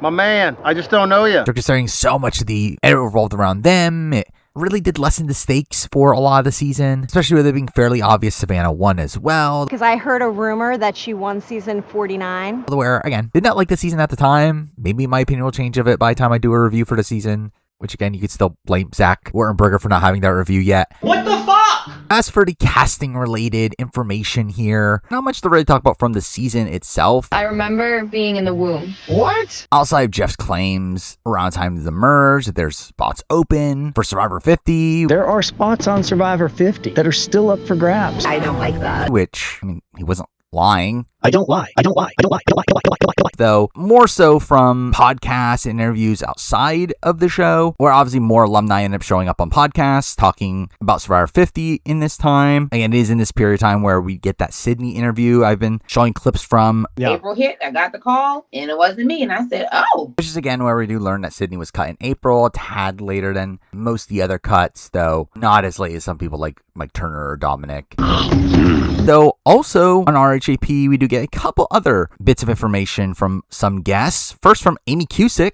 Were the Survivor producers able to contact you for Survivor 50? Yeah, no, nobody called me. Who could have been a fun returnee, though ends up saying that she wasn't called for 50, which isn't a major shocker. No part of any rainbow I've ever seen. Though we do get a major shocker from an appearance from Troyzan, who again, we've already had claims that he was not called from SurvivorSUnite. JM even said that no one from season 24 was called, only for Troyzan to claim he was called. So did they reach out to you about 50? I did get reached out. Wait, what? Which, I don't know. Was he? Don't with me. Darn, if Holly Hoffman was supposedly called, Nat 10 was supposedly called, I guess there's a world where Troyzan was called. Yes! But the most important takeaway from all this is that if JM was wrong about no 24 players being called, then maybe Jonas was called after all. Surely. It was amazing how badly you sucked. Also, we do get an interesting interview along the way with Drew Basile. You're a goon. Along with Austin from 45. Sandwich. To which we then get some talk about Survivor 45 calls from the fact that he himself, alongside 2 other 45 players, were in the running that did not make it on. I mean, I was in the casting process. 2 other people who didn't make it on the show were in the casting process. Which, first, not that relevant, considering it seems like he lowballed based on what we currently know. Is anybody hearing this rap that this man spews? And we do know about Katura, Sabaya, and Caleb at least. Again, there's one extra there. Your puzzle's wrong. But probably more importantly, through this podcast, it becomes abundantly clear the fact that Austin was not called for Survivor 50. Getting in between me and that freaking sandwich. Where again, another name from BHW's list we can cross off, with Austin later clarifying that all the speculation that he probably can't come back due to the fact that he's dating Jeff Probst's niece is probably true. I don't think I can play right now again because, there's a conflict of interest potentially just because, Jeff knows that I'm dating his niece. So, again, we'll probably not see Austin on Survivor ever again. They're going to get my revenge. Probably the more impactful information that we get during this period of time ends up coming from the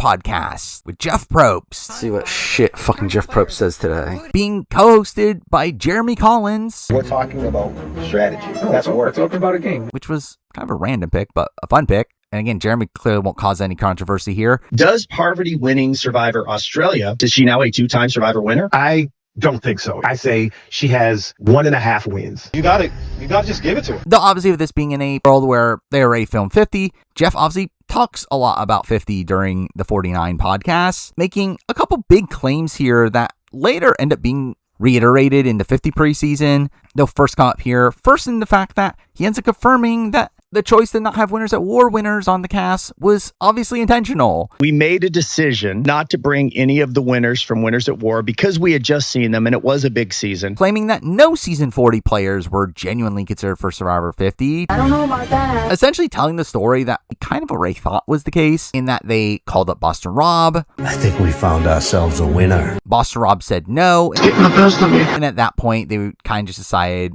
they were better off just leaving out Winners at War winners. We talked to Rob and he said, I don't want to play anymore and I want to give somebody else a shot. So that made one decision easy. Let's not have any winners from Survivor 40. They just play. So again, seems like that's what actually happened here. Debatable. Jeff Probst will clearly not lie about that. I don't lie.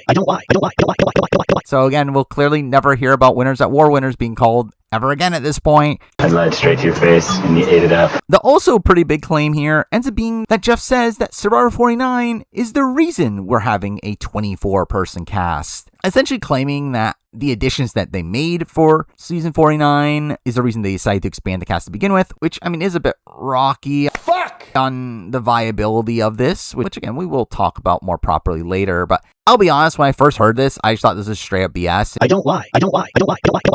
And just Jeff trying to promote 49. I didn't like it. By saying, hey, 2 players on this season are so good that we had to bring them back. Riz gone, baby. Kind of sucked. Though there might be some merit to this, as we'll later find out. Oh, yeah! But obviously, on the Survivor 49 finale, we end up getting the trailer for Survivor 50. I'll start with a quote from Magellan, which gives us the biggest casting surprise of this entire video. Welcome to Survivor 50, Mr. Beast. Now I see Zach Brown on Survivor. And a little bit of chicken fried.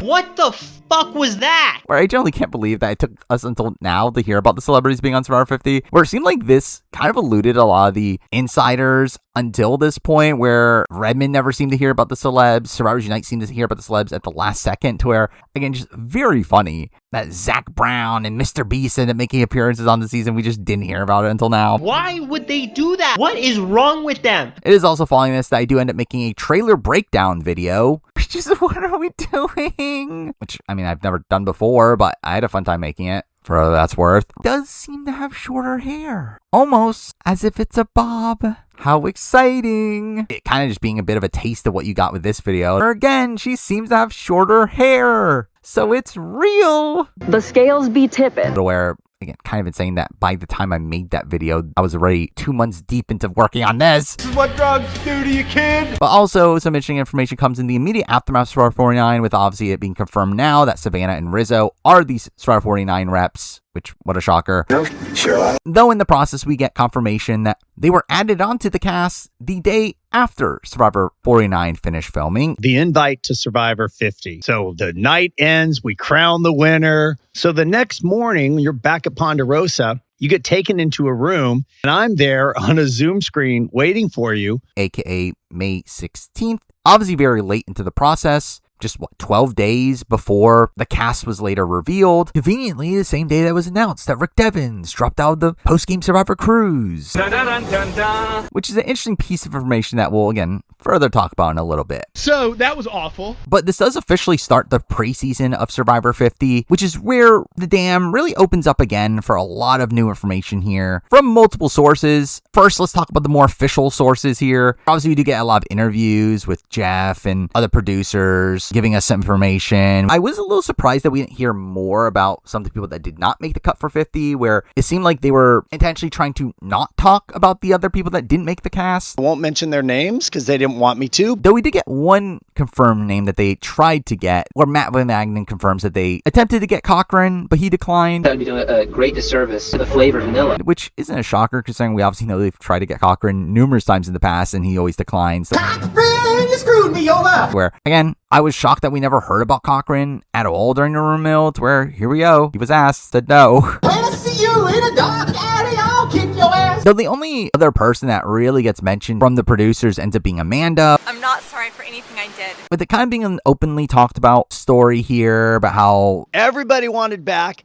We wanted her back. We asked her to play. She wanted to play, but it was a scheduling issue and she couldn't do it. Which, again, there are a lot of claims here on what exactly happened with Amanda. From, again, the rumors that she dropped out because of Ozzy, which I don't believe, but again, Coach kind of backing those rumors up. Dragon Slayer.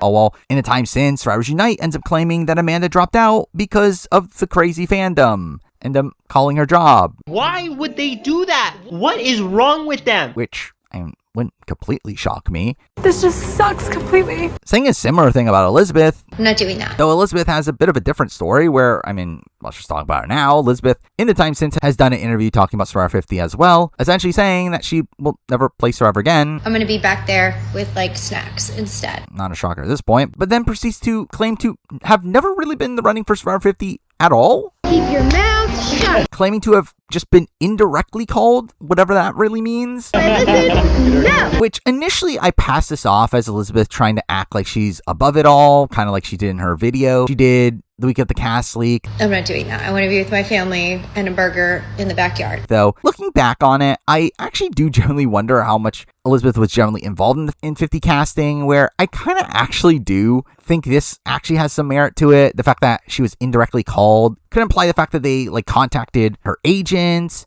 and maybe the agent didn't give them a direct answer to where that led to production, maybe thinking they had a chance of getting her to where, and I kind of feel like maybe that is a more apt story based on everything we've heard at this point, that Elizabeth just didn't give a proper response to where that's kind of why her name was circling around the room wheel for so long, but it being a spot where she probably was never genuinely going to do it. I'm not doing that. Either way, also from Jeff interviews, we do learn more about the cast that we did get. First, learning the fact that Jenna was the first call they made. Who? Essentially making it seem like Jenna was like the biggest lock on this cast, which was a big surprise for me, especially considering again, Jenna didn't really come up as a locked-in name on the cast until so late into the process, where the fact that Jenna was supposedly just in the running from the very beginning, we just didn't hear much about it, is kind of insane. Irrelevant. Also, we do get more expansion on the Mike White side of the story. Seismic. Jeff claiming that Mike White actually called them wanting to be on the cast and moved around the White Lotus schedule to be on Survivor 50, which really felt like Jeff kind of gloating about that. Do you like me at all? Still, it does lead to Mike White seeming like someone that was just on the cast the entire time, despite not learning about him fairly late, to where we do get talk from Matt Van Wagenen about how he was fall on your sword player for him, to where, again, it really does feel like was on the cast the entire time. Some people respect me, or you don't. Also, we get Jeff confirming that Ozzy was a fall on your sword player for numerous people, but implying not him, which makes sense based on how he was talking about Ozzy coming into Game Changers. He's such a weirdo. Where, again, makes sense that Ozzy was once again not Jeff's first pick here, though he was convinced to put him on due to probably other producers and probably CBS as well. Don't get in bed with Ozzy. Also, we get more expansion on the Coach story. Dragon Slayer. With Jeff talking about Coach instantly said, "I knew you'd call," when he got the call from Jeff, to where, based on the way Jeff talks about him, it does feel like Coach was likely just on the entire time, which does align with what SurvivorSUnite has claimed, that Coach was actually on the entire time and lied to others that he wasn't on. The Dragon Slayer move. Whoa! Where maybe that story has more legs to it at this point. But mixing this in with Coach himself, crediting Matt Van Wagenen for convincing to stay in the process, apparently a week before he was added to the cast itself, which he claims to be a month ago at the time of filming. It, again, really muddies the timeline here, lining more up with him being apprehensive at the time that he made his initial Instagram post saying, "What business do I have going on season 50? Going back on your screen is not really motivation for me. It just doesn't make sense." But then later changing his mind closer to when we started to get hints towards him being on, to where, again, multiple sources say different things, and with Coach being Coach, I don't think we'll ever get a clear answer on the timeline of this all. Don't tell your stories. People don't believe your stories. They mock you. Though I did find it funny that in the same interview, we do get Coach gloating about how fun it was to break his NDA on social media in the preseason and knowing that they wouldn't replace him. Oh, season 18, Coach. Who won Coach's season? Which is, again, very Coach of him. The one, the only, the Dragon Slayer. Dragon Slayer. As for player interviews, we get a lot of fun content. They might be the two youngest, which just means that's dangerous because they know how to attack and they might come after the old ones. Friend. With some pretty major revelations, like the fact that Colby is a Swiftie. Like Charlie, we both like Taylor Swift. Taylor Swift! Who my least favorite person in the world is? Who's that? Taylor Swift. Anyone who's obsessed with Taylor, I'm just like, there's something wrong with you. Come on! Wait! Which led to me actually finding out that he made a post back in February of 2025 about how much he loved Taylor Swift, which was insane to me. It was a cruel summer. The question is, can he shake it off? So again, we do continue to get more interesting tidbits from these interviews about how the cast came together. First with Colby revealing that he actually called Jesse Tannenbaum himself immediately after the reveal that 50 was going to be returning players, with Colby seemingly being very gung-ho about wanting to play from the very beginning. I was the first one to call casting and throw my hat in the ring on this. And this was last summer, right after Probst announced it was going to be a returning player season. I didn't know who the casting director is now, so I had to go through multiple degrees of separation to even find his name and number. Then I called him up and I said, "Jesse, you don't know me. My name's Colby Donaldson. I'd like to throw my hat in the ring and just know I'm ready to go today." Even though we do later hear that as the season drew closer, he actually did consider dropping out at a point, though was convinced to go back in. Tell me what you want. But anyway, it seems like Colby was like so gung-ho about trying to get his spot in Survivor 50, calling casting before 49 had even been cast. He said he hadn't even started casting 49 yet. You're a little early. Which I'm sure that helped his chance of getting on 50 for sure. Colby started sobbing. But it's also here where we get final bits of information that really allow us to kind of piece together this proper timeline of how the cast fully came together. First from Kyle revealing that he was called later than what he expected. I think I got the call, I got the call a little bit later than expected, than others. Later than the others, not specifically specifying when exactly that is, though I would be inclined to think that it was at least in March, especially considering D proceeds to say a similar thing. You were not in the Survivor 50 casting process till very late. It was a couple months before them. Were you wishing that they would have called you? Yes and no, because I was out filming a show. Fuck the challenge. 100%. I am the challenge. Saying that she was called after the challenge 41. Oh, you cheated. So there were rumblings before this that D was already in the casting process by the time she went to the challenge, though again she seems to deny that here. But again, it feels like a spot where both of the winners that ended up being added to the cast were later additions here, were people that were called later into the process. So we do know that there were other winners that were called earlier than this. Jeff called me like last summer. But in terms of the winners that did officially get on, it does seem like they were added a tad later. And we're calling back to SurvivorUnite's and Redmond's stories about how winners came into the picture. The reality does seem to be, again, kind of a mix of the two. My 2 number 1s? With winners in the process early on, were later additions, but probably not added as last second as it seemed to be. Debatable. Oh wow, you also get Rick Devens giving us mind-blowing information Dun, dun, dun, dun, dun, dun. and the reveal that he was an alternate? I was an alternate for a while. I didn't think I was going to be here. Wait, what? Mind-blowing information here to me. The fact that Rick Devens was the alternate. Rick Devens, someone that I thought was one of the biggest locks to be on the cast coming into this process, where I thought there was no way Rick Devens was not going to be on 50, outside of, again, him not being able to do it himself. Though, turns out he was willing. He wanted to be there, and they just simply didn't pick him initially. They called me out of nowhere and were like, will you be an alternate? I'm like, crushed. But of course, anything. And he was just on hold as an alternate, which again is insane to me. You just want to make me look stupid? Though does end up claiming that he was called on Mother's Day. And then on Mother's Day, Jesse from casting texted me. He's like, we want to talk to you tomorrow. Jeff goes, we want you to come on season 50. And I'm like, yes! Kept coming on me. So that was awful. Which again, a shocking revelation to me, though one that really ends up helping us piece together the timeline of how the cast got expanded, where again, initially when I heard that Jeff said that Survivor 49 expanded the cast, it felt like bullshit to me. I don't lie. Though it seems like maybe that was the reality, where considering Rick Devens was added to the cast again on seemingly Mother's Day, aka a few days away from the ending of Survivor 49. I don't like that. It very much does feel like, yeah, this decision was made fairly last second towards the end of the 49's filming to add the 249 players along with 2 of the alternates. Which also ends up aligning with why we didn't hear about certain names until fairly late into the process. But it does feel like that was a spot where they jumped up the cast from 20 to 24. To also now, if everything laid out and us having more of a full grasp on the information, we're considering again the winners were called fairly late into the process. And the fact that we knew about so many of these names very early on, I actually do think we likely start off with a group of 18. And 18 that mostly aligned the names that we heard about earlier on, that were mainstays throughout most of the rumor mill, obviously with Amanda being on this cast. Didn't lie. I'm assuming Coach was on this iteration, which to be fair is unclear, but we haven't heard of another male that was told that they were on the cast in his stead. You better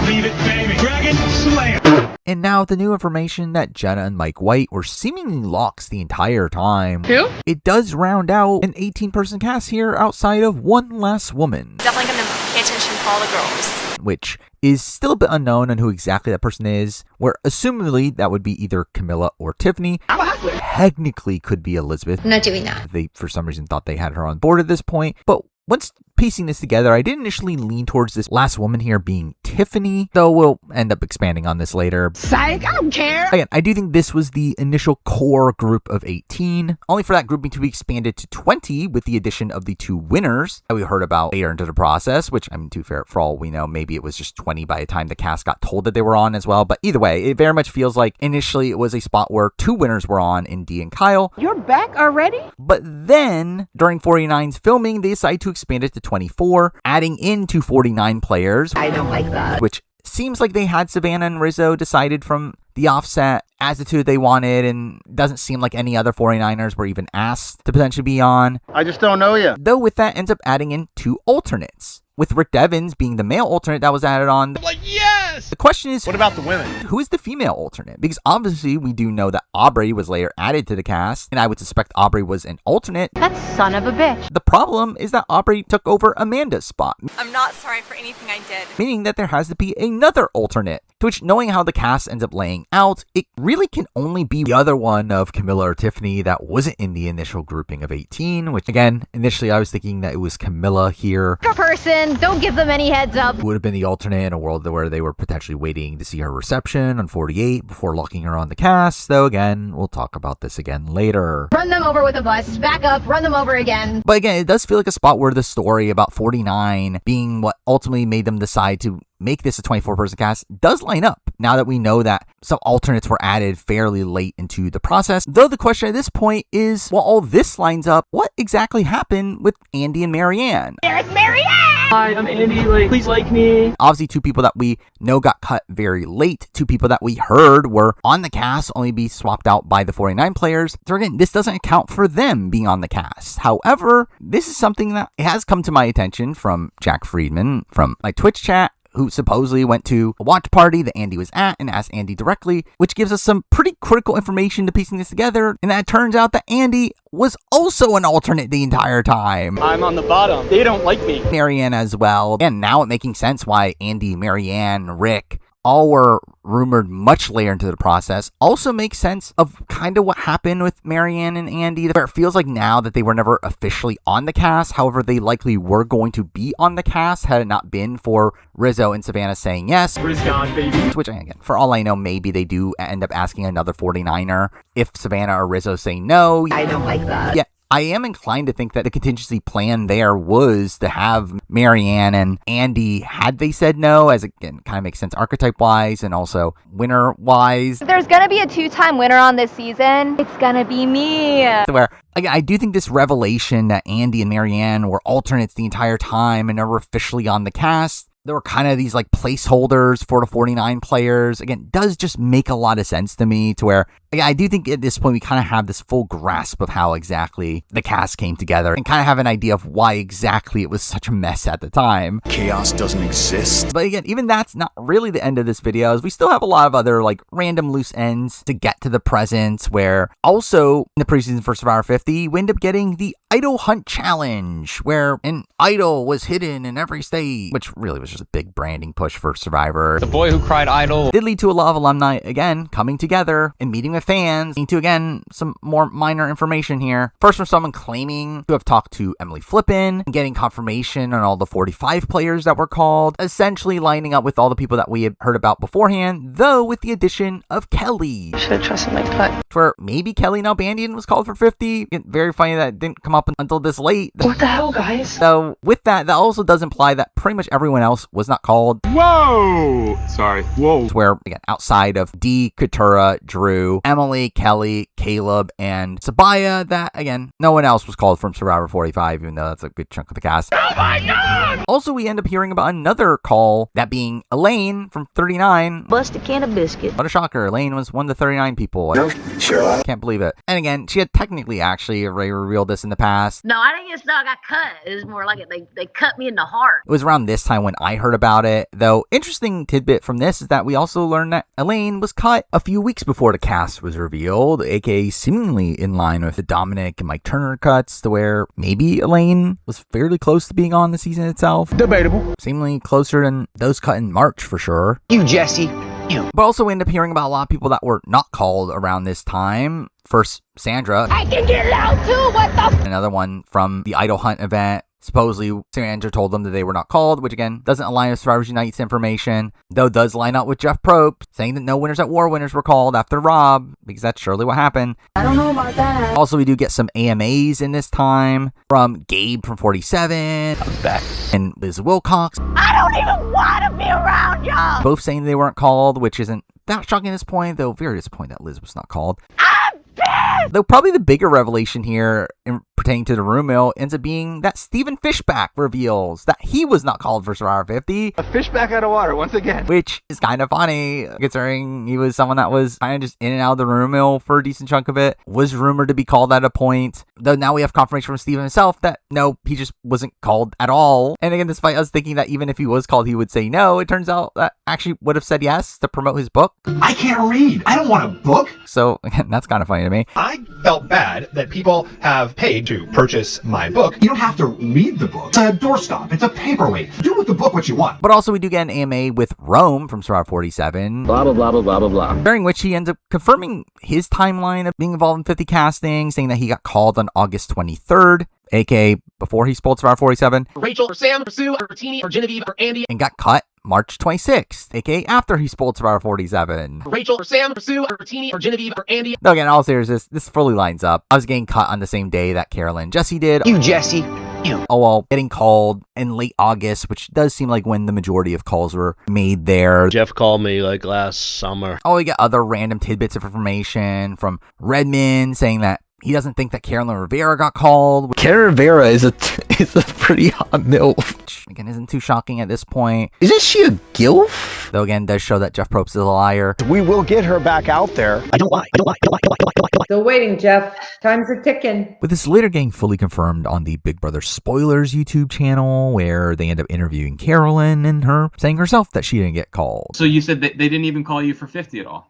You son of a bitch. And along with that, this channel ends up also doing a bevy of other interviews with the previous alumni, the likes of TK and Justin, imply that they weren't called, if that wasn't already obvious. I don't think that's in the cards. Giving us some more concrete answers from Ron Clark and Janet Carbon, that they were not called. Didn't get a call. I didn't expect to. They're not going to ask me to play again. With the Janet info being what shook up that previous IOI info. Why is this only coming up now? Gabler confirms he wasn't called, which also isn't that shocking. I was not considered for that. Tiffany Seeley confirming she wasn't called. I was not. We finally get to see Mitch's big move. Were you contacted at all? What does Mitch say? Don't even think I'm allowed to say if I actually was or not playing a really scared game. But no, I was not called. Which, again, new, but not from him personally. Should have made a move. Same thing with Sammy, which had been contested. Some still thinking that he had gotten called, though he ends up confirming that to not be the case here. I would have been out there, bro. Would have been out there. ended up not on it. We do also get new information from Jelinski. Jelinski is the monster. Where it had previously been reported that Jelinski had been telling people that he got called for 50,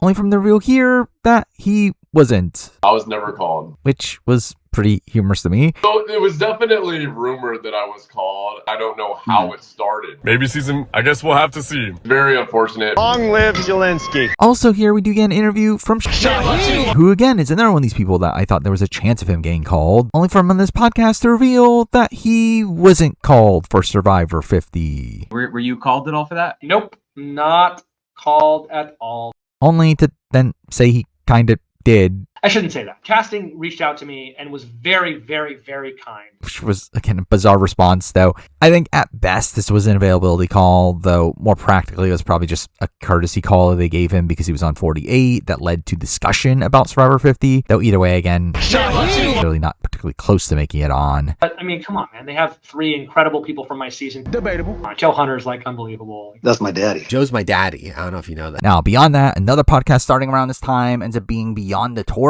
with Leslie Neeson, Todd Herzog. It felt like worship. To where they end up getting a lot of like old school guests on their podcast. So while we do get a lot of people there that I just assume weren't called, not many of them explicitly said they weren't called, though I would expect most of them to not have been called. You disgust me. We did get explicit no's from Joel Klug, Tanya Vance, and Shireen, if anyone still thought that they were potentially called for 50. The dead fish that we dragged in with our nets. Tara Dietz was someone that I felt was a bit more viable to have gotten called, especially early on, though obviously SurvivorSunite ended up claiming that he wasn't called, and now on this podcast we do have him confirming himself that he wasn't called. Did they call you for 50? No. Waiting for an invitation to dance. Also claiming that Jeff made a similar declaration to him as he did with Carolyn. One of the last things Probst said to me, I'll try to get you back on. I don't lie. Also, we did get the Road to 50 encore episodes during Survivor 50, during which RJP did interviews with some alum. To our For the Heroes of Villains episode, he ended up interviewing Colby, Steph, and Coach. Dragon Slayer. During which Colby ends up making a throwaway comment. Tom talked to him on the phone at one point, and he said, Colby, even if they invited me, I couldn't go back. Implying that Tom Westman wasn't called for Survivor 50, which is not that shocking considering he wasn't called for 40, and here it's implied that he wouldn't even be able to do it anyway due to health issues, to where sadly this means likely never see Tom in the running for Survivor season ever again. The moment we make our apologies tonight, we make our move. Also on RHAP, we do get on a podcast with Bryce Isaiah that Bryce seemingly tells his side of his Survivor 50 story, in that, despite his previous claims about not being called, he now says that he was accidentally called. They might have butt dialed me, okay? They ain't mean to call me. So I just got a butt dial for season 50. As again, there were rumblings about Bryce being called fairly early on, though it really went nowhere, and he ended up claiming he wasn't called, though now he's saying this, which considering he's saying this in a joking tone, I would assume this means that he actually did get called, but it was only an availability call, which is essentially what was previously rumored, though you could also interpret this as he literally means he was accidentally called in some way to where I don't know how that would happen. Either way, doesn't seem like he was that close to making it on the cast. But then now takes us to premiere week of Survivor 50, where they end up hosting a lot of events in New York City, a red carpet, a lot of premiere screenings and talk show appearances, like Jeff Probst appearing on Jimmy Fallon to sing his song Come and Get It. Do you maybe want to give us a little live? Come and get it? Yes! They say that's trash! Getting insane that this song exists. Jonathan, you're bigger than last time! Mr. Jeff kept coming on me. I've been wanting to beat off ever since I met you, Mr. Jeff. I love you, bro. More importantly, we did end up getting a live stream with Jeff and the entire cast, him going around the room and essentially asking everyone questions, which was a very surreal live stream here with some insane moments. Q going for Jonathan, Jonathan for Q. Q's down. It's over. Jonathan's won the first ever wrestling match. This is what you're missing. And they're not even drinking. Hello, Savannah. Though, in terms of the 50 casting, we did get some tidbits, like the fact that Jeff talks very favorably about Sophie B and implies that they wanted to ask her, but they didn't have enough spots. Awesome to see you here. God, we only had 24 spots. To where, congratulations, Sophie B, for being on Survivor 54. Would have been cool, but then it wasn't. Oh, well, we do get Jeff telling him the story about Q and the New York event, which I referred to a lot earlier. I mean, Q is one of the brightest lights of love and fun and goodness. He has to be on 50 because you represent joy. The only person that's going home tonight is me. And we do get some information here about Tiffany that I don't know what the full takeaway is from this. How did we get this cast at 24? To me, these two are obvious. You're not obvious. To which he ends up essentially telling Tiffany about all the different permutations of all the different casts they had put together. There were probably 50 or 60 different casts. You were in the hunt in almost every single iteration. Are you stupid?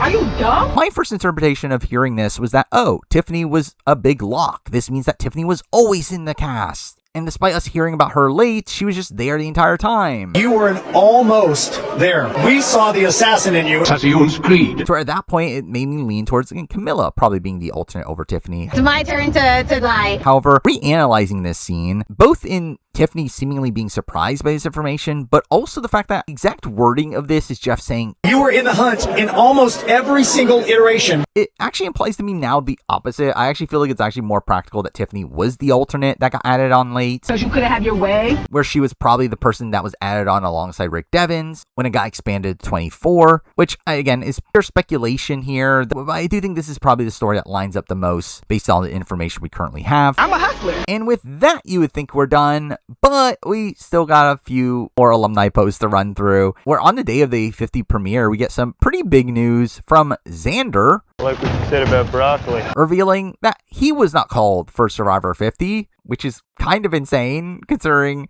his story in the room. The fact that, again, when I first heard about 41 players being in the running, I instantly thought one of them has to be Xander. Before it turned out that he was only vaguely heard by Redmond, and considering the fact that he was being very much spread as a potential option even towards the end of the room mill with talk about how he was pre-gaming, for it to all turn out to be fake and that Xander was never called to begin with is kind of insane. You can have this fake. Oh yeah, another pretty big piece of information coming from Jonathan Penner. Oh, please. Who really up to this point it had just been assumed that Jonathan Penner was a late cut, considering how much we heard about Penner towards the end of the process, where again it was just very much assumed that Penner was someone that was again cut alongside Dominic as one of these very late cuts. Not fitting in. Though is at this point where Penner reveals that I was cut in March of last year. Wait, what? This means that, again, all this information that we thought about Penner, of him being a late cut, turns out to just not be real, and that he was just cut alongside most other people. That sucks, come on! Also makes it very strange that we didn't hear about Penner until very late, like literally way after he was cut. I think that ends up just being kind of another funny story about Penner by the end here. You need to stop bitching and start throwing! Also, we do get a minor update from Q debatable showing up on Carolyn and Jam Jam's podcast, leading to a very awkward interaction. I didn't tell Carolyn I think she's bigger than what? No, I did not say that, Carolyn. You know I didn't say that. What I said to you was nobody is bigger than the show. I know that. No, but what I said, Carolyn, sometimes you come off as if you think you're bigger than the show. Again, on paper doesn't really mean much at all, though. I definitely read this as Q kind of relaying the reason why Carolyn maybe struggled in getting cast on Survivor 50, to where not shock me if this is something that played a factor into Carolyn getting cut, though obviously again this is just pure speculation on my part. I'm pissed. Also on the pod is spoken, we did get an appearance from Ian Rosenberger. Wow, you smell, Ian. From Survivor Palau, someone that again JM had previously claimed got called but declined, to which Ian here does admit that he got called for Survivor 50. Got the call for 50. Though not that he declined, and that he actually said yes. And went through the process. I was there, I think, at the end. Seemingly saying yes for first time in years, where we know that back in Second Chance, Jeff talked about how much they wanted to get Ian back, to where turns out Ian said yes for 50, only to be cut by the end. I got an email from Jeff actually saying, hey, it didn't fall the way that, that we thought that it would. And, we would have loved to have you back. Where not shocking considering the caliber of cast that we ended up getting, though, and kind of one of these funny former white whales that just ended up being cut anyway. Wow, you Brian Ulrich also made an appearance on Pod Has Spoken. I love turtlenecks. And didn't imply him being called for 50, to where we're kind of at the point now where if you're on a podcast about 50 and you don't mention being called by 50, I just assume you weren't called, where again, don't think Ryan Ulrich was called. I don't drink and I don't have a girlfriend yet. Come on, who wants to align with me? And I ended up having a similar philosophy for the likes of Josh Canfield and Jessica Lewis, Brett LaBelle, Mariah from 46. Homegirl can't jump. As people that have been on podcasts about 50 yet just haven't talked about it, to where again I assume they weren't called. You guys are gems. So the final bits of information we have to run through all come from RHAP interviews that happened during Survivor 50, giving us again another few tidbits here. First from Andrea. Incest chipmunk baby. Where again previously it was implied that she was called. I did get a call, like an initial call, which was shocking. Sure. But then seeing who was cast, I'm like, oh, I could have easily been out there. But she didn't want to do it, and some people took that as her declining. I'm not dying to play again. Though it is revealed here that she actually did say yes and just wasn't picked. I did say yes and then didn't really hear anything back. I think I confused people on Instagram, because now I have all these people saying, I can't believe you turned it down. I'm like, I didn't. So again, she was just cut alongside the rest of them. Wow, you guys. Oh, we also get a podcast with Tevin and Hunter from Survivor 46, to where Tevin confirms he was called. Were either of you contacted for Survivor 50? Yeah. Which lines up with what we heard previously. Though we do get big information here on Hunter, who is someone that, again, I've been waiting to hear some information about. He was someone that was kind of circling around the room for a lot of it, only from the reveal now that he wasn't called at all. I wasn't. If one of the two of us was, and I wasn't, Which is another name that was being talked about quite a bit that ultimately led to nothing. As I always say, stay positive, test negative. Also during a live show, Max Dawson and Bradley end up showing up. Hold up, bro. I just always wanted to say that. Okay. And talk about how 50 is their first season that they've watched in a very long time, all of which, again, kind of implying that they were not in the running for 50, even though that's not shocking. You guys have like dirt, sand. Oh, we then get again, Adam Klein confirming he wasn't called. You got a call for season 50. Oh, of course, Rob. Do you believe You're me? joking. Of course I'm joking. I saw a post from a former player who now has a business where they coach you to help you get on Survivor. You can't coach for that. That's absurd. That's a betrayal. Which lines up with No Winners at War winners. I don't lie.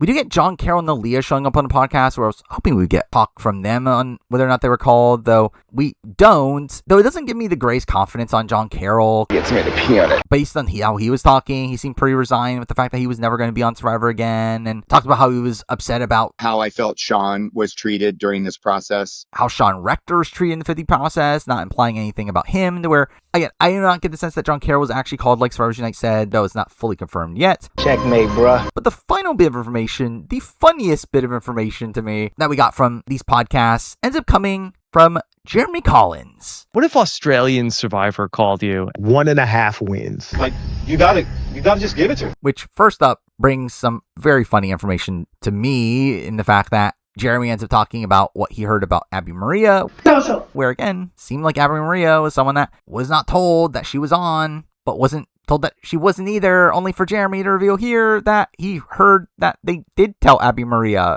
I was talking to some other people, some of the casting people. They mentioned, we told Abby that she's not going back. And I don't think she registered. Beauty and brains, baby. And she just didn't really get the hint, which lines up. It's known to happen with Abby when we're out on the island. I just didn't think it was going to happen, in real life.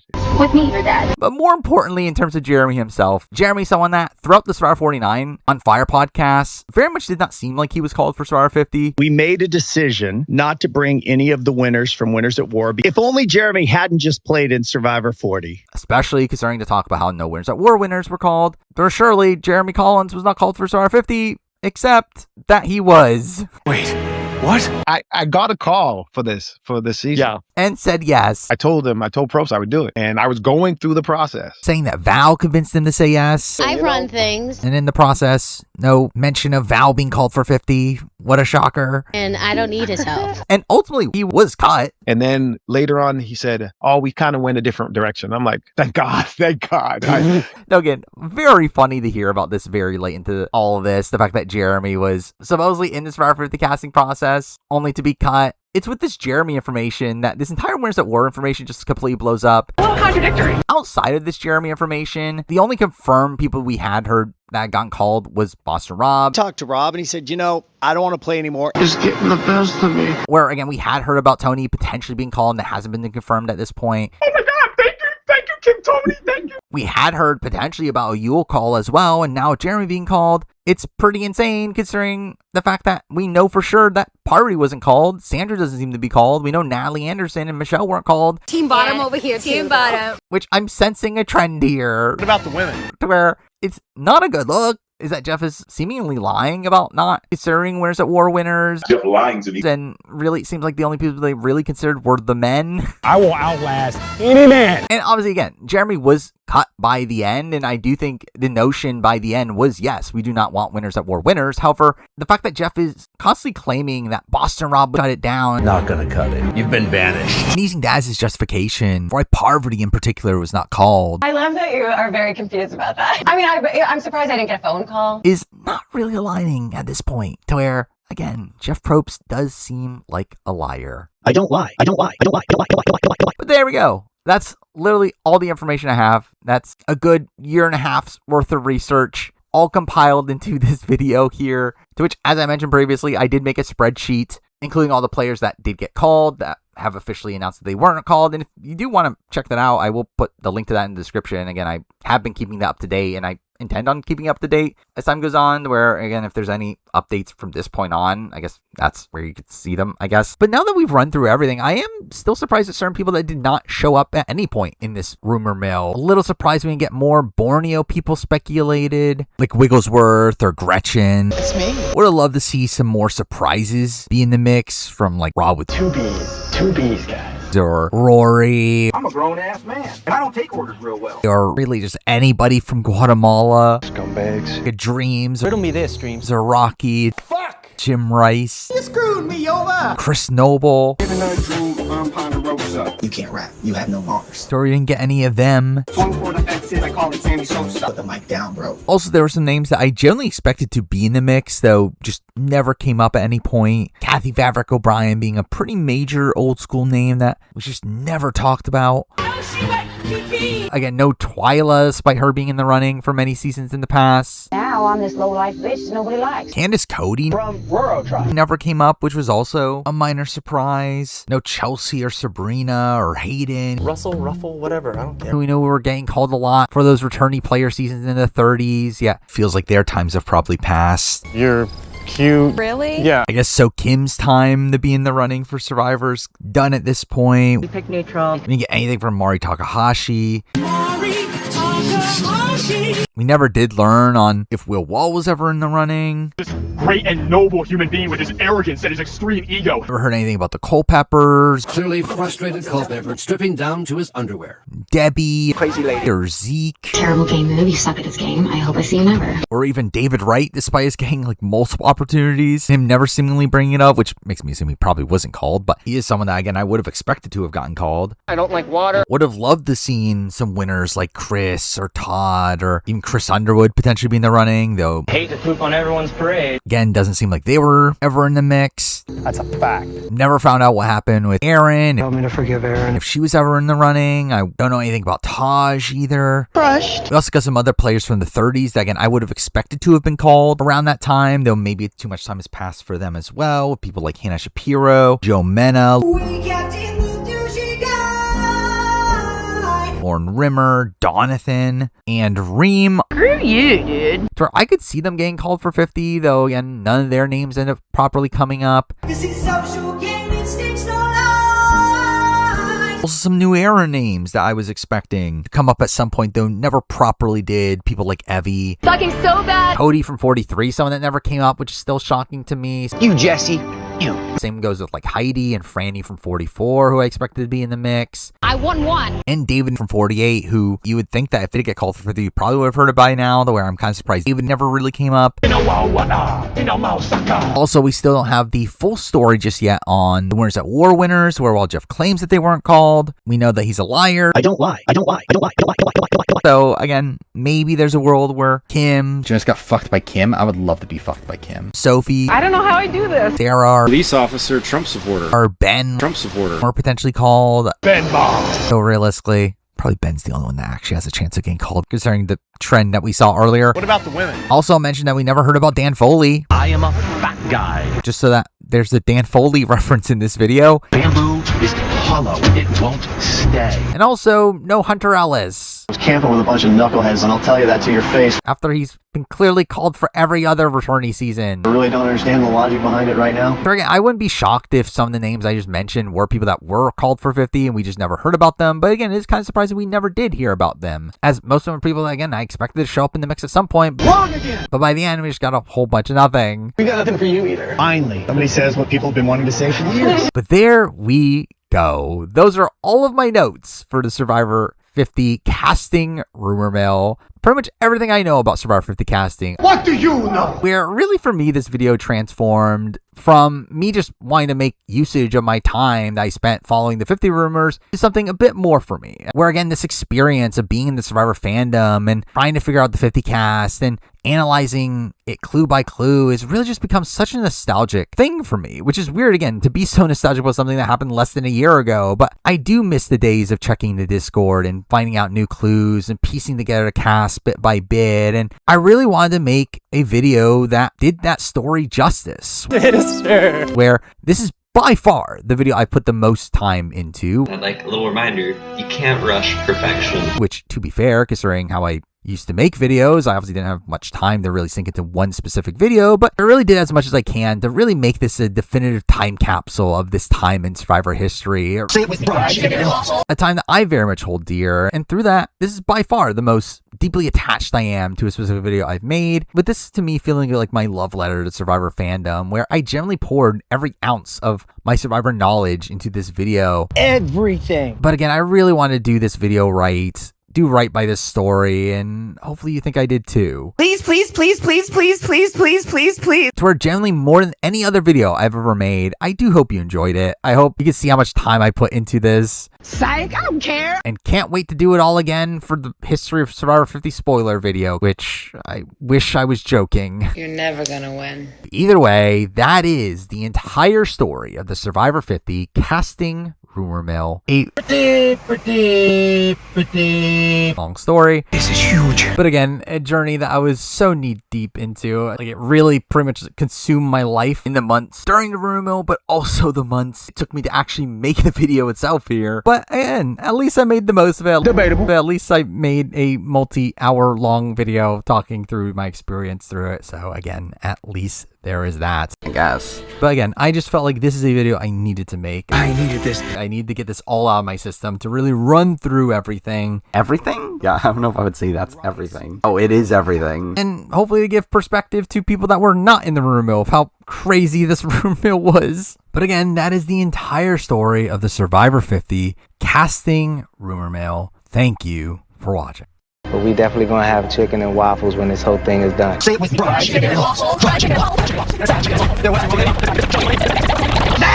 and a little bit of chicken fried. Now I see Zach Brown on Survivor, Billy Eilish, Jimmy Fallon, Mr. Beast, Zach Brown, Billy Eilish, Jimmy Fallon, Mr. Beast, Zach Brown, Billy Eilish, Jimmy Fallon, Mr. Beast, Zach Brown, Billy Eilish, Jimmy Fallon, Mr. Beast, Zach Brown, Billy Eilish, Jimmy Fallon, Mr. Beast, Zach Brown, Billy Eilish, Jimmy Fallon, Mr. Beast. No!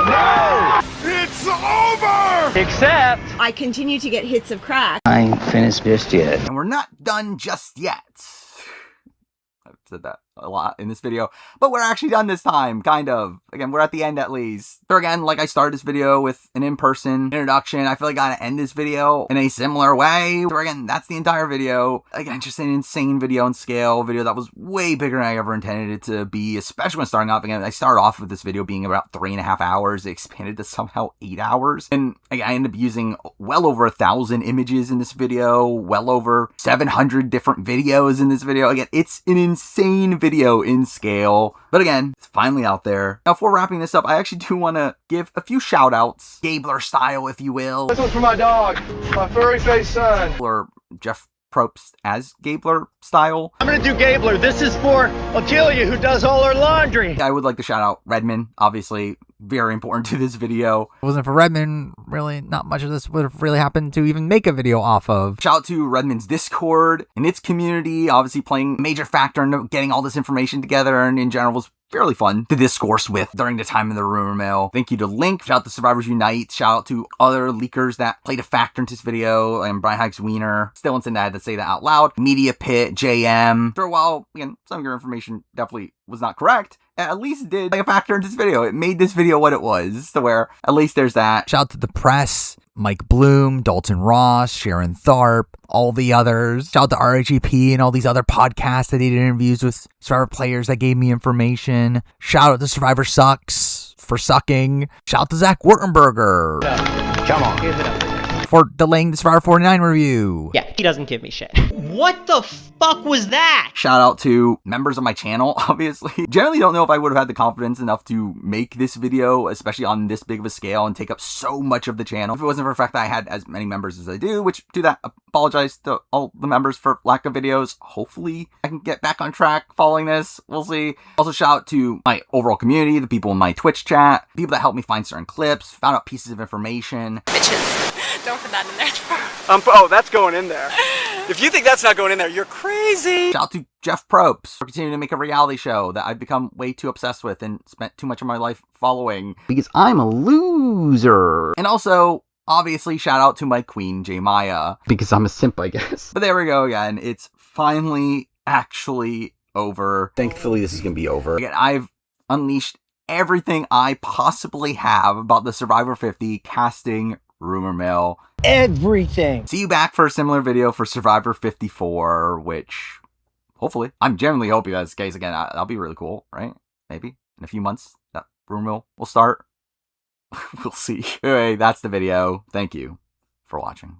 I don't know how to end this. I'm really sorry. I'm really awkward.